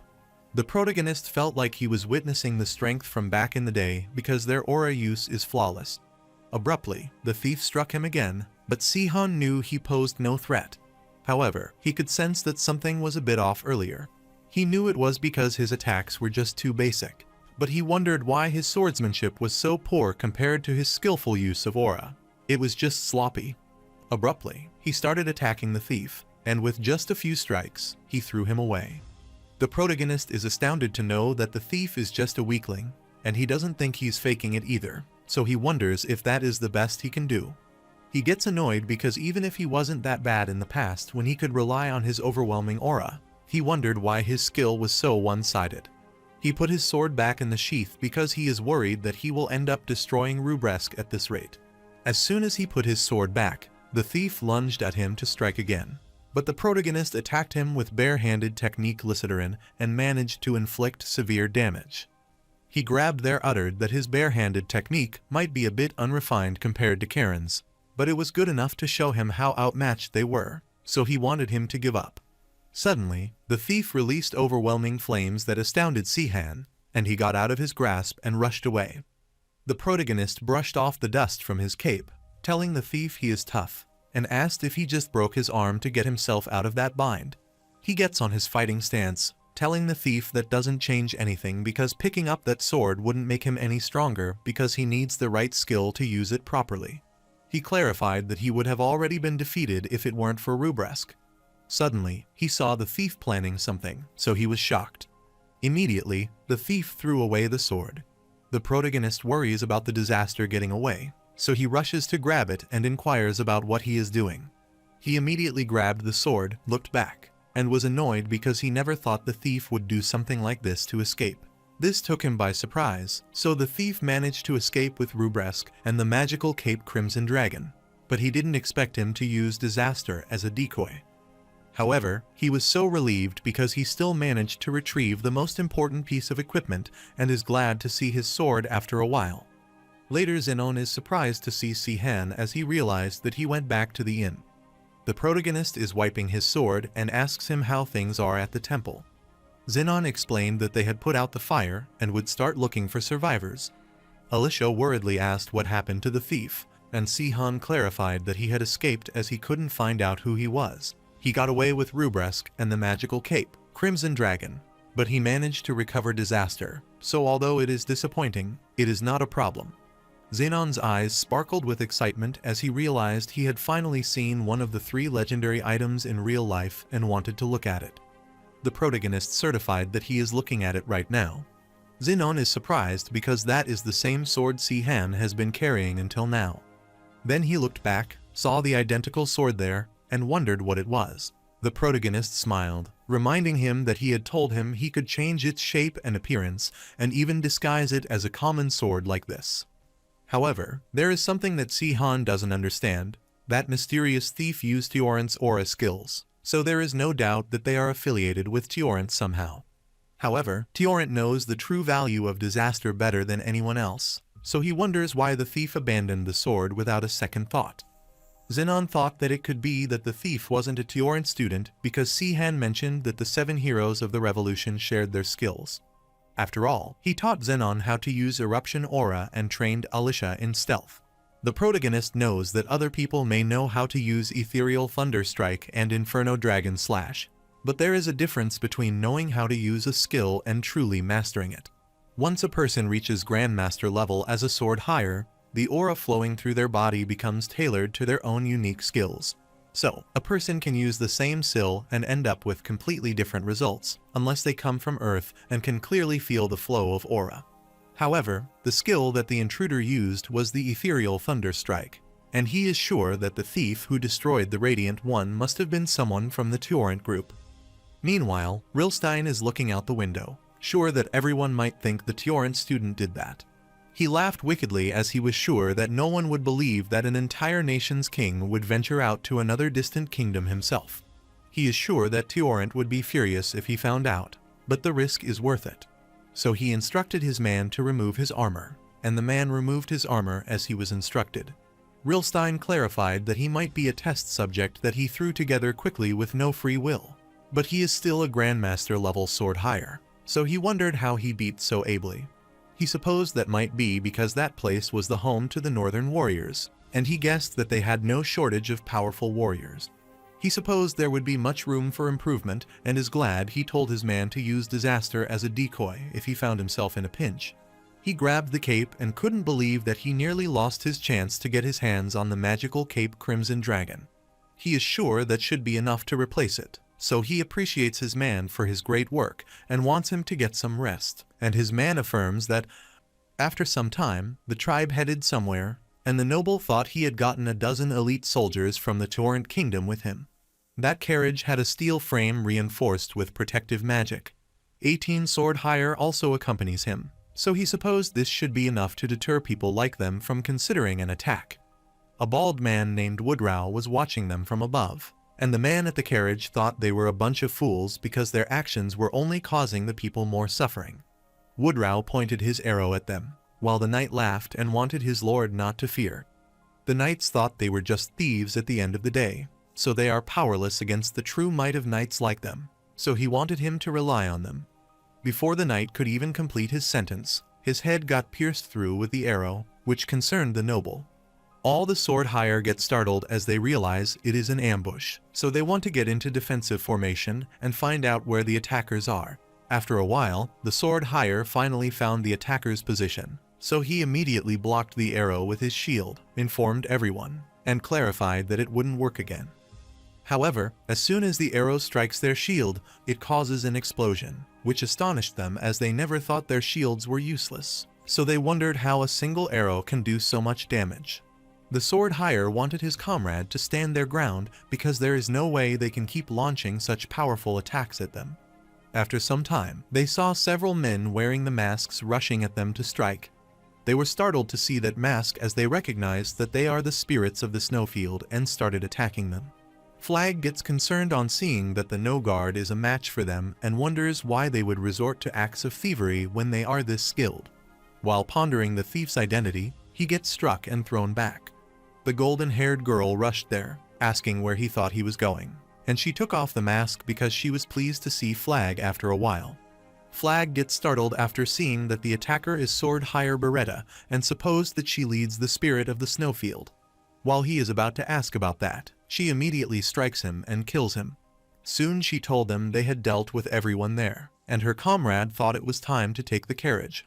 She looked at Woodrow, telling him he did a great job, and he affirmed, while her comrade supposed this should be enough supplies to keep them going for a while. On the contrary, Tiorent is pissed on learning that they were robbed again. The man requested the king to forgive him because the mysterious group of thieves had already attacked their tax-filled carriages for the 4th time. Tiorent sighed, asking the man if it was the doing of the spirit of the snowfield again. The man worriedly rambled that due to the losses they had incurred, this had begun to have an impact on state affairs, so he was afraid that they would have no choice but to start collecting. Tiorent is annoyed by hearing this and tells him that collecting additional tax is unacceptable, since the royal family bears the responsibility for failing to prevent the theft of these carriages. The citizens have already fulfilled their duties, so it would be unreasonable to raise their taxes when they aren't to blame. However, he wanted to establish a special army instead because if the royal family had to apprehend the thieves, then it would have been the duty of the citizens to bear that burden. Since they need additional military resources, Tiorent said it is their duty to raise the taxes. Everyone is startled to hear that Tiorent is obsessed with his duty, but in the end, he will still take more money from the citizens. The noble is sure that from the citizen perspective, the king's talk of duty is unlikely to matter a great deal. However, he couldn't say anything to the king, so he informed him that he made a great choice and assured him they would follow his orders. After some time, Tiorent returned to his room and communicated with Levina through the magical mirror, who was pleased to see him after a while. Tiorent was delighted to see her after a while and inquired why she had contacted him using such expensive communication magic. He clarified that he is busy dealing with state affairs, so wanted her to get to the point. Levina smirked, telling him that she heard about what happened at the Radiant One, and asked if that was his doing. Tiorent gets infuriated on hearing this, and wants her not to be ridiculous as he did not do that. Levina smiled, telling him that all the signs indicated that he was the one who was responsible, so she didn't want him to tell her that he had never thought about claiming disaster. Tiorent furiously told her not to compare herself to him and reminded her that her greed knows no limit, and she dared to accuse him on top of that. Levina smirked on hearing this, telling her that there is no need to be like that, especially since they are both the nation's leaders there. Furthermore, they are not the same people they were 10 years ago. But putting that matter to one side for a moment, she realized that they didn't seem flustered by her asking. Tiorent furiously explained that she was the third person asking him this question, aside from Rilstein and Safarin, who had already asked him the same thing. Levina understood, so Tiorent clarified that his answer would not change and that he had no interest in the otherworldly savior legacy. After telling her he disconnected the communication, Levina wondered if he was telling the truth. She asked Jordan if he was sure the intruder used Tiorent Ethereal Thunderstrike. Jordan affirmed, explaining to her that according to the witnesses, it was like watching Tiorent use it in the past. However, he is sure that all the heroes of the revolution know what to use that technique, because that is how some of them, among the Queen Knights, have mastered it. Levina explained that it might be the same technique, but a single glance is enough to distinguish it from the original. The only person capable of using Tiorent Ethereal Thunderstrike is Tiorent himself or his follower. Furthermore, she recalled that Sihan could also use that skill, but he is not there anymore, so that is not the case. After recalling about Sihan, her eyes spread with shock, and she wondered if he had returned. While she is pondering her night, leaned forward telling her that she has no more state affairs to deal with, so wanted her to rest. Levina knew it was a tempting offer, but she pushed him away, telling him it was time for her to go to the training ground. Jordan thought she was amazing because she kept training despite knowing how powerful she is. Furthermore, not only is she a warrior god sword higher, but she also possesses the highest authority and countless treasures. So, he is sure she already has everything anyone could ever want. Levina looked back, telling him he didn't know her well, and asked if he thought that was enough to satisfy her. On the contrary, the man informed Sihan that he had heard the rumors about the spirit of the snowfield, but no one had seen them in this area. The protagonist understood, so he decided to ask the next person and left. Despite facing an unexpected hurdle, they could retrieve the magical sword disaster as planned. However, the Sihan party didn't return to the Rettenberg kingdom immediately because they still had some business left in the north. Later, they were eating lunch when Xenon asked if they had heard about the group of thieves who call themselves the Spirit of the Snowfield. He wondered if Sihan thought they could find any clues because he heard they were proving so elusive that even soldiers from the Tiorent kingdom still hadn't been able to find them. However, that doesn't surprise the protagonist because he wasn't expecting anything, but he wanted to try, at least since they were in the area. Alicia wondered why he was interested in a group of thieves like them. Sihan clarified that he heard something from Kelterin and doesn't know if it's true, but he doesn't think this is getting them anywhere, so he told them they are leaving early the following morning. Meanwhile, Dina enjoys her food because it's the students' duty not to ask or pay attention to their master's secret missions. Xenon enjoyed the food and admits that the fish from the North Sea are delicious as they are packed with oil because they live in the ocean's cold depths. However, they couldn't completely eliminate the pungent odor, so he thought they should have used Clental vinegar instead of smoking it. Everyone's mouth filled with water as they realized that Xenon had learned something new, so they got to try a new dish. While eating, the protagonist heard the sword higher trying to surround someone, so he went toward the window to see what was happening. He heard two people gossiping about what all that fuss was about. The protagonist looked ahead, surprised to see two men surrounded by several knights, telling them that they had nowhere left to hide, so he wanted them to drop their weapons and surrender. The sword higher didn't want them to think about making a getaway and assured them that if they surrendered quietly, he promised they would be treated well. The man smirked, asking him if he was supposed to believe that, and inquired how many people had survived their hospitality. The sword higher gets infuriated, thinking that he is a fool. He asked for the citizens' attention, telling them things would get a little rowdy, but it was dangerous, so he wanted them to keep their distance. He explained that these people were part of an underhand group of thieves known as the Spirit of the Snowfield, so he wanted them to be cautious. The people started gossiping after learning about their identity. The protagonist grins as he hears the sword higher calls them the members of the Spirits of the Snowfield, but he can't believe his luck because they were there. After informing the citizens, the sword hire pointed his sword at those thieves, wanting them to prepare to die because they were traitors. Therefore, he wanted them to face punishment in the name of His Majesty, the great hero of the revolution, Turin.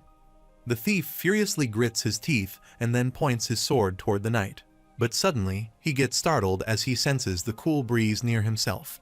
Suddenly, there was torrential weather as the heavy snow started pouring there, and the soldiers wondered what was wrong with the weather all of a sudden. Suddenly, they realized it was a spell, which they supposed was a blizzard spell. The sword hire gets infuriated as he can't see anything before himself because of the snow, and soon, he realizes those thieves have escaped their grasp. All the soldiers get worried, as they don't think they have a magic item, and are sure they couldn't have gone far, so they decide to search for them. On the contrary, the protagonist took away those thieves, and the thieves got annoyed, but asked if he was the one who did this. The protagonist affirmed that he was telling the thief that he was the one who had done this. However, he wondered if he could say that, and if that makes sense, so he supposed Estinian is such a difficult language, as he doesn't know what to say. The thief inquired how he was and wanted to know why he saved them.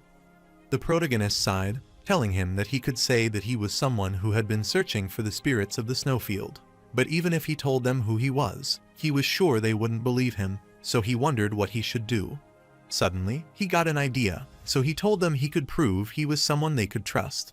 He is sure they must have some secret code they use to recognize other members of their group. The thief is surprised to learn about this and wonders how Si-han knows about it. Alicia is surprised to learn about this. She is not entirely sure, but she thinks Si-han has been looking for them because they are somehow connected to his past. However, she is sure that Eve Si-han would struggle to remember a secret code that was used 10 years ago. The thief sighed, telling him that would be good for them, and asked him if he was ready. Then he stood, posed, uttering that as fast as and wanted Si-han to complete the sentence. The protagonist uttered it as fast as a train, but he wondered why he was posing like that. Then the thieves uttered that as high as and Si-han uttered airplane, and he asked how their pride was, so he explained it's their nation. Alicia's eyes spread with shock because she couldn't believe that Si-han had managed to remember a combination of unrelated words without any context for 10 years, and thought he was incredible. However, the protagonist is sure that any Korean would have been able to get this. He wasn't certain at first, but if they were using the secret code, then it meant they must be the group he was thinking about. The thieves are surprised to learn that Si-han is speaking confidently without hesitating and become sure he is undoubtedly one of them. The thief apologized to Si-han for doubting him when he saved their lives. The protagonist gets embarrassed, telling him he doesn't have to go that far, and asks if he could take him to his other members. The thief affirmed, telling him that he had a request, so he wondered what they had to do to help them escape this village. He wanted to be honest with Si-han and say their secret hideout had been discovered. Since the White Wolf Knight was dispatched 3 days ago, if he doesn't tell his comrades soon, then they will be caught, which startled the protagonist. Later, the White Wolf Knight is at their hideout, where the other members can't believe it and ask what they are doing there. Woodrow gets worried about seeing them and wonders how they found out, and they are truly determined to wipe them out. He cursed those White Wolf Knights who were Teorant Royal Knights. The sword hire Kite smirked, knowing he had to find the sword hire Woodrow and his comrade there. Woodrow gets infuriated when he sees Kite is still alive and pities him. Sword hire Kite smirked as he realized that Woodrow lived in this pigsty. While the knights were rushing to strike them, Kite explained that the otherworldly savior wasn't around to save them, the former members of the Blue Sky Knights now. Despite being in unfavorable conditions, Woodrow didn't lose hope and kept attacking his opponents unstoppably. His comrades also rushed to fight, even though they knew they might not be as impressive as they once were. But they were still the Blue Sky Knights, so they couldn't surrender. However, before they could strike even a single one of their opponent, Kite attacked them and injured them severely. Beretta is worried because both sides are veterans who have experienced many battles, and they are not evenly matched when it comes to skill and experience. However, she knows that their opponent has an overwhelming advantage in terms of numbers. While she is pondering, Sword Hire Reciphon charges at her to attack. After looking at her, he smirked, telling her he had never liked the idea of a woman running around with a sword. He thought this was the perfect chance for him to teach her what a woman's duty is. Beretta blocked his attack and could see that he hadn't been able to change that backward mentality of his. Woodrow gets worried about seeing Beretta fighting Recifen ferociously, so he strikes him with a divine lightning bolt chain reaction. Kite interrupted, so he managed to block his attack, but had to admit that he had such power, even though he stopped them halfway and remarked that he was as powerful as ever. However, he wanted him to know that he couldn't handle 2 master-level swords. The 2 sword higher attack him simultaneously, which causes him to have a hard time dealing with them. Woodrow couldn't believe they were ganging up on him and asked if they had also forsaken their chivalry as knights. Kite smirked as he was sure it didn't matter when facing a traitor guilty of high treason. On the contrary, Beretta is concerned as she is having difficulty dealing with Recifen. Recifen smirked wickedly as he was attacking her and clarified that this was the end, telling her that she fought well for a woman, but this was time for her to die. Beretta gets concerned as he is about to strike her, but before he can do that, he is beheaded by Si-Han. Beretta gets startled on seeing this, and all the other members are stunned, wondering who that is. Woodrow is shocked to see his skill, wondering if he is an ally, and is impressed because he took down a master-level sword higher with 1 swing. The protagonist went ahead, looked back, and was pleased to see Beretta after a while. Beretta is surprised to learn that the man knows who she is, so she looks closer at his face, wondering if it is Si-Han. However, she is surprised to see the unfamiliar face. She is dumbfounded upon seeing him and wonders who that guy is, but she doesn't know that Si-Han is using the 1000-face technique. Sword higher Kite approached him, asking who he was, and clarified that these people were the notorious thieves known as the Spirit of the Snowfield.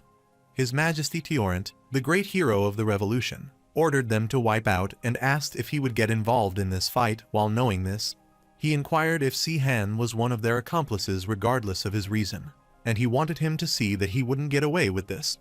The protagonist looked at him, recognized that he was Kite, and wondered why he was still alive. He wondered why someone who should be dead was completely unharmed and working for Tiorent, so he wondered if he had completely lost his mind. Kite gets infuriated at his insolent behavior, points his sword at him, and inquires how he dared to speak ill of the king. He immediately attacks the protagonist, wanting him to pay for being rude with his life. The protagonist smirked as he heard him saying insolent and wanted him not to worry because he had the right to say what he liked. Then he stopped using the 1000-face technique, blocked Kite's sword, and asked if he recognized him now. Kite is surprised to see that his face has just changed and is shocked to see his face. He is shocked to the extent that he starts sweating and immediately falls to the ground. The protagonist approached him, telling him this was unforgivable, and stomped the sword on his armor. He is infuriated because the beast that should have been exterminated a long time ago is still roaming free, and he pierces his chest. All others were terrified on seeing this, and the protagonist shortly released the sword as he realized that Kite died too quickly considering the sins he committed.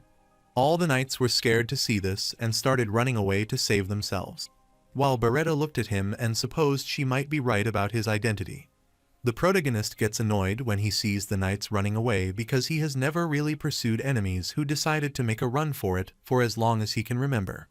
This makes it clear that they were Imperial soldiers but were also part of a family and victims of the time. However, Crimson Moon Knights are a whole different story because they are a bunch of informants from the Empire going around committing unspeakable crimes. Therefore, he didn't want to let anyone escape because they should have all died 10 years ago. He stomped on the ground, using the Aura Circle Aurora Beam, which struck all the knights running away. Si-Han is worried because some might get away at this rate. He looked at Woodrow, asking how long he would stand there and watch. Woodrow looked at him and smiled in relief as he realized it was him, and was pleased because he had returned. He commanded the unit to attack, as it was time to make the White Wolf Knight pay. The 2 thieves who led Si-Han were peeking at the situation from high and wondering what had just happened. He thought all his squad members would have been wiped out after being ambushed by the White Wolf Knights, but Si-Han managed to turn the situation around by himself. He knew they brought that guy there, but was unaware of his true identity. After looking closely at his face, he realized that Si-Han also looked different. His comrade isn't sure because Si-Han is too far away to see correctly, while Alicia is a bit annoyed because they didn't get a chance to do anything. Xenon agreed as he realized they had wrapped things up down there, so he also wanted to head down. After some time, they got rid of all those white wolf knights, and everyone gathered around Si-han. Everyone is shocked, thinking there is no way because that's impossible.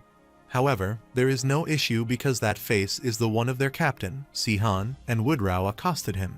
The protagonist smirked at being called captain, and was glad to see everyone after 10 years, but he clarified that it had taken him a while to make his way back there. Beretta couldn't believe her eyes and thought she might be dreaming, wondering if he was Captain Si-han.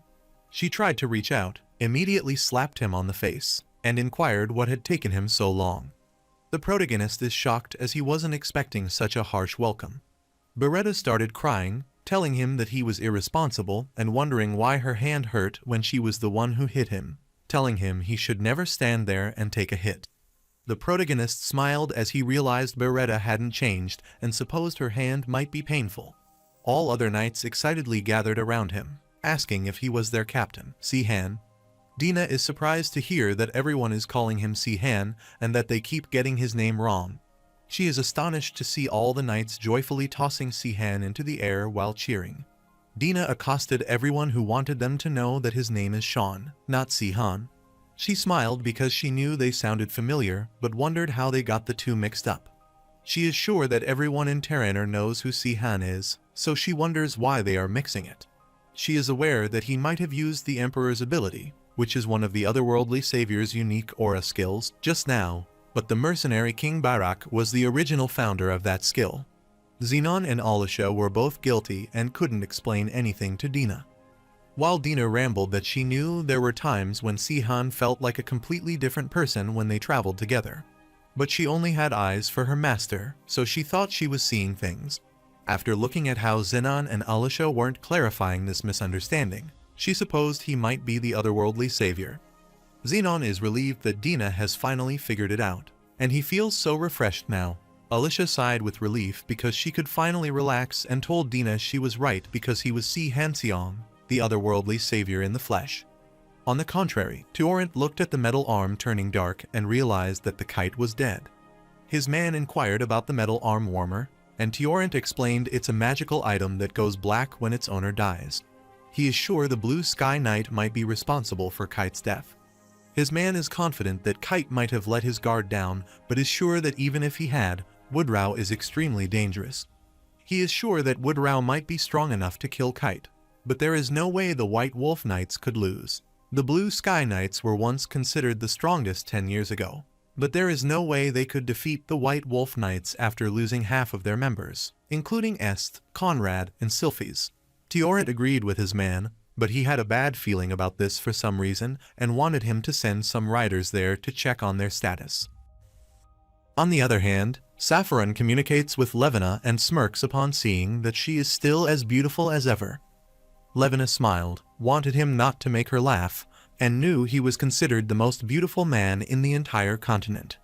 Saffron asked her what the matter was that she called him about, and wanted her to know that the devices for sending these magical messages are expensive. She wondered why he became king if he wanted to save money and wanted him to drop the Good King Act.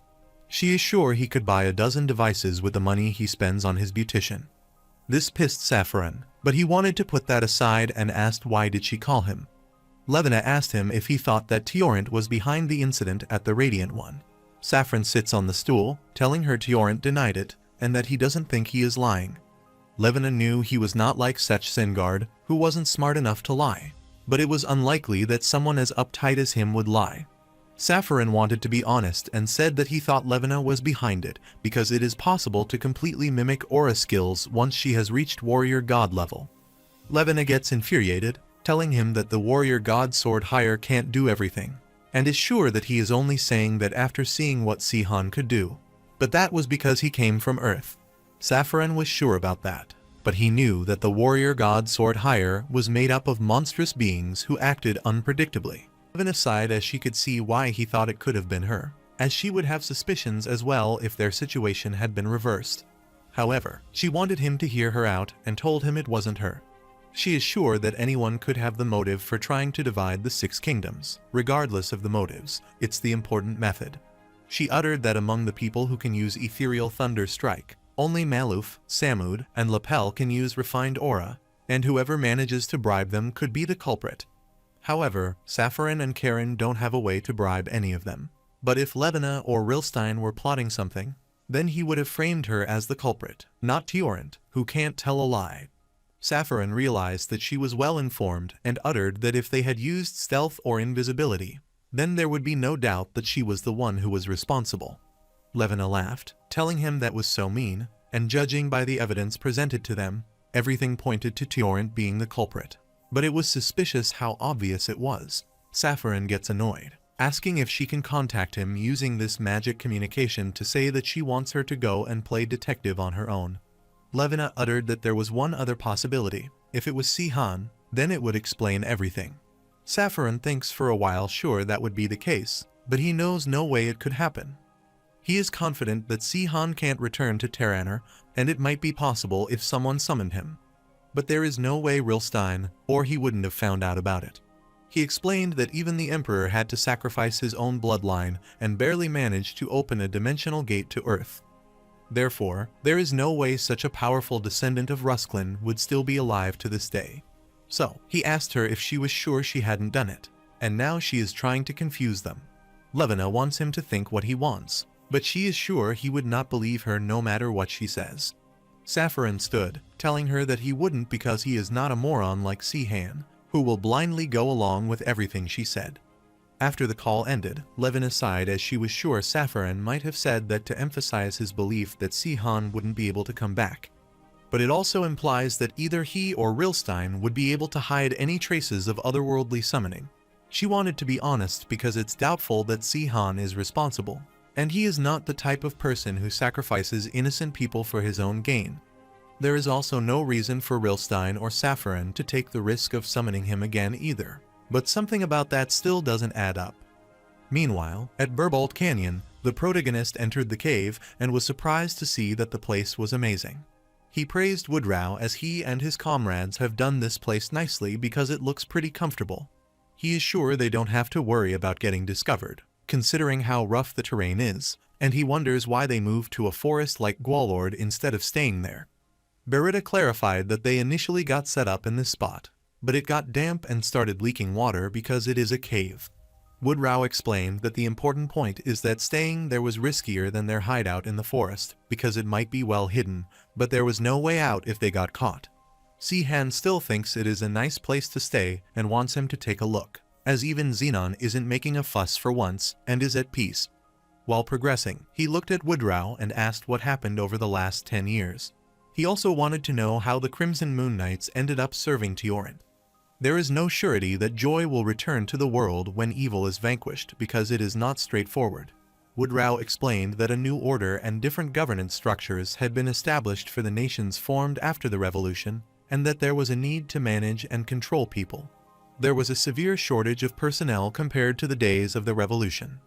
Therefore, it was inevitable that some of the previous administrations of the former empire were accepted, and among them were those who played key roles in the tyranny of the past emperor.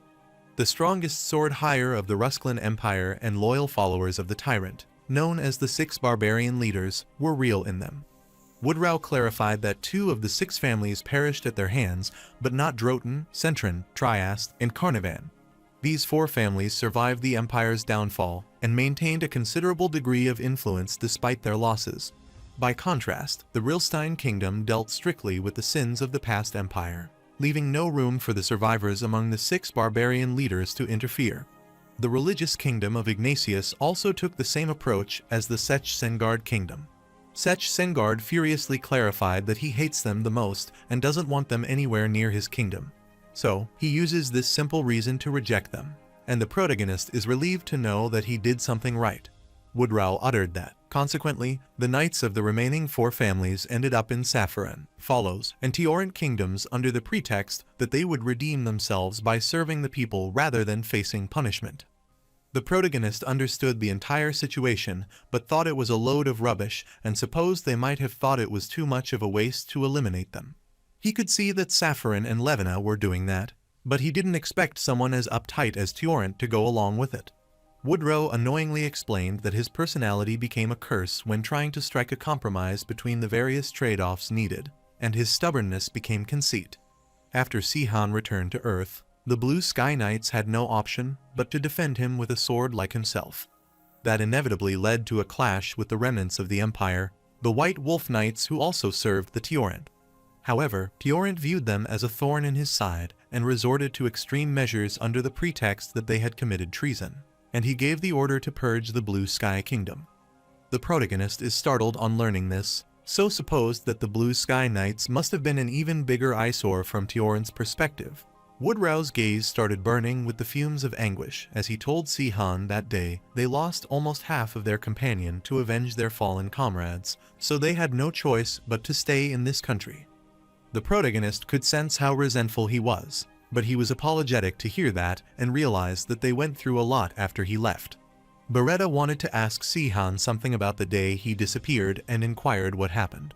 The protagonist is astounded by this question, becomes gloomy, and explains everything to them. Woodrow gets infuriated by learning about the truth and clarifies that he heard a similar rumor circulating through Terraner, but he never thought it was true, so he curses them. However, he is pleased now that Si-Han has returned because they can bring down the iron hammer of justice on them. Beretta smirked as she realized Si-Han must have orchestrated such Sengard's fall. She knew that there was no way Kelterin would have been able to pull something like that off. The protagonist told her she was wrong because Kelterin carried out that coup alone, and all he did was finish off Sech Sengard. They were dumbfounded by learning this, and Woodrow asked if he was talking about the same person known for having the body of a sage and the mind of a wild beast.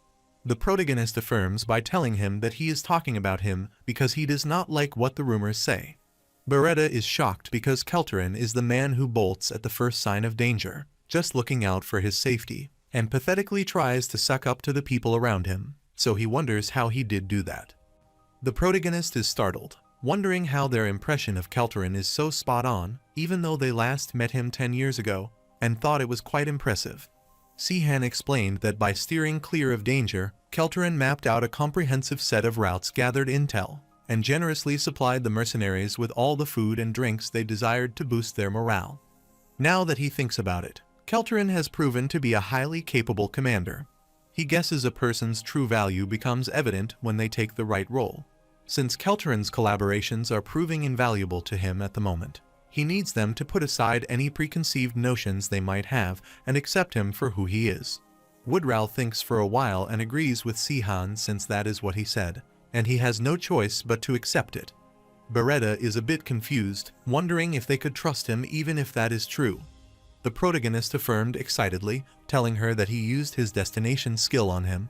Therefore, with Kelterin's assistance, they should be able to reconnect with their scattered companions across the continent. Beretta is excited because once they hear that Si-Han is back, she bet the people who went back to their hometown, Est, Conrad, and Sylphis, will come running back. Woodrow excitedly stood as it was the rebirth of the Blue Sky Knights, which pleased Si-Han.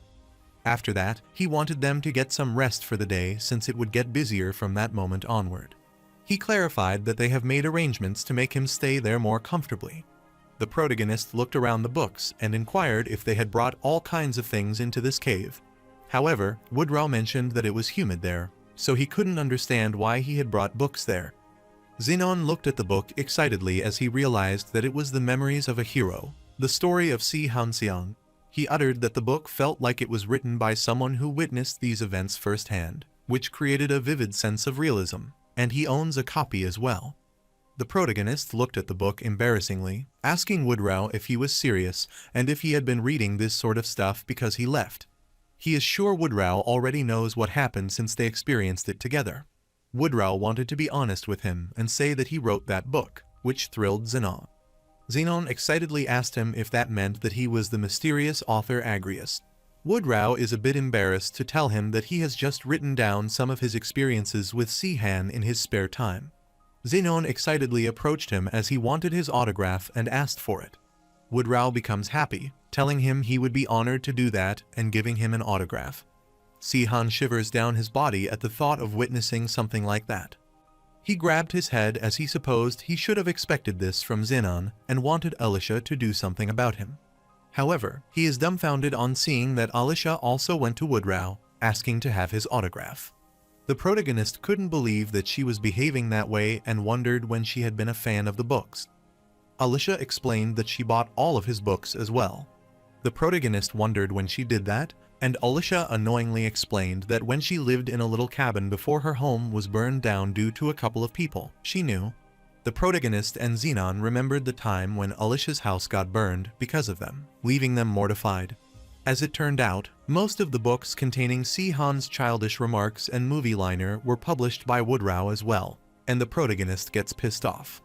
After some time, while having dinner, the protagonist wants to thank all of them for following him and believing in him when he was younger. He is glad that they all remembered him and stuck around until now. He told them they were no longer spirits wandering the snowfield because now that he had returned, it was time to revive the blue sky knight. On his firm resolve, all of the knights that were banished from the kingdom became enthusiastic. Alicia looked at all of them being cheery and smiled. She remembers that Si-han always goes on about how the lines from the book are embarrassing, but that was well said. Woodrow explained that Tiorant and the White Wolf Knight owe the Blue Sky Knights an unpayable debt. He is sure that Si-han might have annihilated the White Wolf Knight captain, but they cannot leave before making Tiorant pay for what he has done. The protagonist thinks for a while and asks about the current heir to the throne in the kingdom of Tiorant. Woodrow explained that it was Prince Claude, but he had only just turned 8 years old, and Queen Cersei would most likely take over. The protagonist is surprised to learn about the prince's age, who just turned 8 years old, and supposes he might be joking because Sech Sengard's son looked like he was only a few years younger than him. Woodrow knew about that but reminded Si-han that Sech Sengard was a person who was loved by giving in to his desires. By contrast, Tiorant is an inflexible man seeking to follow the path of a warrior. He did not start a family until he became king and has never looked at another woman apart from the queen. Furthermore, Tiorant has sired 5 children, 2 sons and 3 daughters with Queen Cersei. The protagonist sighed as he realized Tiorant was a faithful husband and a good father. He supposed that Woodrow is saying that even bad people can have redeeming qualities. Woodrow furiously reminded him that that does not wash away his sins. Therefore, he did not want him to let that affect his resolve. And if they followed that logic, they could even say the emperor was a faithful husband and a good father to someone. The protagonist looks at Alicia, asking if he is like that, but she refuses, as that is not the case. Woodrow uttered that they have to dispose of them once they kill Tiorant. However, Si-han wondered if they would do that, and then he wondered who would manage the country. Even though getting their revenge is all good, he wanted to avoid dragging innocent civilians into this. Beretta thought there would always be Grand Duke Errant if he were worried about that. Woodrow agreed with her, telling him he almost forgot about him, unlike Tiorant, his younger brother, whose strength lies in administration. He is not as inflexible as Tiorant and takes care of them when they are outcasts in Tiorant's kingdom. Even though Duke Errant shares the same blood as Tiorant, they could say he is well qualified to rule this country. The protagonist inquired where he was right now and if he was inside the kingdom. Woodrow explained that the Duke was not on good terms to start with, but their relationship had completely broken down due to how Tiorant handled the White Wolf Knights. Duke Errant argues with his brother, telling him that if they do not right the wrong of the past, there will be future consequences. Woodrow disagrees, telling him that they need to make sure they have a future before they start worrying about the potential consequences. He is sure talented people will not suddenly appear out of nowhere, and he asks his brother how long he will hold on to that unrealistic ideal. Woodrow rambles that after Tiorant became king, Errant became prime minister to help him, but he is relieved of his position after Tiorant grows angry with him. He heard that Duke Errant had been confined to a small residence in the capital. The protagonist concluded after hearing him that Errant certainly has the motive and the ability to take the reins. He will not do anything to his nephew and ensure his daughter is looked after. Woodrow could not believe that he was not going to kill them because they did not know what would happen when they grew up in the future. However, Si-han does not think that means he can just go and kill a child who is only 8 years old. The protagonist reminds him that they have not done anything wrong, so he will not punish them for something that has not happened or that might happen. Just like he has the right to get his revenge on those who betrayed him, the children have the right to seek revenge against those who took away their father. Woodrow is surprised to hear this, and Beretta laughs because she knows her captain is the kind of person they all follow. Alicia is surprised to hear Si-han saying that because it sounds very grand, but she is sure he is only saying that because he is returning to Earth. The protagonist gets worried as he understands the meaning behind her gaze and wants her to stay quiet. Meanwhile, Beretta noticed this while drinking the beer and said they could not overlook the fact that the captain had brought a girl back with him. Everyone agreed with her, so they rushed toward Alicia, asking for her name and wanting to know how she met the captain. Alicia introduced herself and clarified that she had just discovered Sihan's true identity and had traveled with him. Beretta blushed at seeing how Alicia was flustered and did not know what to do. While Alicia is annoyed, she has her guard up as she does not know when this friendly and kind woman might suddenly attack her. The protagonist stared at Alicia as if he was enjoying it, as it was so easy to tell what she was thinking. Then he looked out and told everyone that the wine tasted so good as it had been a long time since he had such a good wine. On the contrary, some of Woodrow's companions were captured, but told Mage Augustine that it was useless because he would never betray his companion no matter what they did to him. Mage Augustine laughed, wanting him not to laugh because he did not know he had betrayed them. The captured knight asked Mage Augustine what he was talking about, and Mage Augustine furiously stared at him. He uttered that aside from Gwalord Forest, which he mentioned last time, and wondered if the spirit of the snowfield has any other hideouts.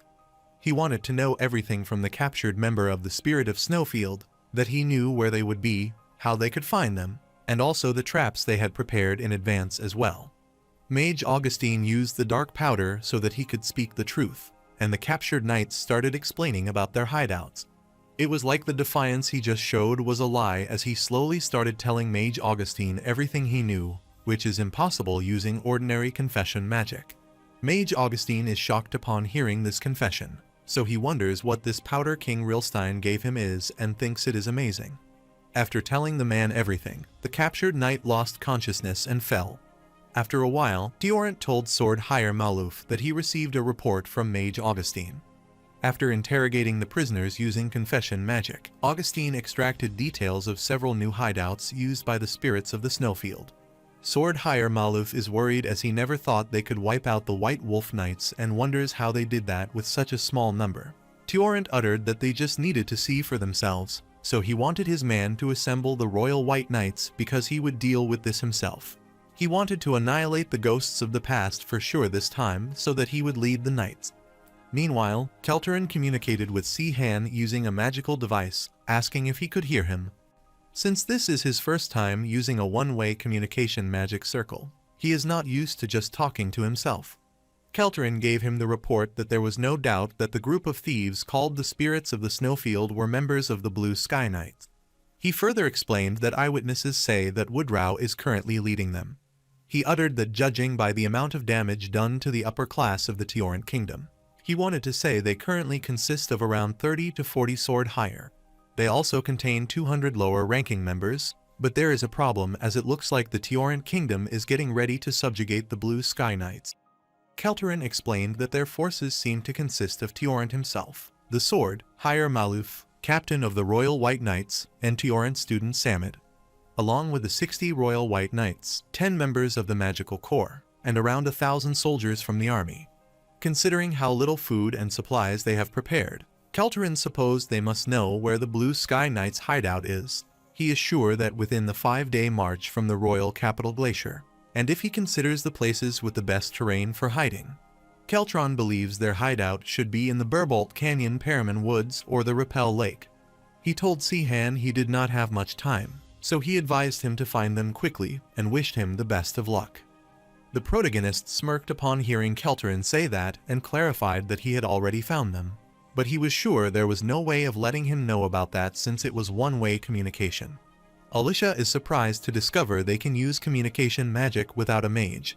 The protagonist thought it was convenient, but he could only receive messages and could not respond to them. Beretta is shocked when hearing the message, wondering how someone in the Rettenberg Kingdom knows better what is happening there than they do. Woodrow finally acknowledged Kelterin's ability to do this. Beretta is sure they would not have been able to escape since they are in a canyon as well, and they are lucky he warned them and thought they had to move out of their hideout immediately. The protagonist wanted her to wait and asked about the strength of the sword heralds in the Tiorant army. Woodrow explained that it has not been long since Sword Hire Maluf reached Grandmaster level and Sword Hire Samid is at Master level. The protagonist guessed that the others might be either knight or fighter rank. He is sure they might be outnumbered regarding general soldiers, but they are evenly matched concerning high-ranking members. Si-han could not understand why Tiorent joined the expedition himself, and wondered if that was because they wiped out the White Wolf Knight. But he never thought he had gotten an opportunity to take his revenge like this. Woodrow knew that the enemy was so numerous that they could make preparations and were too much of an advantage to give up and run away. However, most importantly, the tyrant Tiorent has voluntarily left his kingdom, and they would not get another chance like this, so he does not want to run away. On the other side, all the soldiers of Tiorent were ready, so he asked everyone if they were prepared for the battle. Maluf is surprised to see an incredible aura and supposes that it might be the true power of the conqueror of the North Sea and one of the heroes of the revolution, Tiorent, Lord of Lightning. Maluf does not have any idea what tricks the Blue Sky Knights pulled. However, he is sure they are in for a world of pain if they think they are anything like the White Wolf Knights. He cursed those filthy people of the Empire as he wished they had never taken them in, but he accepted that it was necessary at the time. However, if they had welcomed the Blue Sky Knights instead, they could have enjoyed a friendly rivalry as the two major orders of knights in the kingdom. He still cannot believe they were led astray by the rumors that the heroes of the revolution betrayed the otherworldly savior. He wondered how they could believe a scandal like that after witnessing the friendship and trust they have for him, Si-han, firsthand. Regardless of the past, Sword Hire Maluf knew there was no denying that the Blue Sky Knights were currently enemies of the king, and a knight had to cut down any of the king's enemies. Therefore, he did not want his former comrades to hold that against him. On the contrary, Woodrow uttered that, as Kelterin suspected, they only had 30 swords left, leaving them with a total of 180 members, including their regular soldiers. However, they do not have enough time to gather everyone there right now. Also, there is no guarantee that they will be useful even if they manage to bring them there. The protagonist agrees with him because regular members do not have any experience in battle, which means they have to face the Tiorent army with the few swords they have left. Alicia could not understand the reason why Tiorent brought such a large number of troops to deal with such a small group in the first place. Beretta explained that it was because they wiped out the White Wolf Knights. Regardless of how many people the Spirit of the Snowfield has, they have proven that they can defeat 3 master-level sword higher, along with around 100 knights. The protagonist smiled, raised his hand, and told them that, in other words, this was all his fault. Beretta sighed as she guessed this meant they had no choice but to fight in Burbolt Canyon, since they have to take advantage of this terrain to make up for the difference in numbers. Woodrow added that if they fought outside Burbolt Canyon, they would not be able to keep up with the speed and mobility of the Royal White Knights. The protagonist finds the situation ironic as they have the highest chance of winning this battle if they allow the enemy to surround them and back them into a corner. Alicia asked if Si-han could wipe them out with his aura circle. The protagonist clarified that he has to deal with Tiorent, so he cannot do that. Woodrow is sure they would have been in big trouble if they had not known they were coming, but now they can make preparations thanks to Kelterin's warning, as it is clear what they are planning. He is sure that anyone would choose this strategy if they have an overwhelming advantage in numbers. They will use their regular foot soldiers to surround them and reinforce their front line. The regular soldiers will be a barrier to prevent them from escaping, but only the sword higher will enter the canyon. The protagonist thinks that, against these many enemies, they will have no choice but to try to divide and conquer them. Nevertheless, the master-level warriors are the real problem. He would surely have taken them out one by one back in the day. Woodrow is worried because if Si-han did that, Tiorent would pick them off one at a time. The protagonist smiled and wanted him to leave Tiorent to him, and he assumed there were no objections. Woodrow affirmed, telling him that he and Beretta would deal with the sword higher Maluf. Zinan volunteered as he wanted them to leave the Tiorent student sword higher Samid to him and Alicia. The protagonist informs everyone that they are risking a lot there, and he cannot guarantee that he will be able to win against Tiorent if it turns out he has reached the warrior god level. Woodrow clarified that it does not matter if his captain fails because he no longer has any regret. The protagonist felt burdened after hearing this and thanked him for thinking that way. On the other hand, the entire army finally arrived near the mountains, and Tiorent remarked that it was a dangerous terrain and that it was supposed to be the perfect place to hide. Samid gladly told his master that their preparation was complete and their scouts had confirmed their location. Furthermore, they have completely surrounded them, and their only option is to break through the front. Tiorant praised him for doing a great job, and Samad wondered if he needed to come all this way in person. Judging by the tracks they left behind in Gwalord Forest, he is sure the Blue Sky Knights would appear to be on their last legs. Tiorant thought they might have manipulated the tracks they left behind. He finds it hard to believe that they did not do that, and the Revolutionary Army always modified any traces of battle to deceive their enemies. Just by how they have changed their tracks, there is a higher chance they have not suffered many losses and still possess a considerable fighting force. Samad is shocked, wondering if it is even possible for them to have swelled their ranks to that extent in just one day. He is sure there is no way reinforcement can fall from the sky. Tiorant smirked on hearing this and told Samad that 10 years ago, the otherworldly monsters roamed freely, so it would not be too strange if enemies occasionally fell from the sky. Naturally, that is not possible anywhere, but they could receive reinforcements from their neighboring kingdom. He wanted to be honest and say that the Follows Kingdom was the only country to help them. There is also a high chance that Levina is providing support to the Blue Sky Knights to keep him in check. By considering the potential opportunity that could arise from this, he had to come here personally. After arriving at the cliff, Maluf uttered that his perilous path is the one they could only take on foot, stretches on for quite a while, and is sure they might have noticed their presence by now. While they were discussing, Tiorant noticed they were being attacked, and Maluf managed to block the attack. Maluf is surprised by the range and accuracy of the attack, and is sure that it might mean that Woodrow was behind that attack just now. Tiorant inquired what he thought Woodrow was trying to achieve just now by attacking like this. Maluf thinks that since he did not show himself during the attack, he thinks he is trying to lure them in. It is also possible that he is trying to keep them there by pretending to attack the sword higher while his main force escapes the canyon. He is sure he could be pretending to draw them in and trying to divide and conquer them. Tiorant looked at him, thinking that the solution was simple if that was the case, and he unsheathed his sword, telling him that whatever the reason was, they would have to overwhelm them with brute force. Samad excitedly requested his master to leave Woodrow to him. Tiorant instructed Maluf to take 15 knight-level sword hires and 5 fighter-level sword hires with him to eliminate Woodrow. After he has figured out what Woodrow is after, he wants him to rejoin the main force they have figured out. Samad gets infuriated when he hears this, and he wants his master to know that he is strong enough to defeat Woodrow. Tiorant did not heed any attention, telling him to take 20 Royal White Knights with him and find out who supports them. Samad wondered what his master meant, and then he looked at the cliff above and saw Zenon standing there. He is surprised he did not recognize them, wondering who they are, and finds them suspicious as they are just standing out in the open like that. So he asks his master if he does not think it could be a trap. Tiorant clarified that it does not matter, but if they are going to challenge them without trying to lead them into a trap, there is no reason they should not accept their challenge. Samad gets enthusiastic about hearing this, telling his master he understands and is prepared. Meanwhile, the protagonist is pleased because they react exactly as he predicted. He knew it would not take much for them to respond like that since they were so confident in their strength. Even though that is not exactly how Sihan planned it, it is time to make Tiorant pay for his betrayal. Maluf looked at them, standing at the cliff, telling him that it had been long since he had last seen Woodrow, and that he was in quite an advantageous position. Woodrow is amazed to see that his opponent is sword higher Maluf and utters that he hasn't seen him since the Blue Sky Knights were purged. Maluf apologizes for what happened that day, clarifies that it was His Majesty's decision, and assures him that he would have tried to intervene if he had known what he was planning. Woodrow is sure Tiorant knew that, so he kept it from him.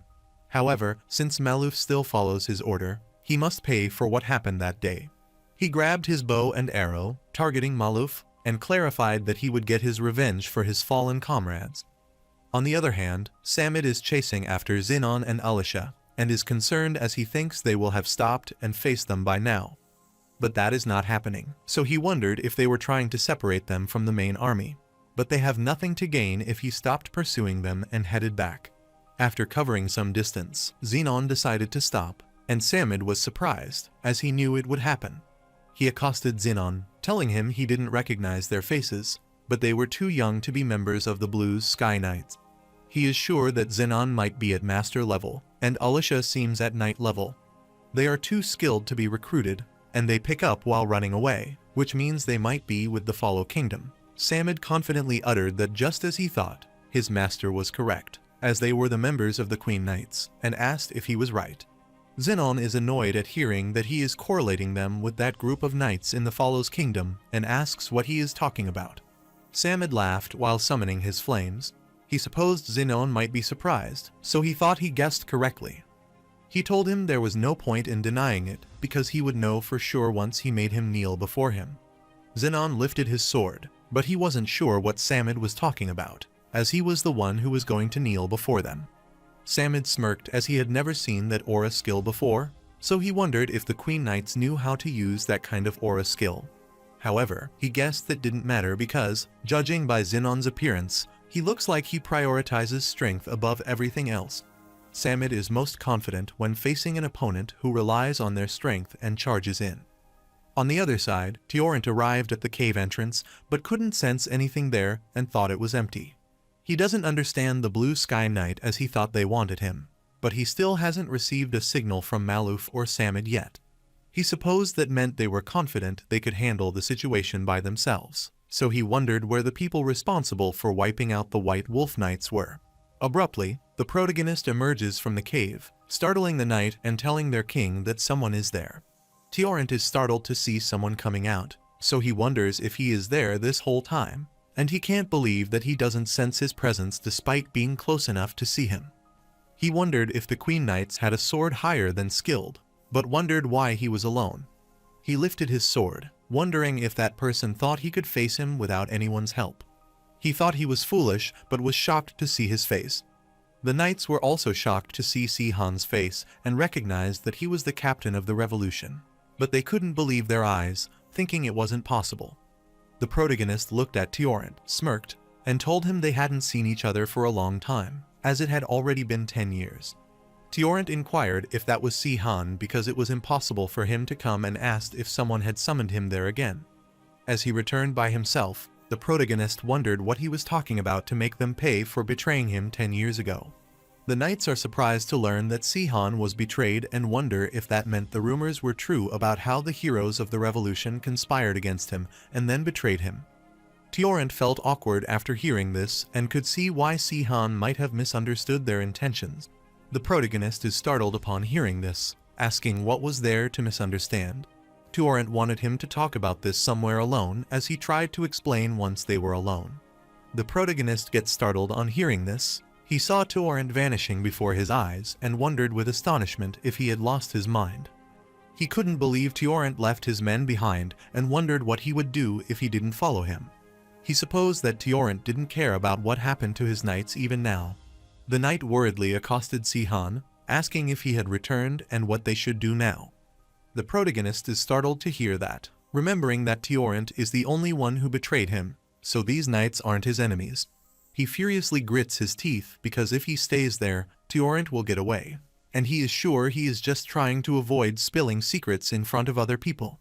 He immediately rushed away to chase Teorant, thinking that it was a shrewd move on his part. He was surprised to see him running away like a coward. He recalled the past when he was sitting outside alone at night.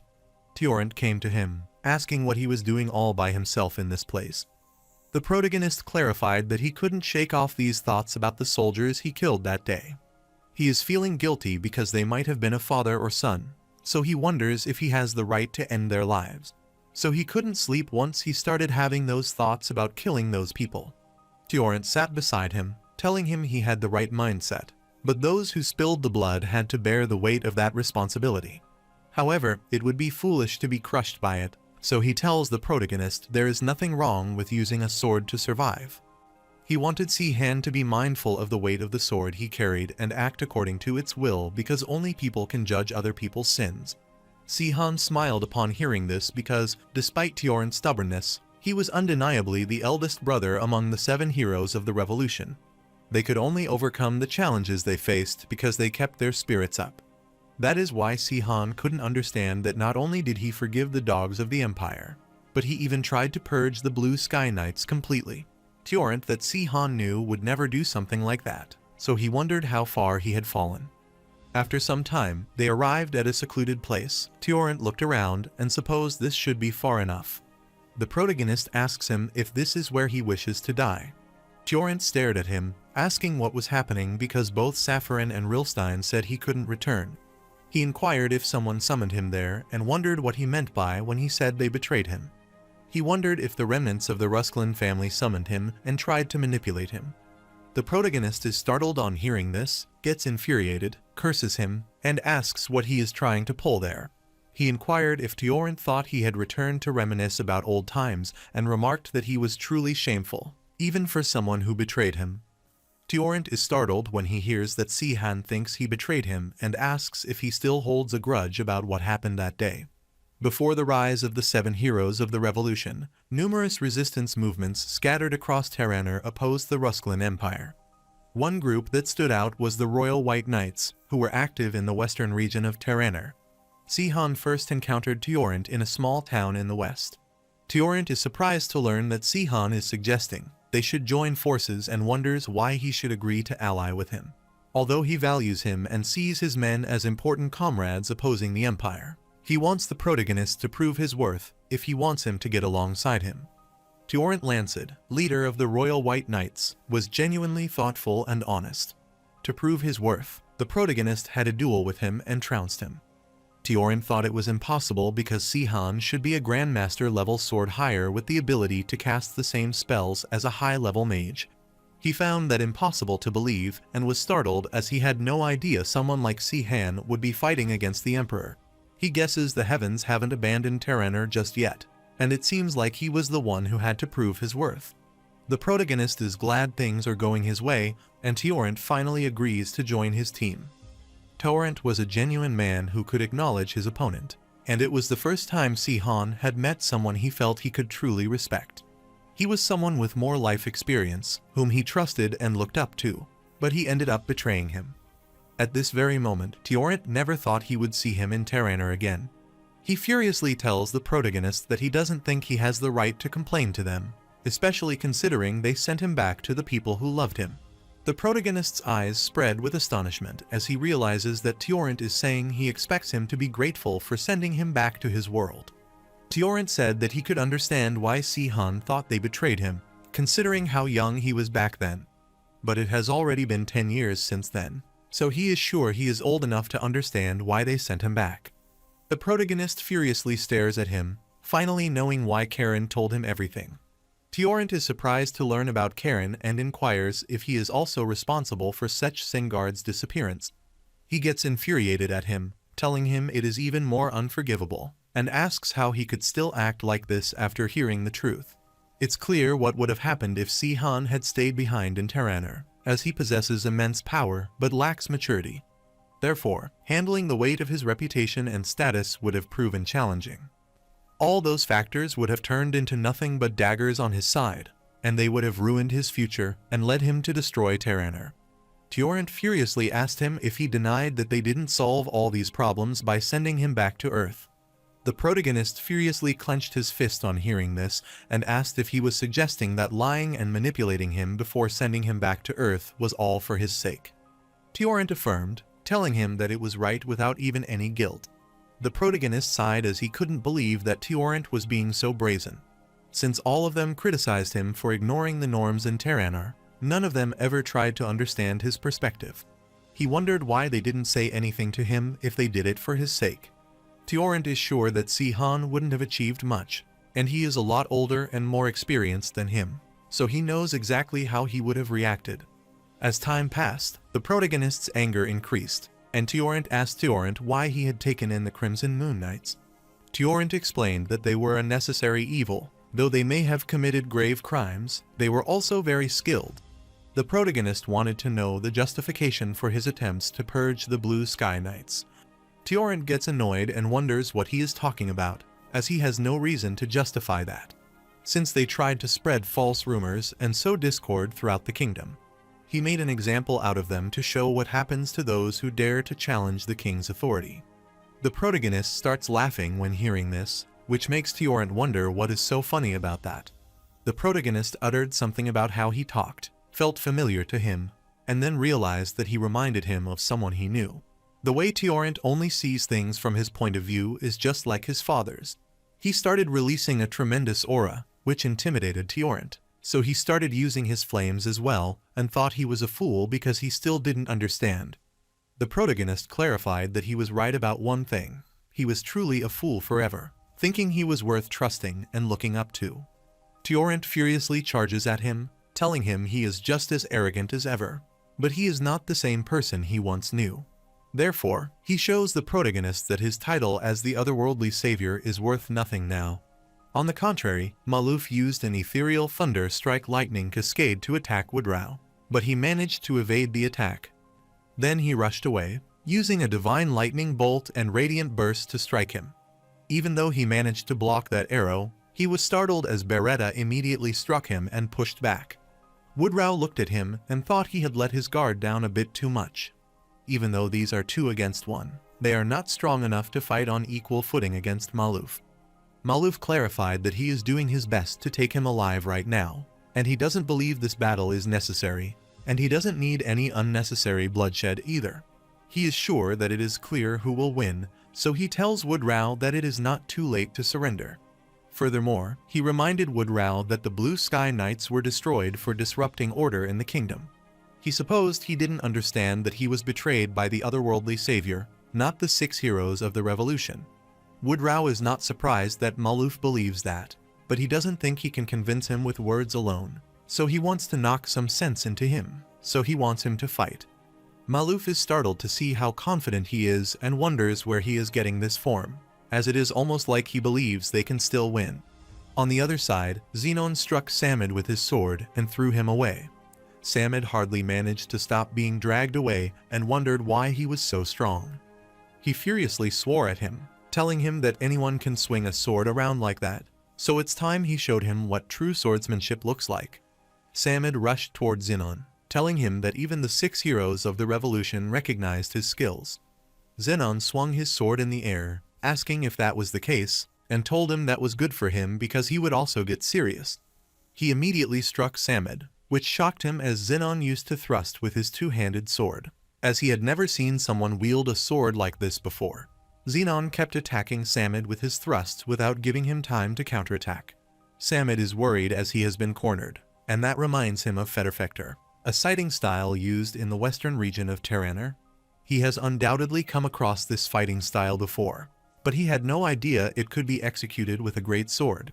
It felt like he had steel girders coming at him from all directions, and Zenon was changing it into a completely different fighting style.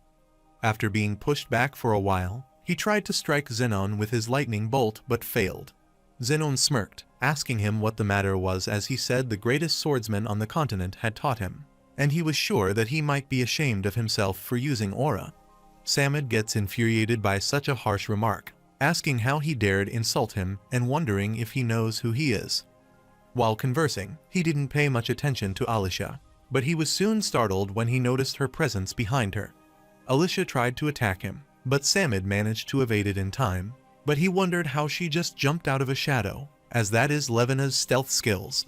Alicia is a bit disappointed that she missed it, and Samid knows they might be Queen Knights members. Since that is the case, he is sure there is no pushover, and he grins, telling them they are pretty skilled. However, he wanted them to know that they still had no chance of winning because he had His Majesty Tiorent, one of the heroes of the revolution, backing him up. So all he had to do was buy some time, and then they would have to deal with him. Samid wanted to know how they would feel now and was sure they might be worried, which would help him as they would lose focus. Alicia stared at him and uttered that she guessed he was right. Samid is flustered because that is not the reaction he was expecting, and he wonders why she wasn't worried.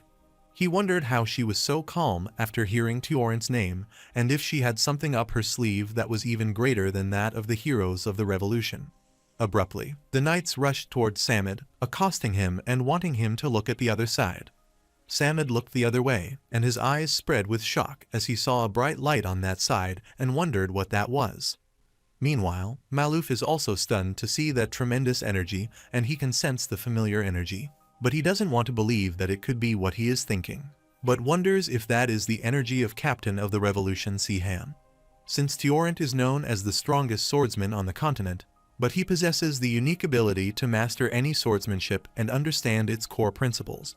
However, he wasn't as talented as others in aura technique, so it took him much longer than Levina and even Sech Sengard to become a Grand Master level sword higher. Naturally, that was only possible due to their tremendous talent, but Tyorant was still considered a rare genius, until a young man from another world came along and reached warrior god level after mastering aura techniques in just 3 years. Tyorant's talent paled compared to him. Tyorant is sure he can't keep up with them, so he can only do one thing. He collected and learned various types of swordsmanship and went on to perfect them by completely mastering these techniques and gaining complete control over his body. He obtained a new kind of strength that was par with the others. Tyorant was convinced he was on the right path and strove to train even harder upon becoming king. He invited any skilled swordsmen he came across and learned from them. After training like that for 10 years, he finally achieved the power he had dreamed of his entire life. He emanated a tremendous aura, instructed the protagonist to begin the fight, and immediately tried to strike him. Si-Han quickly evaded his attack, and Tyorant arrived close to him, attacked him, and threw him away. The protagonist is annoyed as he realizes Tyorant has no opening, as always, but more importantly, he is on another level compared to before. However, he told Tyorant that it was nothing like his fight against Sech Sengard, and that he supposed he might have spent his last 10 years doing nothing but training. Tyorant smirked wickedly, telling Si-Han that he hadn't changed a bit because he still had more aura than him. But there was no overwhelming difference anymore. The protagonist infuses his aura in the sword, charges at him, and asks if that is the case. Tyorant is fully prepared to block his attack, and the protagonist uses the Emperor's ability, a hammer strike, which is opposed by the Inferno Dragon / Flame Charge. This creates tremendous energy and pushes them back. The protagonist realizes that Tyorant has surpassed his limits and reached the warrior god level. Tyorant asked the protagonist if he remembered when they first met. At that time, not only was he a sword higher, but he possessed outstanding mage ability. He may have lost back then because his magic overwhelmed him, but that will not happen now. He is overconfident in his skill, so he wants to bring it on and try using magic like he did then. The protagonist chuckled and told him he didn't need to use magic because his sword was more than enough to deal with people like him. Tyorant laughed, asking if he was serious and if he would face him without his precious magic. He charges at Si-Han, thinking that he might have forgotten something important after returning to Earth, that he never defeated him once without using his magic or aura. Furthermore, his greatest strength was the endless amount of aura he possessed. But now that it does not affect him, then their sword skills will determine this fight. He attacked the protagonist head-on but managed to evade the attack, but got injured. Tyorant smirked, asking him if he thought he dodged it, but wanted him to know that it was too soon to be surprised. He wanted to see if he could handle all of the skills he had mastered from the best swordsman in the country. After that, he kept attacking Si-Han repeatedly without giving him time to counterattack, which concerned him. Tyorant laughed wickedly, telling the protagonist that he has to knock sense into him for being so ungrateful and failing to see the kindness they showed him, so wanted him to prepare himself. Abruptly, he attacked the protagonist, but was surprised to see that he deflected his sword, and he wondered if that was a fluke. However, he is sure this is not a fluke because Si-Han has slowly started to block more of his swings and is getting used to his attacks, but he wonders who could do that. While he was indulged in his thoughts, Si-Han uttered that he thought a lot about what he might say, but he never expected him to call him ungrateful.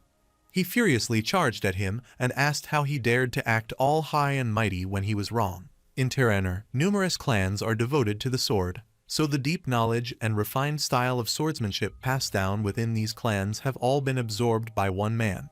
Due to the countless sword techniques Tyorant has mastered, the flow and momentum of his sword are constantly changing.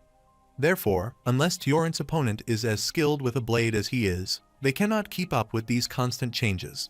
Since that is how things should have been planned out, Tyorant is shocked to see Si-Han deflecting his strikes, so he wonders how he is adapting to his techniques so quickly. The protagonist smiled, asking him why he looked so surprised because he did not slack on his training back on Earth. He is sure that, ultimately, swordsmanship is about using a blade to defeat other people. However, if they are talking about the principles and ideas behind the art of swordsmanship, then those skills also exist on Earth. The protagonist quickly pushed him back, and Tyorant inquired if he was saying that he could find these techniques on Earth.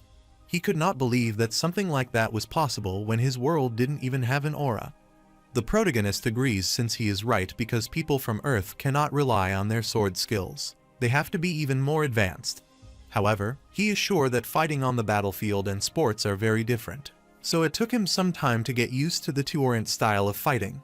Tyorant gets infuriated, thinking it is impossible because these are the finest secret techniques passed down from the very best swordsmen in Terraner. So he wondered if Si-han had told him anyone could acquire this knowledge on Earth. The protagonist affirmed that since he is right because anyone can learn these techniques on Earth, he recalled the digital technology that made it easier. He wanted to take the technique from earlier as an example, where he rotated his shoulder and hip while stepping forward to mess with his sense of distance. That kind of technique can often be seen in boxing or kendo these days. He explained that the one-handed upper body kendo technique was once a family secret, but now it is easy to find video tutorials online. The protagonist explained that countless martial arts masters on Earth are happy to show off their skills. Tyorant gets flustered and wants him not to be ridiculous as he finds it hard to believe that there is a world where martial arts knowledge is treated with so little respect. The protagonist grins, wondering why it is so hard to believe because there are worlds that do not seem to place much value on human life. So he asks why Tyorant cannot imagine a world like that. He wanted to be honest that mastering martial arts is not that simple, and he cannot pick them up just by watching videos. He is sure that his knowledge might be superficial compared to Tyorant, but the difference between a skill he has never seen before and one he has witnessed is like night and day. Tyorant gets pissed after hearing all this, so he charges at him to strike, but Si-han again deflects his sword.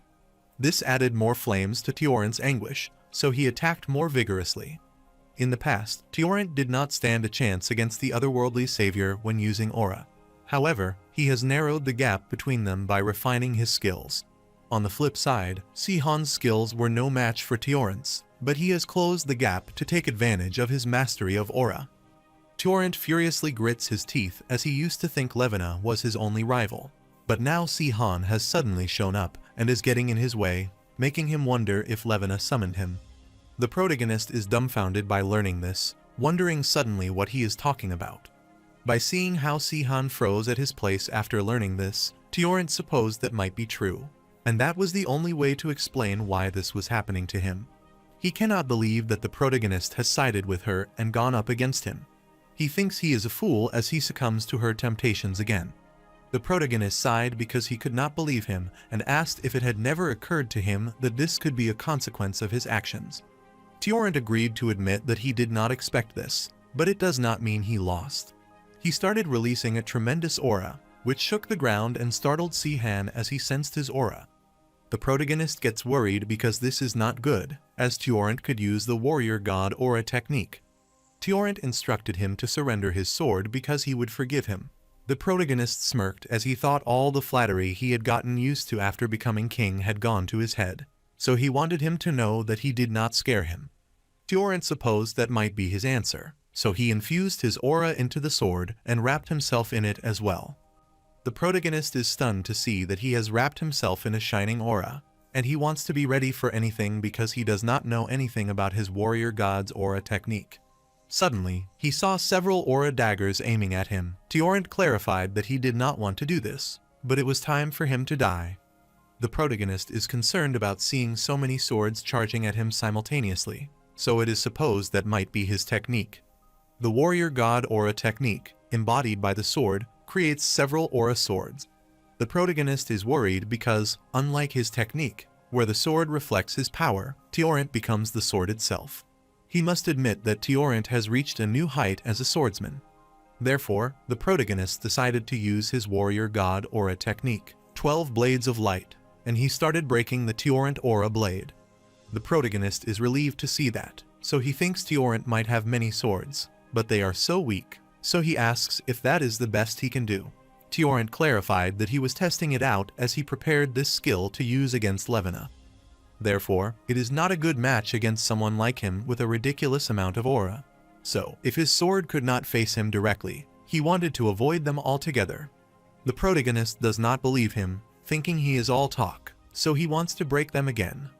He tried to break them, but he was startled to see that Tyorant dodged them. Wondering how he did that, and he did not know he could move like that. Shortly, the protagonist got struck by Torrent, and before he could prepare, he saw another strike from behind. The protagonist gets concerned because it feels like each sword has a mind of its own. He realized he was not being overpowered, but could not find an opening to take advantage of. Torrent kept attacking him, asking why he was defending, as he thought Si-Han had seen through all of his technique.